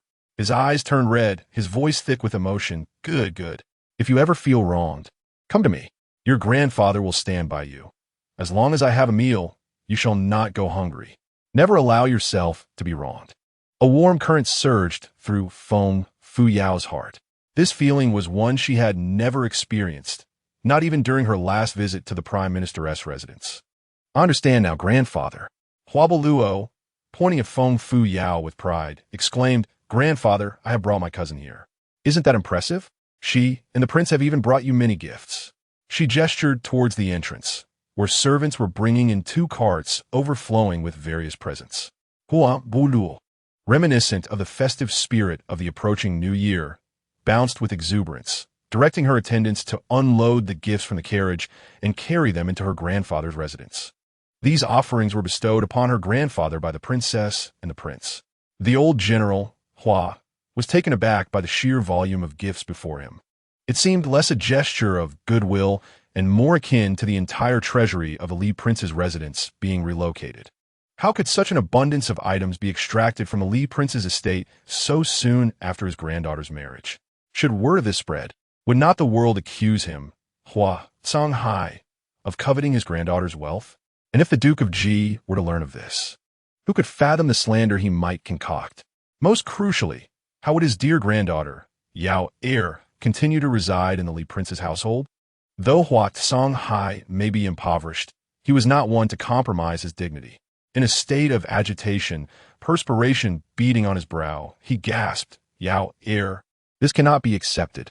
Quickly return these gifts.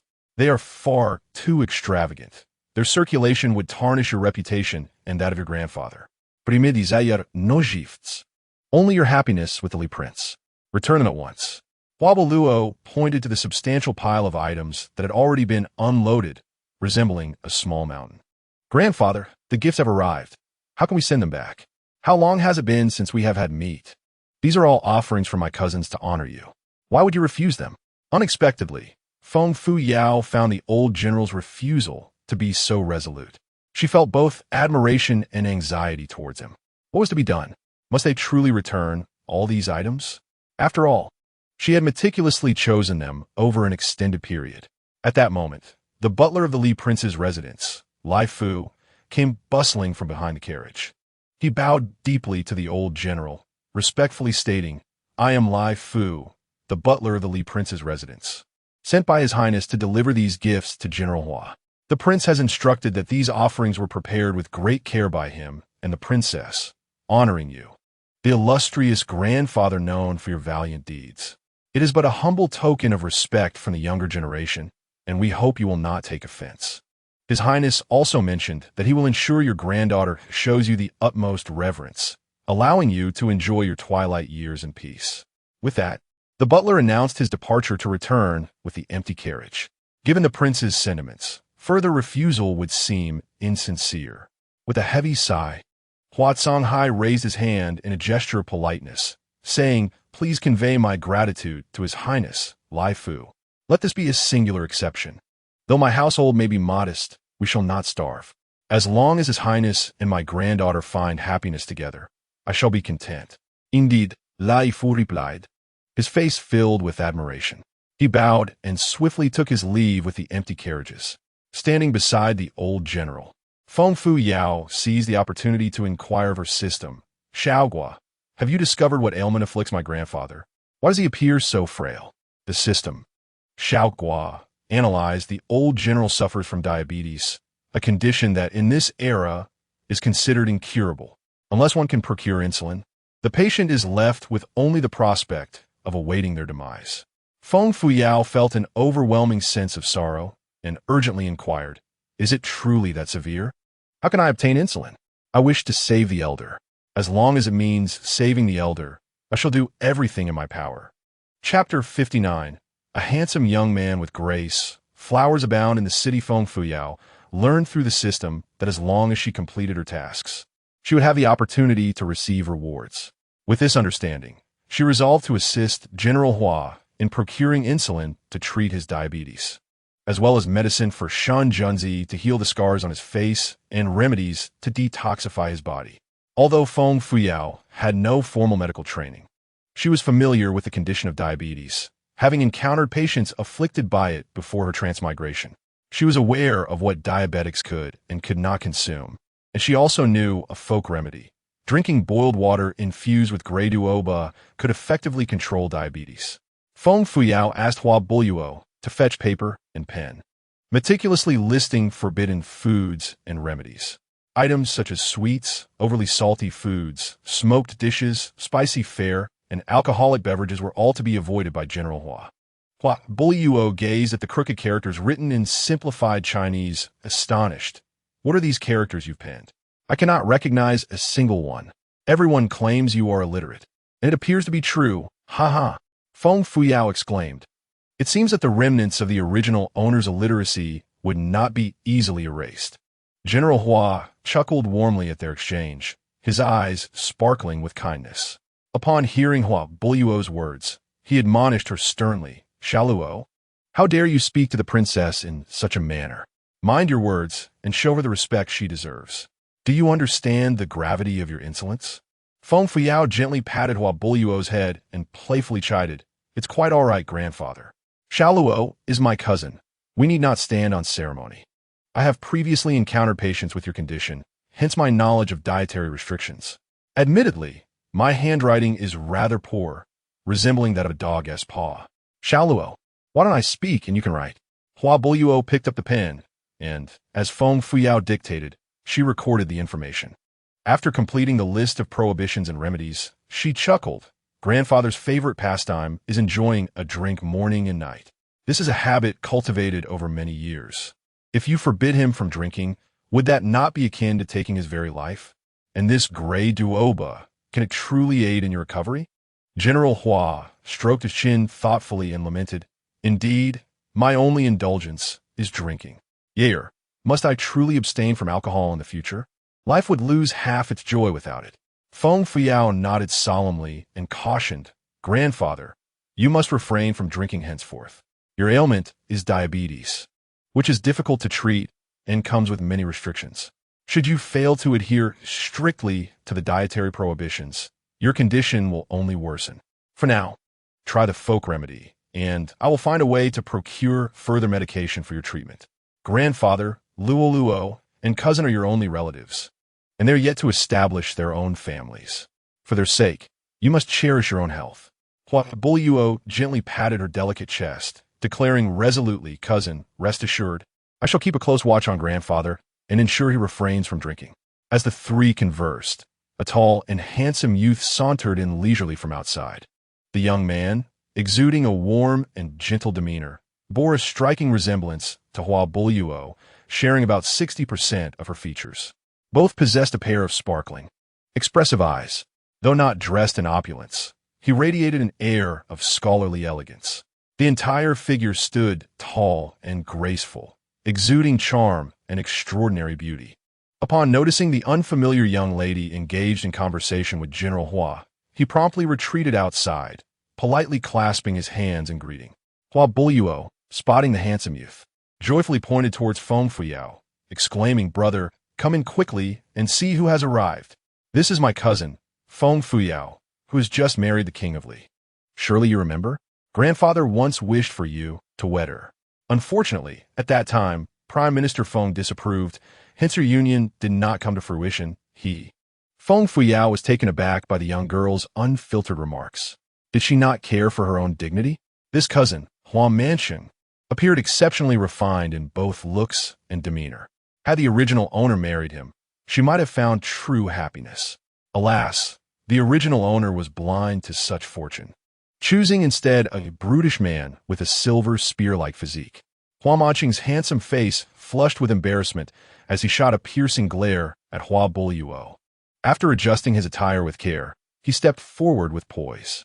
He bowed respectfully to Feng Fuyao, his expression slightly bashful. It is an honor to meet the princess. May you be blessed with health and prosperity. Today, Feng Fuyao had not adorned herself with heavy makeup, as was her usual custom, nor was she dressed in extravagant attire. Despite the absence of cosmetics, she exuded an enchanting charm that made it difficult to gaze directly upon her.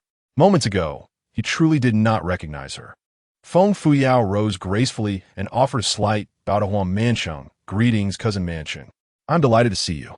I have heard from grandfather that you are exceptionally learned and performing well in your studies. Are you prepared for this year's spring imperial examination? I wish you every success in achieving the highest honors. Hua Mansheng regarded Feng Fuyao with astonishment. Such mundane words emerged from the lips of a seemingly frivolous individual. Was this truly the same Feng Fuyao who had once acted erratically and dressed peculiarly? Months prior, she had publicly declared her feelings for the crown prince at Mingyue Tower, only to be humiliated before a crowd. At that time, he and several classmates had been discussing scholarly matters over drinks at Mingyue Tower. Witnessing her embarrassing plight and enduring ridicule from their peers, he recalled the little girl who had once tied her hair in 2 braids, calling him cousin and proclaiming that she would marry him when she grew up. Whether it was pity, disdain, or heartache he felt, his heart was indeed troubled. Could it be that this once eccentric cousin had matured and composed herself after marrying the king of Li? Hua Mansheng pondered quietly, his tone somewhat indifferent and detached. Thanks to the princess, how well he learned would only be revealed through examination. It was rare for the princess to visit her grandfather. She should stay for dinner tonight. Feng Fuyao understood that changing others' perceptions was not an overnight endeavor. Therefore, she did not mind his aloofness and chuckled softly. We are close relatives. There is no need for you to address me as princess all the time. In the future, you may call me Yao Yao, just as grandfather does. General Hua, feeling somewhat fatigued, waved his hand and said, Yao Yao, grandfather is tired and needs to rest for a while. Mansheng and Buluo will take you around the Hua residence. Stay here for dinner before you leave. Mansheng, remember to escort Yao Yao back to the Li Wang residence after dinner. Yes, Hua Mansheng replied respectfully. Hua Buluo excitedly grabbed Feng Fuyao's hand and exclaimed, Cousin, the female dog at General Hua's residence just had pups. They're only a month old. I'll take you to see the puppies and help you pick one. They're so adorable. Chapter 60. Empress Ji's Scheme in the Grand Palace.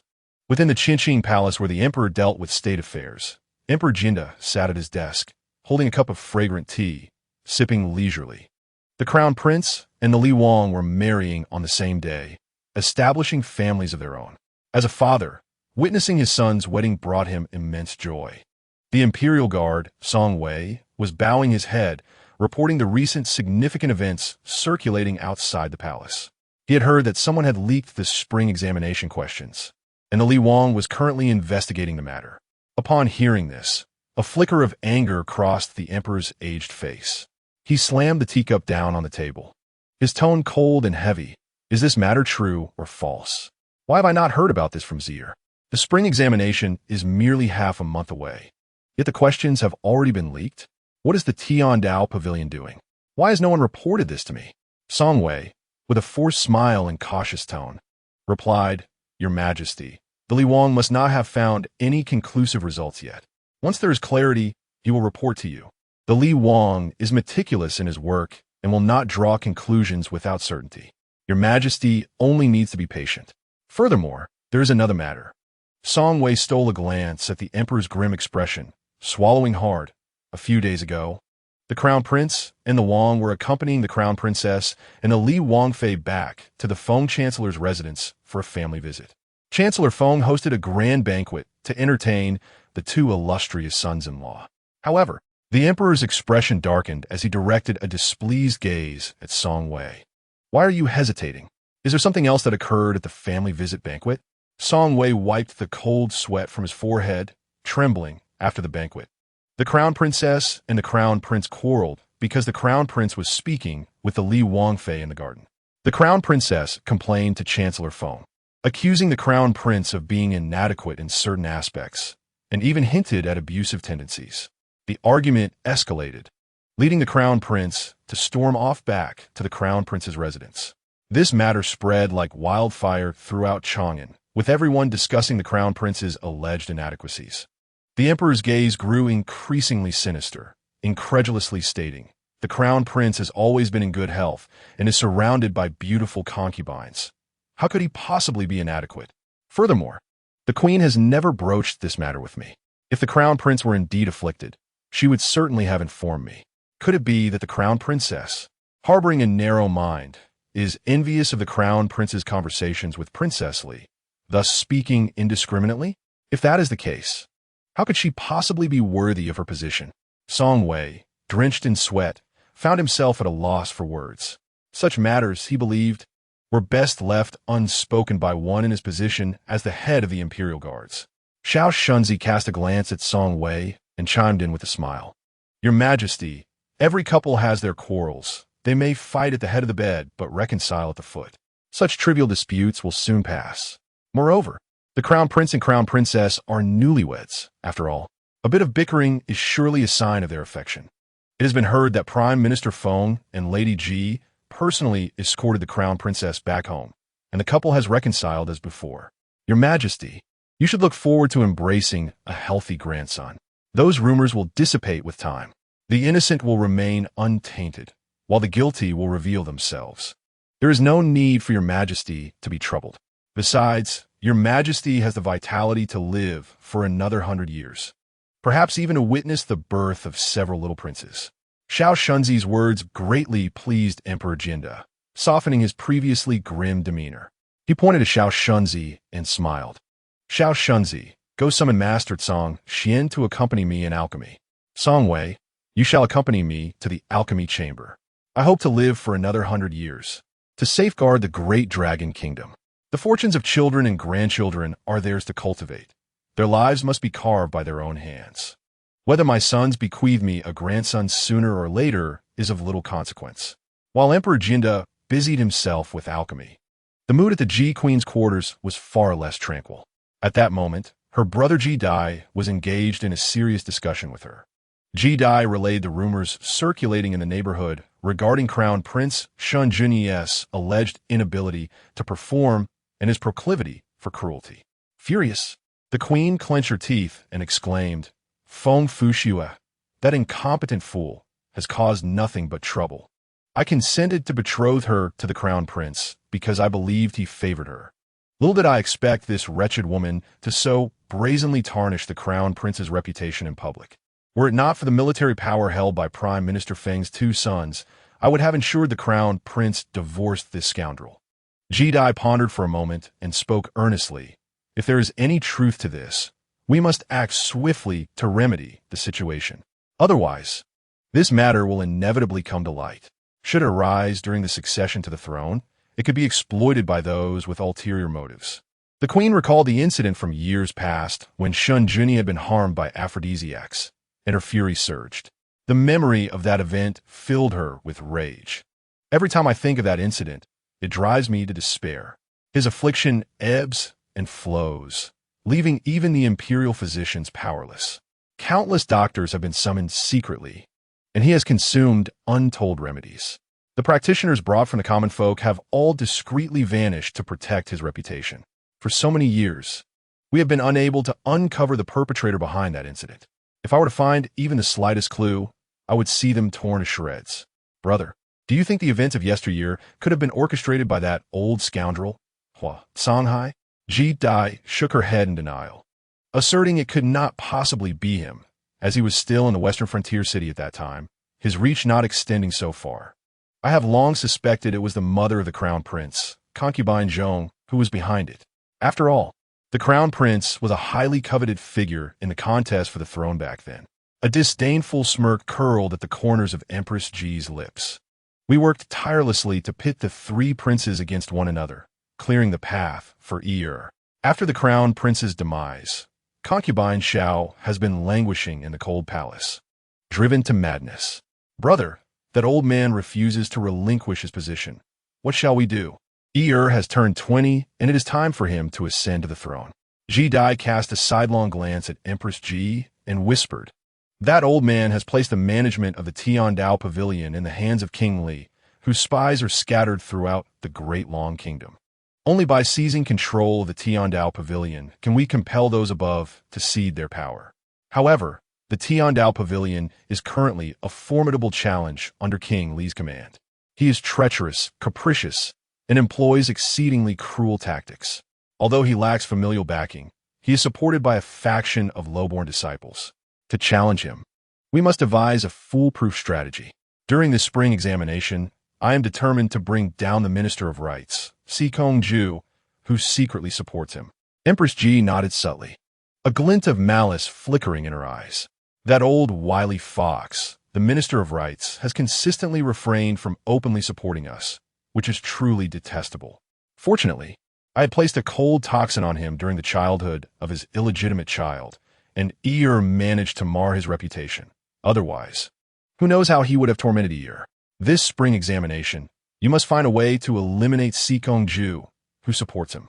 As the night descended, Shun Junzi returned to the residence of King Li. Lai Fu hurriedly approached, reporting that General Hua had refused to accept the gifts. General Hua initially did not wish to receive any offerings, but after your words were relayed, he reluctantly accepted. He also mentioned that you should refrain from sending so many gifts in the future. Your affection with the princess is worth more than any material offerings. Dinner is prepared. Please partake swiftly, my lord. Upon entering the dining hall, Shun Junzi noticed the absence of Feng Fuyao and queried, "Where is the princess? Has she not returned from General Hua's residence?" Lai Fu set the table for him and replied with a smile, "Indeed. The princess sent word that she would return after dining with General Hua." Shin Junzi glanced at the darkening sky. It was already late, well past dinner time. Why had Feng Fuyao not yet returned? Given the recent unrest in Chang'an, he feared that the foolish woman might have been abducted on the way. The more he pondered, the more anxious he became, envisioning her being captured and begging for mercy. At that moment, he found no inclination to dine. Rising swiftly, he commanded, "Prepare the horses. I shall make a visit to General Hua's residence to bring that foolish woman back." Yin Shiqi and Xiao Ying exchanged astonished glances. After a moment's thought, Yin Shiqi softly advised, "My lord, you have been busy all day, and it is now time for dinner. Why not dine first before fetching the princess? Otherwise, by the time you return, the meal will have grown cold." Alas, some women are indeed troublesome. In the past, the prince never concerned himself with a woman. It is perplexing what charm that foolish girl possesses to occupy the prince's thoughts so deeply. Shin Junzi pursed his lips and rose to leave. Unable to do anything, Yin Shiqi had no choice but to prepare the horses. After all, with the arrival of the Li prince, the two guards could not remain idle. The trio arrived outside the side gate of the Lee prince's residence, just as they were about to mount their steeds.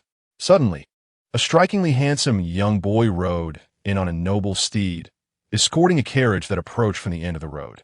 Upon closer inspection, Shin Junsi noticed that the carriage was indeed from the Lee prince's estate. His expression softened, and he dropped the reins to approach. The young lad dismounted and, standing beside the carriage, lifted the curtain, speaking softly, "Princess, we have arrived at the Lee prince's residence. Allow me to assist you down." A beautiful girl extended her delicate hand to the young boy, cradling a dark bundle in her arms as she descended from the carriage. With a charming smile, she turned to the boy and said sweetly, "Cousin, thank you for bringing me back. Please don't call me princess anymore. Just call me Yaoer.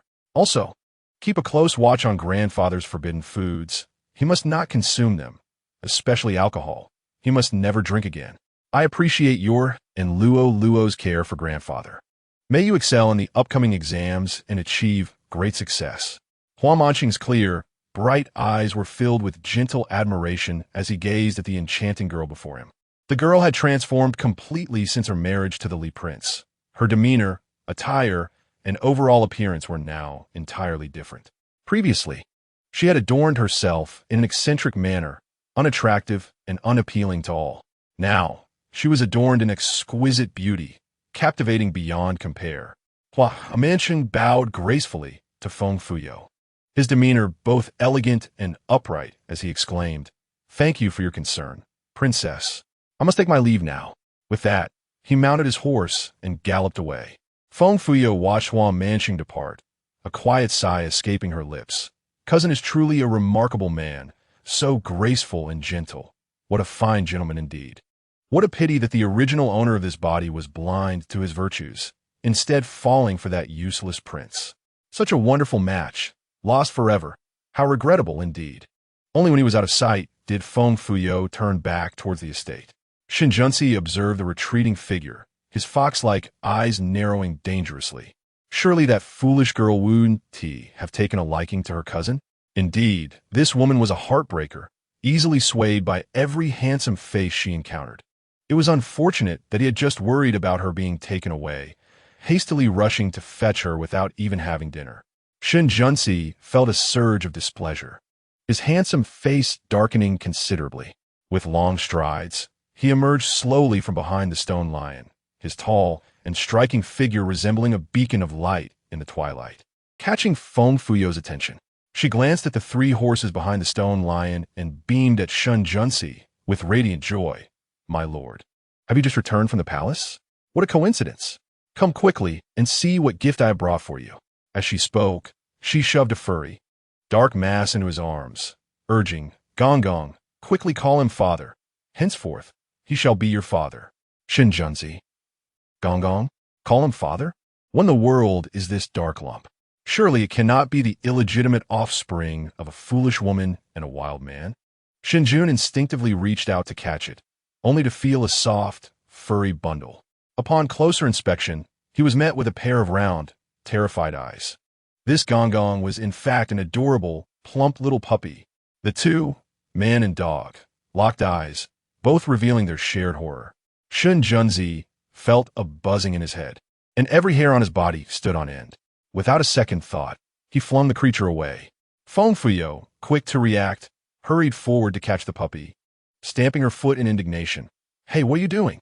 How could you throw Gong Gong away? He's so adorable. How could you bear to part with him? What if he gets hurt? How can you be so heartless?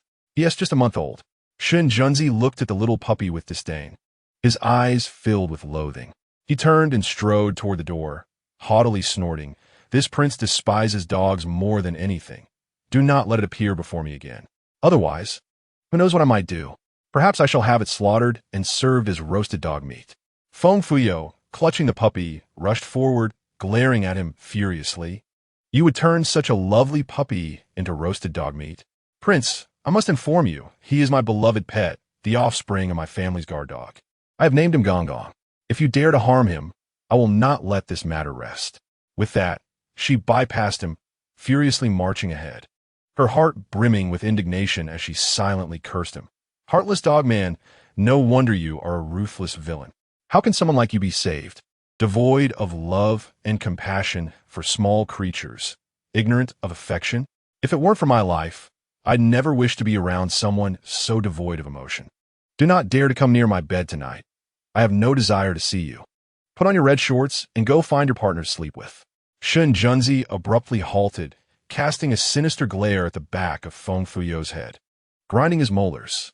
This foolish woman dared to insult him over a dog. What was more important to her, the dog or him? Tonight, he would insist on sharing her bed, eager to hear what further disparagement she would utter. The entire Li Wangfu belonged to him. He held the authority of. Chapter 62. A tragic experience. Midnight encouragement. Feng Fuyo, cradling Gong Gong, sought out Lai Fu, presenting the puppy with delight. Lai Fu, this is Gong Gong, my little pet. Our household has gained a new member. She continued, could you please prepare a doghouse for him and deliver it to my residence in Lioli Pavilion? Construct a small wooden house with a wooden base and a soft cushion atop. Additionally, prepare a food bowl and a water bowl to facilitate Gong Gong's rest and nourishment. In the past 2 months, could you kindly assist me in preparing some milk daily? The little one, Gun Gun, is still young and has not been weaned. Lai Fu observed the plump little puppy nestled in Feng Fuyao's arms and exchanged glances with its round, sparkling eyes for a moment. He gently stroked its soft ears and smacked his lips. This little puppy is indeed adorable. With a beaming smile, Lai Fu respectfully said, yes, I will prepare a small house right away, and the milk can be procured. However, Lai Fu glanced at the solitary figure seated in the dining hall, lowering his voice. Your Highness, the prince has never been fond of dogs, which is why the royal residence has never kept any. Perhaps it would be best for Gun Gun to reside in another courtyard?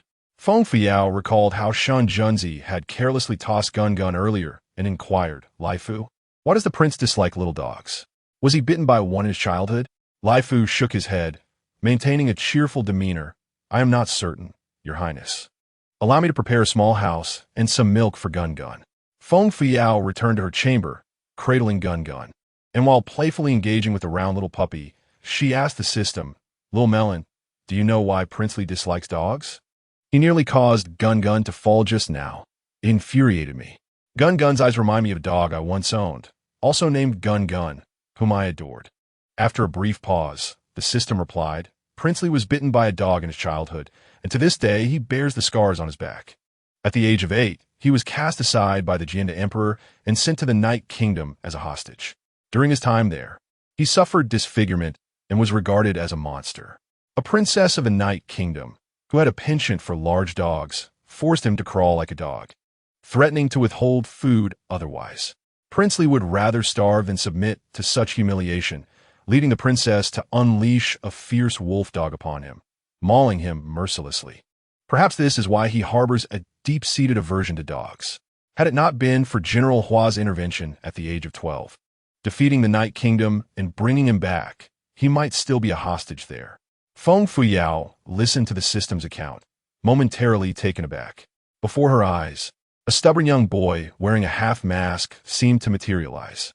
A crowd encircled him, subjecting him to ridicule and forcing him to crawl like a dog. Yet, the boy stood resolutely upright, preferring death by starvation over submission. In the end, they unleashed a ferocious wolf dog upon him, which savagely tore into him. The boy fought valiantly, but ultimately succumbed to the beast, collapsing under the relentless assault, bloodied and bruised. Feng Fuyao gently stroked Gun Gun's soft fur, her emotions tangled and her eyes stinging.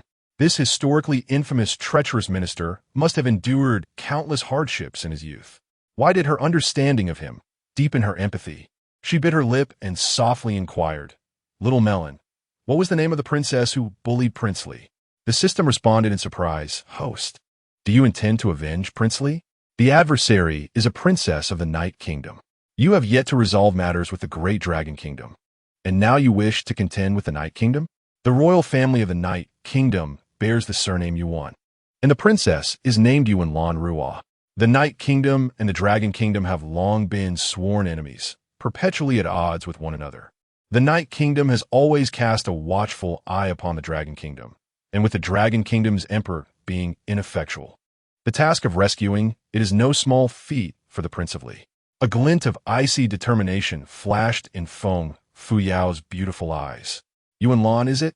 I shall remember that. Should the opportunity arise, I will ensure her suffering is profound, allowing her to experience the torment of being torn apart by vicious hounds. The resilience displayed by the Prince of Li, having endured so many hardships in his youth, is truly admirable.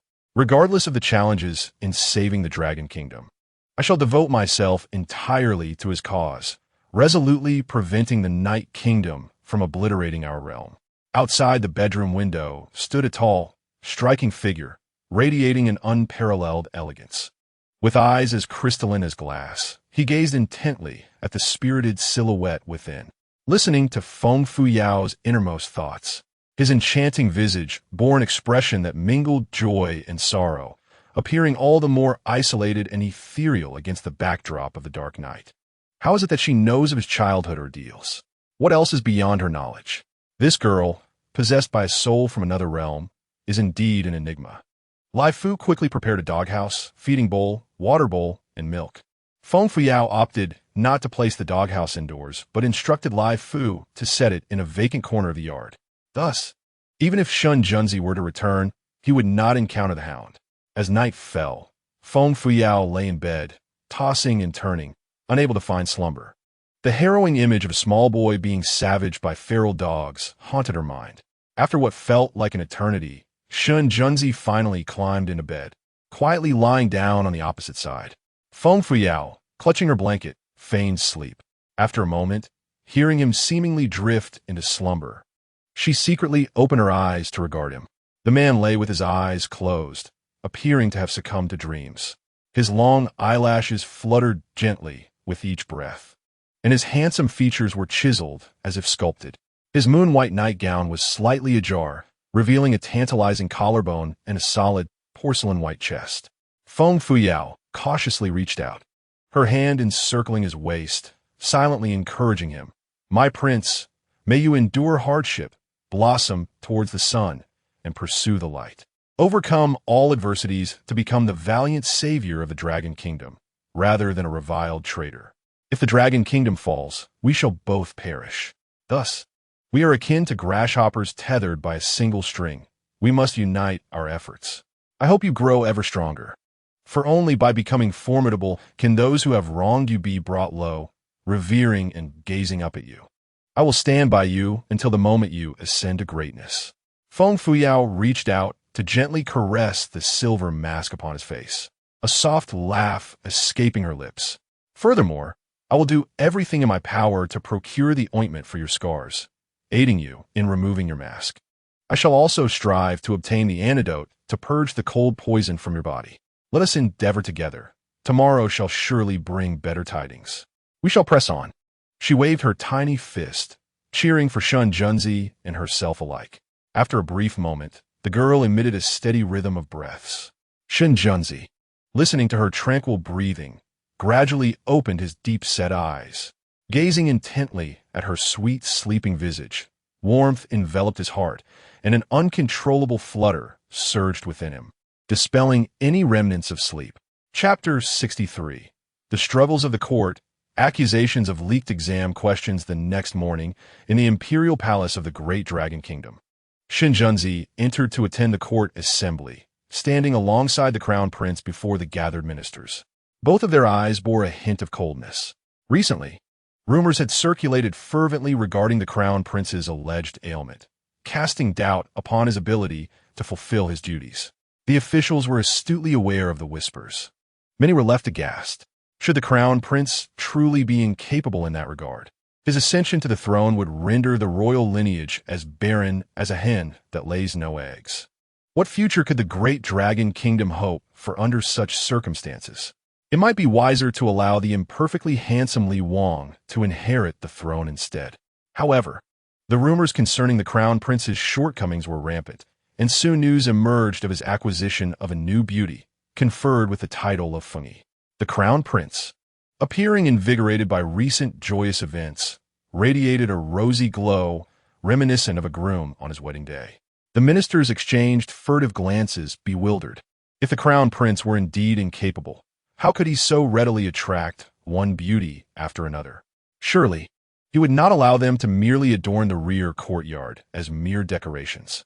Emperor Jinda, stooping slightly, ascended the golden throne, looking somewhat aged despite being only in his early 40s.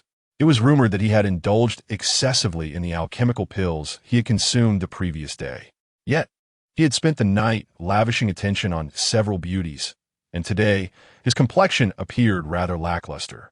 The ministers, harboring their private thoughts, knelt in unison, exclaiming, "Long live the emperor!" Emperor Jinda suppressed a yawn regarding the assembled officials and raised his hand. "All of you, rise. Have there been any significant developments in recent days?"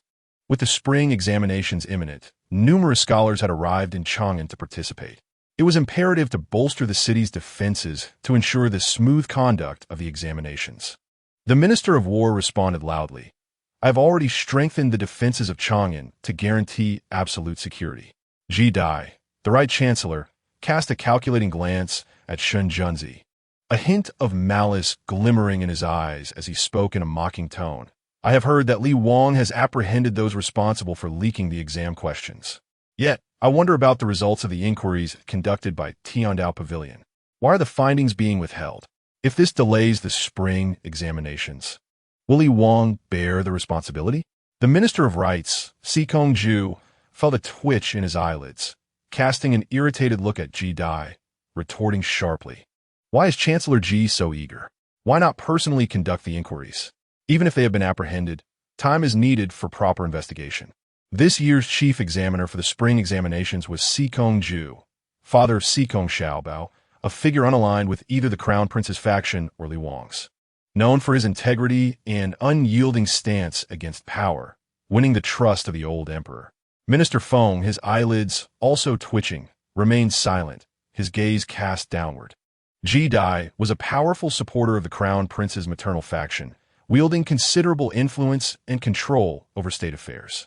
He frequently engaged in public humiliation of Li Wang, a practice he had not shied away from. To overthrow the Crown Prince, one must first eliminate this individual. Otherwise, the chances of success are nearly non-existent. Why does Ji Daming, who is clearly the uncle of the King of Li, show such bias towards the Crown Prince? Minister Feng, in quiet contemplation, found himself utterly perplexed. The old emperor's forceful arrangement of marriages, betrothing his two daughters to the Crown Prince and the King of Li, was akin to placing him in a furnace, subject to unbearable heat. He was not only the father-in-law of the Crown Prince, but also of the King of Li. Regardless of whom he chose to support, he would find himself in an untenable position. It would be better for him to remain silent. Shin Junzi maintained a composed demeanor, a sly smile playing on his lips. "I have interrogated him, and the individual confessed that the leak of the examination questions was orchestrated by another party. Ministeri, your urgency raises questions. Could it be that this individual has ties to you?" Ji Dai glared at Shun Junzi, his anger causing him to leap to his feet. "Do not slander me. How could that person possibly be connected to me? I have heard it said that the individual responsible for leaking the examination questions claimed they originated from the Minister of Rights. Your Highness the King of Li, are you perhaps attempting to shield someone?" Shun Junzi seized upon Ji Dai's words, grinning with a mischievous glint. "Minister Ji, you may cast aspersions upon me, but you cannot tarnish the reputation of Minister Sikong. The Hall of Heavenly Principles values evidence. I have interrogated that individual, who indeed revealed the mastermind. He stated that it was you, Minister Ji, who instructed him to act in such a manner. May I inquire, Minister Ji, if this individual was indeed under your direction? Why would you seek to implicate Minister Sikong? Minister Sikong is known for his integrity and dedication to the kingdom of Dalu, a fact recognized by all. How could you so casually cast such accusations upon him? You might as well place the blame upon me. I would not mind the excess." Shun Junyi, witnessing Shun Junzi's audacity in confronting Ji Dai, felt his face flush with anger, pointing furiously at him. "Shun Junzi, do not make baseless accusations. How could Minister Ji possibly instruct someone to commit such despicable acts? If you cannot competently fulfill the role of leader of the Hall of Heavenly Principles, you should resign at once, rather than occupy a position without contributing." Ji Dai's face reddened with indignation. "Your Highness the King of Li, one may eat recklessly, but one must not speak recklessly. Can the words of a drunken person be trusted? That individual must be fabricating connections. Ji Dai inwardly seethed with resentment, recalling how this wild child had once been a target of his bullying. Why, on this day, did he present such fierce opposition? Truly, he was an unmanageable stray dog. Shin Junzi let out a cold, mocking laugh, his tone dripping with sarcasm. Oh, so Minister Ji is aware that one must not speak recklessly? The Crown Princess has lamented that the Crown Prince is incapable of performing his duties. Do you believe her words or not? Regardless, I witnessed her weeping in despair, nearly convincing me of her plight. At this pronouncement, the court erupted in a cacophony of whispers. The ministers exchanged incredulous glances, each bearing expressions of shock. Was there truth to the rumor that the Crown Prince was indeed incapable? If the Crown Prince were truly a hen that could not lay eggs, what significance lay in their relentless support for him? Many, particularly the cunning and seasoned ministers who had backed the Crown Prince, began to waver, contemplating a shift in allegiance to the King of Li. Shun Junyi was nearly driven to the brink of fury, his voice trembling with outrage as he pointed at Shinjunzi. Shinjunzi, do not utter such unfounded accusations. When has this palace ever failed in its humanity? Just yesterday, I welcomed a beauty into my fold. Yet here you are, devoid of even a single concubine. It is you who lack humanity, is it not? Shinjunzi stroked his chin, feigning innocence. Your Highness, it was not I who brought this matter to light, but rather the Crown Princess, do you not recall? On the day of the return, she wept bitterly over this issue. The Prime Minister Feng Zhuo can attest to this. Cannot you, Prime Minister Feng?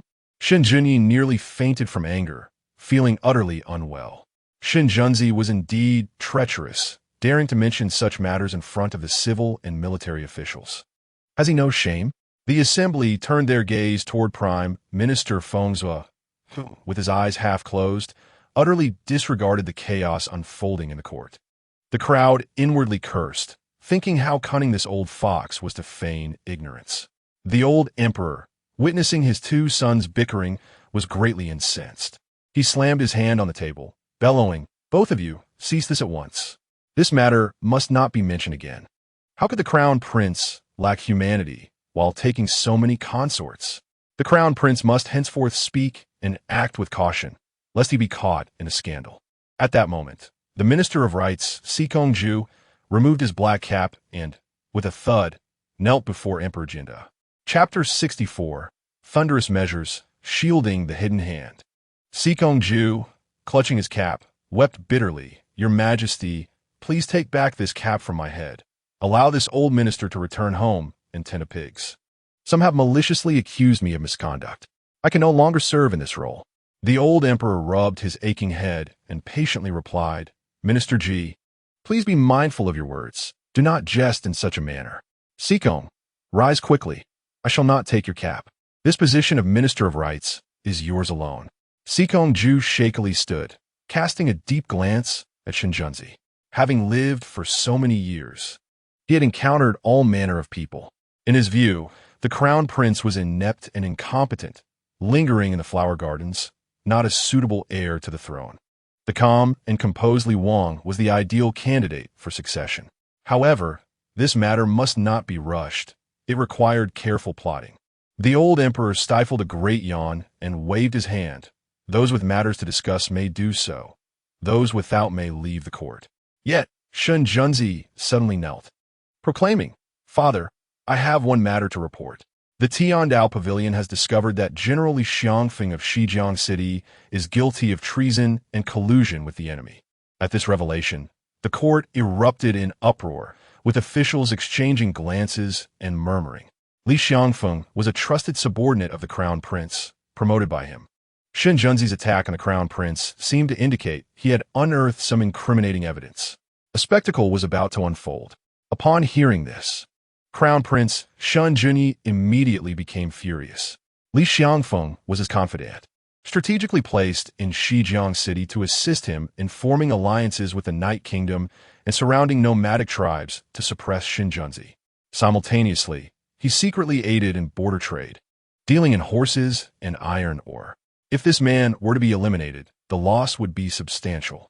Shun Junyi glared furiously at Shun Junzi, unleashing a torrent of invective. How could Shun Junzi accuse Li Xiangfeng, who has valiantly defended the western frontier city with unwavering dedication and numerous achievements, of treachery? One must speak with evidence and not unjustly malign the innocent. The Right Chancellor, Ji Dai, echoed the sentiment with a piercing stare, Your Highness. The western frontier city has long been unstable. It has only just been pacified. How could a seasoned general like Li Xiangfeng possibly be guilty of treason? Are you attempting to incite chaos once more? The Emperor Jianda's countenance darkened as he slowly inquired, Junzi, do you possess any evidence regarding this matter? Unfazed by the accusations from the Crown Prince and Ji Dai, Shun Junzi maintained his composure.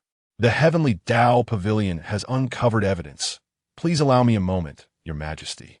With that, he stepped outside the Golden Throne Hall and instructed Yun Shiqi to bring forth Li Xiangfeng and Deputy General Zhou Zito. Upon hearing those names, the Crown Prince Shun Junyi felt a surge of panic. Why was Shun Junzi apprehending these two men without his knowledge? Previously, Shun Junzi had been at his mercy, unable to retaliate.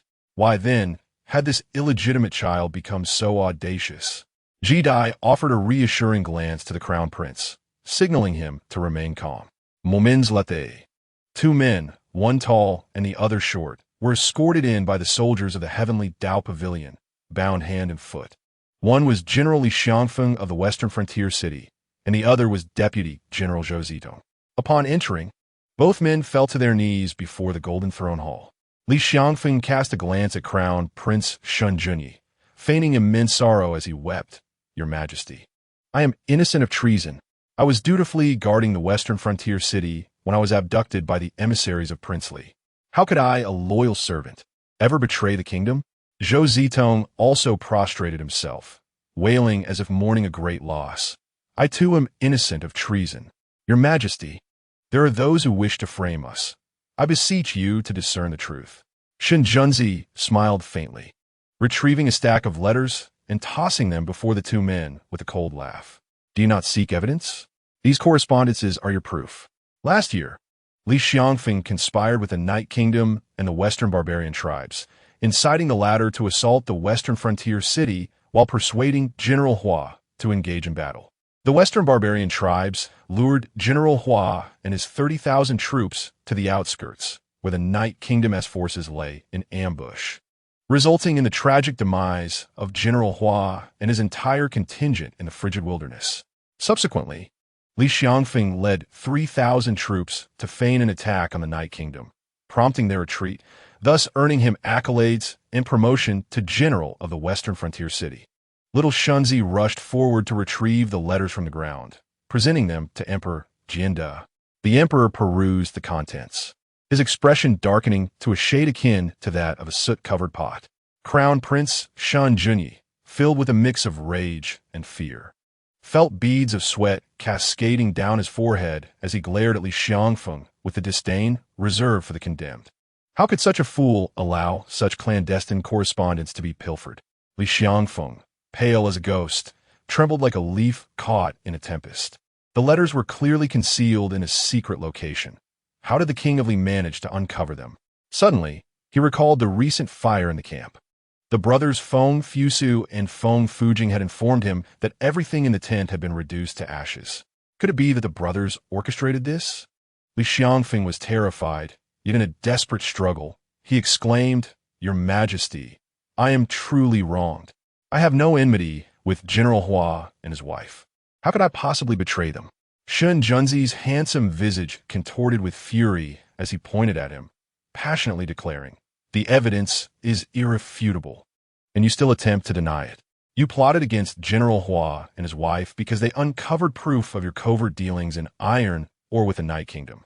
The iron mines of our great Dragon Kingdom can only be traded through the royal court. What authority do you, a general of Shijiang City, possess to engage in such transactions? Furthermore, Zhou Zitong, you have repeatedly represented Li Xiangfeng in dealings with individuals from the Night Kingdom. You even met with Prince Yuan Wujing of the Night Kingdom to finalize a transaction. If one wishes for their actions to remain unknown, they must first refrain from wrongdoing.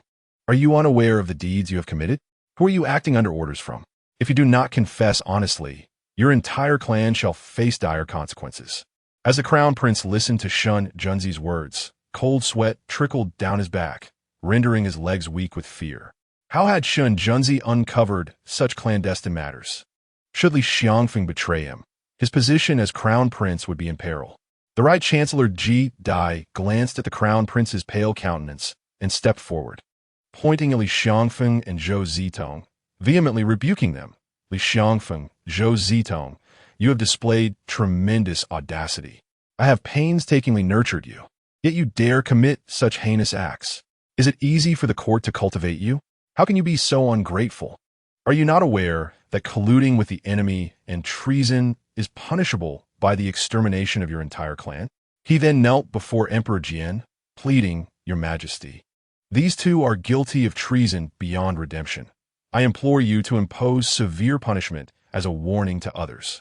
Shun Junzi pursed his lips and solemnly advised, Your Majesty. There must be individuals behind their actions. Otherwise, even with 100 times their courage, they would not dare to act so. Why not employ severe torture to compel them to confess? The old emperor's face turned ashen as he glanced at the crown prince, who was visibly pale. He slammed his hand on the table and commanded in a harsh tone, Take them away and execute them immediately. Their entire clan shall be put to death. Their crimes are unforgivable.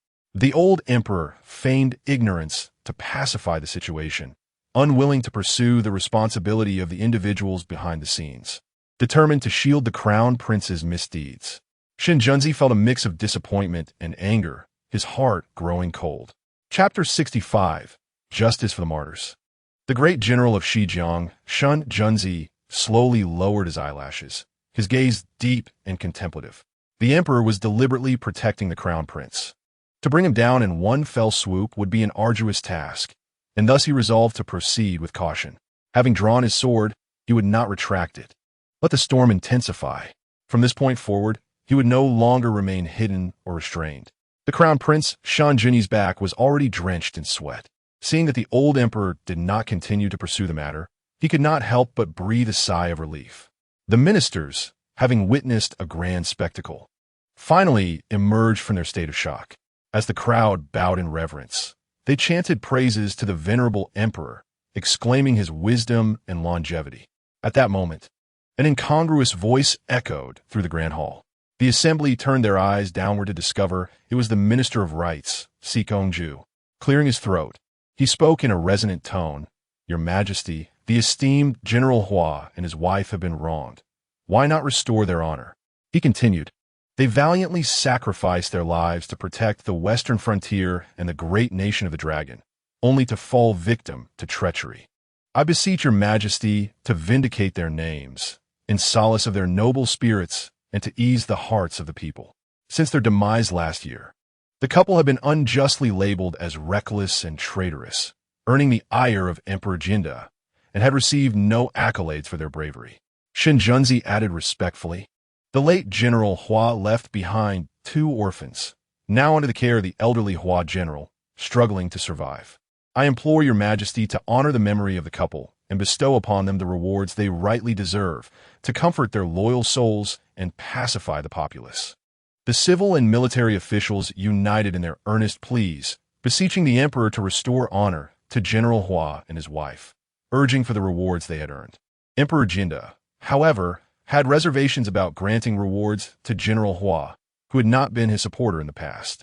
Yet, faced with the collective demand, the emperor's eyes flickered, and he graciously declared, Let General Hua be posthumously elevated to the title of loyal and brave general, and his wife to the rank of first-class lady. Their descendants shall receive their stipends, and I will grant 5,000 taels of silver as compensation, along with a proper burial for the couple. Upon hearing this proclamation, the officials knelt in gratitude, exclaiming, Long live our wise and formidable emperor.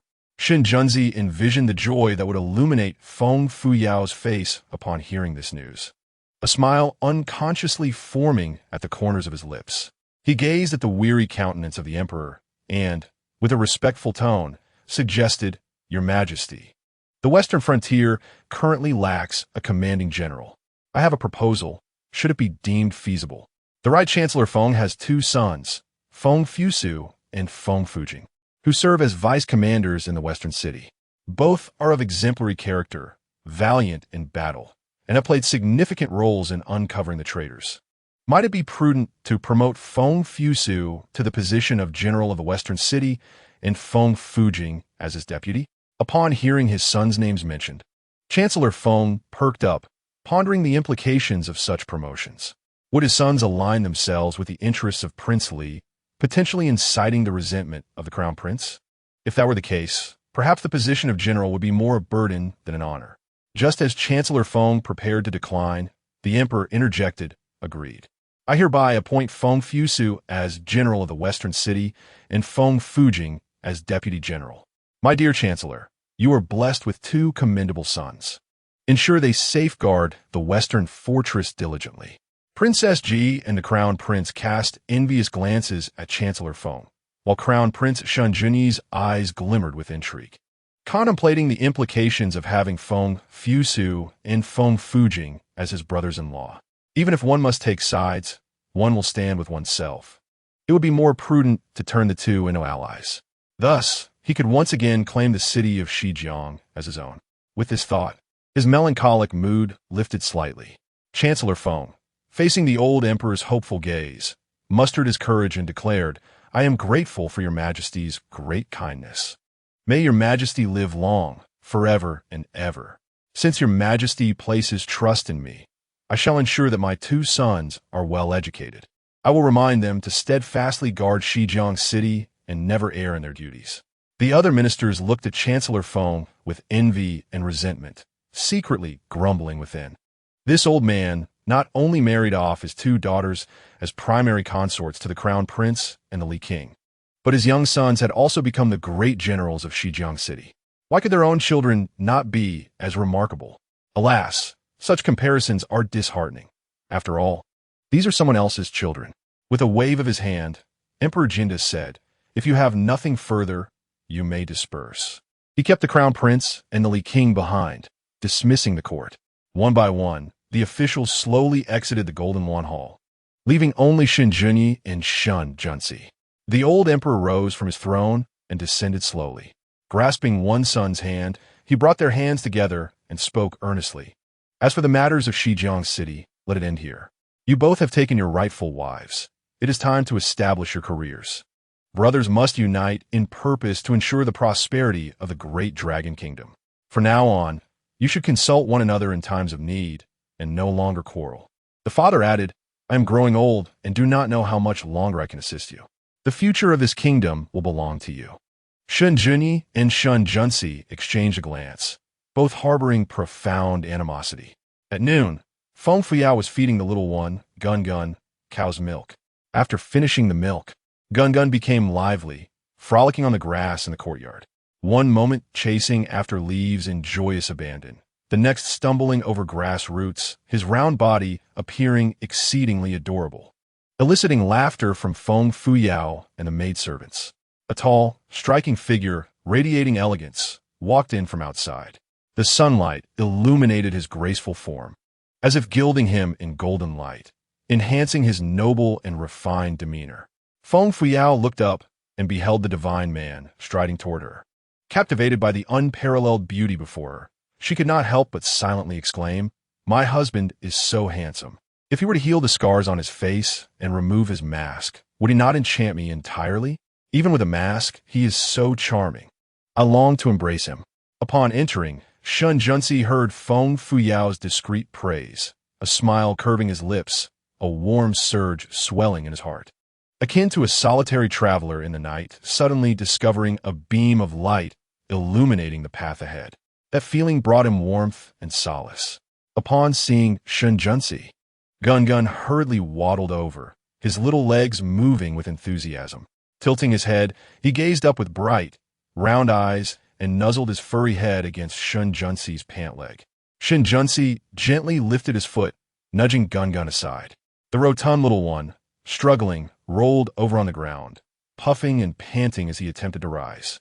Once again, the exuberant little creature dashed forward, eagerly rubbing against his pant leg and wagging its tail in an adorable display, seeking affection and a warm embrace. Shinjunsi observed the playful antics of the lively pup, reminiscent of the insincere flattery often exhibited by the young woman beside him. Suppressing a chuckle, he crouched down and lifted the pup, which felt like a weighty little winter melon in his arms. The pup extended its pink tongue, affectionately licking his hand, its expression exuding a delightful charm. After several days of interaction, Shinjunsi had gradually acclimated to the joy of being greeted by this little creature upon returning home. The previous aversion he felt towards dogs had vanished without a trace. Approaching him with those enchanting, watery eyes was Feng Fuyo, the adorable pup, who gazed up at him. Her radiant smile, bright as spring sunshine, evoked a sense of warmth. "You've returned early today, Your Highness. Is there something on your mind?" Chapter 66. The system's first reward. Shinjunsi gently tucked a stray lock of hair behind her delicate ear, a gesture he felt he had performed countless times in dreams. Today, he finally experienced it in reality, and it felt surprisingly natural. He gazed into her face, as bright and cheerful as a sunny spring day, and tenderly took her slender hand as they walked towards the bedroom. "There is something I need to inform you about," he murmured softly. The Heavenly Path Pavilion, after thorough investigation, uncovered that General Li Xiangfeng of the Western Frontier was guilty of treason. Last year, he conspired with the Night Kingdom, orchestrating the deaths of General Hua's son and daughter-in-law, as the couple had evidence of his treasonous activities and iron ore smuggling. Subsequently, with the assistance of your brothers, Feng Fusu and Feng Fujing, we gathered the evidence and apprehended him. Li Xiangfeng and his deputy, Zhou Zitong, were executed today. The emperor has decreed that General Hua be posthumously honored as a loyal and valiant general, and Madame Hua shall receive the title of first-class noble consort. Their pensions will be awarded to their descendants, along with a grant of 5,000 taels of silver for the Hua family as a form of condolence. And arrangements for the burial of the two will commence tomorrow. I owe a debt of gratitude to General Hua, and this serves as my tribute to him. Listening intently, Feng Fuyo's face blossomed into a radiant and sweet smile. This matter had weighed heavily on her heart, causing her sleepless nights filled with worry for her brothers and the Hua couple, fearing they might meet a similar fate as victims of the treacherous prince's schemes. To her surprise, Shinjunsi had swiftly eradicated that malignant threat. Noticing her enchanting smile, Shinjunsi continued, almost proudly, "Additionally, at my suggestion, your brother Feng Fusu has been appointed as the general of the Western Frontier, while Feng Fujing has been named the deputy general. They will likely return to Chang'an to report in due time, and you'll be able to see them then. You need not worry about your brothers, as they guard the frontier." Finally, Feng Fuyo felt a profound sense of relief and joy. She leaped forward, wrapping her arms around Shinjunsi's neck and planting a kiss on his handsome face, her eyes sparkling with admiration. "Your Highness, thank you for your thoughtful consideration. I express my gratitude on behalf of my grandfather and my uncle and aunt. Their spirits can finally find solace, and my grandfather's sorrow can ease a little." Shinjunsi was taken aback. The area of her cheek that had been kissed was tinged with the hue of a fleeting sunset, and her ears grew warm. With an alluring gaze, the captivating peach blossom eyes of the young lady met his, as he gently spoke. "My father and mother have requested that I bring you to the palace for lunch. Please prepare yourself. I shall wait for you here." "At your service, my prince." Feng Fuyao replied playfully with a salute, then skipped back to her room. She changed into a slightly more formal attire and asked Chunxiang to help her redo her hair. Just as she was in the midst of this, a sudden beep resonated in the system space. Curious, Feng Fuyao stealthily opened the space and was instantly astounded. A plethora of medicines had appeared within the system space. She stifled her excitement and examined the items closely. They were indeed insulin and syringes for treating diabetes. Overwhelmed with joy and surprise, she quickly inquired of Xiaohua, "Why have I received a reward so unexpectedly? I haven't completed any tasks. Why is there no scar cream for treating the scars of Li Wang or the medicine for the cold poison? When will I receive those rewards?" After a moment of contemplation, Xiaohua analyzed. Could it be that Li Wang's elimination of the traitors in Shijiang City and his effort to vindicate General Hua and his wife are the reasons? Logically, You did not participate in this matter, hence you should not receive a reward. Could it be because you are husband and wife and your hearts are intertwined? Thus, when he eliminates the treacherous officials, you are also granted a reward. That is the only explanation. As for the scar cream and the cold poison medicine you desire, perhaps you will have to wait until next time. Feng Fuyao pondered this reasoning and found it plausible. She resolved to deliver the medicines to General Hua the following day. After preparing herself, she joined Shun Junsi at the carriage. As she lifted her skirts to climb aboard, she suddenly felt weightless, as Shun Junsi swept her into his arms. Startled, she looked up to find herself ensnared by his enchanting fox-like eyes. He playfully blinked at her, saying, "Your legs are short. Let me carry you up." Feng Fuyao retorted, flustered, "What do you mean my legs are short? Yours are just long, like a gibbon. Are you satisfied now?" Seeing her indignant expression, Shin Junsi found her utterly adorable. He carefully set her down in the carriage, helping her settle into the seat, and teasingly pinched her pouting cheeks, saying, "Why so sensitive? I was merely jesting with you. You're nearly puffing up like a balloon." In truth, Feng Fuyao was not at all angry. On the contrary, she found this version of Li Wang quite endearing. "I am not angry. Rather, I think this side of you is quite charming. In the past, you would often retort at me and exuded a chilling aura, like a hedgehog ready to prick anyone who approached, quite fearsome. But now, you seem much more approachable." Shin Junsi couldn't help but smile. Feng Fuyao shyly gazed at him, hesitantly saying, "My prince, there is something I have long wished to ask you." Shin Junsi, intrigued, raised an elegantly arched eyebrow and replied, "What is it? Please do share." Feng Fuyao's cheeks flushed crimson, resembling a ripe apple, and the roots of her ears bore a similar rosy tint. Gathering her courage, she gazed at him with eyes as clear and beautiful as a fawness, bashfully inquiring, Ever since that night we got drunk together, your attitude toward me has changed dramatically. Is it possible that I slept with you?" Shin Junsi. A dark line formed on his forehead, cascading downwards. His lips twitched, momentarily at a loss for words. How could this silly girl be so adorably endearing that it tugged at his heartstrings? Clearing his throat awkwardly, Shin Junsi gently took her delicate hand. "That night, you were intoxicated, clinging to me and calling me a dog you raised. You rambled nonsensically for an entire night, telling me not to relieve myself indiscriminately. Nothing happened between us." Feng Fuyao felt a wave of disappointment and embarrassment wash over her, wishing she could vanish into the ground. Her hopeful gaze dimmed, her small head weakly thumping against the carriage wall as she silently lamented, "Oh, heavens, so I did not manage to win him over after all. No wonder I felt nothing when I woke up the next day. When will I ever conquer him? I wonder what caused his change in attitude towards me." Shin Junsi. Could it be that the conquest this silly girl speaks of simply means sleeping with him? How awkward. The carriage soon came to a halt. They had arrived at the palace. Shin Junsi suppressed a chuckle and gently adjusted her small head. "Are you trying to crash into something?" We reached the palace. "Let us disembark. Today's luncheon is a family banquet. Yumi, the crown prince, the crown princess, the emperor, the empress, and others will attend. There is no need to be nervous." Chapter 67. The Truth of the Cold Poison. The palace family banquet. Feng Fuyao surveyed the exceptionally handsome man beside her. This man was stunningly handsome from every angle, a true feast for the eyes. Within her heart, hope rekindled. Even if I didn't succeed this time, there will be other opportunities. I shan't lose heart. This guy, even with half a mask, is incredibly attractive. I hope to procure the antidote before your cold poison manifests. The Empress Ji, with a heart as venomous as a serpent, poisoned you when you were very young. Thus, as spring melds into summer each year, the cold poison within you flares up. How have you endured all these years? You must have suffered tremendously. Today, I have obtained the medicine to treat my grandfather. Next time, I will surely acquire the remedy for both your scars and the cold poison. Rest assured, I will find a way to save you, for your sake and for mine."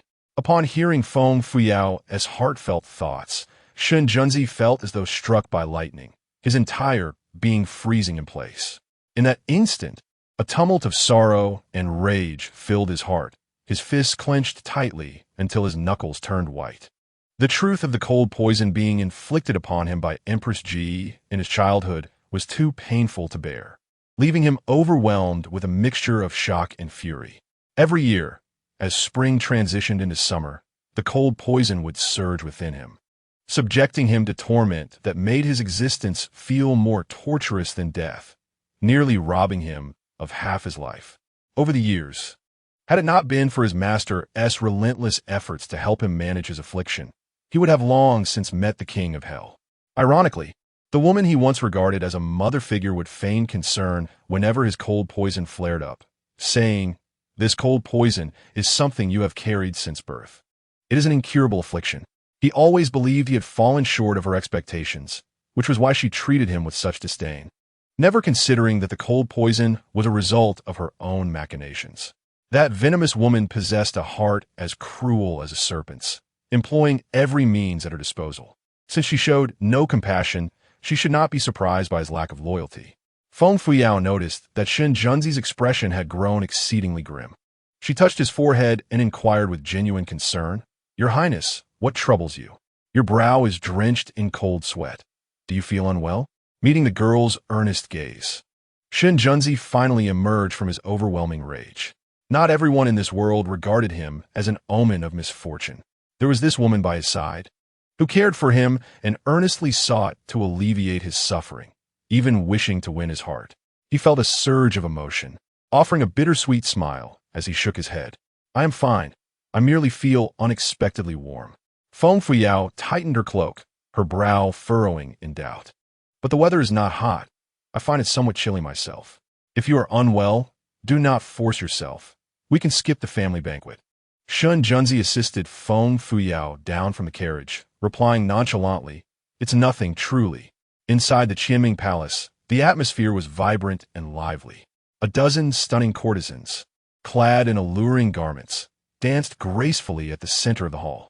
The melodious sounds of stringed instruments accompanied their enchanting performance, creating a delightful ambience. Emperor Jinda sat high upon his throne, with Empress Ji to his left and a breathtaking beauty to his right. The Empress, adorned in resplendent attire, wore an elaborate hairstyle embellished with golden pins and jade ornaments. Her gown, a bright yellow with wide sleeves, exuded elegance and nobility, though the delicate makeup could not conceal the fine lines at the corners of her eyes. The captivating beauty beside the emperor was none other than the favored consort Xiao, the sister of the Minister of War, Xiao Riyuan. Thanks to her brother's esteemed position, she flourished within the palace. Dressed in a gown of pale yellow silk embroidered with butterflies and flowers, she radiated brilliance. Crown Prince Shan Junyi and Crown Princess Feng Fuxue had already arrived. Seated on the lower left side, Shen Junyi's muscular frame made the petite Feng Fuxue appear diminutive beside him. Shen Junxian and her husband also made their entrance, occupying the lower right side. Recently, Shen Junxian had wept profusely in front of the emperor and empress, confessing her infidelity and the turmoil it had caused, nearly driving her husband to despair. Following that incident, her husband had not visited her at the princess's residence. He dared not seek a divorce, nor could he distance himself too far. Today, the couple sat together, their facade of unity betrayed by their palpable estrangement, devoid of any semblance of marital harmony. As Feng Fuyao and Shen Junzi stepped into Qianming Palace, all heads turned to regard them. The Crown Prince Shan Junyi and Crown Princess Feng Fuxue cast cold, piercing glances in their direction, particularly chilling from Feng Fuxue. Feng Fuyao couldn't shake the feeling that there was something unnaturally pale about Feng Fuxue's complexion today. Unbeknownst to others, I couldn't help but murmur to myself, Feng Fuxue's complexion is truly alarming. Even such thick makeup cannot conceal her frailness. Could it be that the worthless prince has indulged too much, causing her to lose excessive blood? Back then, when you secretly flirted with that scoundrel prince behind my back, do you regret it now? You tried to steal a chicken but ended up losing the rice. All I can say is, you deserve it. As Shen Junzi listened to Feng Fuyao's hushed criticisms, laced with a hint of schadenfreude, he quickly grasped her hand, and together they bowed to the imperial throne. Your humble son pays respects to his majesty. Long live the emperor. Your humble son pays respects to her majesty and the esteemed concubine. May you both enjoy eternal longevity." The Emperor Jianda, resembling any other kind-hearted father, smiled benevolently and gently said, "Child, everyone has arrived. You two should sit down and enjoy your meal. Xiao Shun, please serve the dishes." "Yes." Xiao Shun scampered to the entrance, calling out loudly, "The dishes are being served." A young eunuch guided Feng Fuyao and Shun Junzi to the right side of the crown prince and his princess. As they passed by the worthless prince, Feng Fuyao discreetly flicked her fingers, sending a small piece of smiling half-crazed into his collar. Shun Junzi's gaze was fixed on Feng Fuyao's fingers, his eyes sparkling with intrigue. Feng Fuyao mischievously winked at him, a sly smile gracing her lips. They exchanged knowing glances and settled at the right side of the crown prince and princess. A continuous stream of delectable dishes was presented, wafting enticing aromas. Each dish was exquisitely crafted, arranged in the shape of flowers, exuding an air of sophistication. Truly, this royal feast was unlike any ordinary fare. Shun Junyi, harboring resentment for Shun Junzi after his trusted ally from Shijiang was dismissed, glowered at them, his displeasure evident as he adopted a princely demeanor and scolded, "Why didn't you arrive sooner? Our father and mother have been waiting for quite some time. As children, you ought to be filial to your parents, not make them wait. Little brother, let this be a lesson. Remember it for the future." Shun Junzi, with his long, porcelain-white fingers, leisurely picked up his chopsticks and delicately served Feng Fuyao a piece of tender tofu, murmuring, "Though the palace cuisine is exquisite, it is not easily attainable. Make sure to enjoy it while it's hot." He then turned his head, feigning confusion, and asked, "Elder brother, what was it you just said? What lesson should I remember?" "My apologies, the music was too loud. I did not catch that. Could you please repeat it?" Shun Junyi was choked with indignation, unable to express his frustration, his forehead throbbing as if ready to unleash flames from his eyes. Feng Fuyao, lowering her head, stifled a laugh. Who would have thought? This fellow's character is so amusing. He is infuriating yet utterly entertaining. Perhaps I should simply drive the worthless prince to his wit's end, sparing us from his incessant biting. Regrettably, the smiling half-crazed I used on him was a tad insufficient. I wonder when its effects will manifest. Chapter 68. Full Force. "Whoever is sprayed shall perish." Shun Junxian shot a disdainful glance at Shun Junzi, her tone sharp and acerbic. "Shun Junzi, do not overstep your bounds. The crown prince is right. You ought to learn from him. Stop presenting yourself with such a carefree demeanor, disregarding his words. To marry wisely is to choose a virtuous partner. However, you have what is simpleton and ought to instruct her in manners, rather than allowing her to delay you for no valid reason." Shun Junzi gazed at Shun Junxian with an expression of admiration, sending a chill down Feng Fuyao's spine. The empress was right. If only the prince could wed a woman of her caliber, with one concubine on the left and another retainer on the right. Adorned with countless green hats, he is destined to live a long life. The Prince of Li, ever tactless, seemed to wield a knife against the hearts of others.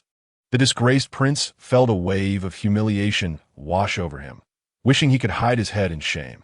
Oh heavens, strike him down with a bolt of lightning. What sin has he committed to endure such tribulations as a man of stature? Suddenly, a thunderclap erupted from the sky, heralding the arrival of spring, the season of rolling thunder. The prince shuddered, nearly collapsing to the ground. Is this truly happening? No, he has not yet enjoyed enough of life. Shun Junxian's face twisted in fury, her lips trembling as she cast a venomous glare at Shun Junzi. With a forceful slap on the table, she bellowed, "Shun Junzi, do not push your limits. Today is a family gathering, with our emperor and empress present. Cease your nonsensical ramblings." Two dishes on the table trembled before shattering upon the floor. Shun Junzi scratched his ear, feigning innocence. "Sister, what have I said that is amiss? Did you not utter these very words yourself?" "I merely reiterated them in the presence of father, mother, and the prince." Feng Fuyao stifled her laughter, nearly doubling over in mirth. However, with the emperor and empress present, she struggled to contain her amusement. Shun Junzi's ability to counter magic with magic was truly impressive. This fellow, typically so foul-tempered and arrogant, displayed surprising eloquence, skillfully exposing the flaws of others. Truly a master of retorts, he garnered her admiration. The favored consort Xiao watched with great interest as the royal siblings clashed, exhilarated by the unfolding spectacle. Let them continue. She craved more, relishing every moment. The demise of one would suffice, as none were her own progeny. Ideally, all would perish. Initially, the empress planned to turn a blind eye to Shen Junyi and Shen Junxian's reprimanding of Shen Junzi, hoping to witness his humiliation. Yet, to her astonishment, Shen Junzi swiftly turned the tide, causing both the crown prince and Shen Junxian to falter. Her anger surged. How could her own flesh and blood be so inept? Were they truly unable to best a frail youth? The empress shot a fierce glare at Shen Junzi, turning to Emperor Jinda with a plaintive expression. Your Majesty, observe. My child is once again spouting nonsense. What troubles him, that he causes such concern? His royal siblings merely sought to reason with him, yet he retaliates with cruel words. His temperament is quite peculiar. Thank goodness he is not the crown prince, for how could he govern a nation if he were? Sighing deeply, she resumed her stern demeanor to admonish Shen Junzi. Child, your brother and sister act in your best interest. Why must you resort to hurtful speech? Your mother often teaches you the virtues of tolerance and magnanimity. You must learn to heed her wisdom. Your character will inevitably lead to your downfall. Feng Fuyao felt a surge of nausea at these words, for they implied that his lack of maternal connection rendered him unworthy of compassion, while favoritism was shown toward his legitimate siblings. Who, indeed, is the one casting hurtful words? You speak with such audacity, fabricating lies. The so-called prince is the least deserving of the throne, for he is narrow-minded and short-sighted, and most importantly, devoid of humanity, even perverse. As Shen Junzi absorbed the unspoken sentiments of Feng Fuyao, his gaze narrowed. Silly girl, such thoughts must never escape your lips. To utter them would be to invite peril. Yet, only he could discern her innermost thoughts. What a delightful sensation it is. Shen Junzi's eyes were laced with mockery as he glanced at Empress Ji. Rising from his seat, he respectfully clasped his hands together. Though he wore a smile, the warmth did not reach his eyes. Mother, your admonitions have been duly noted. I hope my elder brother and sister heed your counsel as well, to not be overly concerned with trivial matters, and to forgive where forgiveness is due. In times of conflict, when one strikes your left cheek, always present the right for another blow, until it becomes second nature. Never be overly meticulous. Empressier? That was not her intention. What does this illegitimate child mean? How dare he publicly mock her, leaving her with no recourse? This wild child had once been subservient, striving to curry her favor. A mere hint of kindness from her would send him wagging his tail in delight for days. She recalled the incident when a Night Kingdom invaded the borders of the Great Dragon Kingdom, and Empress Ji had fervently suggested sending Shen Junzi as a hostage to the Night Kingdom, with no maternal kin to support him and bearing a disfigurement. He was deemed unworthy of the throne. Sending him away would incur no loss for the Great Dragon Kingdom, except for General Hua's belief that it was inappropriate to send a prince as a hostage. Instead, they should concentrate their forces and engage the Night Kingdom in battle. Only by inflicting pain and fear would they deter further invasions. However, the Ji Kingdom's officials staunchly advocated for the hostage approach, garnering considerable support. Before the 8-year-old Shen Junzi was sent to the Night Kingdom, he wept profusely before Empress Ji, pleading, Mother, I am still so young, and my elder brother is 2 years my senior. Why must I be sent and not him? I do not wish to go. Please send my brother instead. In response, Empress Ji struck him across the face, sending him sprawling to the ground, blood trickling from his mouth. You wretched creature, with your flaws and afflictions.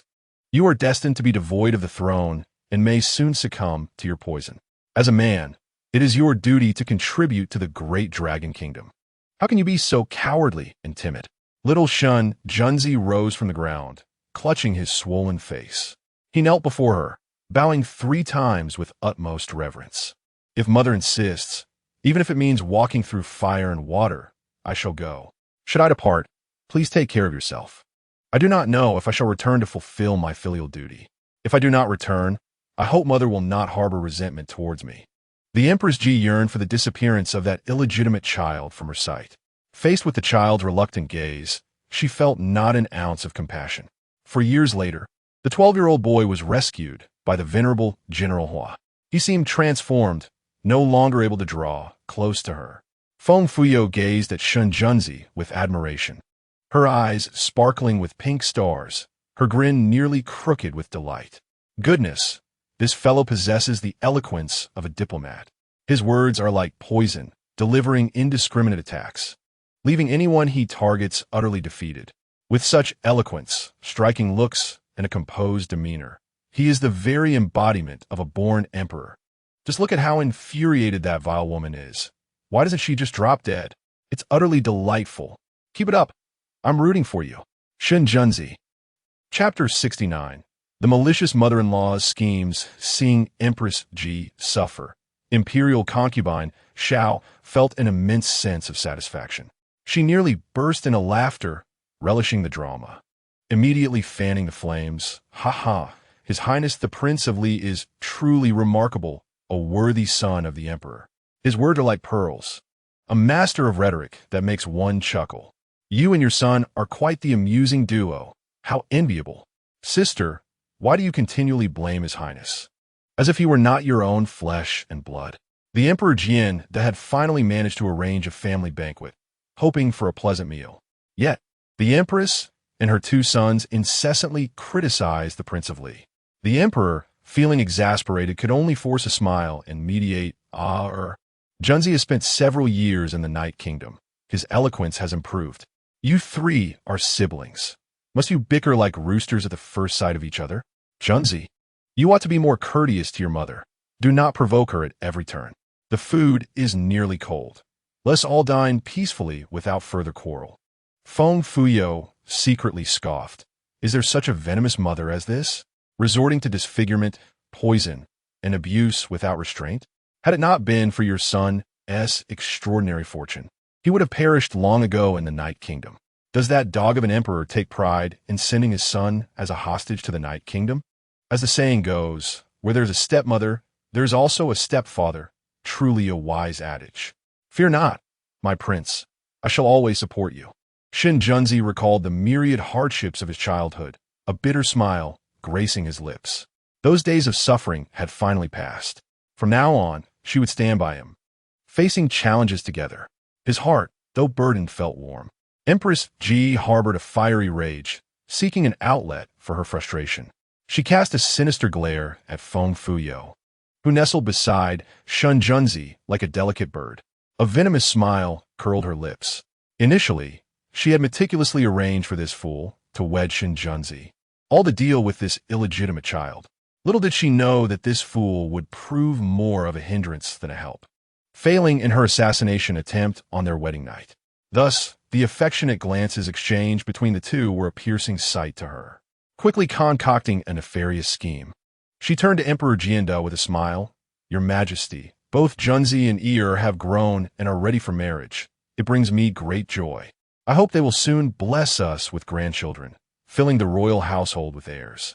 You see, he has taken several concubines and embraced numerous beauties, while CI is left with but one queen, who appears rather simple-minded. Every time I reflect upon this, I find myself sleepless throughout the night, overwhelmed by the sense of neglect I have shown him. As I speak, I grasp a handkerchief and press it to the corners of my eyes, reddening them in a feigned display of sorrow. Your Majesty, might I suggest this? Why not bestow upon CI the 8 dancing maidens performing below? Let them attend to him, thereby bringing some liveliness to the Li Wang residence and enabling him to expand his lineage. At merely 8 years of age, CI was burdened with the heavy responsibility of becoming a hostage in the Night Kingdom. The thought of it keeps me awake at night, my heart aching as if it were being torn asunder. The Empress Ji pretends to dab at non-existent tears with her handkerchief. Upon hearing the Empress's words, Feng Fuyao is utterly astounded. This malicious matriarch cannot bear to see Shan Junzi thrive. She is clearly intent on causing them distress by any means necessary. Feng Fuyao, observing the wicked visage of the Empress, seethes in indignation, thinking this spiteful old hag is as absurd as a sow wearing a brassiere, employing one scheme after another. Had I not known the truth, I might have almost believed this venomous woman. These maidens have all served the emperor. It is certain some have been bedded by the old sovereign. Are you truly doing the Li Wang a favor by shoving these women upon him? Or are you merely seeking to humiliate him? If those gossipy officials were to catch wind of this, they would drown the Li Wang in their spittle. They would certainly condemn him for his shamelessness, for sleeping with his father's women. Oh, my lord, please do not fall for her ploys. These women are unacceptable. Absolutely unacceptable. You must refuse them at once. Shun Jun Ci, upon hearing Feng Fuyao as heartfelt thoughts, feels both amusement and anger. He had never intended to accept these women. Yet it warms his heart to see this Na'vi girl considering his well-being so thoughtfully. However, what infuriates him is the Empress's relentless scheming against him. The last remnants of their mother-son bond would be irrevocably severed from this point onward. Xiao Guifei, reveling in the chaos, claps her hands in delight, exclaiming, "Sister, your considerations are so thorough that they nearly bring me to tears. Sob, sob, sob. Your Majesty, hasten to bestow these beauties upon His Highness the Li Wang, allowing them to help him expand his lineage and enabling you to hold your grandchild swiftly." The old emperor, having grown senile, fails to contemplate the ramifications thoroughly. With a grand gesture, he proclaims, "Very well, then let these beauties be granted to Ci." The dancing maidens, upon witnessing this, rejoice and kneel in unison, exclaiming their gratitude. "Long live the emperor! Long live! Long live!" The Empress Ji, gleefully observing Shun Jun Ci, casts him a cold, resentful gaze. She yearns for this wretched child to perish before Shun Jun ascends the throne. Shun Jun Ci regards the kneeling maidens with a calm demeanor. Is this merely a farce? He is well versed in such performances. With composure, Shun Jun Ci rises and strides forth, kneeling before the Jinda Emperor, grasping his leg and raising his face, adorned with a half-mask, revealing a visage both captivating and enigmatic. With reddened eyes and a sorrowful gaze, the prince implored his father, "Your Majesty, I beseech you to demote me to a commoner and allow me to tend sheep at the borders." The emperor, taken aback and visibly displeased, retorted, "What are you saying? You wish for me to reduce you to a commoner and send you to tend sheep? What madness is this?" The disreputable crown prince, filled with jealousy and disdain, scoffed loudly. "How ungrateful! You have been granted so many beauties, yet you remain unsatisfied, and now you weep and wail for the life of a shepherd? Truly shameless." Shen Junxian curled her lips in a contemptuous manner, adding with biting sarcasm, "Indeed, receiving such a multitude of beauties should bring you joy, not grievances. What grounds do you have for complaint? I cannot abide that hypocritical face of yours. The Empress Dowager cares for your well-being. Do not overstep your bounds, lest you desire even more." Feng Fuyao instantly comprehended Shun Junzi's intentions. Goodness, this fellow's acting is extraordinary. The Oscars are missing a golden statuette without him. It would be folly to confront him directly. A more tactful refusal is in order. What a clever one. My fondness for you grows by the moment. Yet, how will you elegantly decline the inept old emperor without incurring his wrath? Upon hearing Feng Fuyao's thoughts, a sharp glimmer flickered in Shun Junzi's eyes before swiftly vanishing.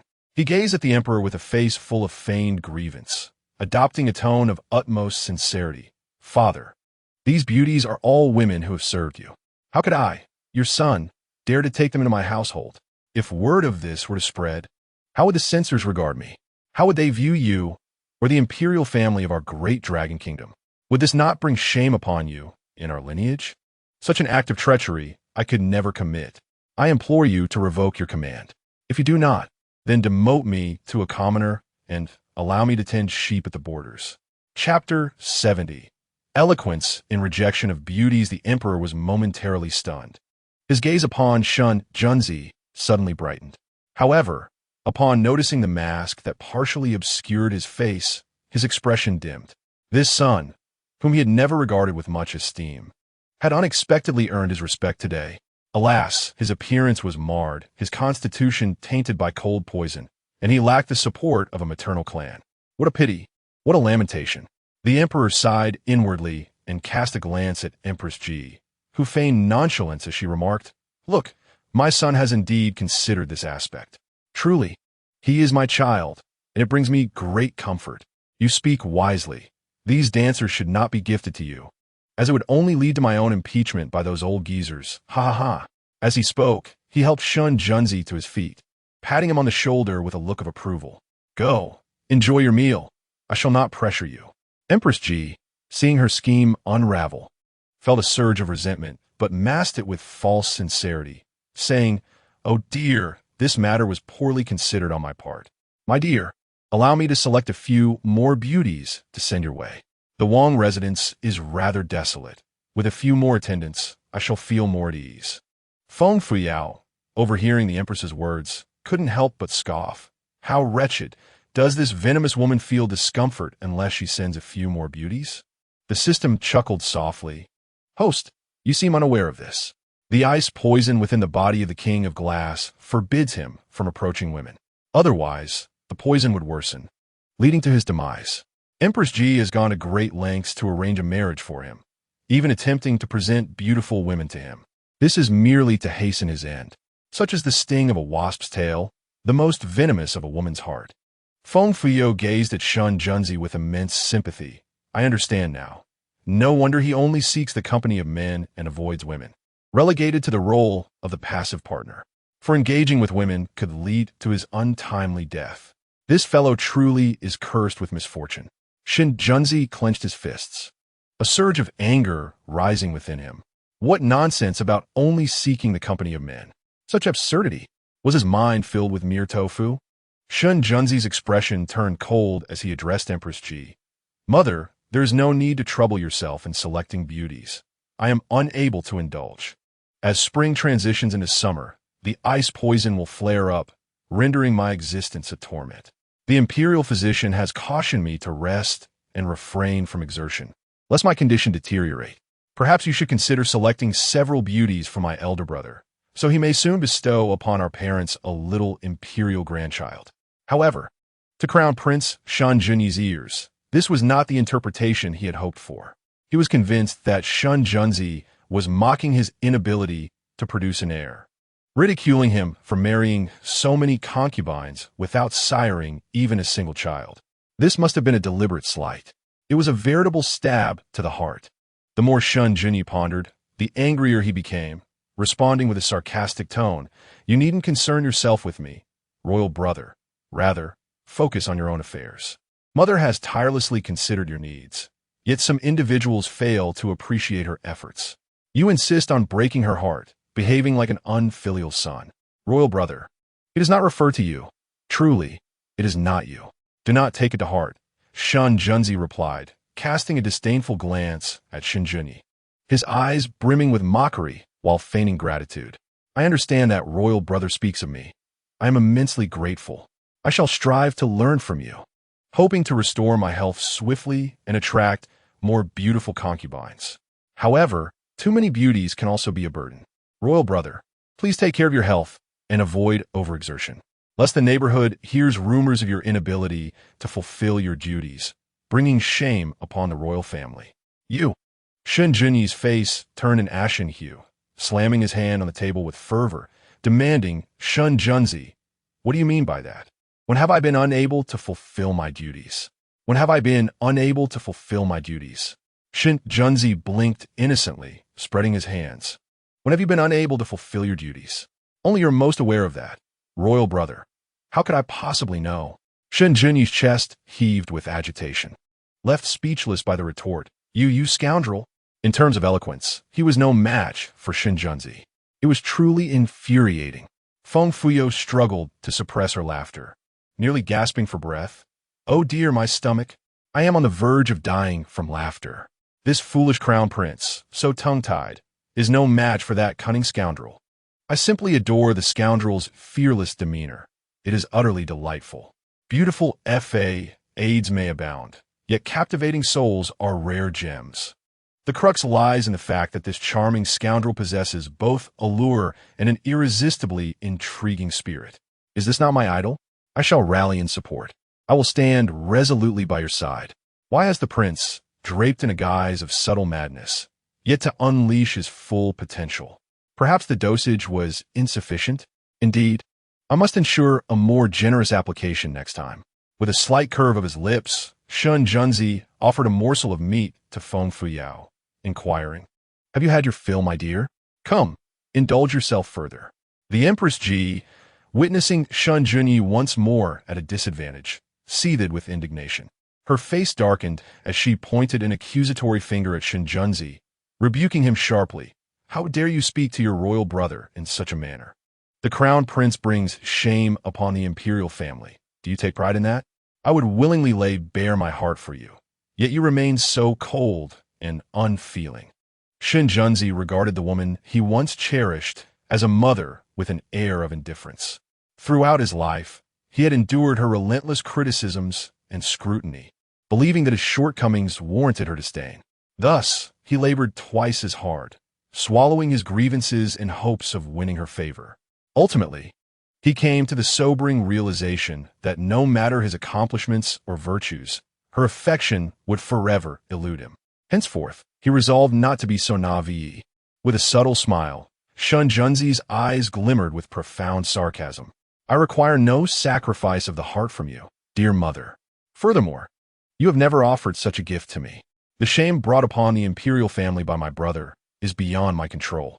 The Empress Ji trembled with rage, exclaiming, "You ungrateful wretch! Is this how you repay my efforts?"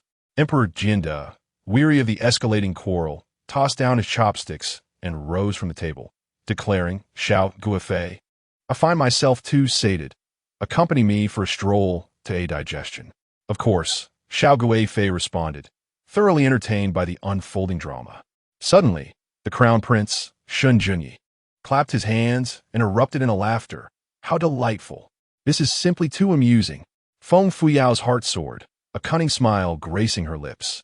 "Ah, the subtle madness has finally manifested. You scoundrel, for daring to bully my idol, prepare to be humiliated."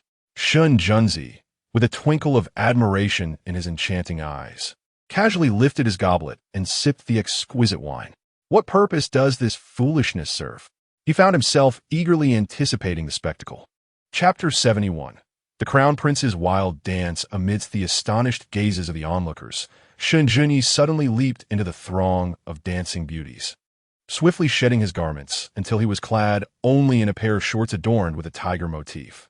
He then began to cavort with abandon, twisting and turning as if possessed, while exuberantly belting out, "Oh, my celestial sister has descended from the heavens.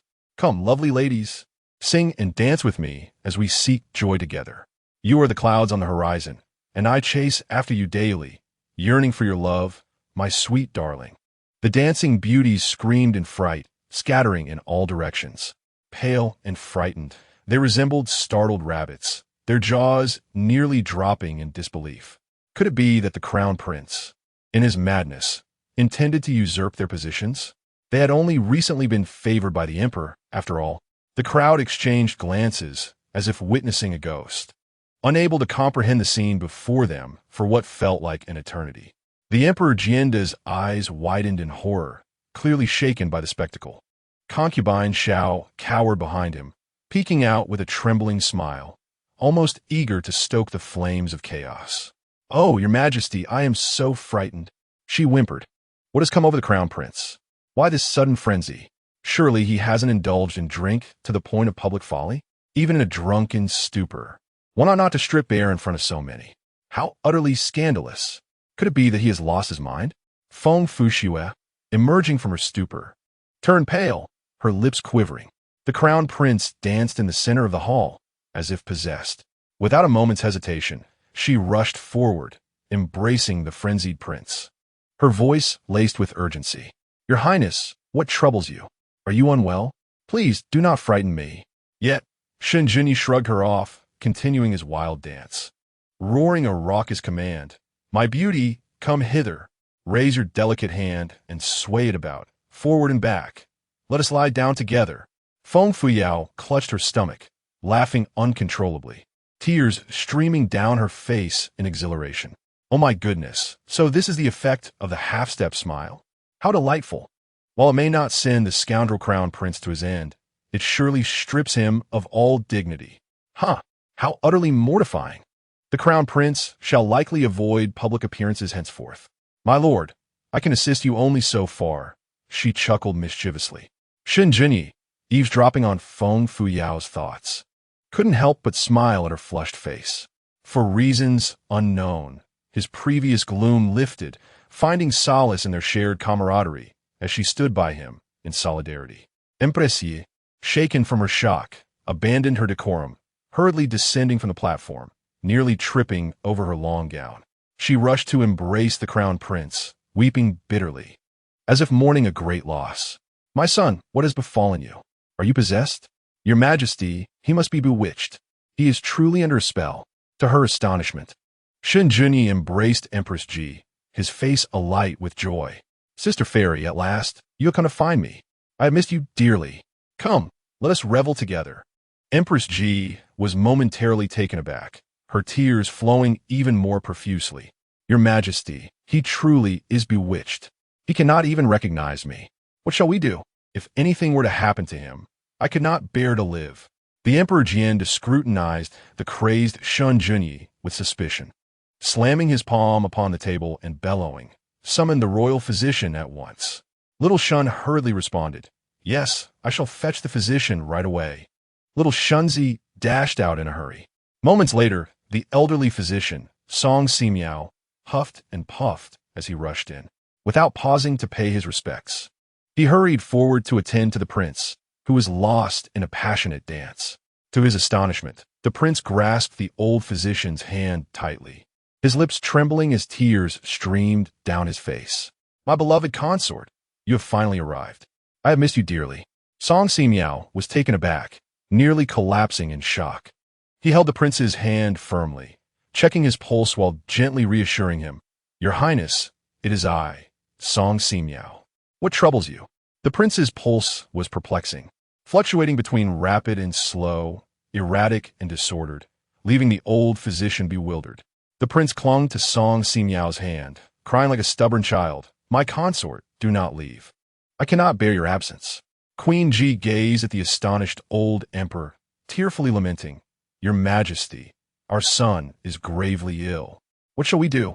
Emperor Jinda's expression darkened as he commanded sharply, Little Shunzi, summon Master Song Xiantian at once. He must discern the cause of this affliction. Master Song Xiantian arrived promptly. Upon seeing the prince in a frenzied state, he too displayed a look of horror. Your Highness, I have offended you, he declared, striking the prince's neck with his palm. The prince's eyes rolled back as he convulsed and fell unconscious in Master Tsong's arms.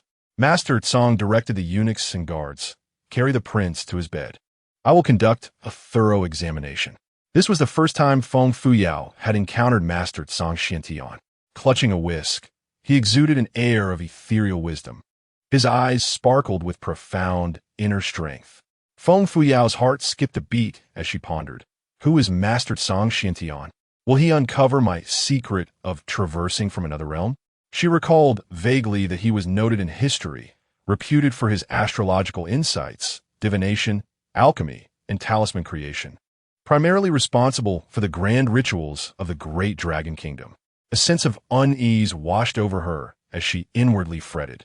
What if he discovers I am but a wandering soul from another world? What if he finds out about the items in my possession? If he uncovers the truth, will they burn me at the stake? I'm terrified. Hearing her silent turmoil, Shin Junzi grew anxious as well, gently grasping her hand. His enchanting fox-like eyes locked onto hers, offering a comforting glance that seemed to convey, Do not fear, for I am with you. Feng Fuyao's restless heart inexplicably found solace. Shun Junzi then took her hand and stepped forward to address Emperor Jinda. Father, my elder brother is unwell. Please allow the physician to tend to him properly. I shall take my leave. At that moment, the emperor, overwhelmed, waved his hand dismissively. Yes, you may return. This matter must not be publicized. The crowd hurriedly lifted the prince, still not having exited the hall. The crown prince suddenly awoke. surrounded by a throng of people who gazed at him with expressions of astonishment, as if he were some kind of monster. Bewildered, he slowly inquired, "What has transpired? What is the matter with all of you? Was I not just drinking? Why am I lying on this soft sedan chair?" Empress Ji rushed forward and embraced the crown prince, tears streaming down her face as she sobbed, "My son, you suddenly fell ill, uncontrollably singing and dancing. Even your mother could not recognize you. What has happened to you? Are you feeling unwell? We must have physician Song examine you at once." Feng Fuxue stood nearby, weeping profusely, her voice choked with emotion. "Your Highness, we could not comprehend what was happening to you. Even I and the Empress could not recognize you. Is there a part of you that feels unwell? Is it due to the wine?" The crown prince rubbed his head, a look of confusion crossing his face. "Mother, I do not feel unwell at all." Physician Song stepped forward and meticulously took the crown prince's pulse, muttering, "Strange, very strange. Just moments ago, His Highness's pulse was erratic, yet now it is steady, seemingly without grave concern. It must be the effects of the wine. I shall prescribe a remedy. With careful adjustment over the next few days, he will be restored to his former self." Master Tsang Xuan then drew a talisman, igniting it as he declared, "Do not worry. I shall investigate on behalf of His Highness." He spoke incantations while wielding his whisk. Feng Fuyo and Shun Junzi remained close by. Their curiosity piqued as they observed whether the master could uncover any truths. After a moment, Master Tsang Xuan opened his eyes and solemnly stated, "I perceive that the crown prince is afflicted by wandering spirits. Tonight, I shall perform a ritual to expel these malevolent entities. There is no need for your majesty and the empress to worry." Feng Fuyo, upon hearing Master Tsang Xuan's words, felt her legs weaken with fear, her mind racing with anxiety. Goodness, what if this master truly discovers that I am a wandering spirit from another realm? What if he performs a ritual to drive me from this body? Would I then truly become a wandering ghost? What shall I do? Shun Junzi, sensing Feng Fuyo's turmoil, felt his heart tighten with concern. He had finally gained a steadfast ally in this naive girl. He could not allow anything to happen to her. He resolved not to remain passive, but to devise a plan. Emperor Ji regarded Master Tsang Xuan with appreciation, nodding slightly. "Then, I must trouble you, Master, to thoroughly examine my son. Let him remain in the palace tonight to prevent another episode upon returning home." "Yes," Shun Junyi replied respectfully. Empress Ji, increasingly uneasy, pressed, "How could my son, who has always been well, be afflicted by wandering spirits? Surely, someone has employed sorcery to harm him. Can this be investigated? If I discover who is responsible, I shall see to it that they are utterly destroyed." Her glare at Shun Junzi was fierce, her anger palpable. Her tone suggested that she believed Shun Junzi to be the perpetrator behind the crown prince's plight. Shun Junxian immediately interjected, pointing an accusatory finger at Shun Junzi. "Shun Junzi, confess honestly, did you have a hand in this? Otherwise, how could the crown prince, in good spirits, suddenly succumb to an obsession with gain and loss? This matter must surely be your doing. Even if it is not, you cannot escape culpability. Father, I implore you to swiftly depose this villain who harms my elder brother. The Heavenly Path Pavilion should not be entrusted to him, but rather to the crown prince." Shinjunzi, unperturbed, met the venomous gazes of Empress Ji and Shun Junxian with a calm smile. "I am no wandering spirit. How could I possibly harm my elder brother? To lay blame without justification is to speak without evidence. You may certainly summon Master Tsang Xian to ascertain the truth before making accusations. Why do you so readily cast aspersions upon my royal brother with such malevolent intent?" Turning to Emperor Jinda, he expressed his grievances. "Father, I have been wronged. I beseech you to see the truth. If even you believe me to be guilty, then let me tend to sheep at the borders." Emperor Jinda, weary of their incessant quarrels, especially from the three of Empress Ji, grew increasingly impatient with their harsh treatment of Shun Junzi. They incessantly criticized him and unjustly heaped blame upon him, which displeased him greatly. "Cease this bickering. Do not lay blame for every trivial matter. I have full confidence in Dizzy's management of the Heavenly Path Pavilion. The truth of the matter will be revealed by Master Tsang Xian tonight. Crown Prince and Crown Princess, stay and tend to your mother. the rest may disperse. Let today's events remain confidential. Should I discover anyone spreading them, they shall face the consequences. With a commanding gaze, he surveyed the room, declaring, I am fatigued. Xiao Gui Fei, accompany me back to the Shangqing Palace for rest. Yes, Your Majesty. Xiao Gui Fei, still relishing the unfolding drama, approached to assist Emperor Jinda, slowly departing amidst the throng of eunuchs. Shun Junzi, with a composed countenance, offered a respectful gesture to Empress Ji, then took Feng Fuyo's hand, wordlessly following behind Emperor Jinda. As Empress Ji watched Shun Junzi's retreating figure, her expression morphed into one of malevolence. Shui remain here. Xian you may leave first. After Shin Junxian and her husband took their leave, the three returned to Feng Fu Palace. Empress Ji had attendants help the crown prince lie down to rest. She paced anxiously before his bedside, her face clouded with frost. Her anger escalating as she muttered through clenched teeth, It is clear to me, even without thought, that this matter must be the doing of that wretched Shinjunzi. He employed sorcery to disgrace infuriating me beyond measure. This ungrateful wretch, whom I raised from childhood, shows no appreciation. Instead, he opposes at every turn. Now, he dares to disregard my authority, speaking disrespectfully without a hint of propriety. I cannot let this matter slide. I must devise a way to teach him a lesson. I have already shown him mercy by not taking his life. Now, this impudent wretch seeks to harm my precious son? How can I endure this affront? Feng Fuxue stood silently by, tending to Shin Junyi, her head bowed in deference.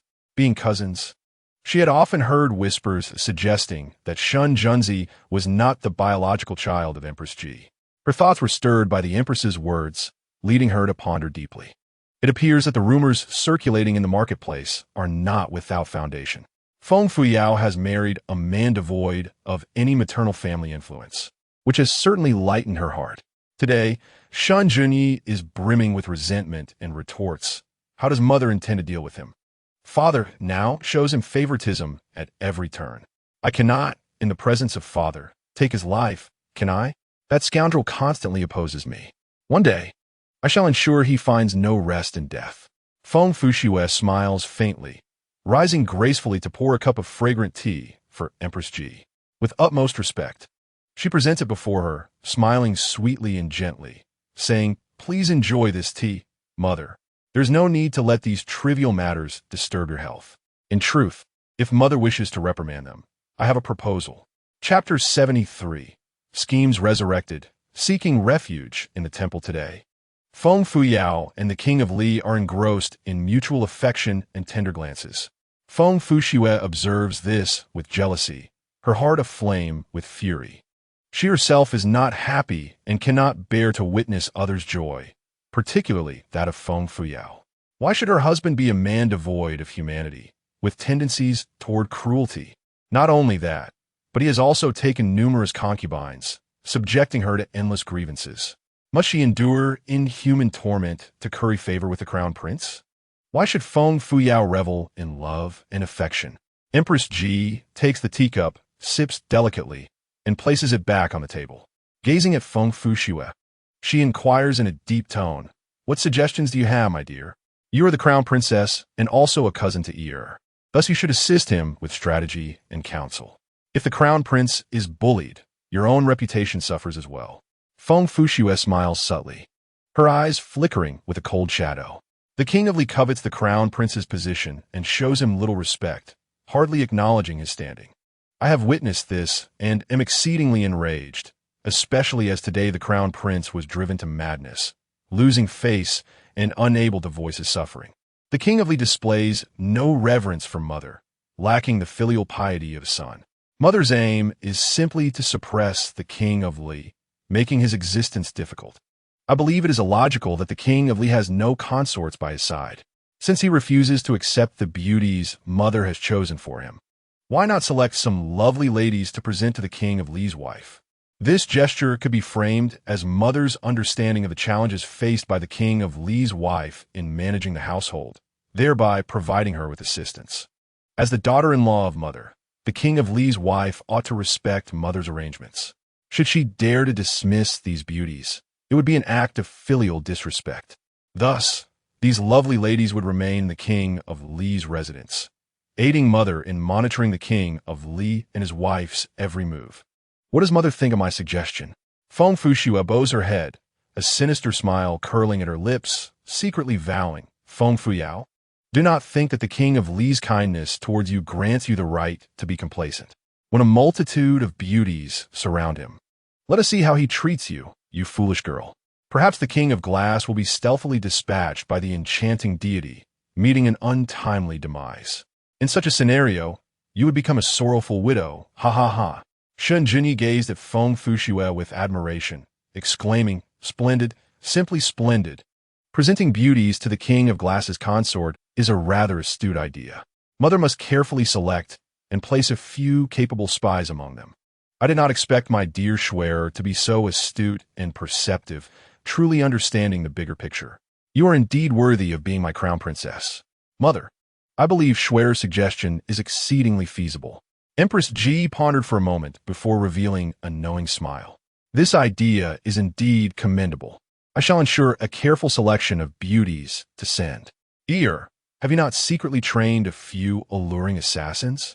Why not take this opportunity to send a couple in? I am confident that, presented under my name, the consort would not dare to refuse. This wretched woman. Even the maid Zhang I sent was met with her ire and ultimately executed. Let us see if she dares to find fault with these beauties. Feng Fushue and Shen Junzi returned to the king of glass's residence in a horse-drawn carriage, the wheels clattering against the cobblestone path. Along the way, Shen Junzi sat upright, appearing somewhat taciturn. His profound gaze was fixed upon the scenery outside, revealing an undercurrent of concern. His tall and imposing figure exuded an air of desolation and solitude, as if he were not the man capable of eloquently debating and provoking ire in others. Fortunately, his resolve was steadfast. Had it been another, they might have already met a tragic end. Feng Fushue observed him with sympathy, secretly gossiping with the system. Today, he was relentlessly attacked by Empress Ji and her son, as if they wished to see him dead. The plots and schemes are intricately woven, and a single misstep could plunge him into irretrievable despair. Such a fate would be unbearable for anyone. The palace has never been a place of familial affection. I have witnessed this firsthand today. I truly feel for him. These years have not been easy for him. Regrettably, the effects of that smiling half-mad potion were too weak, its onset too late, and its duration too short. I am left dissatisfied that the malicious crown prince did not suffer more. My only current concern is whether the master of Tsangshuan will cast a spell that leads to my demise. Shen Junzi shared this very concern. He genuinely wished to protect Feng Fushue from harm. He was determined to devise a foolproof plan. The system inquired, "Host, you're not falling in love with him, are you? Yet, he does not reciprocate your feelings. Your strategy has failed. However, it would not be a problem to love him. You could share a husband with Sikong Xiaobao. The master of Tsangshuan only suspects the existence of lingering souls and is unlikely to trace anything back to you. So you should not suffer any substantial harm." Feng Fushue blushed, retorting, "What do you mean share a husband with Sikong Xiaobao? Is that a reasonable statement? I merely feel that he is entirely different from the depictions in historical texts. He is not the heinous villain they claim. Having endured such hardship since childhood, he has persevered and thrived against all odds. I simply admire him." In a state of anxious uncertainty, Feng Fuyao pondered whether there existed a method to prevent Master Tsang Xian from eliminating her. She yearned to remain by his side, witnessing firsthand his ascension to the throne of the great dragon kingdom. The system, Xiaohua, also felt a surge of tension, responding, "I am merely a system, not an enlightened sage. How could I possibly know what to do? Perhaps, for safety's sake, you might consider seeking refuge in a temple?" Feng Fuyao mused. Hide in a temple? That idea seems rather appealing, she contemplated. However, which temple should I retreat to? I'm unfamiliar with anyone there. Suddenly, a warm hand enveloped Feng Fuyao's delicate fingers. Raising her gaze, she found herself lost in the depths of gentle, fox-like eyes, which shimmered like the tranquil sea. Captivating her soul, looked intently into her enchanting eyes, and softly suggested, "Let us not return just yet. Accompany me to Yulong Temple to offer prayers for the prince." Delighted by his proposal, Feng Fuyao eagerly inquired, "The ancient Yulong Temple that has stood for a millennium? The one located on Yulong Mountain?" Yulong Mountain lay beyond the city, and they would likely reach it only after nightfall. "Will we be able to return tonight?" she asked, lightly flicked her smooth forehead with his finger, a smile gracing his lips. "It matters not. We shall stay atop the mountain tonight." He had a personal acquaintance with Master Khan Shun, the abbot of Yulong Temple, and intended to ask him to perform a ritual for Feng Fuyao as protection against any harm from Master Song Xian's sorcery. Feng Fuyao touched her forehead, muttering, "If you keep flicking, I might go bald. Are you envious of my hair?" Paused for a moment before letting out a soft chuckle. This silly girl remained so optimistic and playful even with danger looming ahead. Truly an irresistible charm. Chapter 74. An encounter with masked assailants. Feng Fuyao gazed at its breathtaking smile, her eyes sparkling with admiration. She silently exclaimed, "He looks so handsome when he smiles. It feels like a gentle spring breeze. I adore his smile. It is genuinely healing. If I could behold him like this for eternity, it would be the most blissful thing in the world." Regrettably, despite her efforts in pursuing him, she had yet to win his affection. What a disappointment she felt. What must I do to capture his heart? It truly perplexes me. If we return safely this time, I shall confess my feelings to him once more, striving to win him over instead of merely gazing at him longingly each day. Keenly attuned to her thoughts, felt a warmth blooming in his ears. Throughout his life, he had endured oppression and ridicule, never before having been praised in such a manner. The sensation of being admired was utterly delightful. However, he pondered, if he were to remove his mask and reveal the wounded half of his face, would she still gaze at him with those starry eyes? Would she still compliment his smile, deeming it healing? Would she still wish to stay by his side for a lifetime, believing it to be the greatest joy in the world? Would you still desire to pursue him and confess your feelings once more? A wave of melancholy washed over Shen Junsi, causing his long eyelashes to droop slowly. His heart felt like a bucket being drawn from a well, oscillating between hope and despair, terrified of losing her. Just as he was basking in the euphoria of his affection, he was doused with a sudden chill of reality. He yearned for her to remain by his side, never to depart. The thought of traversing life alone seemed overwhelmingly lonely and arduous. The carriage swiftly exited the city of Chang'an, heading towards Yulong Mountain. The afternoon sun streamed through the window, enveloping him in a warm embrace that lulled him into a drowsy state. Shen Junsi grasped Feng Fuyao's hand, summoning his courage to whisper, "Yaoer, in truth, I am not what you believe." He lifted his glistening eyes, gazing earnestly at the young maiden, wishing to convey that he was not, as she presumed, but rather a man of normal inclinations. However, the girl's head rested against the carriage wall, drifting into a deep slumber. Her delicate visage bore a rosy hue, and her long lashes fluttered gently. A glistening droplet of saliva lingered at the corner of her mouth, swaying with the motion of the carriage. Shen Junsi was momentarily stunned, unable to suppress a chuckle. He extended his slender finger to gently wipe away the droplet and removed his cloak to drape it over her, concerned that her head might strike the wall. He lifted it and rested it on his shoulder. Yet, his stature was significantly taller than hers, making the position somewhat awkward. Thus, he bent slightly and wrapped his long arm around her slender waist, ensuring she would not slide off and fall. In this manner, the young maiden could comfortably nestle in his embrace, succumbing to a peaceful slumber. As he held her, he inhaled the faint, sweet fragrance emanating from her, his ears gradually flushing with a soft pink hue. Having been scorned by Madame Ji since childhood and subjected to torment by the princess of the Night Kingdom during his captivity, he had always shunned the company of women, harboring a disdain for any form of intimacy. Yet, being with Feng Fuyao elicited no such aversion. Unbeknownst to him, his heart began to soften. The comforting sensation of their mutual closeness was extraordinarily pleasant. Listening to the gentle rhythm of her breathing, Shen Junsi closed his eyes, succumbing to drowsiness. Time slipped away, and suddenly, he was stirred by Feng Fuyao's murmurs in her dreams. "Your Highness, once you defeat the crown prince and ascend the throne, I shall personally see you wed. I wish you and Sikong Xiaobao a love eternal, growing old together." Shen Junsi was jolted awake, staring at the girl who resembled a slumbering pig. An overwhelming impulse to wake her surged within him. He had encountered foolishness before, but never had he seen such sheer folly. Did this silly girl possess a pig's brain? Suddenly, the sound of arrows slicing through the air echoed from afar. With a resounding thud, the carriage came to a sudden halt. Outside, the anxious voice of Yin Shiqi could be heard. "Your Highness, we are under attack. Everyone, form ranks to protect the prince." Shen Junsi's heart raced, and he quickly adjusted Feng Fuyao, laying her gently on the seat. Drawing his sword from his waist with deft precision, he leaped from the carriage, his lithe figure resembling a dragon in flight. In the blink of an eye, a tall and striking figure stood majestically before the carriage. His gaze, fierce and commanding, surveyed the surroundings with an air of authority, his expression calm and unyielding. The sword in his hand glimmered ominously, casting a chilling light. From the woods flanking the mountain path, dozens of masked figures in dark attire emerged, brandishing gleaming blades and approaching with sinister grins.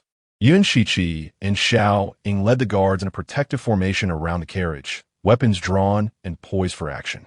The leader of the masked assailants waved his large blade, cackling ominously. "Your Highness, we have been watching you for a long time. Today, we finally seized the opportunity to meet you alone. Brothers, charge. If we slay the Prince of Li, we shall reap a fortune of 10,000 taels of gold. Truly, it is a case of 3 years without a business opening, and now we feast for 3 years. Your Highness, you are our treasure." The guards swung their swords and charged forward, engaging in fierce combat with the masked men. "Ensure the safety of the princess." Shen Junkai admonished Yin Shiqi in a low voice. With a graceful leap, he soared into the air like a majestic eagle, tracing a beautiful arc against the sky, his flowing robes and dark hair dancing in the wind.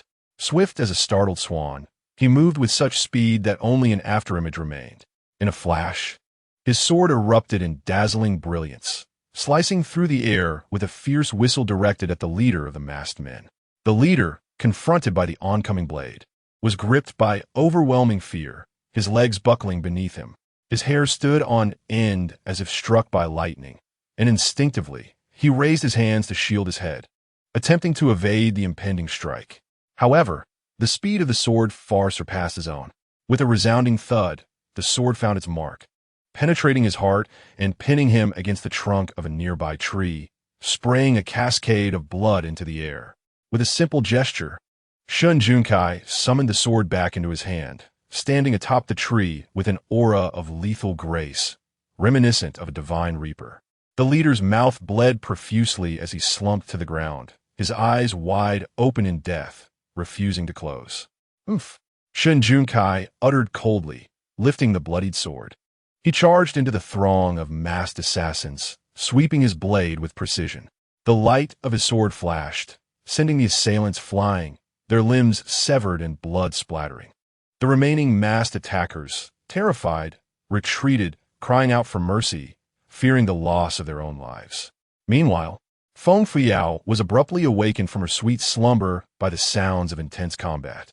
Sitting up in alarm, she realized she was lying on the carriage seat, covered by Shan Juansai's cloak. To her dismay, he was nowhere to be found. In a state of panic, she flung aside the curtain and peered outside.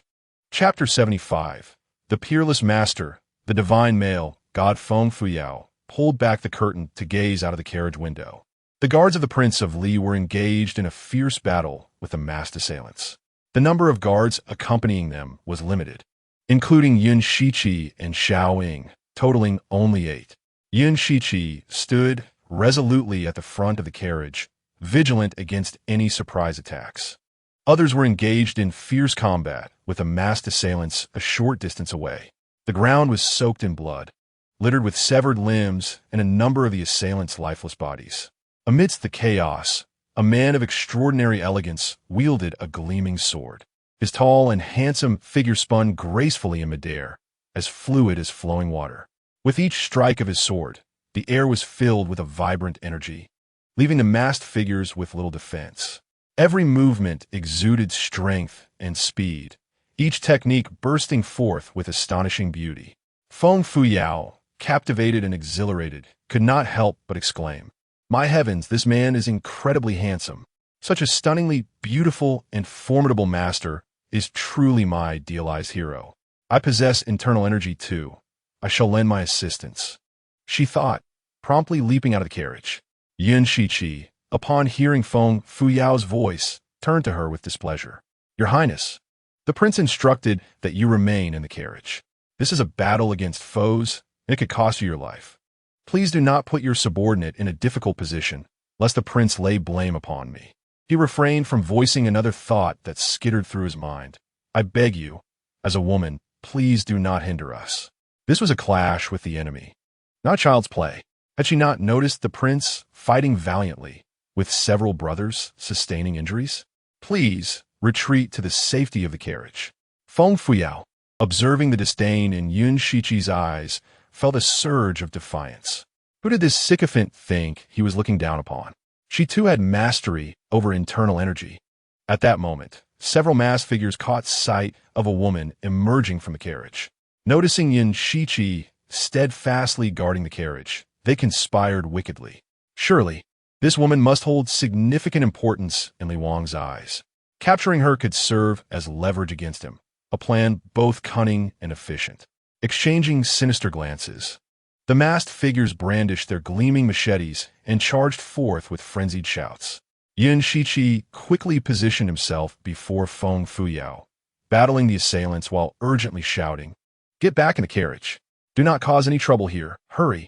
Yet, Feng Fuyao was unwilling to retreat. This was an excellent opportunity for practice. In her previous life, she had learned some combat techniques, and it seemed the original owner of this body possessed a modicum of skill as well. Thus, she bent down and seized a discarded machete from the ground. With a swift motion, her body soared like an arrow, her slender form gracefully leaping over Yun Shiqi's head, charging toward the masked figures. Yun Shiqi caught sight of the figures soaring through the air, nearly rendered speechless. His mouth agape, he could have fit an egg inside. She was not merely hiding her prowess. She was a master even more formidable than a guard. Feng Fuyao summoned her internal energy and, wielding the machete, launched a relentless assault on one of the masked assailants. Though her internal strength did not match that of Li Wang, a top-tier expert, she was undoubtedly worthy of being called a skilled fighter. Within mere breaths, she had inflicted severe injuries on one assailant, leaving him bloodied and dazed. The masked figure cried out, momentarily stunned by her ferocity. In a state of utter chaos, he found himself powerless to retaliate. Bloodied and battered, he emitted heart-wrenching cries. Feng Fuyao raised her foot and delivered a fierce kick to his abdomen. The robust figure of the masked man was sent flying like a kite with severed strings, crashing violently into a large tree. With a resounding thud, he fell to the ground, blood spilling from his mouth, convulsing before succumbing. The remaining two masked figures trembled in fear, hastily retreating. Then, they fled at a breakneck pace, disappearing from sight in the blink of an eye. Feng Fuyao waved her gleaming blade, shaking her head in disbelief. "Is that all? They are far too easy to defeat. I have not yet had my fill of combat." Yun Shiqi rubbed his eyes in disbelief, his jaw nearly dropping in astonishment. Pointing at Feng Fuyao, his face was filled with admiration as he stammered, "Wang Fei? So your martial prowess is truly remarkable?" Feng Fuyao playfully winked at him, feigning modesty. "Oh, it's nothing much, just some rudimentary skills." Suddenly, one of the masked men lunged at Feng Fuyao with a sword, attempting a surprise attack from the side. Alarmed, Yun Shiqi rushed towards her, shouting, "Wang Fei, be careful. There is someone attacking from behind." Yet, before he could reach her, a figure darted through the air toward Feng Fuyao, swiftly encircling her delicate waist and pulling her to safety, narrowly evading the masked assailant. In the blink of an eye, a sword glimmered like a streak of light, piercing the heart of the attacker. A piercing scream erupted from the man as the sword plunged mercilessly into his chest. The powerful sword aura, accompanied by a series of explosive sounds, sent him hurtling backward, where he crashed against a tree trunk with a sickening thud. Blood streamed from his orifices, and he twitched like a dying fish before becoming still. Shun Junzi embraced Feng Fuyao's slender waist, landing gracefully on the ground. With a swift motion, he reclaimed his sword. Feng Fuyao gazed up at the tall, handsome man beside her, her eyes sparkling with admiration. Wanya, you are so incredibly handsome. I am utterly in awe of you. From this moment on, you shall be my ideal man. Shun Junzi, receiving her adoring gaze akin to that of a celestial being, felt a warm flush creep to his ears. Yet, he attentively examined her, asking, are you hurt? Feng Fuyao shook her head with a smile, her enchanting eyes shimmering. Wanya, I am quite formidable. How could I possibly be injured? Do you see the man lying beneath that tree? I was the one who dispatched him. I can defend myself. I didn't hold you back, did I? Am I not impressive? Her charming laughter and radiant eyes captivated all who beheld her. A smile danced in Shun Junzi's alluring gaze. He glanced at the awestruck Yin Shiqi and commanded, leave one alive for questioning. Eliminate the rest and ascertain who the mastermind is. At this moment, the battle was drawing to a close. With the exception of one masked man who had been captured, the others lay slain. That lone assailant, bloodied and battered, was a mere shadow of his former self. Trembling with trepidation, he knelt before Shun Junzi, his visage betraying sheer terror as he gazed into the icy depths of the latter's eyes. The King of Glass, the head of the Celestial Path Pavilion, was known to the world as the ruthless Lord of Death, who, save for the lure of a substantial bounty, would willingly court their own demise. The trait of an assassin is fraught with peril. Before Shun Junzi could utter a word, the masked man divulged his tale in a torrent of words, pleading for mercy. A man named Zhang Laohu has commissioned us to eliminate you. As for who is orchestrating from the shadows, I do not know. A frigid glint of murderous intent flickered in Shun Junzi's eyes. Eliminate him swiftly, he commanded, standing behind the masked man. Shao Ying effortlessly twisted the man's head, a sharp crack resounding as the masked figure convulsed and fell lifeless to the ground. Shun Junzi gently took Feng Fuyao's hand and spoke softly, let us return to the carriage. We must proceed to Yulong Temple. Chapter 76. A glimpse of bathing, hounds of madness in the evening. At the grandest auction house in Chang'an, the Wanshang building, a pair of stunning conjoined twins reclined languidly upon an opulent chaise lawn, clad in resplendent crimson embroidered silks. They exuded an air of lofty nobility. Each held a crystal-clear glass goblet, filled with a blood-red liquid. The air was tinged with a faint metallic scent, mingling with an unusual fragrance. In synchronized motion, they brought their goblets to their lips, savoring the contents with expressions of rapture. Yuan Lan Ruo licked her blood-red lips and murmured in delight, indeed. The blood of 13 or 14-year-old maidens from the great dragon nation is far more delectable than that of the Night Kingdom. Brother, 1 cup is insufficient. I desire another. Yuan Wuji beckoned with a finger, and Mu Tang, standing by, approached with a jar, pouring the crimson elixir into their goblets. This pair of conjoined siblings had consumed this blood for years in pursuit of a rare cultivation technique. The deeper their practice, the more enchanting their appearances became. Their prowess had nearly reached a level of ethereality.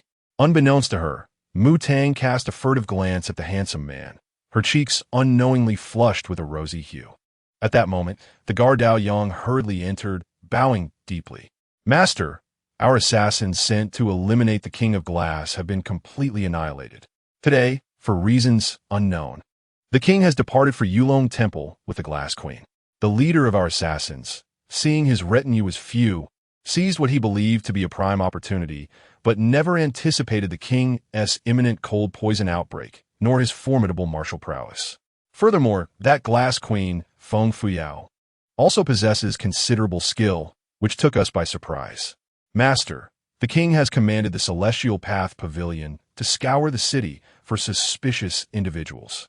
What shall we do next? Will this calamity extend to Wanshang Building and Baiwa Building? Yuan Wu Ji scoffed disdainfully, his voice an ambiguous blend of masculine and feminine tones. It matters not. Those who have perished are not of our concern. They failed their mission, so we owe them no recompense. As for Wanxiang Building and Baiwa Building, have you ever witnessed them uncover anything of significance in all these years? The Great Dragon Kingdom is currently beset by internal strife and external threats, having become but a hollow shell destined to fall into the hands of my Night Kingdom. As for that infatuated fool, she seems to possess no talents beyond her infatuation. I initially intended to manipulate her for my own purposes against the Li King. When has she ever displayed any remarkable internal strength? It is quite perplexing. Dao Yang shook his head and respectfully remarked, I too am unaware of the reasons behind this. Could it be that she has encountered some extraordinary fortune unknown to us? Last time you unleashed a dog upon her, she was utterly defenseless. He suggested, shall I investigate her once they return from the Jade Dragon Temple? The incident with the dog is both amusing and infuriating.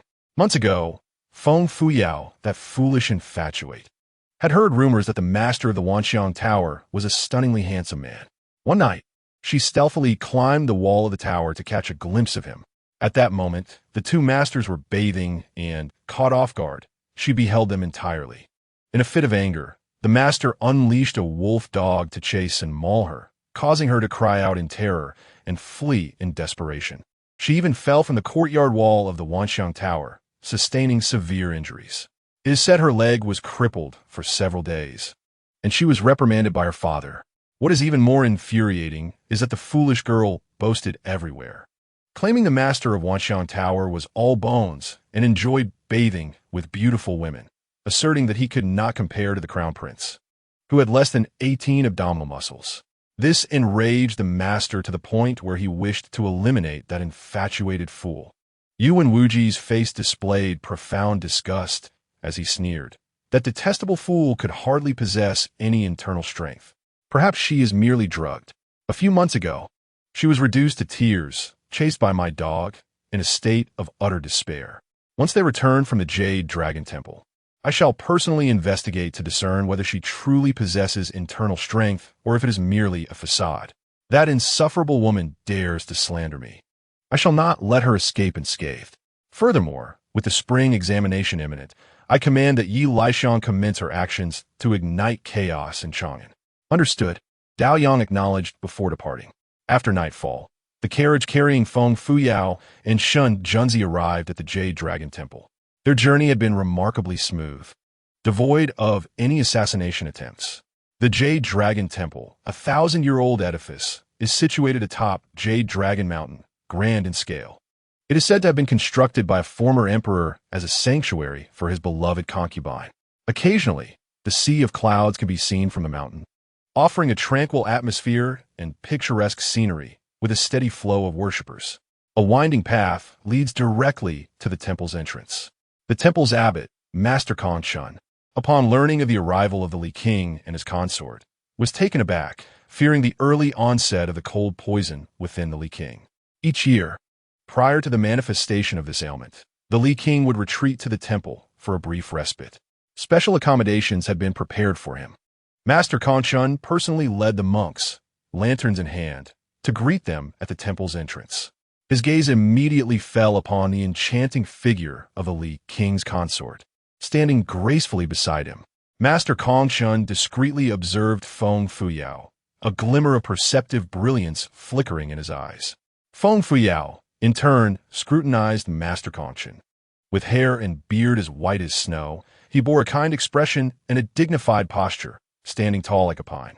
His countenance was serene, and his gaze was as profound as the ocean, seemingly capable of reading the human heart. With a gentle smile, Master Kongshun stepped forward to pay his respects, exclaiming, Ba, Your Highness, the King of Li, has traveled overnight, and I apologize for not welcoming you properly. Noting the injuries of the guards, he inquired, Did Your Highness encounter an ambush on your journey? Shun Junkai raised his hand slightly, his tone courteous. Master, this prince is passing through with the princess and encountered an assassination attempt. We seek lodging here for the night. I kindly request accommodations in the previous quarters. Furthermore, he added, please prepare some vegetarian meals. Master Kongshun, of course, harbored doubts about their mere transit through the area. He gestured politely, Your Highness, please come inside, and the princess as well. Shortly thereafter, He instructed the monks to provide bandages and medicinal ointments to tend to the guards' wounds. Subsequently, vegetarian meals were served for everyone's nourishment. Feng Fuyao, having not eaten enough at noon, felt her stomach growl with hunger. She was a person who adapted well to circumstances and was not particularly picky. Though the meal was simple, she relished it greatly. Observing her enjoyment, Shun Junkai served her more dishes and softly remarked, "When I was very young, the cold poison would flare up every spring and summer, rendering me almost lifeless. Each time it occurred, my father would send me here to recuperate. Master Kongshun tried every possible method to expel the cold poison from my body, yet to no avail. He was the first to teach me martial arts, serving as both a mentor and friend." Feng Fuyao gazed at the strikingly handsome man illuminated by the lantern light. For reasons unknown, her heart ached, and she silently resolved. Though he possesses a noble status, he has endured countless hardships and trials from a young age, experiencing sufferings beyond the comprehension of ordinary people. Yet, he has never relinquished hope for survival. Perhaps this is why the system has sent me to save him and the great Dragon Kingdom. The sufferings you have faced, I have never partaken in. From this moment onward, I shall stand by your side through any tribulations you may encounter.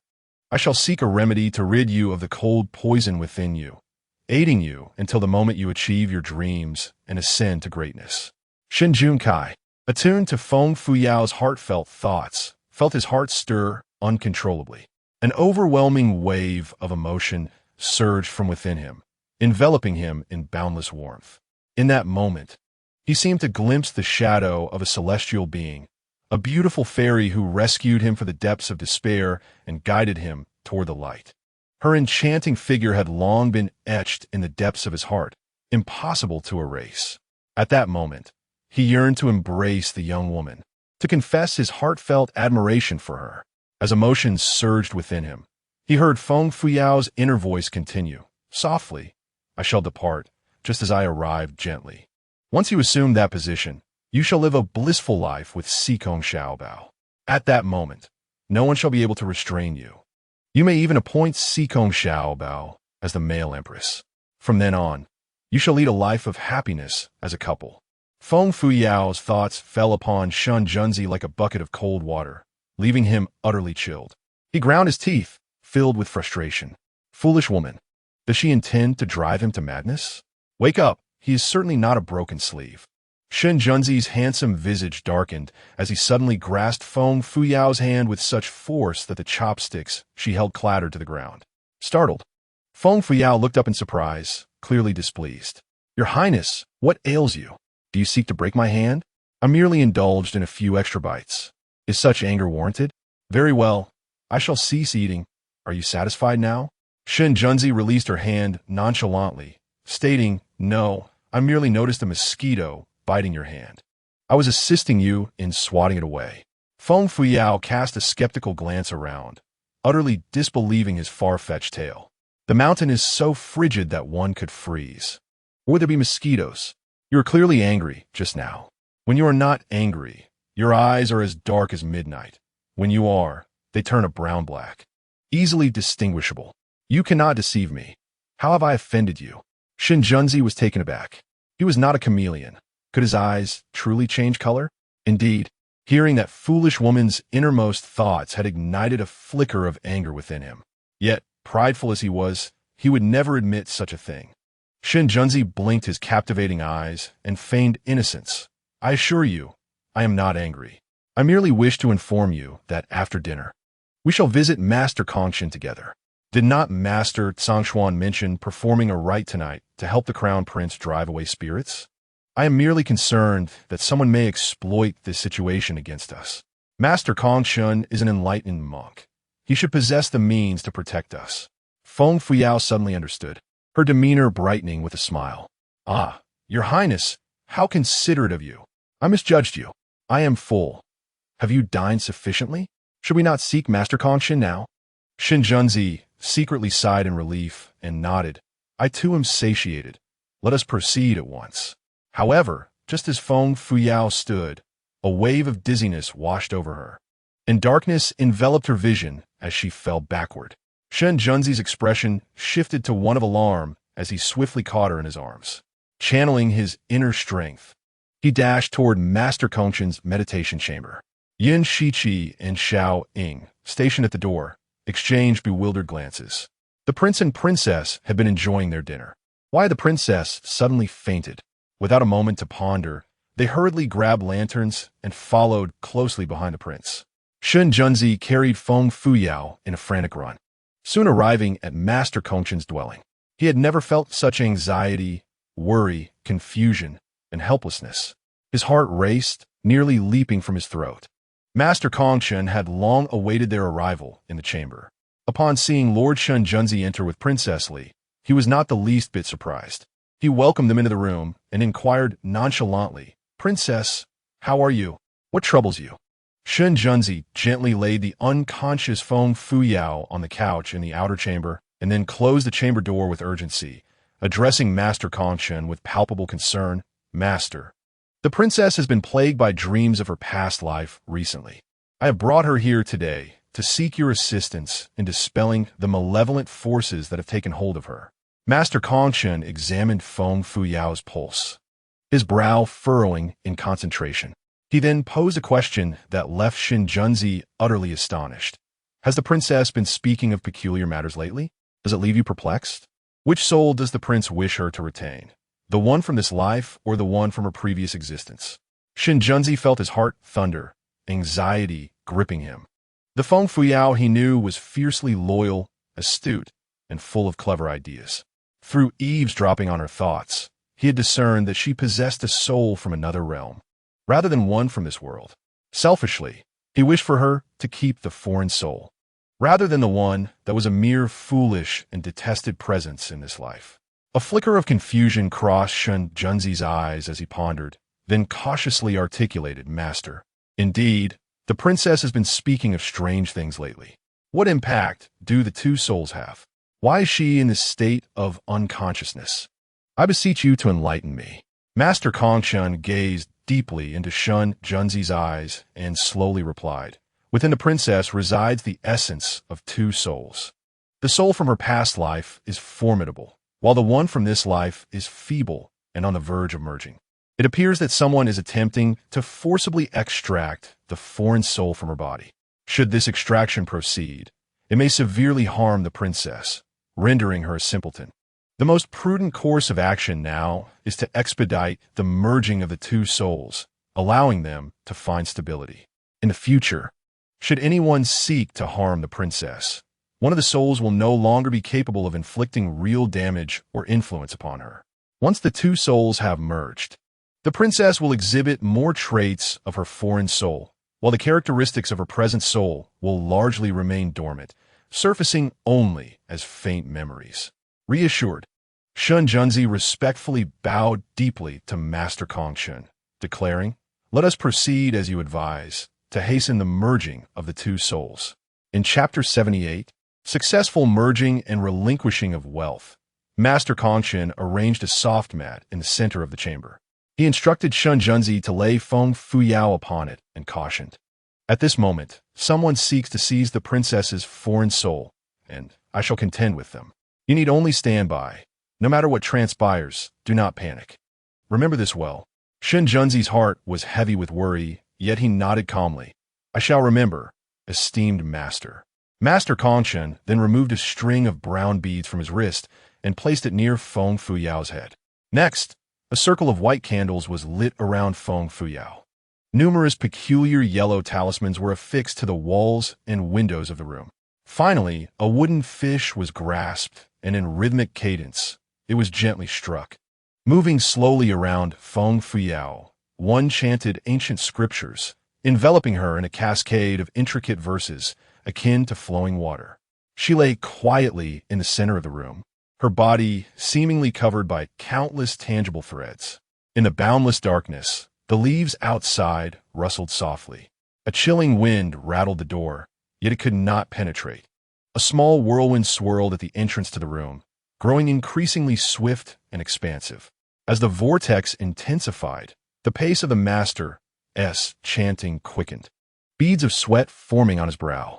His steps appeared to grow more arduous, Yet the incantation flowed from his lips with increasing speed.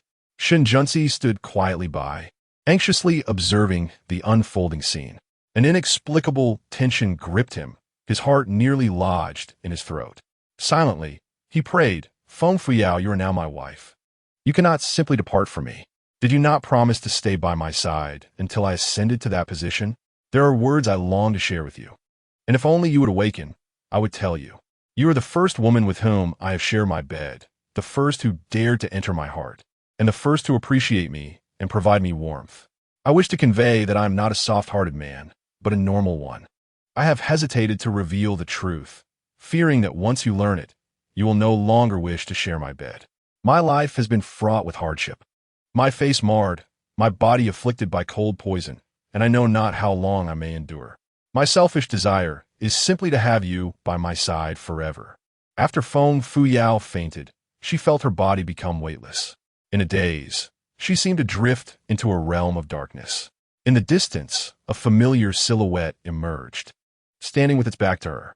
Upon hearing her footsteps, the figure slowly turned, revealing a face of feigned righteousness. With chilling eyes, it glared at her in fury, admonishing, "You do not belong to this world. Why do you not return to where you ought to be?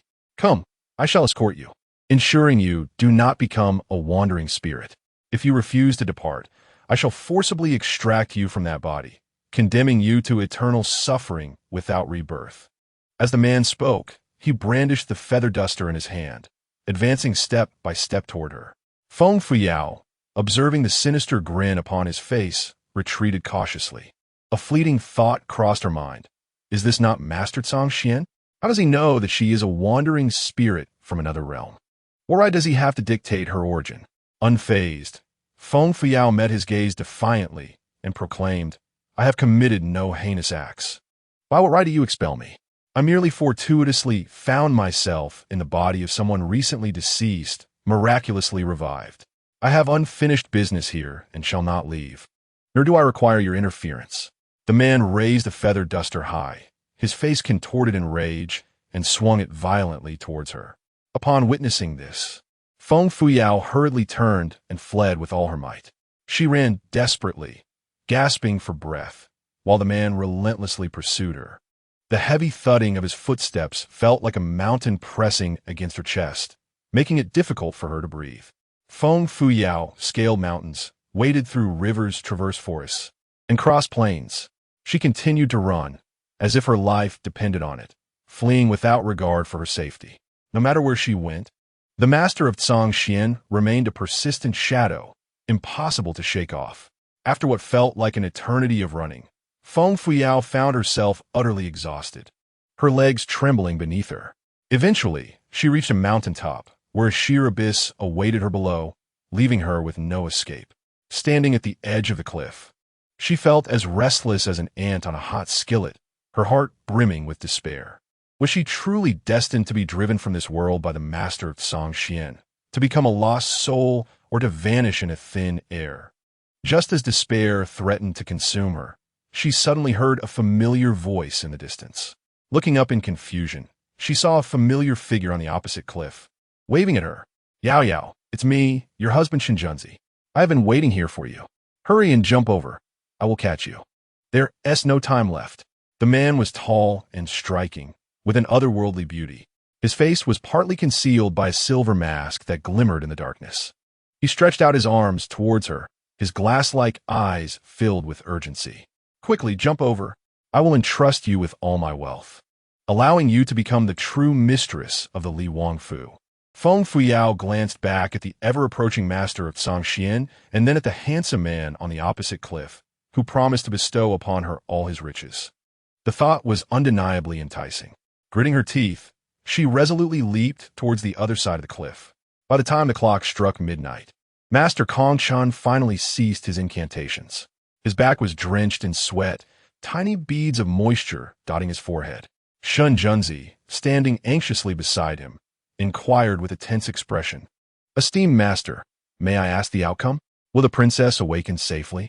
Master Kongshan, though weary, had a glimmer of light in his eyes as he slowly nodded.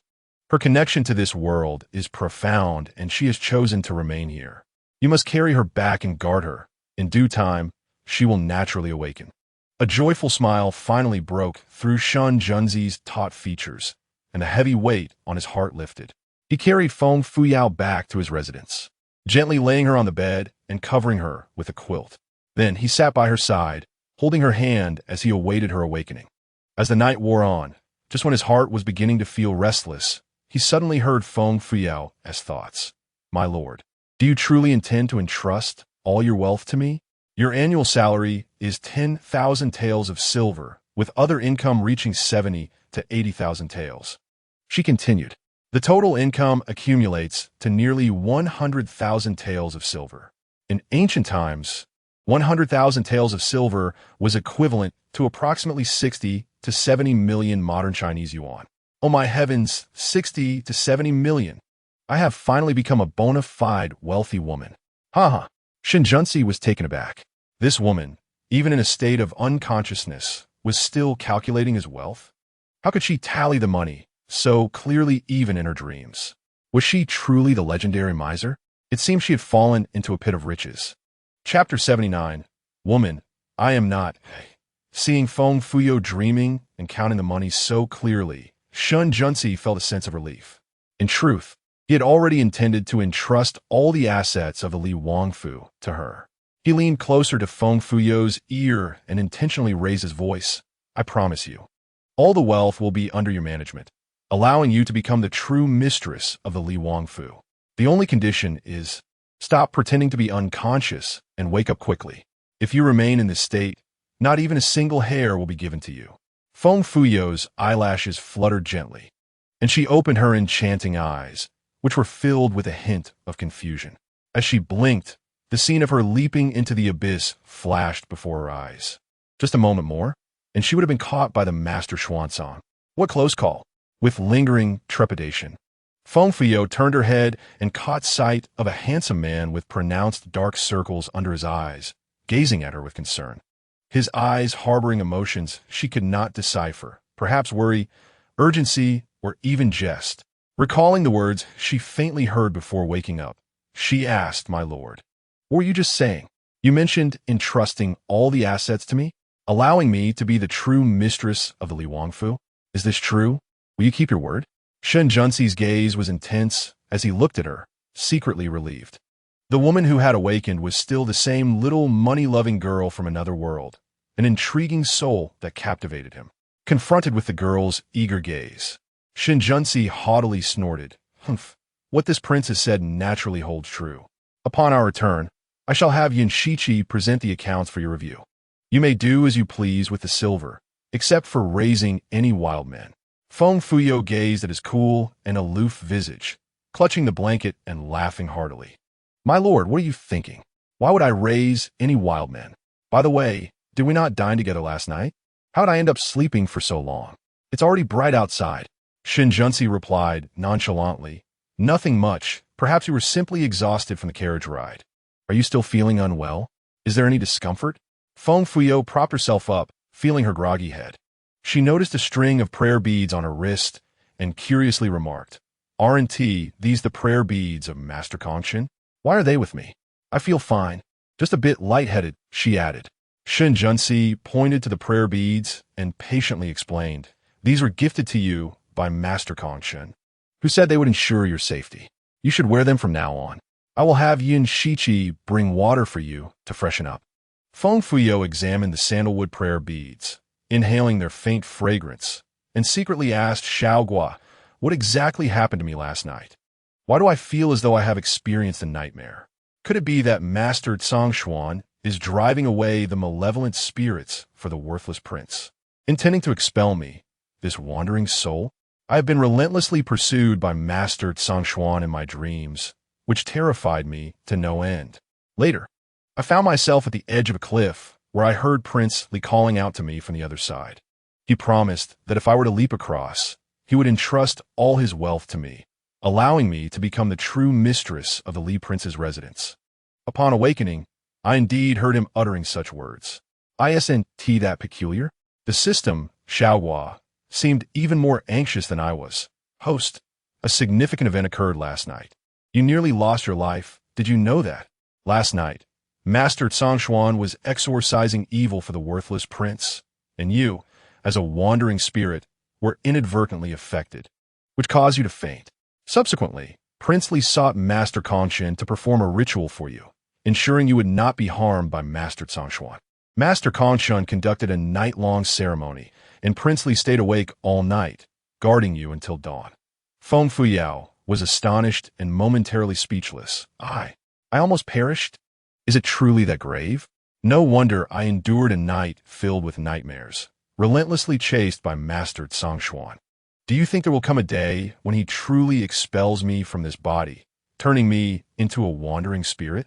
Fortunately, Prince Li brought me here to pray for the worthless prince. Otherwise, I would have surely perished. He is indeed my savior. I must treat him well from now on. Shun Junzi, having heard Feng Fuyao's innermost thoughts, let out a subtle scoff. The foolish girl is finally aware. She must not easily provoke him. Had he not requested Master Kongshin to save this foolish girl, she would have met her demise long ago.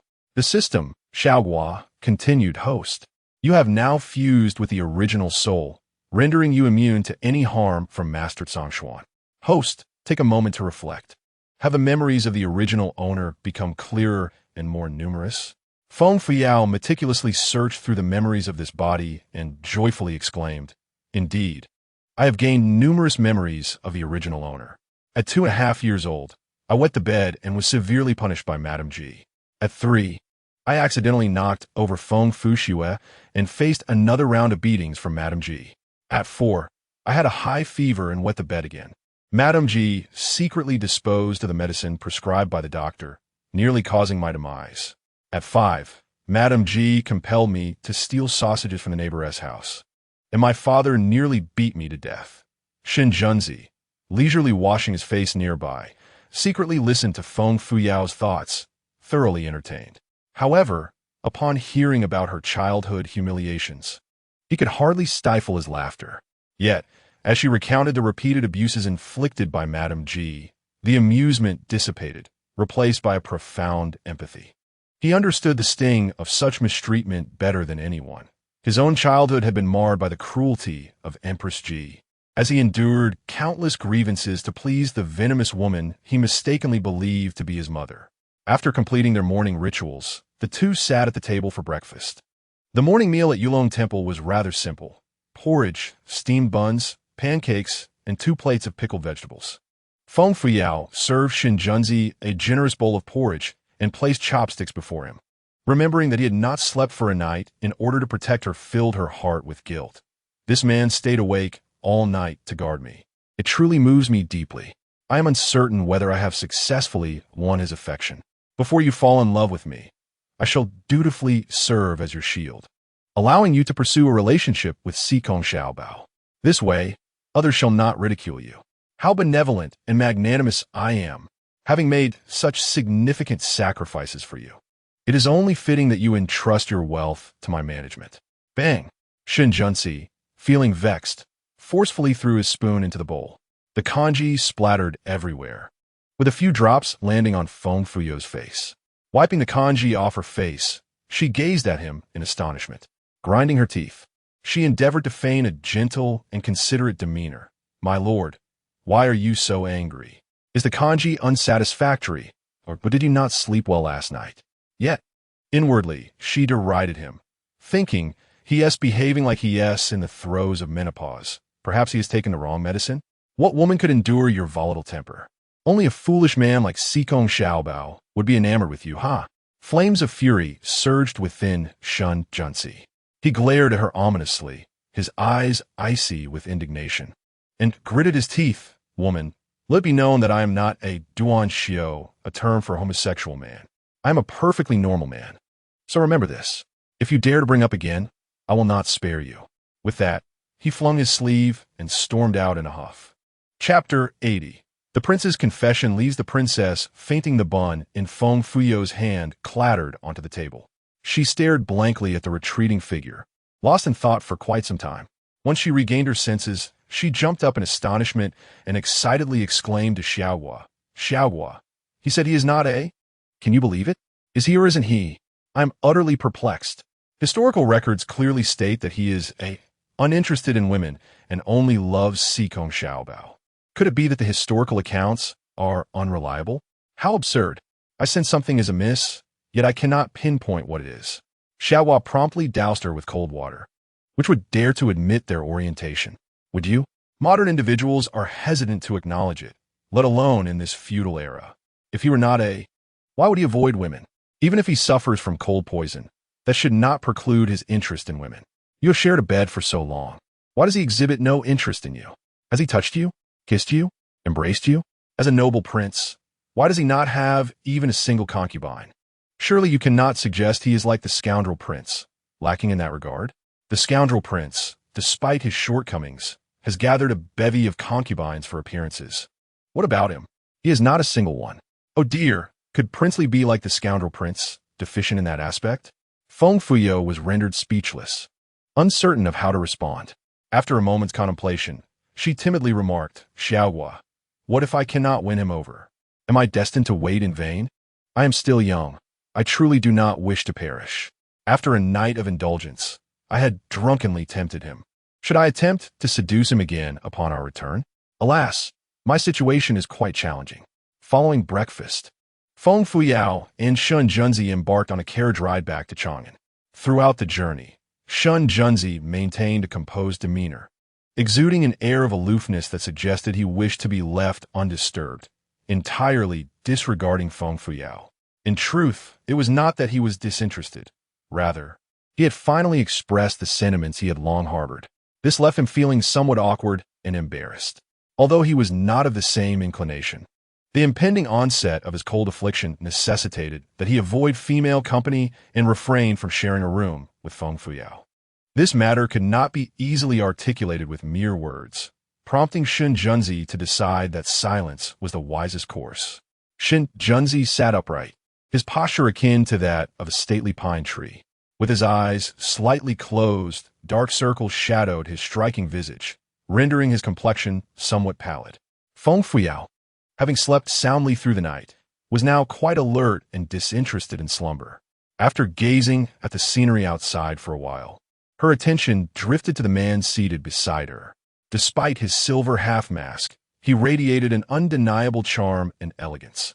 Simply sitting there, he resembled a masterful painting, pleasing to the eye. Feng Fuyao stole glances at him, marveling at his beauty and inwardly sighing. How could such a handsome man lack prowess in that regard? She recalled her first encounter with him in red undergarments, which had left her convinced of his endowments, regardless of his inclinations or any perceived inadequacies. She resolved that she would not hold them against him. Shun Junzi, taken aback, opened his stormy eyes, flames of frustration flickering within. Was this woman truly daft? Had he not clearly stated his preferences? How could she insinuate that he was deficient? His thoughts spiraled into irritation. If it were not for his impending ailment, he might have taken decisive action to silence her. Overcome by mounting frustration, Shun Junzi suddenly grasped Feng Fuyao's hand, his alluring eyes blazing with intensity. His gaze was fierce and domineering, as if he wished to tear her apart. Startled, Feng Fuyao looked up at him, bewildered, and foolishly inquired, Your Highness, are you experiencing about a menopause? Though Shun Junzi was oblivious to the meaning of menopause, he instinctively sensed it was not a compliment. He yanked Feng Fuyao into his embrace, catching her off guard. Their faces were now intimately close, creating an undeniably suggestive atmosphere. Feng Fuyao's head buzzed, her cheeks aflame, and she instinctively sought to push him away. However, with her hands firmly grasped, she found herself unable to move. Shun Junzi gazed deeply into her eyes, a mixture of pride and allure illuminating his features. Let me reiterate, woman, he declared, I am not of that inclination. I am attracted to women, particularly to you, my infuriatingly foolish lady. Do you comprehend? Feng Fuyao stared at him, her mind swirling, nearly overwhelmed with joy that she felt on the verge of fainting. Oh my, he actually confessed to liking me. This utterly foolish woman? Did he truly express affection for me? This ridiculously foolish woman? Could it be that I have successfully captured his heart? Yet, I have not yet shared a bed with him. Shun Junzi raised his elegantly arched brows. His icy lips descended upon her delicate petals, pressing down with a domineering force. The kiss felt akin to a challenge, as he fervently captured her lips. Lingering in the moment, Feng Fuyao found herself ensnared, her vision swirling with stars, her mind a blank canvas. Her heart raced wildly, nearly leaping from her throat. More importantly, this fellow possessed atrocious kissing skills, offering her no respite for breath. Feng Fuyao felt a tumult of emotions: anxiety, anger, shyness, exhilaration, tension, and happiness, all surging within her. As he kissed her, as if she were a mere cabbage, she became dizzy, struggling to breathe. Suddenly, darkness enveloped her, and she lost consciousness. Shen Junzi, lost in the sweetness of the girl's lips, was abruptly jolted from his reverie. Sensing something amiss, he released her, only to be struck dumb by the sight before him. The girl in his arms had flushed cheeks, her lips swollen and alluring, like a delicate flower. Yet her enchanting eyes were shut, and she had fainted in his embrace. Shen Junzi felt a wave of frustration. Can a kiss truly render someone unconscious? Was it his technique that had gone awry? How embarrassing. He promptly shook the girl in his arms, calling out, "Yao, Yao, Yao, Yao, what is wrong?" Feng Fuyao. Once she inhaled fresh air, gradually regained her senses. Gazing at the anxious man, her face flushed, she stammered, What just happened?" Shen Junzi's expression was awkward, yet he wore a proud and domineering demeanor as he replied, "Humph. I merely wish to convey that I am not of the broken sleeve variety. I do not harbor any affection for that man, Sikong Xiaobao. In matters of that nature, I am entirely normal. My aversion to women is due to the impending onset of cold poison. Should I indulge in romantic pursuits, it would cost me my life, do you understand?" As Feng Fuyao observed the blush upon his ears, a mix of shyness and delight surged within her. "Prince, you truly are not of the broken sleeve sort? There are no issues in that regard? It is merely the cold poison within that prevents our consummation? Do you like me?" Shen Junzi gently took her hand, his voice softening. "Yao Yao, I am infatuated with you and shall be devoted to you. Once I overcome the cold poison, we shall consummate our union. Will you wait for me? You won't be impatient, will you?" Feng Fuyao, feeling utterly embarrassed, covered her flushed face and playfully retorted, "Who is anxious? There is no reason to be anxious." Yet, her heart was as sweet as honey. "Oh yes, I have finally captured his heart. I will not perish. I am so happy. Now I can focus on my career." Just then, Xiao Guo arrived with urgent news. "Host, trouble is brewing. Empress Ji is up to her antics again. She has sent a group of beauties to the royal residence, claiming to assist you, but in reality, they aim to seduce the prince." Chapter 81. The Empress's mischief and the prince's fury. Feng Fuyao remained oblivious to the schemes of Empress Ji, who had taken it upon herself to send women to the residence of the Li Wang. On that same afternoon, she returned to Chang'an with Shen Junzi. Their journey was remarkably smooth, devoid of any ambushes or assassins. She first directed the carriage to visit General Hua's estate, where she entrusted the insulin for diabetes treatment to the elderly general. After bidding farewell to General Hua, they stepped into the courtyard of the Li Wang's residence. There, Lai Fu joyfully approached with the little dog, Gun Gun, bounding towards them with exuberance. The tiny creature, resembling a fluffy ball, raced to Feng Fuyao's side, wagging its tail and panting with delight. Feng Fuyao bent down to scoop it up, stroking its soft fur and gently chastising it. "It hasn't been long since we last met, and yet you are so excited. Have you been drinking your milk? Have you been exercising?" Gun Gun nuzzled her hand, barking softly and casting a triumphant gaze at Shen Junzi, its expression brimming with pride. Suddenly, Shen Junzi felt a pang of jealousy, realizing that in Feng Fuyao's heart, he seemed to hold less significance than this little dog. What could he possibly do to garner more of her attention? Lai Fu, sweating profusely, rushed over, breathless with excitement. "The prince has returned. The princess is back. Gun Gun has been so well behaved, drinking a large cup of milk at every meal. It frolics on the grass, so sensible." However, he quickly adopted a serious demeanor, continuing, "Your Highness, I must report that the Empress has sent 8 palace maids here. She claims that the Li Wang's residence is understaffed and that she fears you might be overwhelmed. Thus, she has chosen these maids to assist you in managing the household affairs. The empress also had a eunuch convey that her actions are in consideration of her son and daughter-in-law. She insists that, as a daughter-in-law, one must be filial and cannot go against the good will of her in-laws, or else it would be deemed unfilial. Yin Shiqi and Xiaoing exchanged furious glances, both simmering with anger. Shen Junzi's expression darkened as he turned to head to the palace to confront Empress Ji. However, Feng Fuyo grasped his sleeve, whispering urgently, "My prince, you must not. If you go to the empress, she will surely twist it to claim that I, as a daughter-in-law, am defying her as a mother-in-law, branding me as unfilial. Since the empress has sent these maids for me, I shall find a way to handle them. Please grant me some time. I will resolve this matter, so you need not worry." Shen Junzi's countenance was as grim as a stormy sky as he questioned, "Do you truly believe you can manage this situation? Won't you feel wronged?" Feng Fuyo smiled nonchalantly. "What have I to feel wronged about? My only concern is that they may harm you. Rest assured, I have my methods to deal with them. Just wait and see.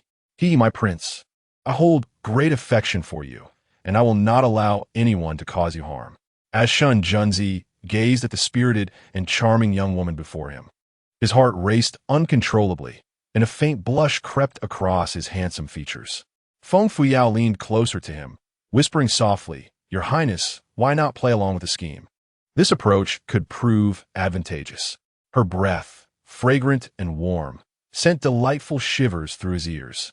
Shen Junzi extended his long, slender finger, gently tapping her forehead, his smile both enchanting and captivating.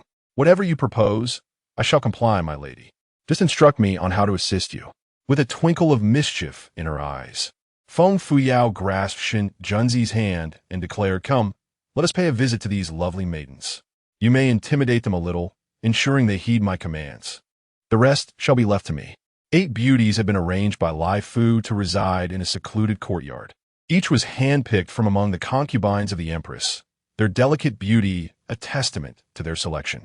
With skin as fair as snow and figures varying from plump to slender, they were all remarkably attractive. Upon the arrival of the Li Wang, their joy was palpable, their eyes gleaming with the glint of a wolf spotting a lamb. Feng Fuyao observed this with a shiver of apprehension.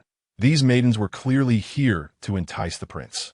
The malicious matron truly had the best interests of her non-biological son at heart.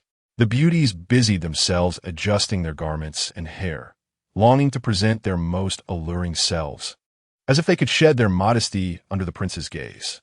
Straightening their backs, they approached in unison, curtsying as they sweetly greeted, "We humbly pay our respects to your highness and your highness's consort."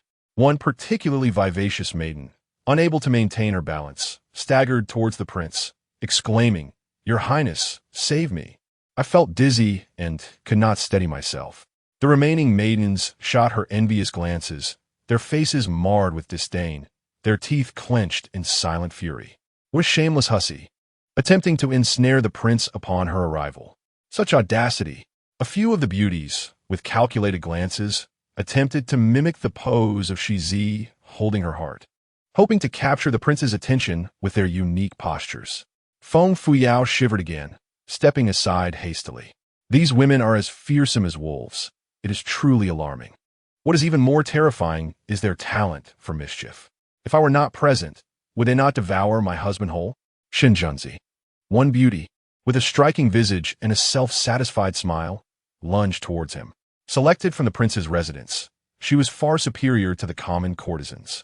Just as she was about to collapse into Shen Junzi's embrace, he turned icy, swiftly retreating to evade her advance. Then, raising his foot, he delivered a fierce kick to her midsection. A sickening crack echoed through the air as the beauty let out a piercing scream.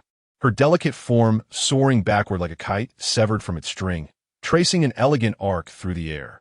Amidst the horrified gazes of onlookers, a heavy thud resonated as she collided violently with a wall several meters away. All the maidens turned in unison, witnessing the unfortunate beauty slide down the wall, blood gushing from her mouth like a fountain. After a few convulsions, she lay still, devoid of life. The beautiful maidens were left stunned, their faces paling in fear, trembling as if doused with a bucket of cold water, chilled to the core. They wish they could hide their heads in shame, too frightened to act out. Feng Fuyao gazed at Shun Junzi with adoring eyes, secretly praising him to the heavens. My husband is simply marvelous. His every move is a masterstroke. Truly, he is the heartless Black Lotus, and I cannot express how much I admire him. This tactic of using an example to instill fear is executed flawlessly. My husband, I truly look up to you. Look at those maidens. Do they dare to entice you now?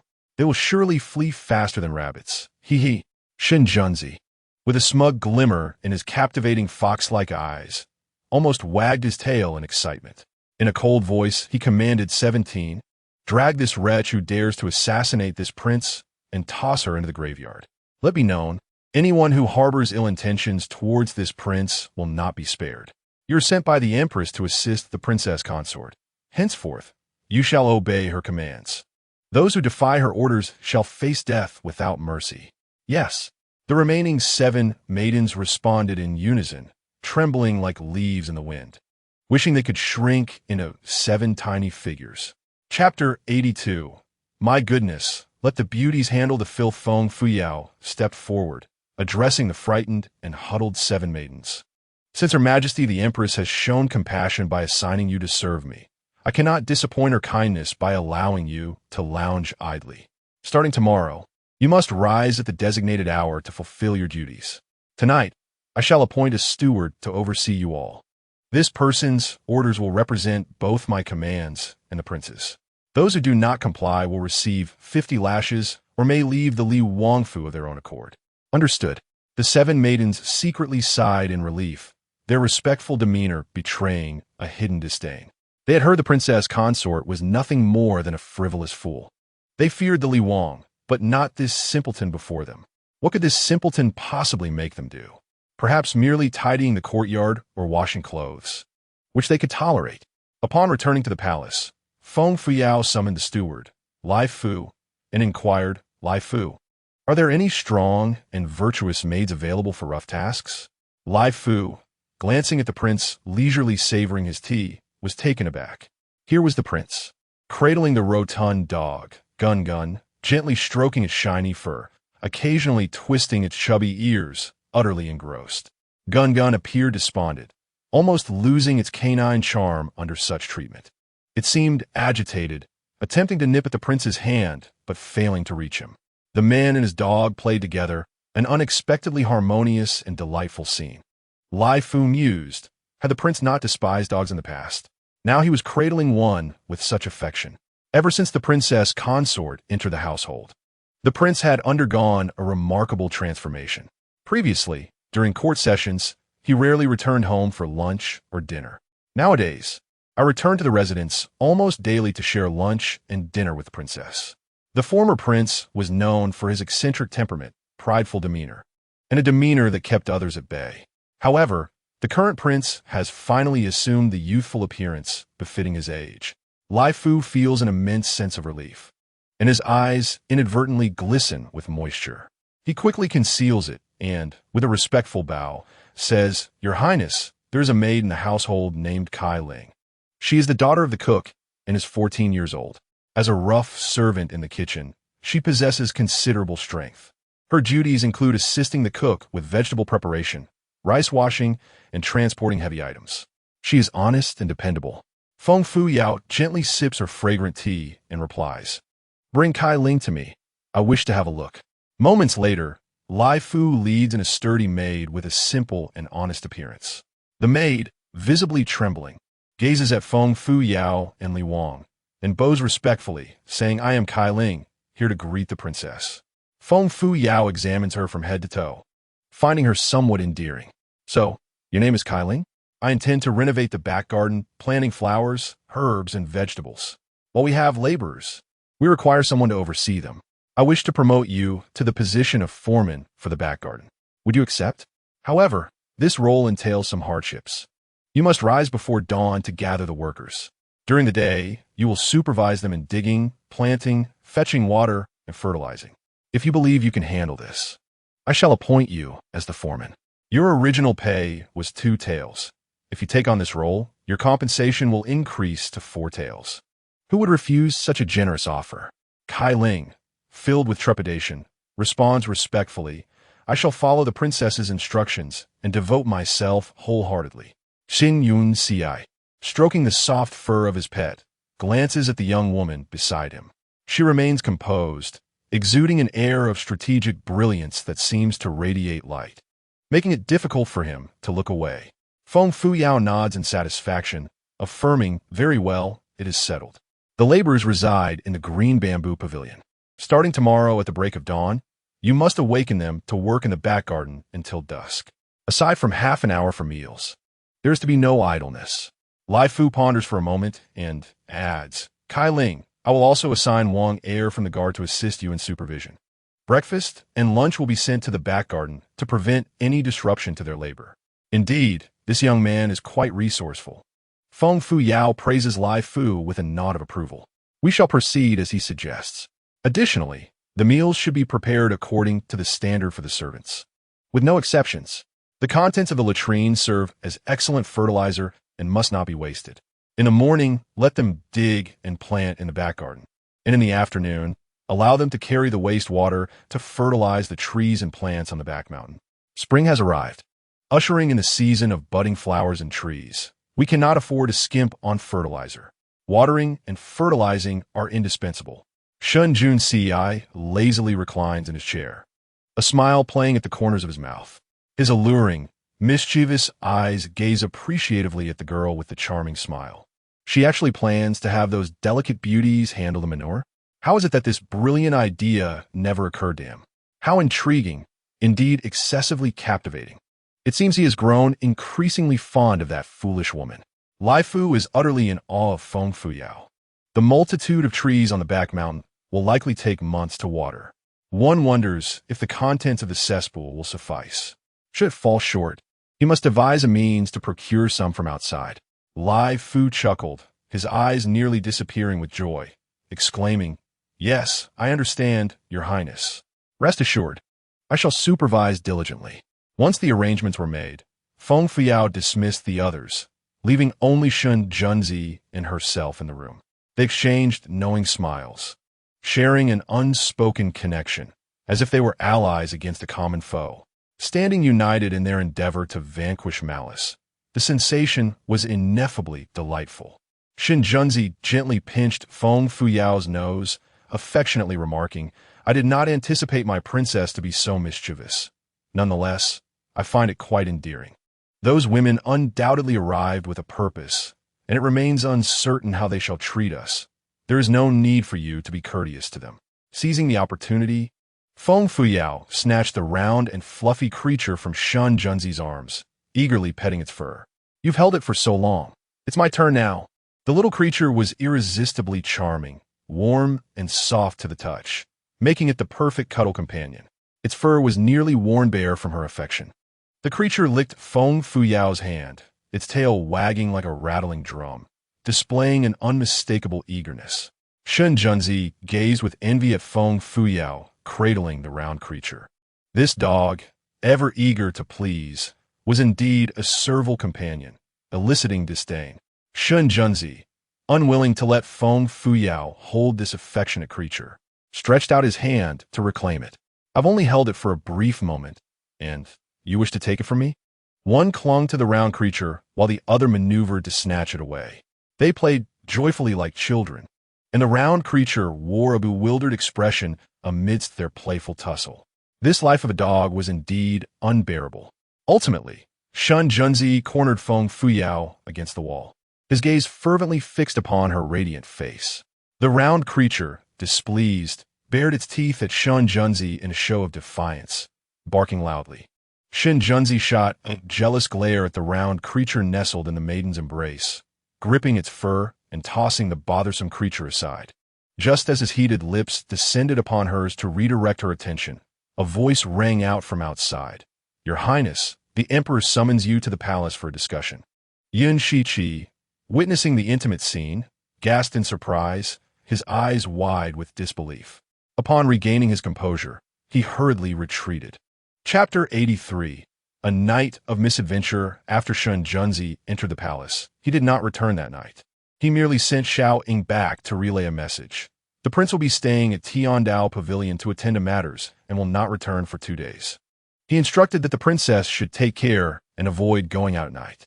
It turned out that a flower thief incident had occurred in Chang'an, prompting the emperor to order the Tiandao Pavilion to apprehend the culprit swiftly. Thus, for the next 2 nights, Feng Fuyao found herself sleeping alone. No one was vying for the bed or the covers, which brought her a sense of lightness. After a soothing bath, she climbed into bed, intending to enjoy a restful slumber. In the midst of the night, as she drifted in and out of consciousness, the voice of the system, a little sprite, echoed in her ears. "Host, there's a significant event. Come indulge in this hot gossip." Feng Fuyao turned lazily, instinctively inquiring at this late hour. "What gossip could there be that disturbs my sleep?" The system sprite chuckled. "This news is something you must hear.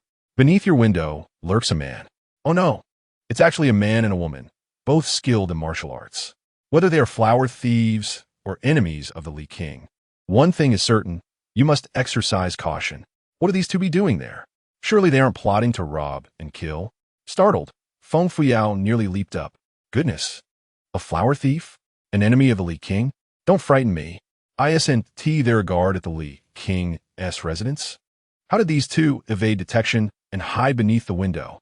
The system's sprite replied, "To those proficient in martial arts, the guards are but mere decorations. Host, what do you plan to do about them? Their skills surpass yours. A direct confrontation would be futile. You must devise a strategy."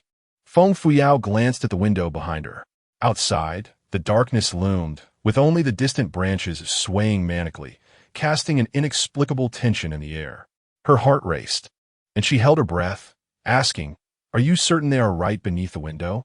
Not elsewhere?" The system sprite assured her, "Of course. How could I misjudge? There are many enemies of the Li King, and plenty wish to bring him harm. You must think of a way to drive them away." Feng Fuyao's eyes twinkled mischievously as she grinned. "No problem. Just watch me. If these villains wish to harm me, they shall find no entry." Heh. She sat up in bed, pretending to clutch her stomach. "Oh dear, I am so thirsty, and my belly feels uncomfortable. I must get up for a drink and relieve myself." In the pitch-black night, Yuan Wuji and Yuan Lan, clad in dark garments, lay in wait beneath the window. They had just arrived and were straining to listen to the sounds within the room. With the Li King absent these past few days, they had come to investigate Feng Fuyao, whom they deemed a simpleton. They also intended to use a drug to control her, transforming her into their puppet. Feng Fuyao feigned movement around her room, creating a bit of noise. She approached the table, poured herself a glass of water, and took a few sips. Then, she made her way to the chamber pot behind the screen, pouring the water into it, simulating the act of relieving herself. The pot contained a mix of urine and other waste from before bed. Concerned that there wasn't enough water, she added some to make it seem more substantial. While pouring, she discreetly retrieved 2 packets of a substance from the system and sprinkled it into the chamber pot. Feng Fuyao gently shook the pot and walked to the window, speaking to herself. "Why is the weather so oppressively warm today? Could it be that rain is on the way? With the prince away, here I am, a woman without martial prowess or internal strength. If an assassin were to come, I would surely be at their mercy. Sleeping alone is rather frightening. The long night stretches endlessly, and sleep eludes me. Instead, I shall stand by the window and compose a verse." The siblings, Yuan, exchanged glances in the darkness, both revealing expressions of disdain. What poetic prowess could possibly emerge from such an uninspired fool? If she could craft poetry, then a sow could ascend a tree. It is, indeed, akin to a sparrow challenging a rooster, utterly unaware of her own limitations. The young maiden by the window, her voice as delicate as a yellow oriole, began to recite, "Before Mount Shisai, the egrets take flight, by the river outside, the turtles crawl." Upon hearing Feng Fuyao's poetry, the siblings could hardly contain their disappointment, nearly bursting into laughter. They had anticipated some remarkable lines from this dimwit. Is this truly it? Indeed, she is nothing but a complete imbecile. Feng Fuyao sighed softly, taking advantage of her position at the window to place the chamber pot upon it. She continued, "Alas, crafting poetry is rather challenging. My mind feels nearly bald from the effort. How should I proceed with the next line? I must contemplate thoroughly." Inquiring where the turtles might be, Feng Fuyao glanced at the two dark shadows lurking below the window, a mischievous smile creeping onto her lips. Let you transform into a foul turtle. Almost simultaneously, a pot filled with a noxious concoction was hurled downwards with a splatter. Caught off guard, the Yuan siblings found themselves drenched in a vile mixture. An overwhelming stench assaulting their senses.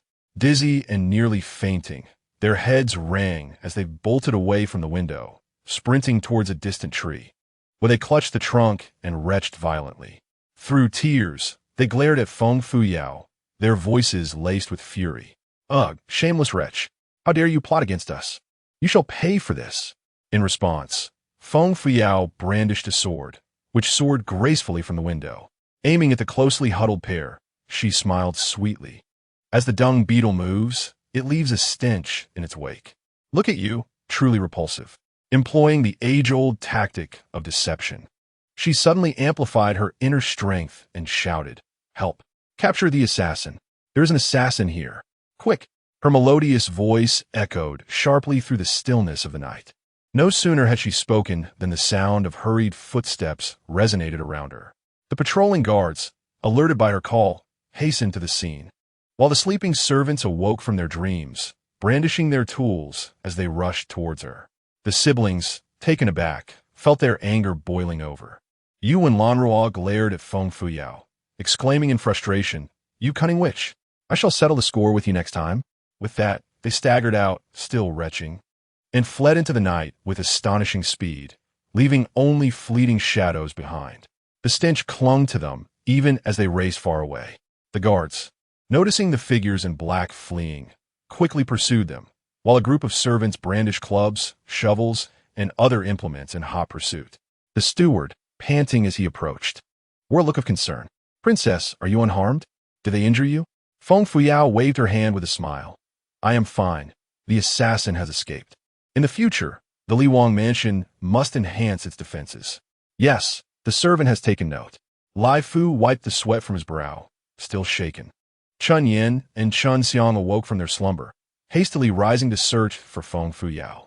Upon seeing her standing outside the window, they were taken aback.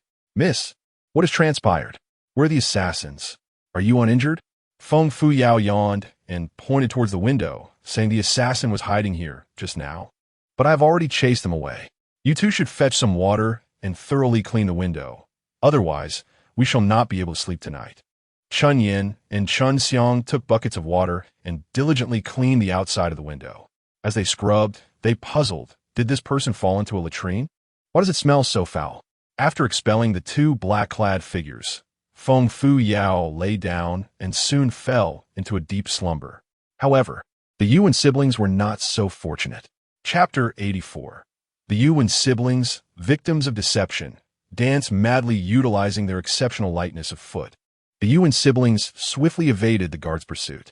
With their heads covered in filth, they frantically fled in a wild dash. Fortunately, their remarkable agility allowed them to quickly distance themselves from the guards of the Li Wang mansion. As they ran, they heaved and eventually managed to return to Wanxiang Tower.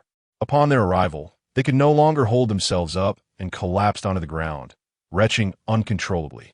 As they vomited, they desperately shed their soiled garments. Moments later, the inseparable siblings found themselves completely unclothed. Mu Tang was anxiously awaiting the return of the Yu when siblings at Wanxiang Tower. She had intended to accompany her masters, but they deemed her presence a burden and instructed her to wait. Hearing commotion from the hall, Mu Tang rushed out, only to see her once pristine masters, now transformed into grotesque figures, sprawled on the ground in a state of disarray.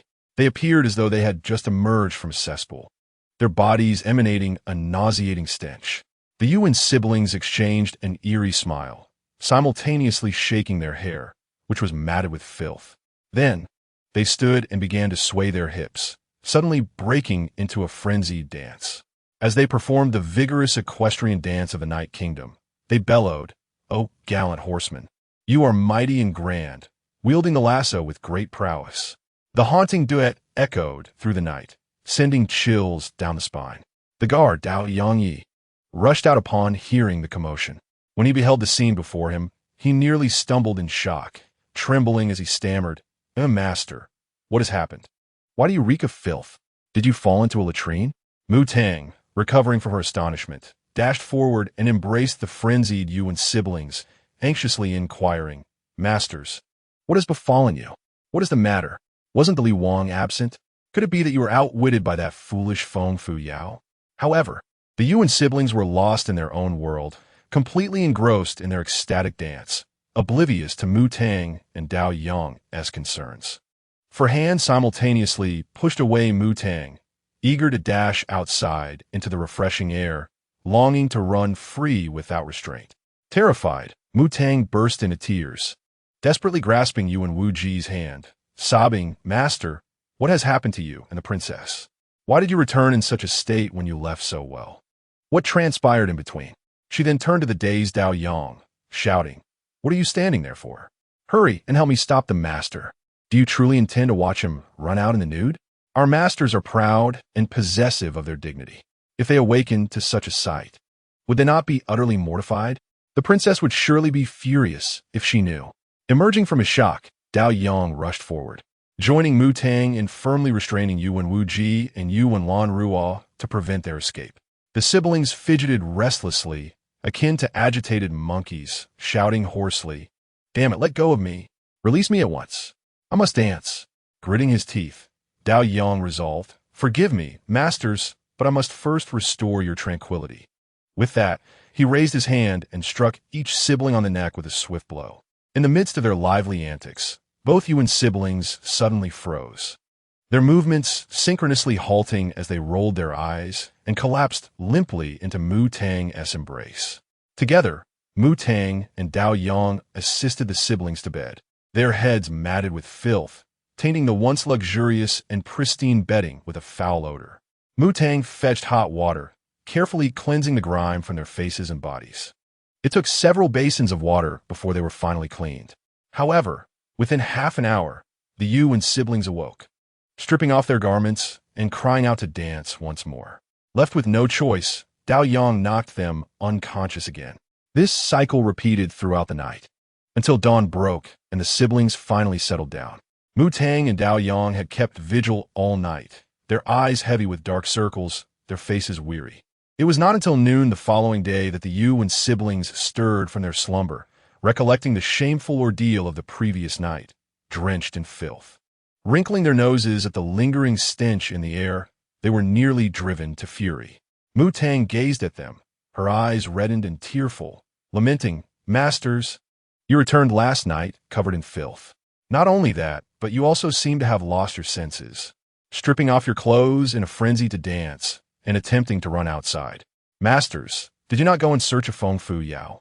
How did it come to this? What truly transpired? Is it possible that some hidden expert conspired against you in Feng Fu Yao's presence? Dao Yang fervently nodded, embellishing the tale. Indeed, you danced to our Night Kingdom's horse-riding dance, singing our Night Kingdom's horse-riding song. Had I not intervened, you would surely have become the talk of Chang'an. If this were to reach our Night Kingdom, how could you possibly maintain your standing there? The Yuan siblings exchanged glances, their anger nearly causing their chests to burst. How had they ever endured such a profound humiliation? Yuan Lan Ruo trembled with rage, tears streaming down her cheeks. Yuan Wuji smashed the table before him into splinters, furiously exclaiming, That shameless wretch, Feng Fu Yao, dared to conspire against us. Last night, she doused both me and my sister with the chamber pot's contents. Not only that, she had the audacity to drug us, intending to make fools of us. I shall not let her escape my wrath.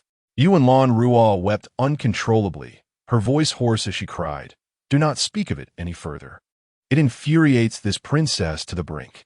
Mu Tang and Dao Yang exchanged a glance, their lips twitching as they suppressed laughter.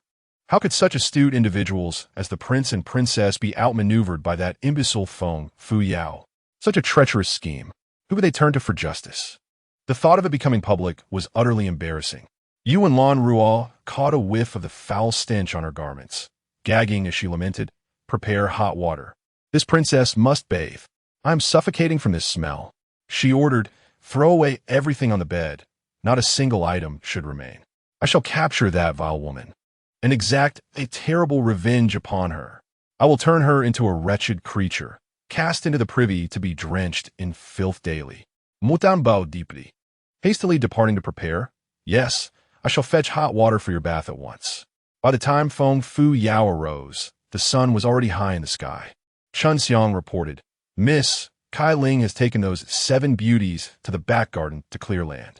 I just checked, and they have not yet been tasked with watering the fruit trees on the mountain. Those 7 delicate beauties, wielding hoes to till the earth, are quite a sight. Would you like to go and see them? Early in the morning, Huabu Luo arrived at the Li Wang residence, having ridden over in her riding attire, looking sharp and vigorous, with a small whip at her waist. Carrying a large food box, she called out from a distance, Look what I have brought for you. Inside was a bounty of osmanthus cakes made by Lu Momo from the Hua General's household. Yes, you. Her osmanthus cakes are even more delicious than those from that famous establishment on the street. I had her make extra for you to taste. With a flourish, she opened the food box in front of Feng Fu Yao, revealing an abundant array of osmanthus cakes. Feng Fu Yao picked one up to taste, and a fragrant, sweet flavor blossomed on her palate. She smiled brightly, praising, It is indeed delightful, soft and sweet upon the tongue. She inquired, How has grandfather been these days? Has he been following the treatment methods I suggested? Huabu Luo nodded cheerfully. Brother has been insisting that grandfather adhere to your prescribed treatments and is also using the remedies you provided. You wouldn't believe it, but grandfather has been feeling much better lately. His nighttime urination is less frequent, and his sleep has improved significantly. Upon hearing the news, Feng Fuyao felt a sense of relief, encouraging her grandfather to persist in the treatments, whether through dietary remedies or medication, as consistency is key to efficacy. How fortuitous your arrival is. Allow me to prepare a barbecue for lunch, and we shall feast together, she exclaimed. Hua Bulyuo clapped her hands in delight, her exuberance evident as she beamed. How wonderful! I have come solely for the food today. The general's residence offers little in terms of culinary delights. It's either radishes or cabbages, leaving my palate utterly unamused. I crave roasted lamb chops, grilled fish, roasted chicken, and duck. Feng Fuyao chuckled, playfully pinching her cheek with affection. Worry not, for today I shall ensure you are thoroughly satiated. As a princess now, I can indulge in whatever my heart desires, she said, jotting down a list of ingredients. She then handed the list to Lai Fu, instructing him, Please assist me in preparing these items. I intend to host a grand barbecue feast for my cousin this noon. Lai Fu, holding the list, responded respectfully, Yes, my princess, I shall attend to it immediately. Feng Fuyao patted Hua Bulyuo's shoulder. Come, let us inspect the back garden and see if the workers are shirking their duties. The two made their way to the garden, standing in the shade to observe the scene.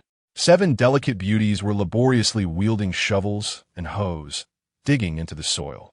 They had been roused at dawn to undertake arduous labor, and after several days of toil, their once tender, fair hands were now calloused, some even bleeding from the friction, causing them sharp pain with every exertion.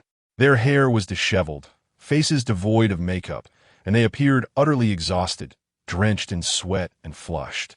Previously, their daily routine involved adorning themselves in finery, performing dances and songs for their master, or merely indulging in leisure. They had never even lifted a bucket of water, having been pampered far beyond the likes of noble women. Now, they found themselves reduced to such menial labor, akin to a fallen phoenix being less than a mere chicken. The overseer, Kai Ling, wielded a stick, keeping a vigilant eye on them. Any sign of idleness would be met with a swift reprimand. What are you doing? Are you slacking off? Get back to work. Wang Er, the guard, also supervised, threatening, anyone caught slacking will forfeit their lunch today.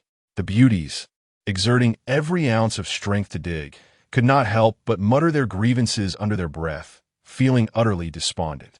Hua Bulyuo, pointing at the pitiful sight, laughed heartily. Heavens! Where did they find such laborers? The soil appears to be inadequately turned.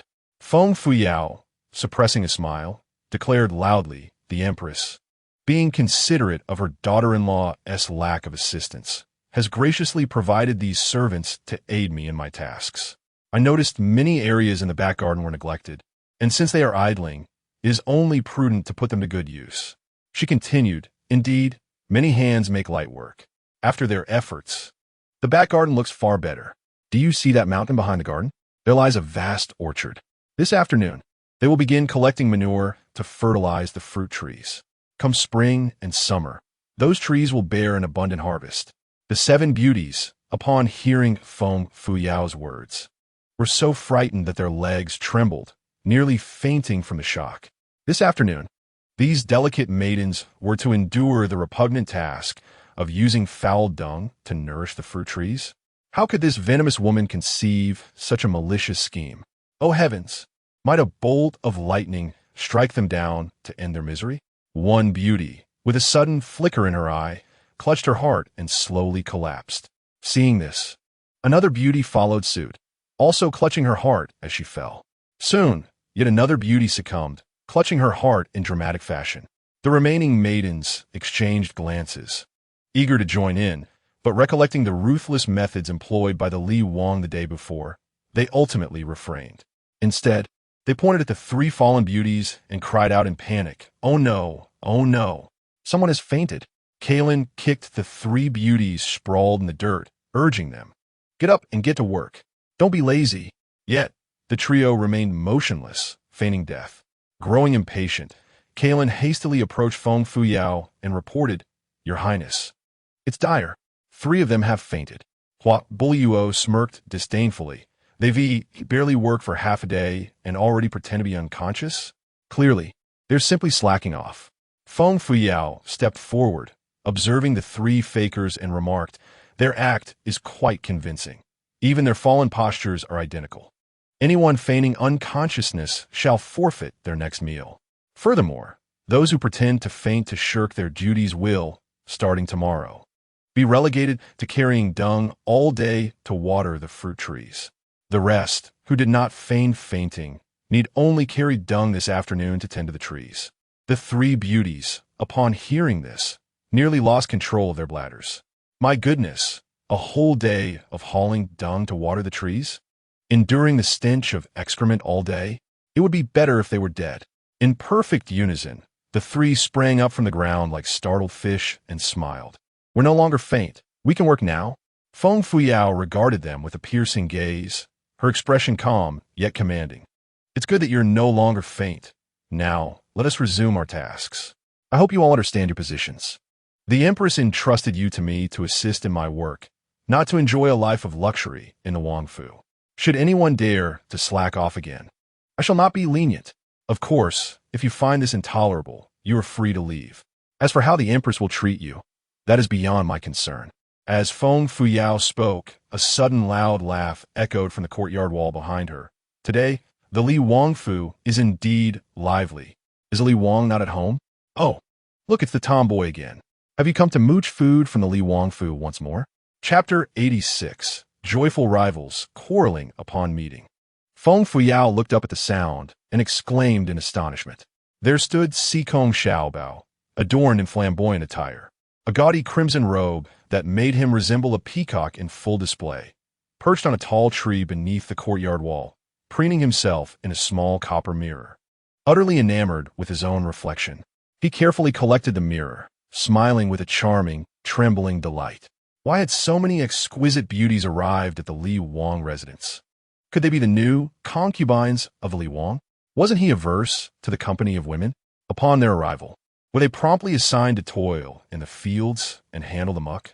Xiao Yao, I must say, you truly lack the appreciation for delicate beauty.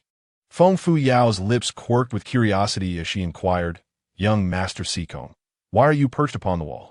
Are you here to seek the Li Wang, or perhaps to pilfer vegetables? Surely, you're not here for a clandestine rendezvous with him?" Alas, the Li Wang is not present. Young Master Sikong, grinning with pride, patted the wall, exclaiming, "This wall was constructed by my family. Why should I not sit upon it? Do you not see that on this side lies my family's back garden? Xiao Yao, the Li Wang and I are neighbors, having grown up together. Our bond is quite strong. I often climb over this wall to visit him. It is far more convenient than traversing through the front entrance."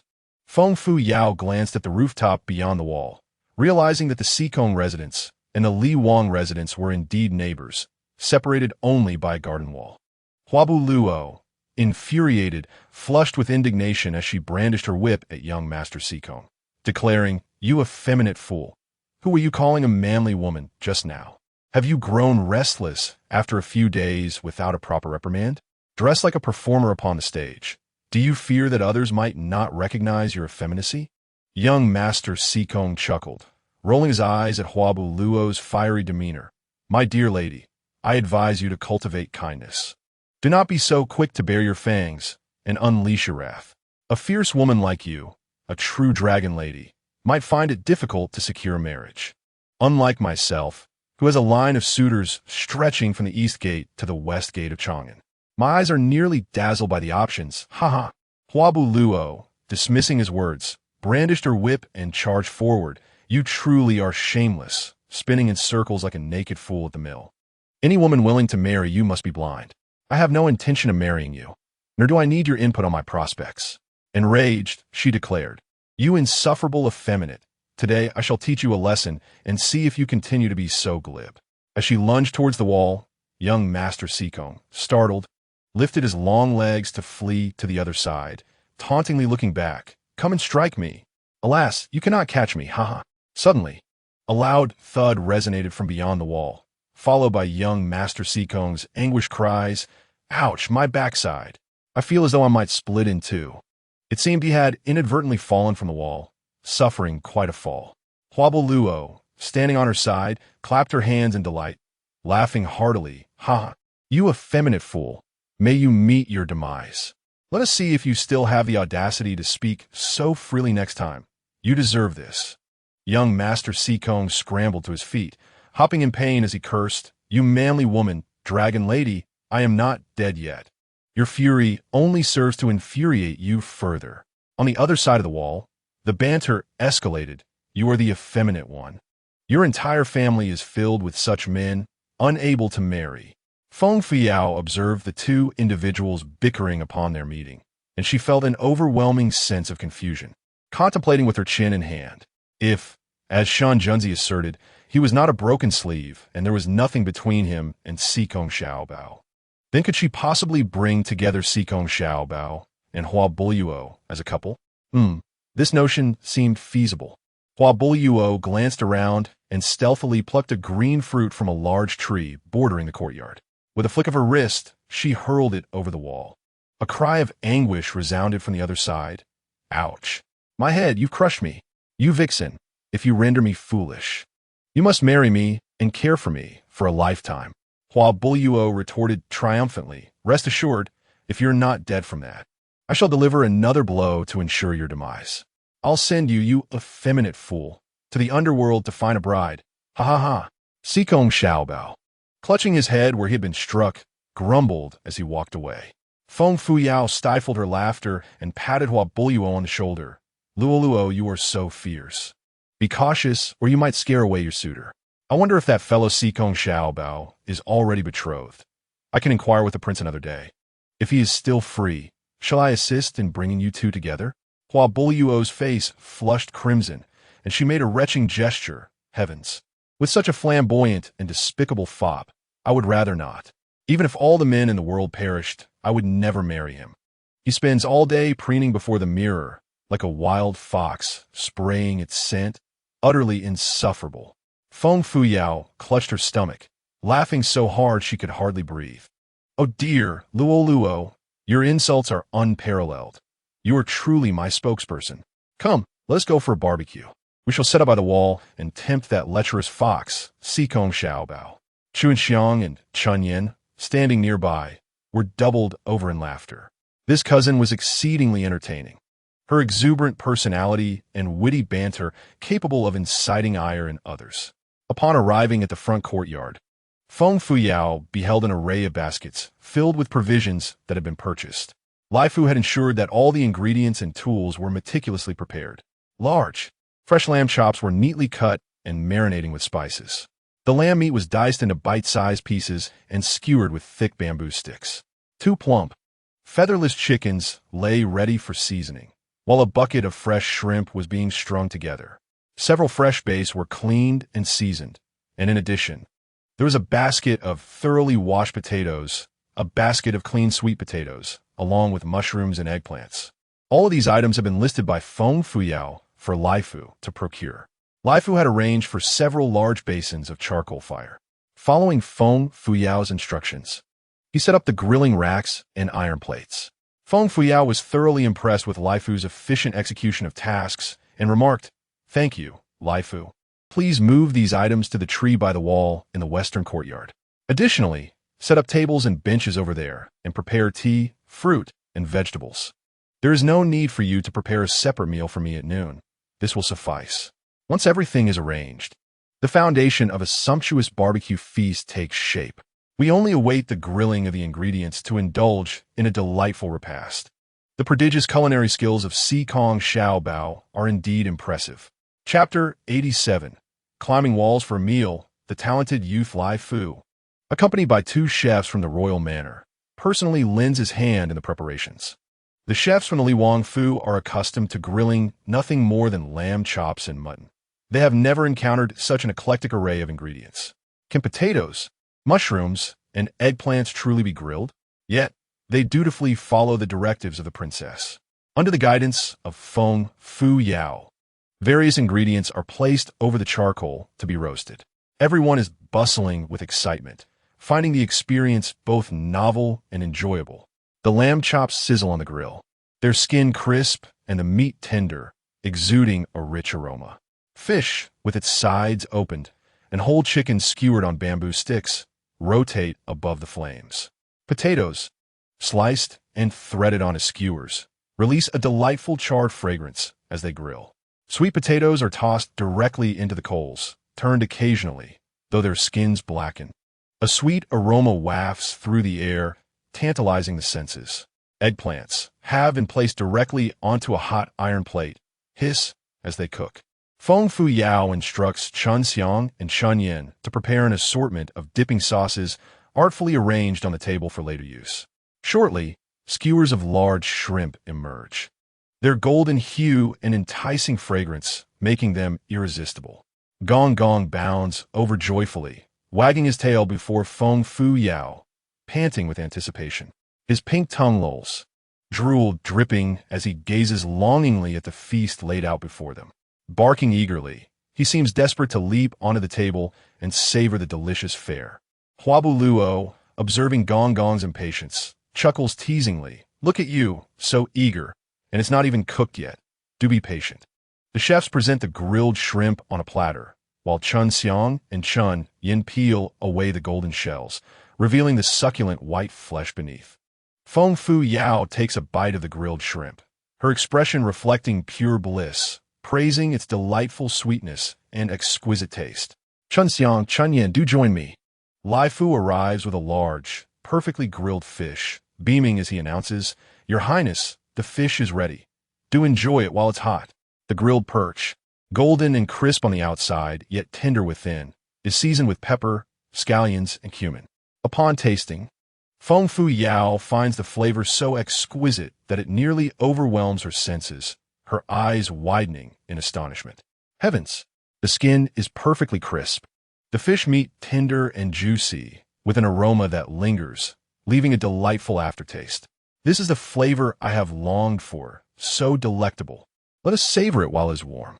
Huabaluo takes a bite, her eyes curving into crescent moons, exclaiming, "Delicious! This is truly delightful. I have never tasted grilled fish before.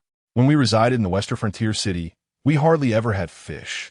As the two indulge in their feast, a voice calls from beyond the courtyard wall. "What a delightful aroma! From where does this fragrance waft? I can smell it from 10 miles away." Xiao Yao. "So it is you who have been secretly enjoying this feast? You are rather inconsiderate. I reside just next door. Why did you not call out to me?" As Feng Fuyao and Hua Buluo looked up, they beheld Si Kong Xiao Bao, garbed in flamboyant red attire, descending from the courtyard wall while clutching a jar of exquisite wine. This fellow had a prominent bump upon his forehead, resembling a jolly old birthday celebrant, which rendered him particularly amusing. Following him was a dashing young man clad in a flowing robe of pale moonlight hue, his countenance delicate and refined. He exuded an air of elegance and scholarly grace. Upon spotting Feng Fuyao, his handsome face flushed with embarrassment, and he awkwardly performed a deep bow, saying, "Fuyu pays his respects to the young lady," wishing her health and prosperity. Feng Fuyao regarded him with surprise, a familiar figure surfacing in her mind. Feng Fuyu, aged 15, was the illegitimate son of the Wang concubine from the residence of the Prime Minister Feng. It was said that the Wang concubine had once been a personal maid to Madame Ji. During one instance of drunken revelry, Prime Minister Feng mistakenly took the maid for Madame Ji. Upon regaining his senses, he felt immense shame over the incident and never spoke of it again.